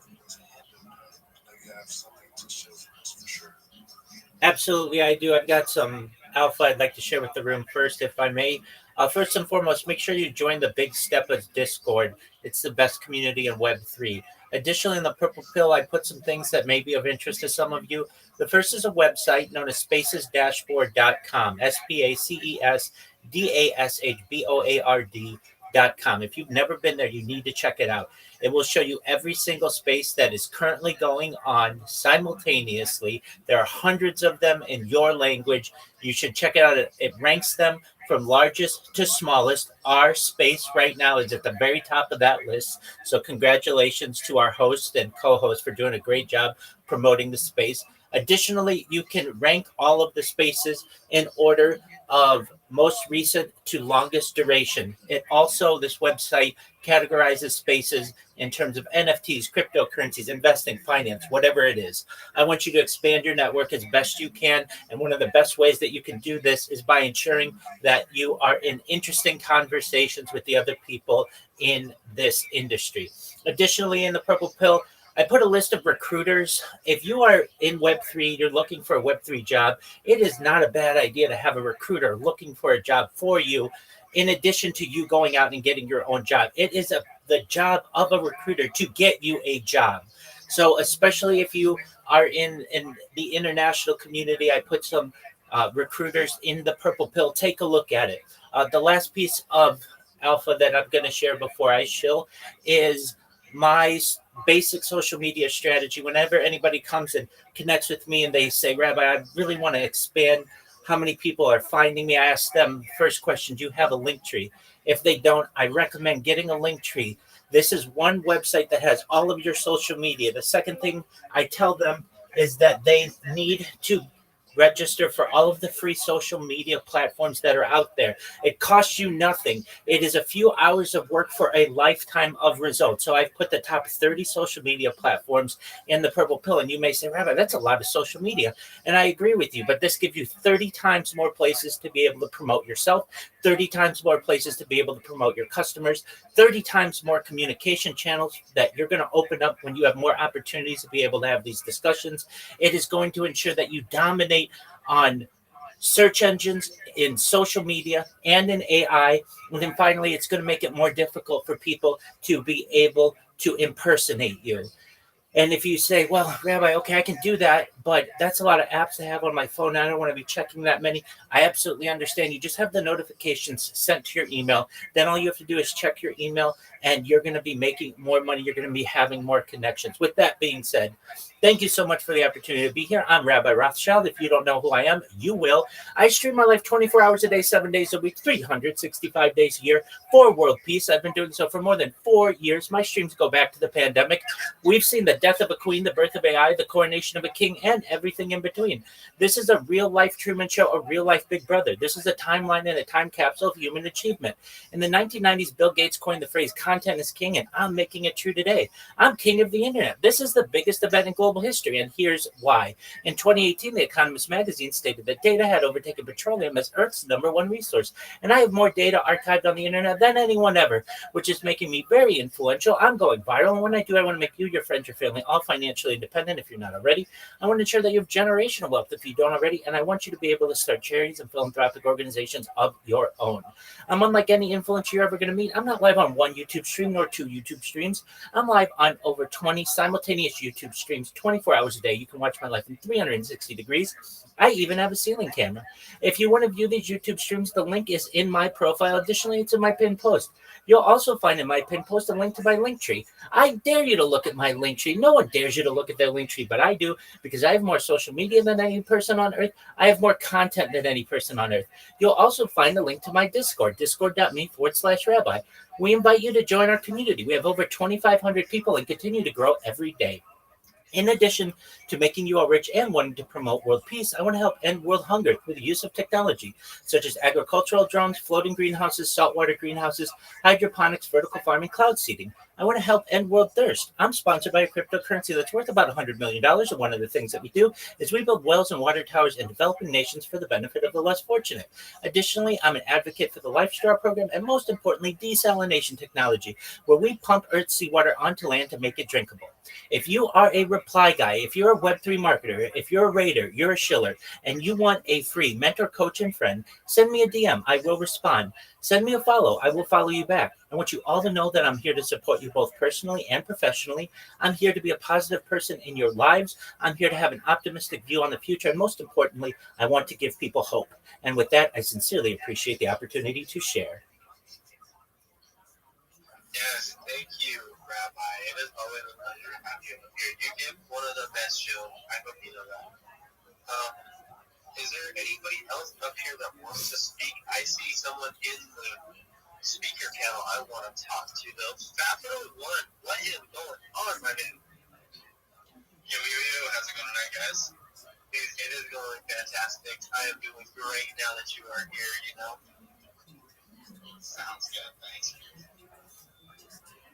Yeah, man. Do you want to let the people know about what you guys got cooking for anybody that doesn't already? Hell yeah. So first, let's start off with the glaringly obvious. What a beautiful retrace today. Everyone's always saying, oh, I wish I could have bought it lower. I wish I could have bought it lower. Today is your chance, friends. We almost touched 8 mil, and we retraced down to a nice 4 mil market cap. Strong new floor at these levels, which is phenomenal. Someone today decided, not part of our app club group or part of our core group at all, but someone decided that they were going to flip 1% on the chart. Someone today decided, not part of our app club group or part of our core group at all, but someone decided that they were going to flip 1% on the chart in one go, which, if any of you have traded crypto, which is all of you, Well, you know you don't do that because number one, you're going to lose money and you're going to wreck the chart. Don't be a dummy. They lost about $10,000 doing it that way from the profit they could have made by, slowly exiting the chart respectfully. But nonetheless, we are where we are, and we are bullish as well. So for those of you who don't know, Fatcoin is the second coin in a 2017 lore post on 4chan. In 2017, a individual anonymous poster said, I'm a multi-millionaire, I want to create a coin themed Fartcoin. Fartcoin, well, it's not Fatcoin. And so later on in that post, it said first Fartcoin, then Fatcoin. And so October 18th, 2024, Satoshi, the notorious Pump Fund dev who's pumped out several hundred projects on Pump Fund, launched Fartcoin. It got CTO and ran to $2.65 billion in January of this year. That's the beat. And so on the 1-year anniversary of launching Fartcoin, the same dev, Satoshi, launched Fatcoin and locked 6.5% of his supply, sent 1.5% to Elon, the creator of Pump Fund, and burned 1% of supply as well. He created a community, and it looked promising. Myself and Fatcoin CTO, who's not on the call, but you all should give him a follow. It's Fatcoin_CTO.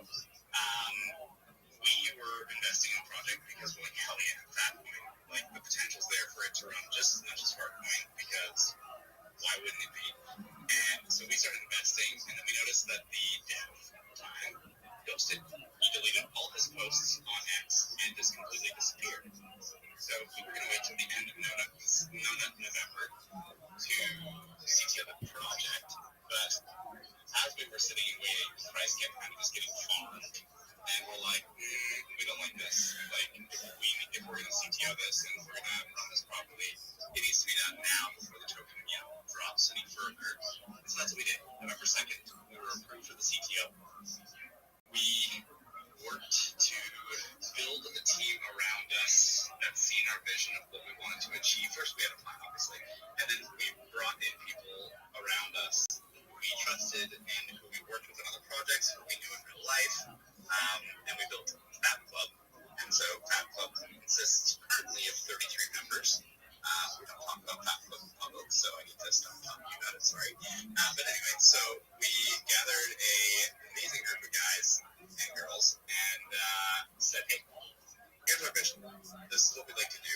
Before Satoshi's supply becomes unlocked, we would like to lock 40% of the supply so that the market can feel confident in investing in us. So that's what we did. Before Satoshi's supply came unlocked, we had 40% within our group. So within the CTO and within our Fat Club, we have 40% locked to date. It's locked for 6 months. On November 29th, the first batch of Satoshi's coins came unlocked. And then the second batch came unlocked on November 30th. And he full flipped 6.5% of supply on us.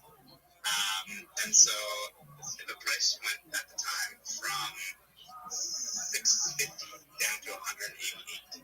So if you look at the price now of what it just did, within 12 hours we were above the existing price. So y'all can only imagine where this is heading. And so on top of all of that bullish momentum that we have and that we've built off of, we officially, a little bit alpha for everyone, we officially filed for our LLC today. So we opened our LLC because Fatcoin is not only going to be a coin that you can trade, we are actually running a legal business, and we are actually going to run a revenue-generating business outside of the token itself.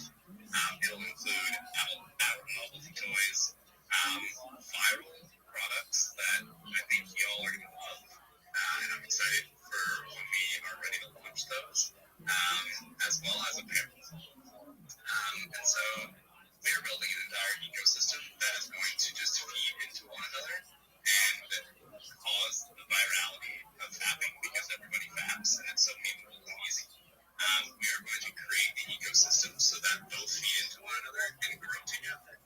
haven't thought of it. Now is an opportunity like no other at 4 million market cap, because I don't think these prices will last very long.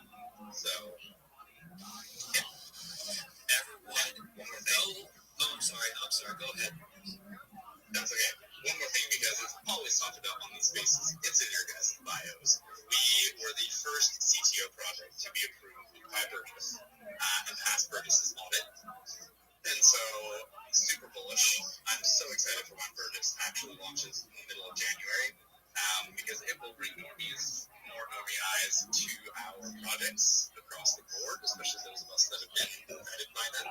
And it is going to, I think, pump up the crypto market, because it is going to give an avenue for people that are familiar with the banking systems of trading ETFs to the crypto market. So I am super excited. Everyone, go ahead, show some love to Battle White, because he is Rabbi Alpha. And I do have a question, if you don't mind. Yeah, what got you interested in crypto, like in the first place? You know, it's funny you ask me that. This is not scripted for anyone listening. It was Farcoin. I've only been in crypto 6 months. And I was talking to a buddy, maybe 7 months. But anyway, I've only been in crypto for a short amount of time now. And I was talking to a buddy one night, and he's like, look how stupid this is. The coin named Farcoin ran to a 2.6 billion.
Welcome.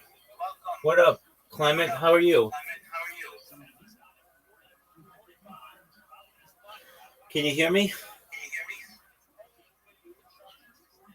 Clement. Hey, I know you. You're the Enchantress. Hello. Can you hear me? Excellent. Okay, so I know I sent you a lot, but if you read through it, it should make sense to you. So you are a voice actor, and you are a person who is a Web3 storyteller, content creator, right?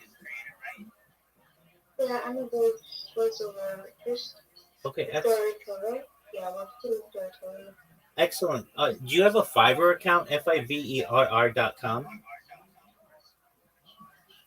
No, but I tried to create one, but I always have an issue based on my Based on your what? with I don't put it badly. Some of these platforms will not allow people to the country and from Nigeria. Oh. But I was having issues with it. Oh, I beg to differ. I've helped 50 people from Nigeria in the last month register for the majority of these websites. And then at least on Fiverr as well, I've personally paid people from Nigeria. So I don't know if it was necessarily because of your country. I know this works for people. Have you tried to create a Fiverr account? I can try that again. Oh, yeah. Absolutely. Why don't you try again? And if you have issues, come back to me. I'll help you through them. And then what you want to do is create your link tree. And what that's going to do is, and connect your social media to it, it's going to give you more opportunities for people to be able to know what you do for you to be able to promote yourself, your clients, for you to be able to get more business. It's going to allow you to populate social media, search engines, AI, and then it's going to make it more difficult to impersonate you. Does that make sense? Yeah, it does, really does. Excellent. And then additionally, especially because you're a voice actor, uh, do you have a recruiter who's working to find you positions?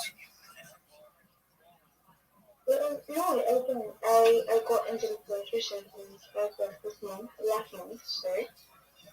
Okay. Well, it's a great opportunity. There's no time like the present. Do you have a resume? Yeah, I did. Okay, you do.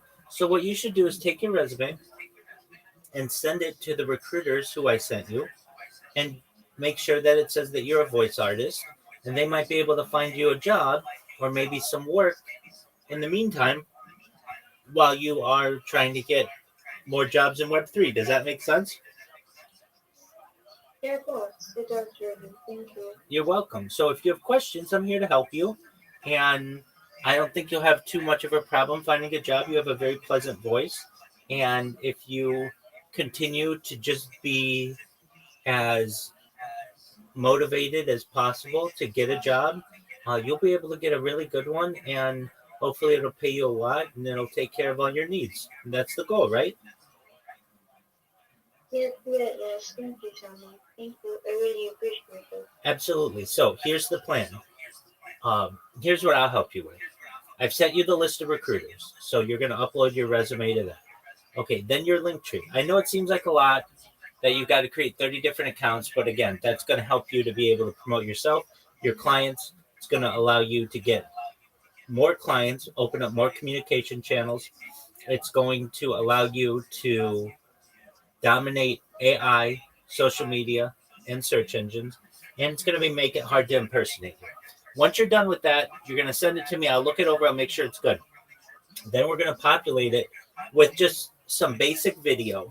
We're going to make using Grok, just AI video, so that you just don't have skeleton accounts. When people search for you, you'll have some content there. Then I'll help you to join different X communities, different Discord communities, different Telegram communities of like-minded individuals who want to hire you, perhaps, or just for you to be able to network. Because as you know, your network is your net worth. I'll also help you to be able to join spaces, to get a Fiverr account, and how to shield yourself in spaces, basically getting a 30-second pitch down, a 60-second pitch down, and a 3-minute pitch down. And in time, you'll be able to find a job. Does that make sense? Yeah, it does. It does, really does. Excellent. Okay, Thank so you. you're welcome. So from here, upload your resume to those different recruiters so they're working for you. Then create a link tree and start creating the accounts on Linktree. You don't have to download all the apps. You can create most of them in a browser. And if you have trouble creating any of them, let me know and I'll help you. Okay? Sure. I'll do that right now. I'll do that. Excellent. All right. If I you have to. excellent. And if you need anything from me in the meantime, I'm always here so long as I'm awake. I'm happy to help you. Okay? Thank you so much. I really want to appreciate you for this opportunity. And I've been looking for it for a while because I was saying we just went and stuff. Yeah. So thank you so much. You're welcome, Enchantress. All right, you take care, and I'm here when you need help. Okay? Sure. Thank you. You're welcome. Take care.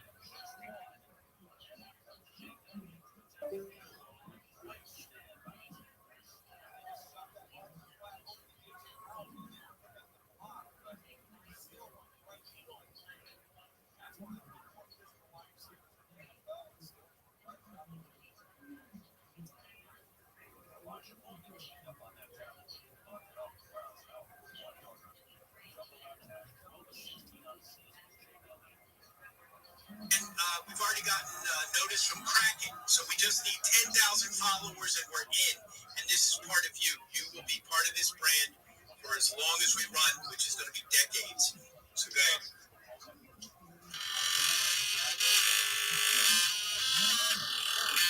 Joe Ray, director and production designer, invented a new word for the science of culture. Ray, how are you? Good, Evan. How did this all happen? Apology. It happened in a dream. Apology? Right? Yeah.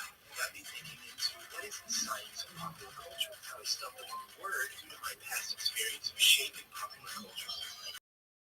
Building spaceships from Backstreet Boys, Spice Girls, Austin Powers to take popular culture quite seriously.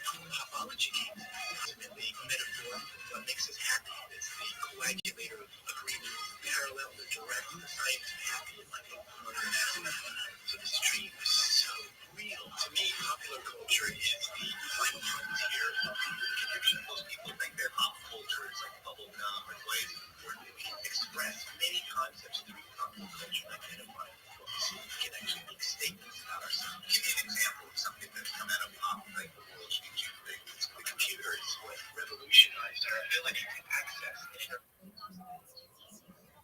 and deploy micro-broadcasts of our personal identities and visions, curate and create our own content, put it in one micro-broadcast, and ultimately build an audience. We create each one of us our own micro-broadcast of what our life and views are. We don't need to know that for us. Topology is your study in science and popular culture deployed as a topologist, which I think they're all topologists. I like that word. Yes, that's another trademark. If I can show that we can actually make a living inventing words, creating a language that we connect with, that's a great picture. So what's the direction of popology? I like to say media literacy. It sounds a little, not so exciting. It's a foundedness in connecting with science, a form of sociology centered on the influence of popular culture, a doorway into mass media education, the objective of aiding the population towards paths of self-discovery, coinciding with marketable media, subsequently inspired them into mastering their identity. So do you think somebody like Madonna or somebody else majoring in pop culture would be an asset for popology? Yes, and all of them. We really need to source our living legends a lot more to bring together what is he in the world, right? She's doing it. I love the directions from her. Madonna, well, thank you so much for your time, man. It sounds incredible. I can't wait for the world to hear that word. Let's let the last word be the beginning of a lot of months. Popology. All right. Yo, follow Popology if you thought that was entertaining, friends. We're doing it. We're making a real social movement, a social fi movement, underpinned by blockchain.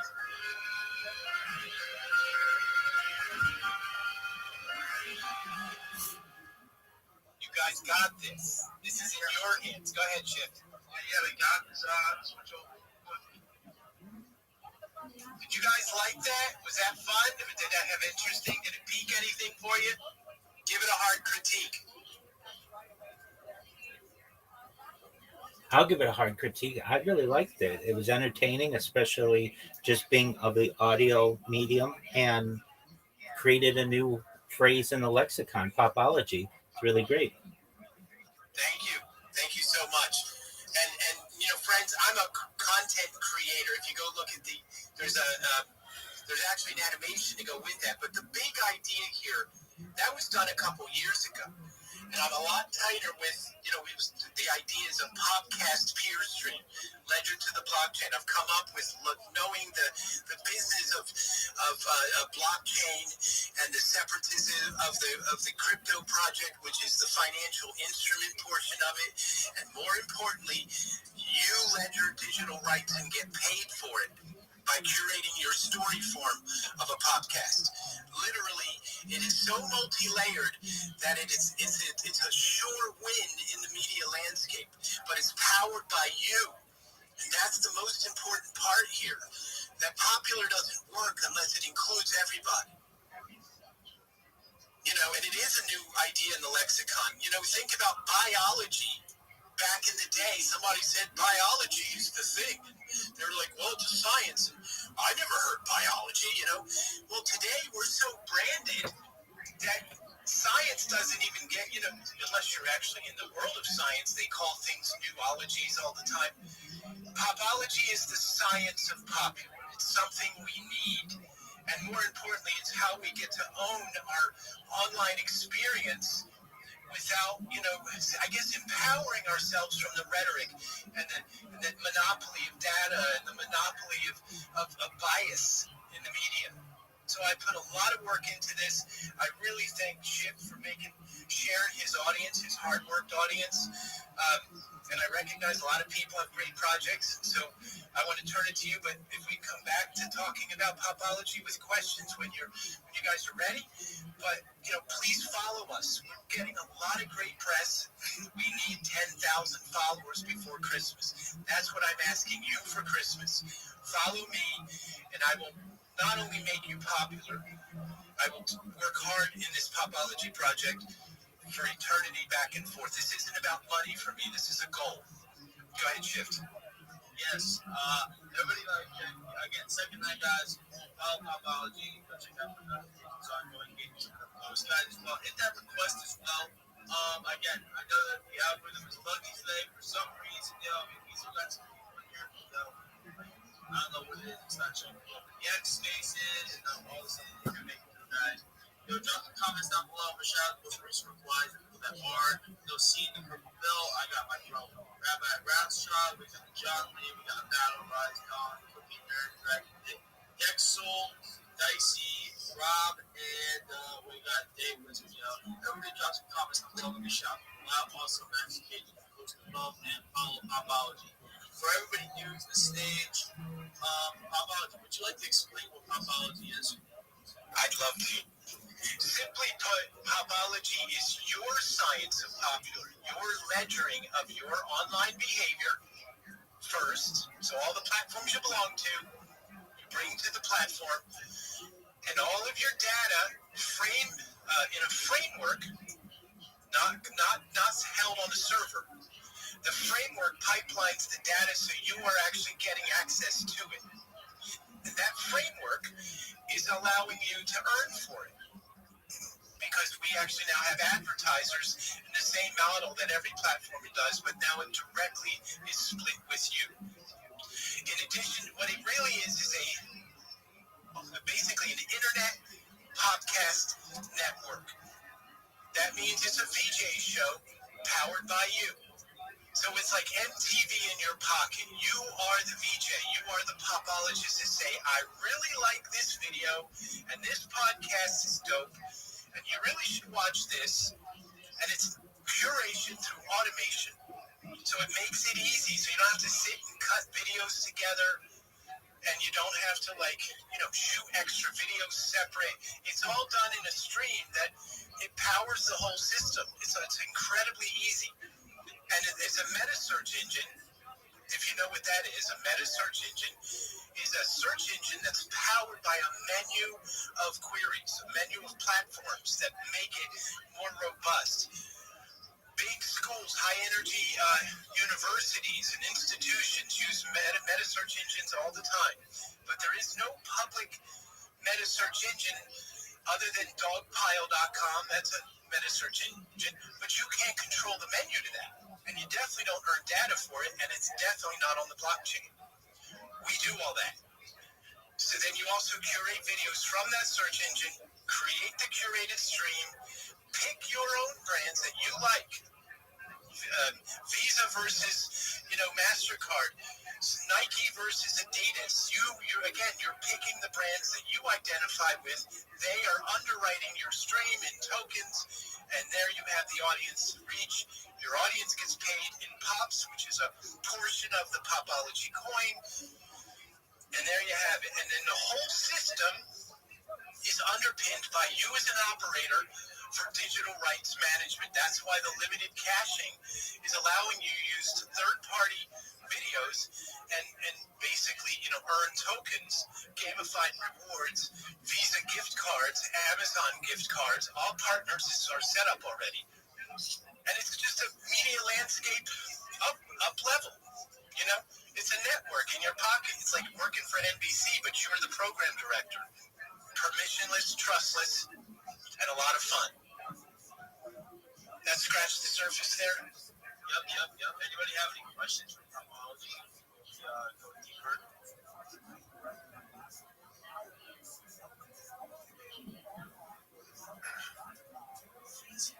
You answer a lot of questions. Well, hear about this question. Can we ask them what popular means to them? Yeah, of course. Yeah. Can we ask? Yeah. What does popular mean to you? Is it something that we don't care about? Is it something you that's an interesting conversation. Yeah, of course. Yeah. All right, let's go to Rabbi Rothschild. What is popular mean to you? Certainly, generally, it means something that's widely liked or appreciated. And I really like the term popology. It's essentially popular culture studies at an academic level that has been summarized in the word popology, and I could see it really taking off in the future. I love that. Very good definition. You're a popologist already, my brother. Oh, 100%. Yeah, I like that, Rabbi. I'm already following you, so I appreciate you a lot. It is taking an academic approach to something that's a wild horse.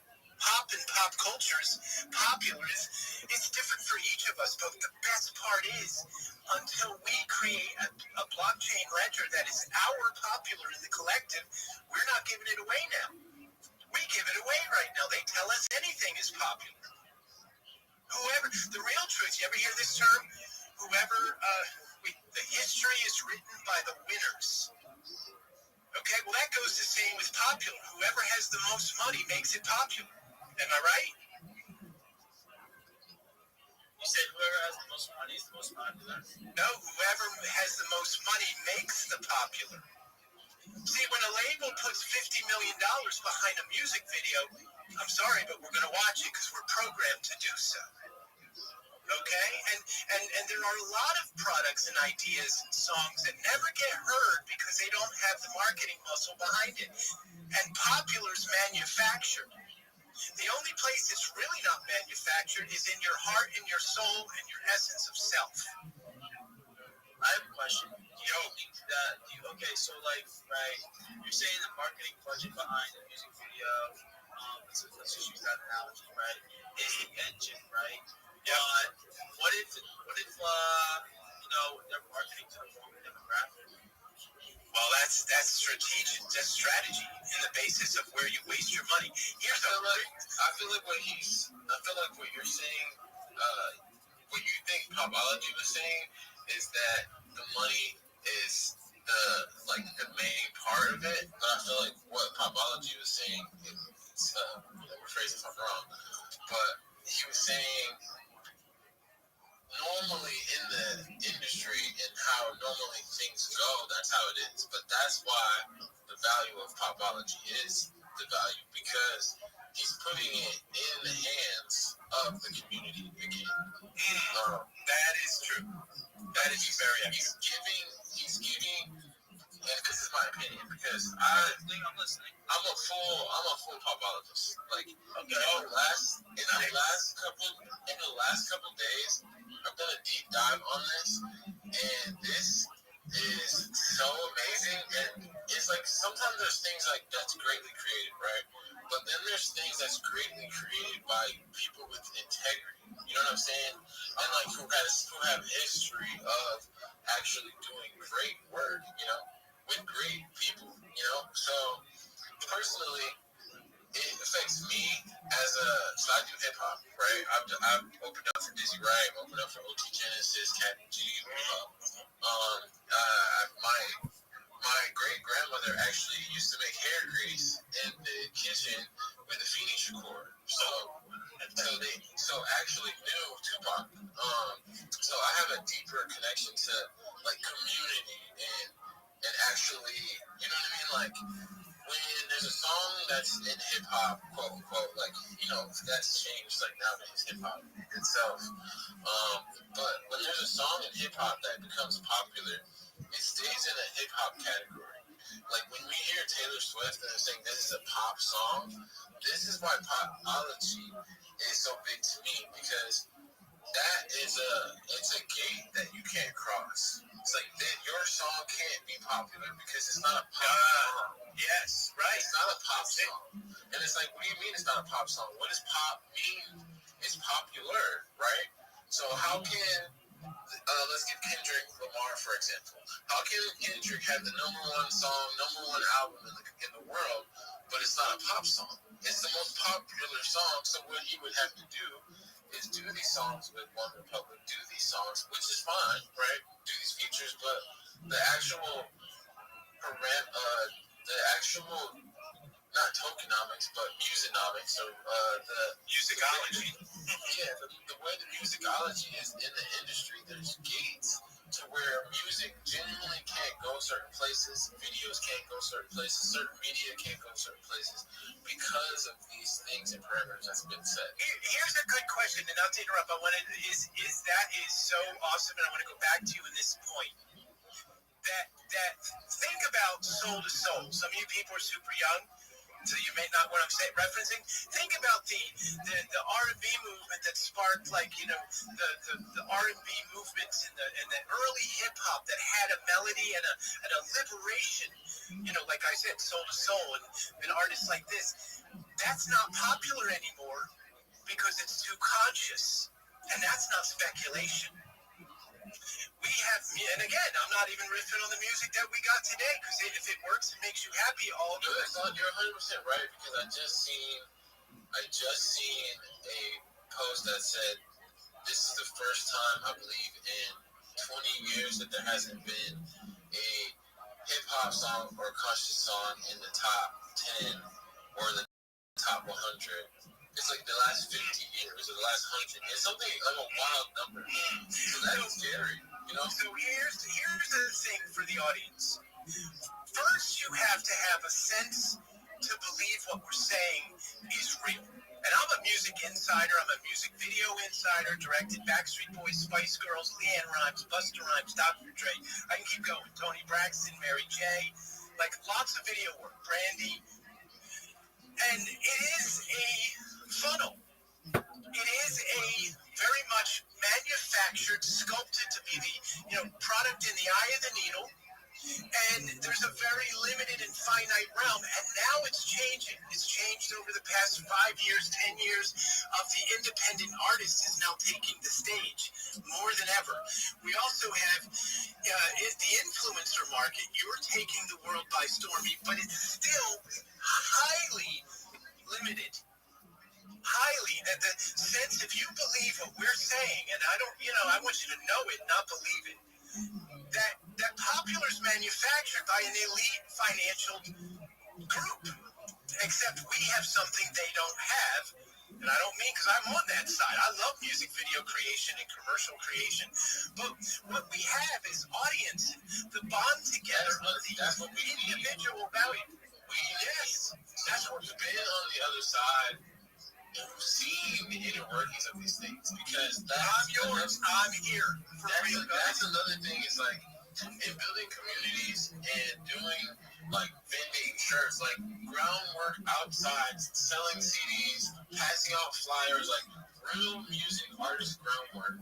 It's hard to everyone wants to build these things, but you don't have the resources, you don't have the knowledge, how to write. Some people don't know about ASCAP and BMI. Yeah, here's a hook.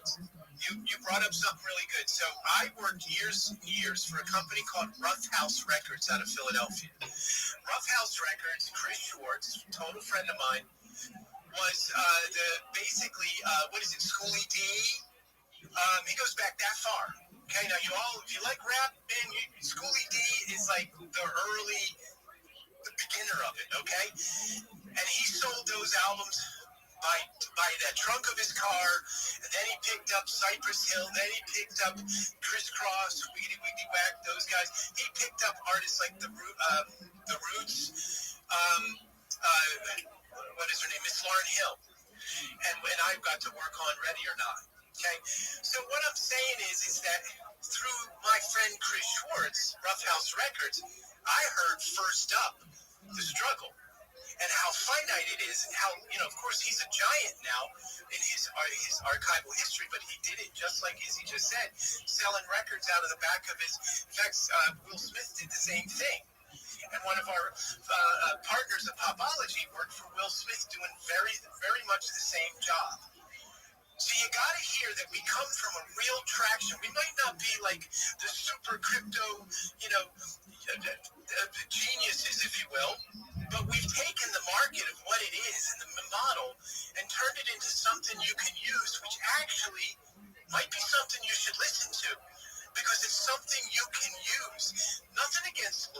nothing against meme coins and joy coins and purpose coins. And, I got a friend of mine who does Dogehead coin. And Dogehead is for paying your ex-wife and parking tickets. That's his lore. Hilarious stuff. Shift, I'll put him on. I'll bring him in. You can talk to him. And, great project. But Popology takes the blockchain to a whole other level. To a place where it lets you ledger videos, which is why the value is there for the blockchain, but you get to tell the stories you want, ledger true popular, and you can get commercials to sponsor it. All automated by smart contract. This doesn't exist anywhere. And then the media player is unifying YouTube, TikTok, Facebook, Instagram, Vimeo, LinkedIn, Google, and that's the internet. Where does that happen? And you get rewarded? That's legit. Yeah, that's it. I actually got pressed. Go ahead. Are you part of the Popology team? I hope to be, but are you in the community? The way, yeah, absolutely. So my answer is yes, because Popology isn't just a coin. Like, it's not a coin, bro. Popology, like you said, what does popular mean to you? What does that mean to you? To me personally, I've had people like, oh, you're my favorite artist, this and that. I've had the weirdest cases of stalking and all types of things, and it's based on the community and the heart that I put in my music and the lyrics that I write, right? But how does that get seen?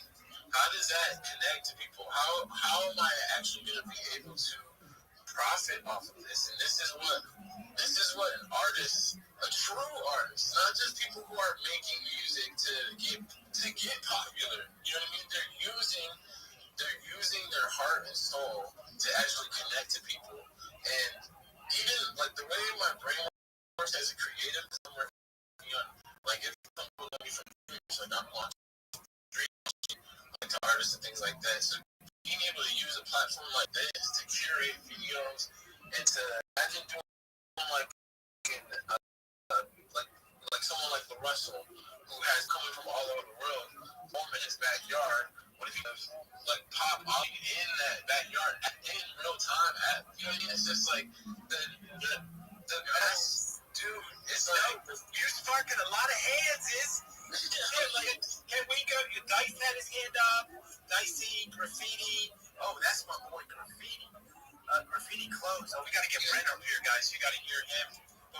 Shift your call because you're the boss here. Yeah, no, definitely allow some other people to speak because I personally seen this project maybe 3-4 days ago, and I've been doing a deep dive for 3 to 4 days, and it only gets more extensive. Like this isn't something like you look at and you're like, oh, okay, this is market cap, and this is there's extensive years worth of tokenomics. There's 18 million market cap, 18 million. Yeah, this is absolutely one of the craziest things I've seen in general. In crypto and then in music and in connected, it's just like we're on the brink of new tech. Like we have robots in our houses now. So who's gonna build the new infrastructure? It's us. It's us. It's right now. It's generally right this second. Like we're in the future right now. Like right now. So where do we go? We go to Dice? Can we shift? I mean, like, hey, look, I want to make sure everybody make sure everything is so they can take the question. I want everybody to make sure that they're having Popology get filed, make sure they're putting notifications on. They're eventually going to start running spaces so you don't forget those. And any posts that they're going to be, drop alpha and stuff like that. Therefore, make sure you're following Popology. So it's as well. Oh yeah. So that's your name now, bro. I'm not kidding. That with a beautiful endorsement. I really respect you. You know deep dive on this, and we have a very serious data room that I exposed to Izzy, and I'll share it with others. We have our white paper launched today. Our MICA white paper means we're European approved. Can we talk to graffiti? Bring up Brent. Yeah, Brent, what's good, graffiti?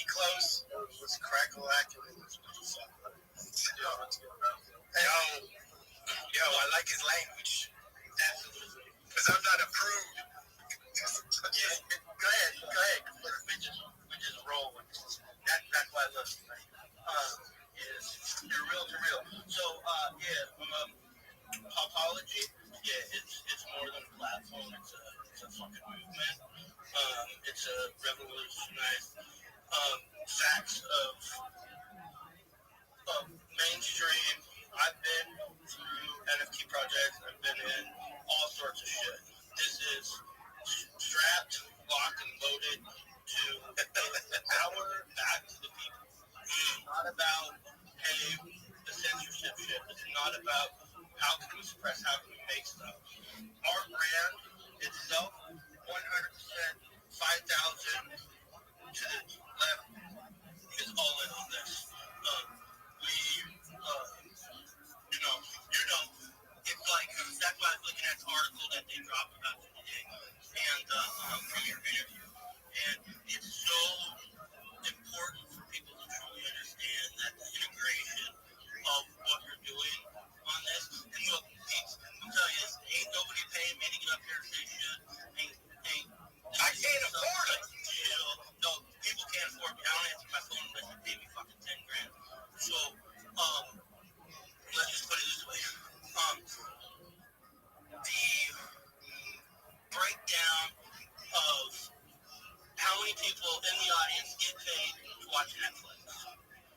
Anybody in here get paid to watch Netflix? No one? Okay, wonderful. Well, when you start watching Netflix on Popology, you'll get paid for it. Oh, for viewers. Viewers get paid. That's for real. That's great, right? Yeah. Now, the thing of it is that when you do make a pop commercial, which brands do, it's not some lame-ass commercial. It has to be integrated and used in such a way that it carries a message to the people. Otherwise, curators aren't going to want to put your shit on them, right? And when you get to pick who you want to represent the things that you have, so it's not a pick and play. We have personal experience of losing accounts with 100,000 plus people on fucking Instagram because they didn't like the shit we were posting, right? And it's like you spend thousands of dollars as a brand, they just cut you off, right? And so that's just censorship. Where did we take it? Just my fucking moves, son.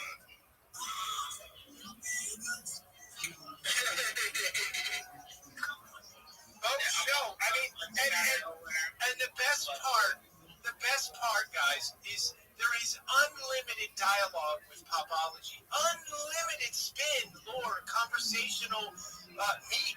Okay, imagine any one of y'all talking to any one of y'all celebrities. Pretty soon, we're all going to be saying, and I'm not hyping here, what's your Popology? That's the equivalent to what you love, where you live in. What's the in other words, we got to simplify the small talk. We got to increase our consciousness and really drive economics from our seat. And you're talking to a director, not to be egoic here. That means my head is too big. It's not. It means I'm driven, I'm directed. There's a big difference between control and direction. I'm a director. I'm not in control of nothing. My wife and I have a little joke. Who's in charge and who's the boss? And the answer is both of us. It switches up. But the idea of Popology is empowering you to do the best taste making in video, to do the best in brand choices, and be noticed and get paid for your time. Imagine getting paid really for what this is now. In data alone. Popology offers this for real. Anyone? That is sick, bro. That is sick. What about Dex? Who's Dex? Dex? Yeah, Dex. What's good, Dex? What's good?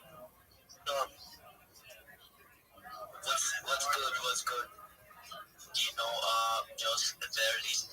Yeah, I was listening to, Popology, and I was like, yo, bro, you guys are, cooking up a lot. So, yeah, I'm Dix, and I was like, why every single person was listening to Popology, they forgot to, engage on the Popo PO, the comment section. Keep engaging on the comment section, you can drop a lot of questions for Popology, and do make sure you request for the mic, come up, speak, ask your questions, and Popology. So I was like, me going to school tomorrow and sitting in the lecture hall, a lecturer comes in and be like, yo, so you're gonna be studying Popology today. That's great, because we will get doctorates on this, Jumpy. Doctorates is something you invent a science or study, and they give you, grant for that. This science. Let me know your keyword. You bring this to college tomorrow. Just hear me out. The word popular, of the word is everywhere. The word popular is this. The idea, though, is dualistically inclined, meaning that I love the color is a belief system. Meaning it's not truth, it's just my ideas of what I think, my belief system, hence you could call it religion. I believe a batting religiously. I believe in that. That's my popular. In the mat of metrics and ask multiple people in the room, do you like taking a bath? And everybody says yes, no, maybe. Now it's science. So we have one word in the observation of popology that popular means religious science. The thing they tell us to keep away from each other. Popology is most bustably powerful to take back popular, to ledger our world, to create a motion and a movement through smart people.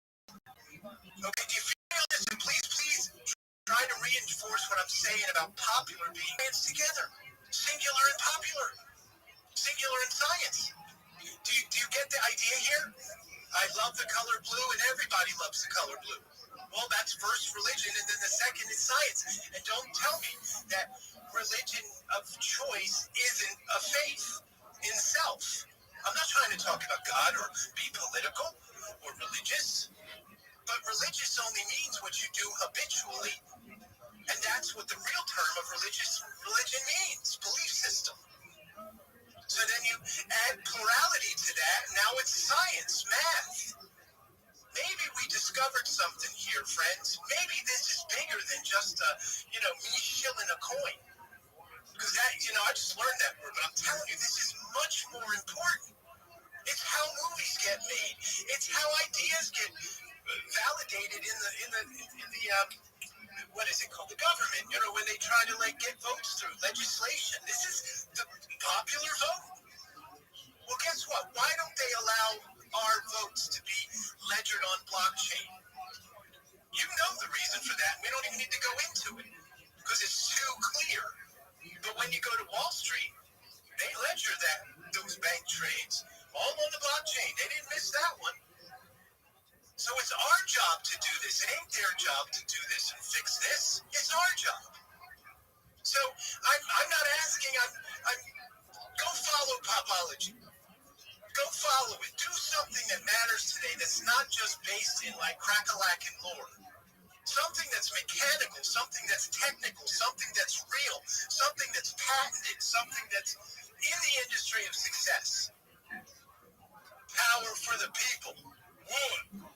Yo, what song should be following that one?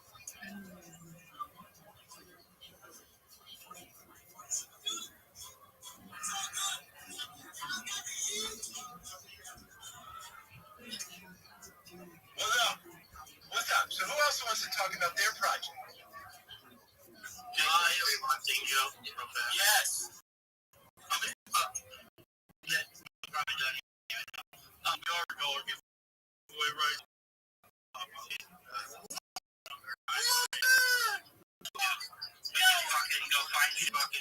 Tell people, follow people all the time.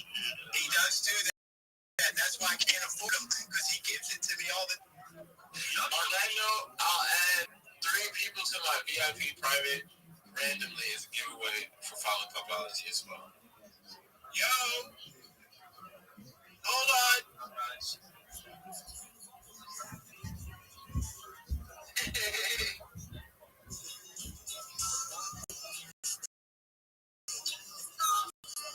People, check this out. We're talking to Ziggy Marley, Bob, and with Ziggy Marley, they have an estate. They're doing a whole concert this summer, and they're joining Popology, Pop Commercials, concert promotion and book that Ziggy that in the legacy, and they're coming in as curators and a pop commercial brand. Okay, real talk. Okay, we are. Go ahead, Joe. Do they literally know how deep our fucking network is? Which ones? I'm just saying. The people here now? I'm not in this room. We can just start dropping all of them. Oh, well, how amazing! But it's the truth of it, though. There's so much voice of the people that is backing this because even like if we break it down all the way to media literacy and how people got fucked for so many years, that the biggest reason for putting all this shit on the blockchain is so that it's fucking time stamped like a fucking copyright for fucking artists, for whoever it is, so then people just can't get ripped. Yep. Real talk. I'm going to take it real old school because you guys know what KOLs are. Of course you do. Sorry, I didn't know. I just learned in this run in the past year. But there's an old song called KLF, 3 a.m. Time is Eternal. So just for every time he says KLF, think KOL. Here we go. This is funny. But here we go. Listen to this.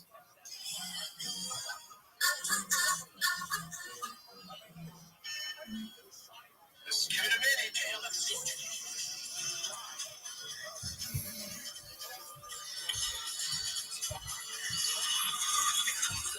The KOLs are going to rock you. That's what I'm going with it. You got to listen to that song. Anyhow, it's a good motion. It's a movement for KOLs. Popology. Be a popologist. Join it. You know, Shift has been a popologist before he knew about this project. Izzy has Izzo has as well. I met Brent 2 years ago. And he's been completely supporting this off the chain through our buddy Asmith, who runs a company called Science Under Nature, and he has the best anecdotes he makes elixirs for medicines and cannabis and such. So we have a beautiful network. Yes, we have. Sorry, was that Brent? It's been 4 years now. 4 years, man. It's been fresh. Time flies. But it's been a total tenacious moment of just getting all this done. And we're there. We're there. We just need you to really see what this is. PopologyNetworks.com.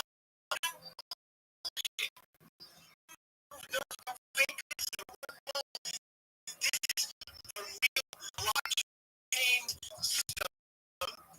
Adapt separate from the monetary tokens instrument, but token is a utility token, technically being sold at 1,000 token, Apology coin, and what it is then when a brand spends 2 million eyes, which is equivalent to 10 million or $10,000, you get half of that. When your podcast reaches 2 million people, how many views? And imagine curate off the muscle of some creative work. See, that's the hook here. Curate that. That's how we get people to, that and in curation and digital rights ledgering, and you solve all these problems. Well, everybody gets happy too. Real talk. Any questions? Oh, Dex and Niall. Oh, Niall's here too. What's up? And who else? Niall and exclusive. We'll go to exclusive too. Go ahead, Dex. I was like, so every single person should, if you actually want to speak, you can do it. So raise your hands. Let's make the space organized. And every single person, let's go down to the comment section and tag Popology. You tag Popology and tag your friends to let them hop on the space. If you follow us, I personally will give you 100 tokens for a follow. And you say in a post, I am a popologist. Yeah, let's go do that ASAP. All right, cool. Today's post will happen. So it has to happen today, guys. It has to happen today. In the city. Yeah, you have any question you want to bring up to the Jumbotron? How about the article that just the last article post I had? There's an article that's like fire. There's also a podcast that we were on. Whatever one you think is better, Shift. Maybe the video's better. Whatever you think. The most recent video. There's a video podcast of Blockster, which me and Oliver are talking about, or you got that. That's cool. Because it gives, and, I think people need to see this. We're talking a lot of high-level stuff here, and it sounds like a lot of hype, but it's not. It's a real tech build, a real USPTO patent, okay? I can call out the registration number of the patent if you want it, okay? USPTO patent number 11977-587-B2, 29 system and method claims for the PopSphere and the Popology Networks platform, underpinned by blockchain and basically revolutionizing how commercials and sponsorship is done, where you pick the brand and they get you to come to them. But you pick them because, you like them. And their smart contracts enforce the brand guidelines, making sure your content is within the realm of their, media buy. Revolutionary. Blockchain makes this possible. But again, you got to believe that you got to do a little bit of research in this science to see it's real, not just your content. Go ahead. No, go ahead. I have it. The video bags. Anyway, yeah, guys, this is really interesting stuff. Pay attention to what's going on, especially that interview with the top guys. Check that out. Maximilian on that and all the posts above. Like, comment, repost the space, guys. Hit that request button, guys. I want to hear more of your shows. I want to hear you guys collaborate and talk to Popology, ask some questions. Ask even Izzo. He's part of the community as well. So, feel free to ask questions about, Popology is also the listeners that are coming in. I want a reintroduction of what Popology is, and then I want to get some tunes, and I'll even break down some of the questions. So, what is Popology, bro? Popology is the science of your popular. Put to a blockchain, selecting videos you care about, even if it's yours, even if it's not yours, in a stream that others watch and earn from, and you pick the sponsors, just like a TV network. Automated, clean, unifying the entire internet experience from all of these disparate platforms, not desperate, but disparate, meaning it separates us, unifies it so you are bringing your audience from all platforms to one place. If you're a mega celebrity listening to this is how you own your audience short of going to a concert or having a movie, being in a movie. You're bringing all of your content, platforms, and audience to one place, producing a podcast people can watch, and basically put it even on the background of your watching day, and you're earning while it's on. Back in the day, we would watch MTV all the time. While we were at the office or work, MTV would be on all day. And if we were mining tokens while we were watching that would have been huge. I would be in a whole different situation in my life.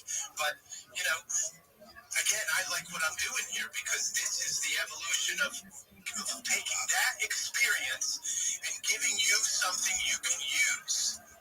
This is cross-pollinated for everything. This isn't just like a section of one's life that this affects. This is a broad appeal to mass adoption to blockchain.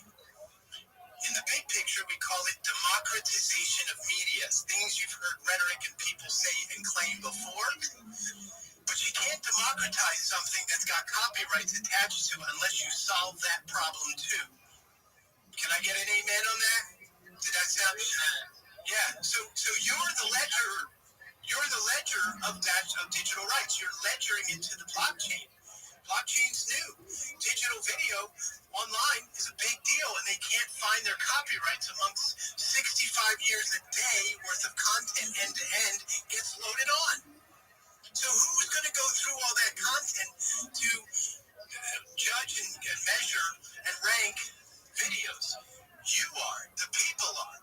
And you're going to curate what you love. You're not going to be looking for video just to let. You're going to be curating stuff you like. Your pocket. That's the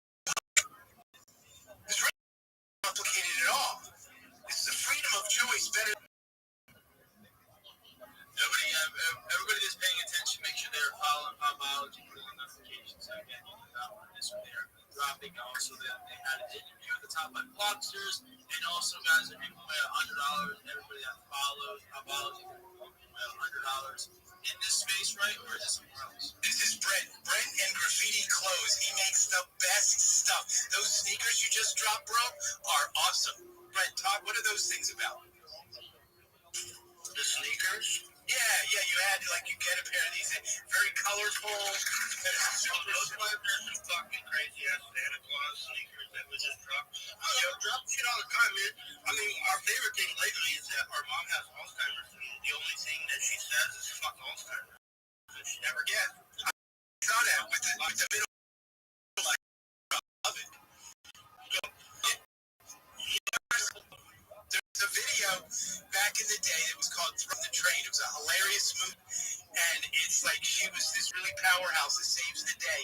But they show her as like this disgruntled person who had a limited faculty, but she saves the day. Throw mama from the train. And your picture is hilarious, like poised the same way. It's very funny. Right? Just had to say that. That's a popological connection. Is it? Alright, cool. So I kind of saw exclusive. His hands have been off for a long period of time. So when you guys are done, like chilling, you can just call him off to speak, yeah? Yeah, I'm good. The shifts, are you cool with that? Bringing up exclusive maybe, or? Oh, yeah, he's up here. Oh, he's up here. Okay, good. Yeah, we're just waiting for the turn. Got it. What's good, bro? Yo, what's up, guys? What's up, man? I know what it is. Yeah, doing good. I reached a great milestone in the past week or so with everything that I was working on. I've been here a number of times, so you guys know what that's all about. And it's finally, like, all the pressure is kind of, like, pulling off my back, which I'm super happy for because it was such an intense build, time of my life, really. It was a crazy time, man. Like, so much engineering, R&D, development went into 4.5, really 5 months worth of design, and nearly 2 years or 3 years of conceptual development all up. Sort of led to this point only 5 or so, 6 days ago. And since then, all the people that have jumped in with us have led to our first NFT drop, minting out 52%. They realized the power and the real utility of our platform we're actually bringing to the space, and they've jumped on board with us. So, it's not just another NFT project. We are an e-commerce platform, so you can legitimately open a storefront with us. You can get selling with Solana payments and credit card payments in less than 20 minutes.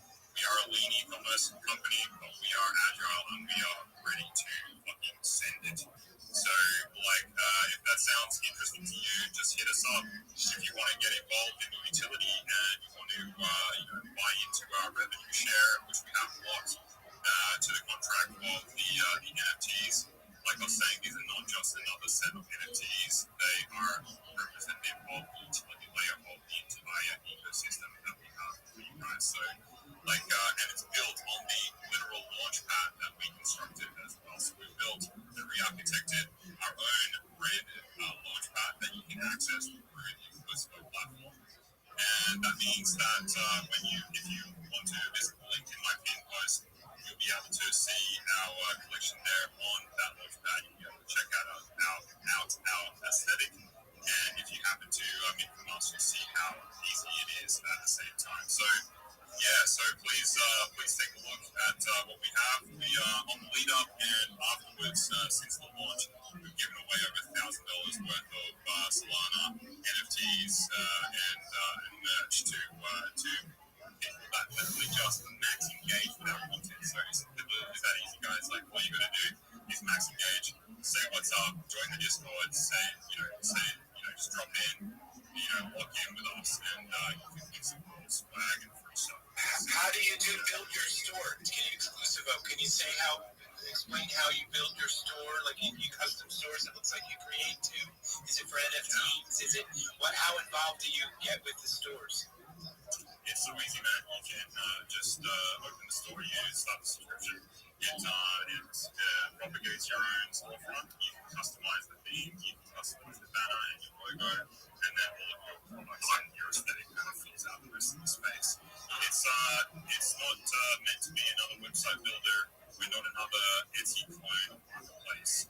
Like I said, we're made for high-speed e-commerce. It's a one-tap card, so your users and members, shoppers, as it were, can just check out super easy. So yeah, we in saying that we for new brands and the brands that we're currently onboarding, because we are currently onboarding some incredible NFT projects, some established brands already from Web3 and Web2 that are now building on Exclusive Mode. And that we'll be launching their next B2s and B3 collections on Exclusive Mode, because yes, just to clarify Popology, you can open a storefront and sell physical and digital products, but you can also launch NFT collections at scale without Wizard and Builder. So that makes us a really unique retailer, and you can send all of your community, you can send your people, your shoppers, all to the one place, and so they can pick up stuff from your collections, they can pick up stuff from your merch and your digital products all under the same roof. So that's where it's at. Nice. Very nice. Nice. Awesome. Hey, Chip, can you bring Izzo back up, or he got booted? He got rug pulled. Yeah, I can bring him up, yeah. Well, there you go. So you want to hear another project? Does anybody have another project to talk about? Oh, yeah, we have a shit ton of projects. All right, let's do it. Let's hear creativity. Oh, you just muted everybody. I did? Yeah, that one, unless whatever he did, he's laughing, for some reason. Muted everybody. Yeah, not me. Using the mute button. He's just that kind of guy. Yeah, he just abuses the mute button. He likes to touch stuff that he shouldn't. But he's very creative. You give him paints and stuff, and that keeps him busy, and he does magic. He's a talented guy. So who else? How do you bring other creatives up, other shillers? Well, there's only a certain amount of stage, so we're gonna go to. All right, Shift. So sorry to cut in, because on-chain had his hand up first, his hands have been up. So they got his hand. Yeah. All right, we'll go to on-chain. What's good, bro? Yo, Twin Shift. Yo, shout out to you all. Glad to be here on you. I'm happy to be here. Give you guys a follow. For those still in the listening session, the least you can do is to post the space and let people see it. So that's the least you can do. And Popology, shout out to you. I want to be popular as well. So I must check out your platform and see what is out. You are popular, man. You are popular. It's the that's the best part about this word. Popular is you. Why else, when you post a piece of something you ate and your cute dog, and all of a sudden all the data companies want to know why and what you do? Think about that. You post a picture, everybody, all these platforms are hungry for your information and your pictures and you are popular. And this is the best reality, that we're all curious about each other. We really are, regardless of differences and, shapes and sizes. The concoction of I put it this way, this is a more technological way to say it, and it's with a little bit of humor. What's the opposite of artificial intelligence? What's the opposite of it? Okay? The opposite of artificial intelligence is naturally stupid. And what that means is we're not naturally stupid people. We're humans with different emotions, and we created the artificial intelligence. Maybe I personally didn't, but my breed did. And the books that are in it, Mark Twain and Mickey Mouse, and all the copyright that you can digest, and the free copies, and all the information and the language modeling, we did this. It took your parents trillions of years to get you on this planet. Think how hard it is to be a life form here. I'm sorry, there is no such thing as artificial intelligence. Is a hammer artificial force as a tool? No, artificial intelligence is a tool. And it's something that we wield and we create higher consciousness of us, which means you are popular now.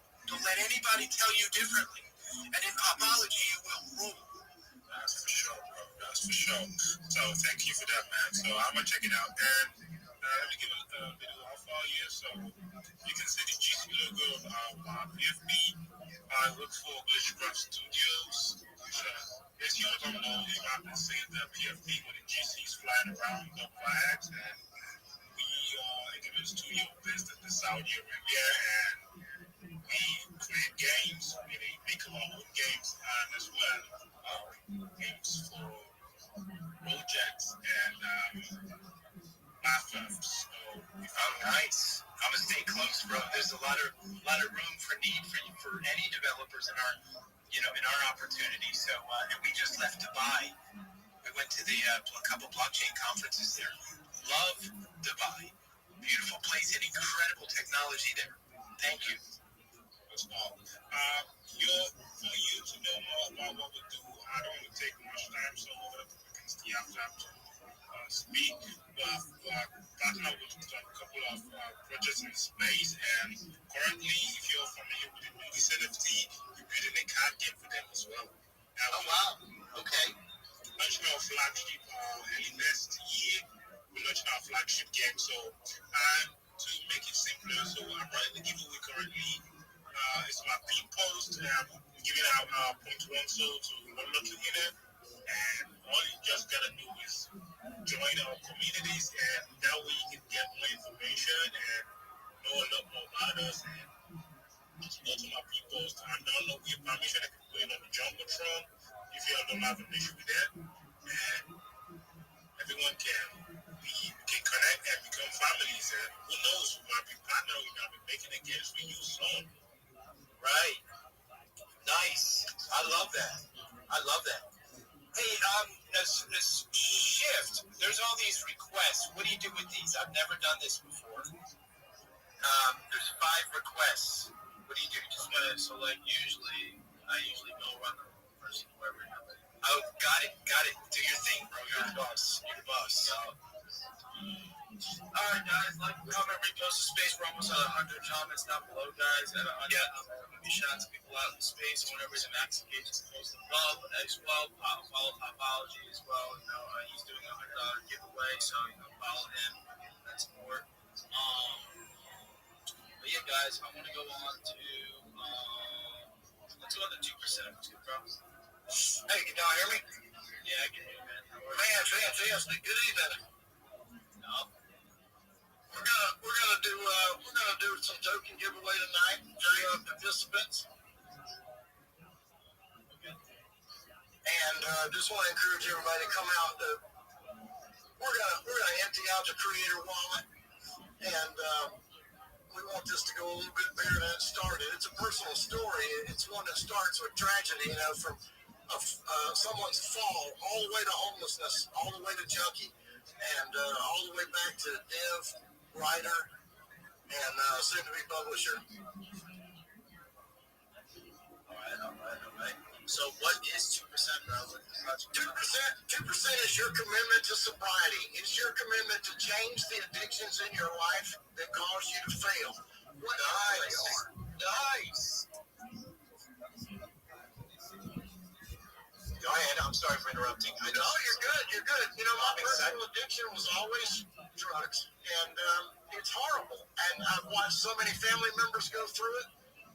I went all the way to state prison and worked my way back up to where I'm at today. I've been clean 10 years, and this is a project that we're taking grassroots.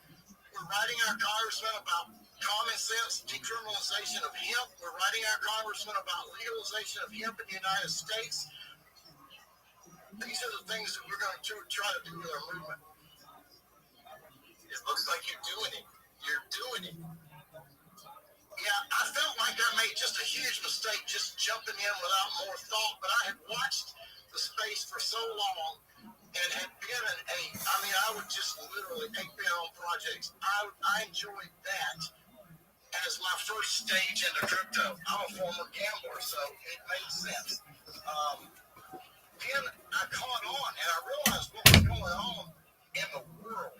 What was going on and what crypto was going to do to the world. And I said, there's just no way I can not. What happened? What happened? I'm back. Something happened to the mic. I'm a popologist, by the way. Yo! That's the best thing. And you're not a drunk one. No, I'm a dead sober one. There you go, a sober popologist. Wait, I gotta play this one for Shift real quick. Check this out. Hold on. This is a celebration.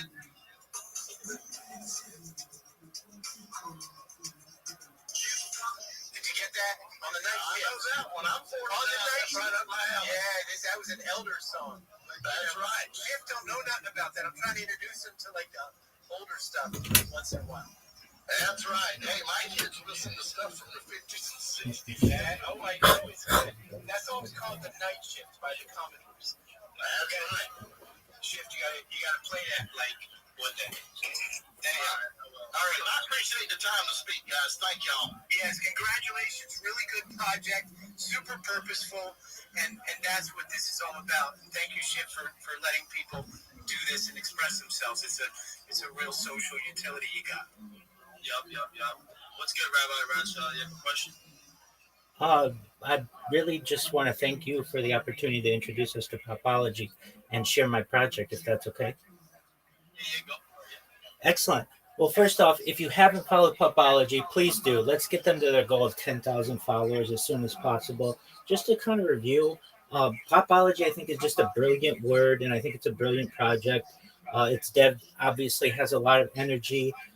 This is the systematic study of pop culture. It's just a matter of time until people stop using the phrase pop culture studies and start using popology. So I really want to thank you personally, Popology, for introducing this term into my vocabulary. If you don't know who I am, I'm Rabbi Rothschild. I share my life 24 hours a day, 7 days a week, 365 days a year for world peace. I've been doing so for more than 4 years. My streams go back to the pandemic. We've seen the death of a queen, the birth of AI, the coronation of a king, and everything in between.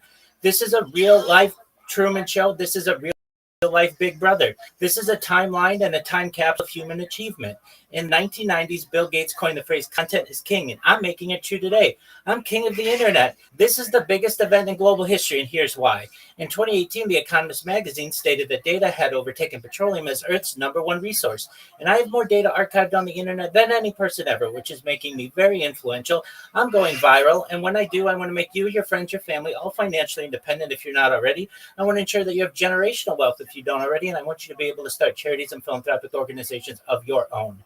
I'm unlike any influencer you're ever going to meet. I'm not live on one YouTube stream nor 2 YouTube streams. I'm live on over 20 simultaneous YouTube streams, 24 hours a day. You can watch my life in 360 degrees. I even have a ceiling camera. If you want to watch these YouTube streams, the link... Excellent. I'll wave back to you. If you want to watch these streams, you can do exactly what Popology has said.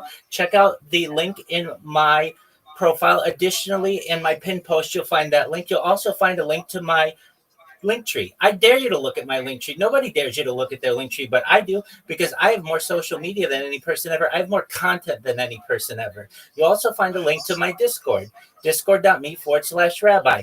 We have over 2,700 people in the community and continue to grow every day. In addition to making you all wealthy and wanting to promote world peace, I want to help end world hunger through the use of technology such as agricultural drones, floating greenhouses, saltwater greenhouses, hydroponics, vertical farming, cloud seeding. I want to help end world thirst. I'm sponsored by a cryptocurrency that's worth about $100 million, and one of the things that we do is we build wells and water towers in developing nations for the benefit of the less fortunate. Additionally, I'm an advocate for the LifeStar program and, most importantly, desalination technology, where we pump Earth's seawater onto land to make it drinkable. If you're a reply guy, if you're a Web3 marketer, if you're a rater, you're a shiller, and you want a free mentor, coach, and friend, send me a DM. I will respond. Send me a follow. I will follow you back. I want you to know that I am here to support you all, both personally and professionally. I am here to be a positive person in your life. I'm here to have an optimistic view on the future. And most of all, I want to give people hope. And with that, I sincerely appreciate the opportunity to share. Yo, Rabbi, that was really incredible, especially being able to seal a window with you on your live. I want to offer you something because you mentioned world peace, very, very incredible and necessary. Global inner peace. Borrow that, use that. We trademarked it for as our mission of topology is actually global inner peace. Yo, what up, Onyx? You elevate education. You elevate people's stake holding in this content system. We can have global inner peace.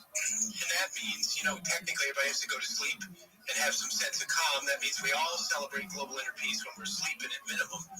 So the idea here is we harmonize on this key phrase, topology is for global inner peace, and all the projects we're bringing to the table. And I love what you're doing, Rabbi.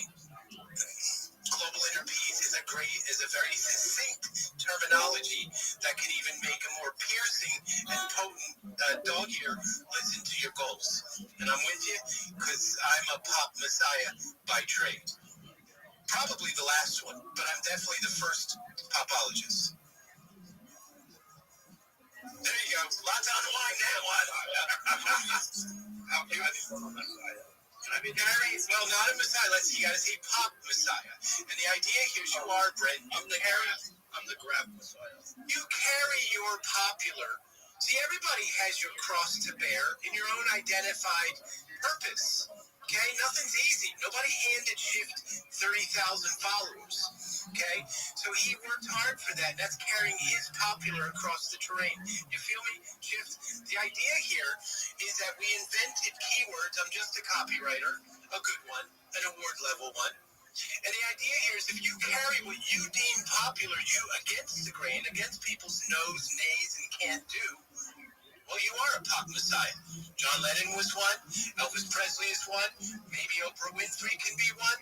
Don't know about all her politics, but anyone that up-levels the consciousness, whether you're private or public, if you care and it's good for the people and yourself, that's the idea. And pretty soon, if we all up-level the consciousness of this planet, you don't need no pop messiahs or anything like that because we're nobody following anybody. We're collective and connected together. If that makes any sense. Fucking goddamn right it does. Whoa. It does. Sorry. Go get a drink. Get a drink. Yes. Make sure everybody follows Burgess. Make sure everybody follows Popology. Make sure you have notifications on this account and engage with their posts and also everything above. Also, give a shout out to Rabbi Close. He's doing a $100 giveaway. You have to follow. You have to follow Popology and Graffiti to get into this giveaway, guys. If you're not going to like it, we're not following, checking. We all know who is going to be the winner. Make sure everybody does everything right. Drop some comments down below when I get back. I'm going to be doing some of the shout outs. But let's go on to NLE Chops. Let's go. I'll be right back. Hey, drop some comments down below when I get back. I'm going to be doing some of the shout outs. But let's go on to NLE Chops. Let's go. I'll be right back. So really team guys. Yo, I like that rooster. Team. NLE Chopo. Because Rodrigo would do such a good to wider. Sorry guys, bye for my voice. It's midnight already. Just got the notification from Popology about the AME and also a Popologist. I like that. In order to support you guys, we have to have an AME. And to be honest, I see the potential you guys are building, and I love that. You guys deserve a flower. Thank you. Thank you, everyone. Thank you for all of this. Yes, thank you, and thank you for your interest and care and focus in joining up on a dime when you get the notice. And we'll have more, and we're going to grow together. Follow Popology, follow Graffiti Clothes. Of course, you're following Shift, that's a given. And follow the Rabbi, follow Niall. We got a great posse here. In fact, I follow everyone here. I don't know if you know that. Popology's following everyone in this group. If I missed anyone, I'm still working on it. All right? Thank you, everyone. Thank you, Popologies. Yep. Well, Popology, the science of popular. What doesn't that cover? What area of science, government, religion, all that those topics are within popular. What doesn't work? I mean, popular is really just a measure of data of like.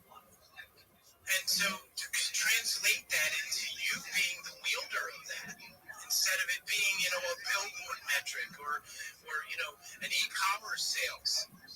This is a ledger that all the data that you collected last week that went to all the platforms that you had no clue of, that got filtered to the central data and news network to reflect back that we don't like each other as a people, or that the wars of humanity are this, that, and the other. In other words, we have to take control of our own popular culture, ledger what we love individually, have it on a data chain that is ours, and ultimately make it fun and easy to do because we all like to have our lives as well. And Popology has made that very, very, very promising, legitimate, patented, and something servicing to you. So there you go. What's up? Where's Rabbi? We're looking in on Rabbi. That's cool. Wouldn't it be cool if we all had live videos of ourselves in our places? Like, would you guys want to see what I'm doing right now? I don't know. Yo, bro, what? Huh? So we actually hit 100 comments. Yeah, you all are doing great. So why you guys are listening? Yeah. Nice. I hear applause. That's a really big news. Either that or a really big candy bar. Go ahead. Yeah. So while you all are listening, you can do well to keep tagging Popology, tagging Popology, tagging Sheets, tagging Graffiti, and do also request for the mic. They are going to be reshuffling the speakers, and when you get up to the speaker row, do also raise your hands. Let's make this space organized. Raise your hands, then either Popology or Shift will call a shout out to you and give you the permission to unmute your mic and speak. Yeah. I like it. Who's next up? I just want to know the other 581 people that are listening because I can't see who they are. Are they all computers and white? Yeah, I think there's a little shifter on the bottom of the screen. You see, only the top 1K guests can be shown. Share with people outside of X. Yeah, so like what happens is it only shows certain kind of people in the room, and then the rest of the people show as listeners. Wow. So this is It's delicious. popular guy. Yeah, you really are. I mean, no, I'm not kidding. You have a following that really like you, and within like less than 10 minutes, you had 700 people here. Yeah, usually like so we all like sometimes starts off like that, and the first like 10, 50 minutes, or the first like a couple hundred people come in. They're gonna test out the space, they're gonna see if they like it or not, and then usually like 20 minutes in, the people that are here, they usually here. Were you the popular guy in high school? Like, how did you get into this? No, it really wasn't me. Like I was more of the kind of guy that you just kind of found out he was funny. Like you had to like talk to him to get to know like him a little bit, but like he was kind of fucking funny. But like he just didn't like boast around saying he was funny. It was more like we just talked to him kind of deal. just started to take social media more serious. You know, I just started to kind of, build up my audience of people that just like, like me. Also, another thing, guys, as well, like I mentioned this before, but I should mention this, like space. X has been glitching a lot, so like, you might come into the space, like, like the space thing might go down and glitching, like you might not see, people can request, or you're not likely to see people, in the space, like sometimes they're glitching, or like the stage is all fucked up, they gotta figure out the UI, they update the app recently, so I figured I should mention that, just like, seeing things in this space. Make sure everybody's following Pathology Burgess as well. If you guys do not know, Burgess is a ETF, powered ETF style packs for Bitcoin and stablecoin. So yeah, if you're interested in that project, I know I'd be in the space on Sunday for them, but today we'll be using Pathology on our way for you. Make sure you support Pathology and digital printing, graffiti as well. To get the giveaway of $100, you have to follow Pathology. So yeah, hit the request, guys, and also Yo, comments below. what up? How are you, Clement? We got the Era, Clement, what are you doing? Rothschild, we got Mummon, we got Black, we got Sedge, we got Susani, we got Dex_Soul, we got Nature Beast, we got Stephen Crypto, we got Izzo, we got Clark_Soul X, we got 3-letter, and we got the Era again. Everybody comment, repost the space, make it as big as possible, guys. Get opportunity for you guys to grow in the space, opportunity for you to network with me, and the other individuals on the stage as well. So yeah, but yeah, everybody that's here, that's new listeners, Pathology, would you like to talk about what Pathology is? I'm going to go on to another speaker. Okay, are we here for freedom? You guys like freedom? Yes, I like freedom. Like freedom. So illustrating freedom is when you have choice, go for it. And when you have a window open and an opportunity, you take it.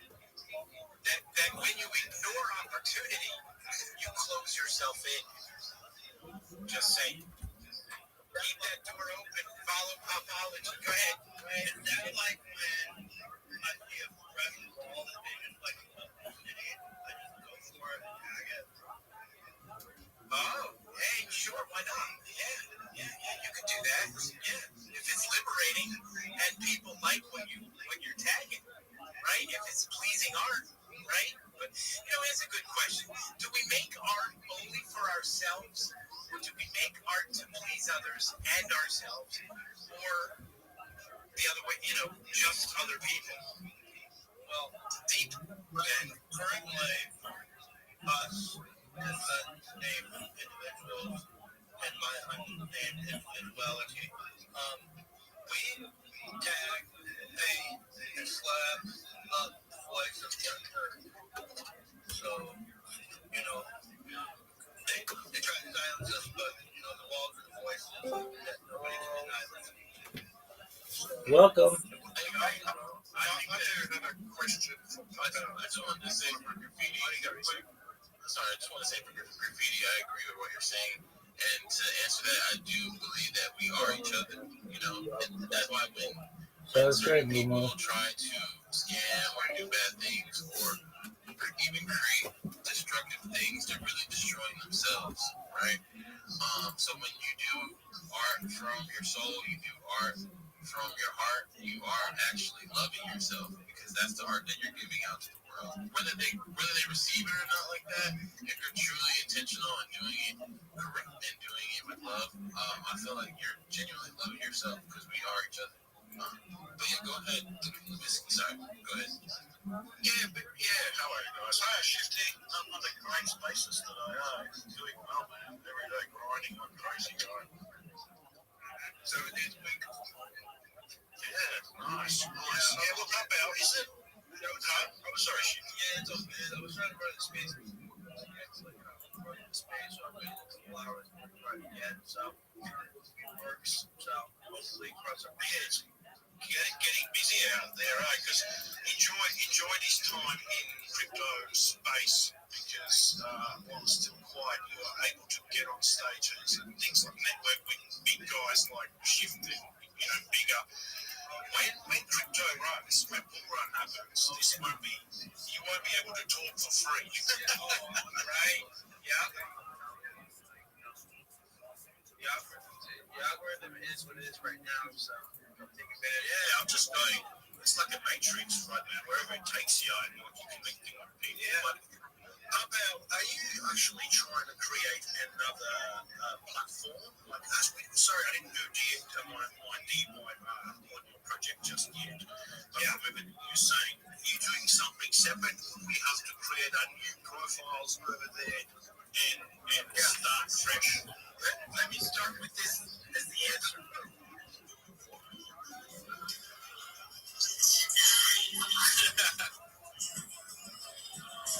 I know where you're going now. I've got my clear cows.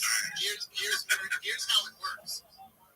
All you do is bring a minimum of 3 platforms, maybe your YouTube, your Facebook, and your LinkedIn.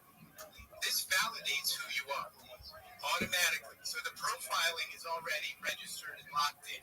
We know if you're 15 years old. We know if you're 42. The profile is you on 3 platforms. That's the point of the platform, is to unify the disparate platforms so you earn data from all of them you bring up to 20. And then you fuel the meta search engine with these platforms and search for video-only assets to curate onto the blockchain.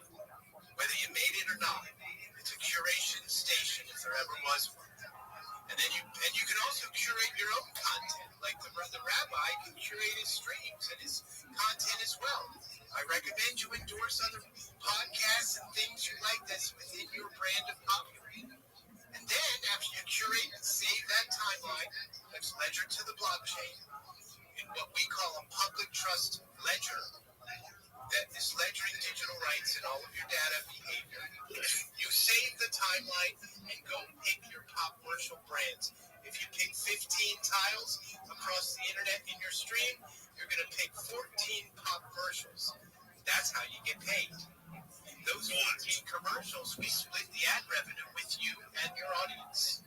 So all I have to do is sit on a Twitter like I'm doing now 24/7 and produce content. I feel like I'm being farmed. Well, no, you're farming in. Right. It goes the other way. You get paid. Exactly. Yeah. And you're unifying all your platforms together. That's the robustness of it. It's not.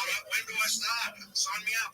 Okay, well, then go to topologynetworks.com, sign up to the wait list, which is right. We launched a test net or a beta in April. Of course, that's probably going to start a little sooner, probably like late February. We're going to have a lot of details pulled together, like the Marley people are going to come in late February.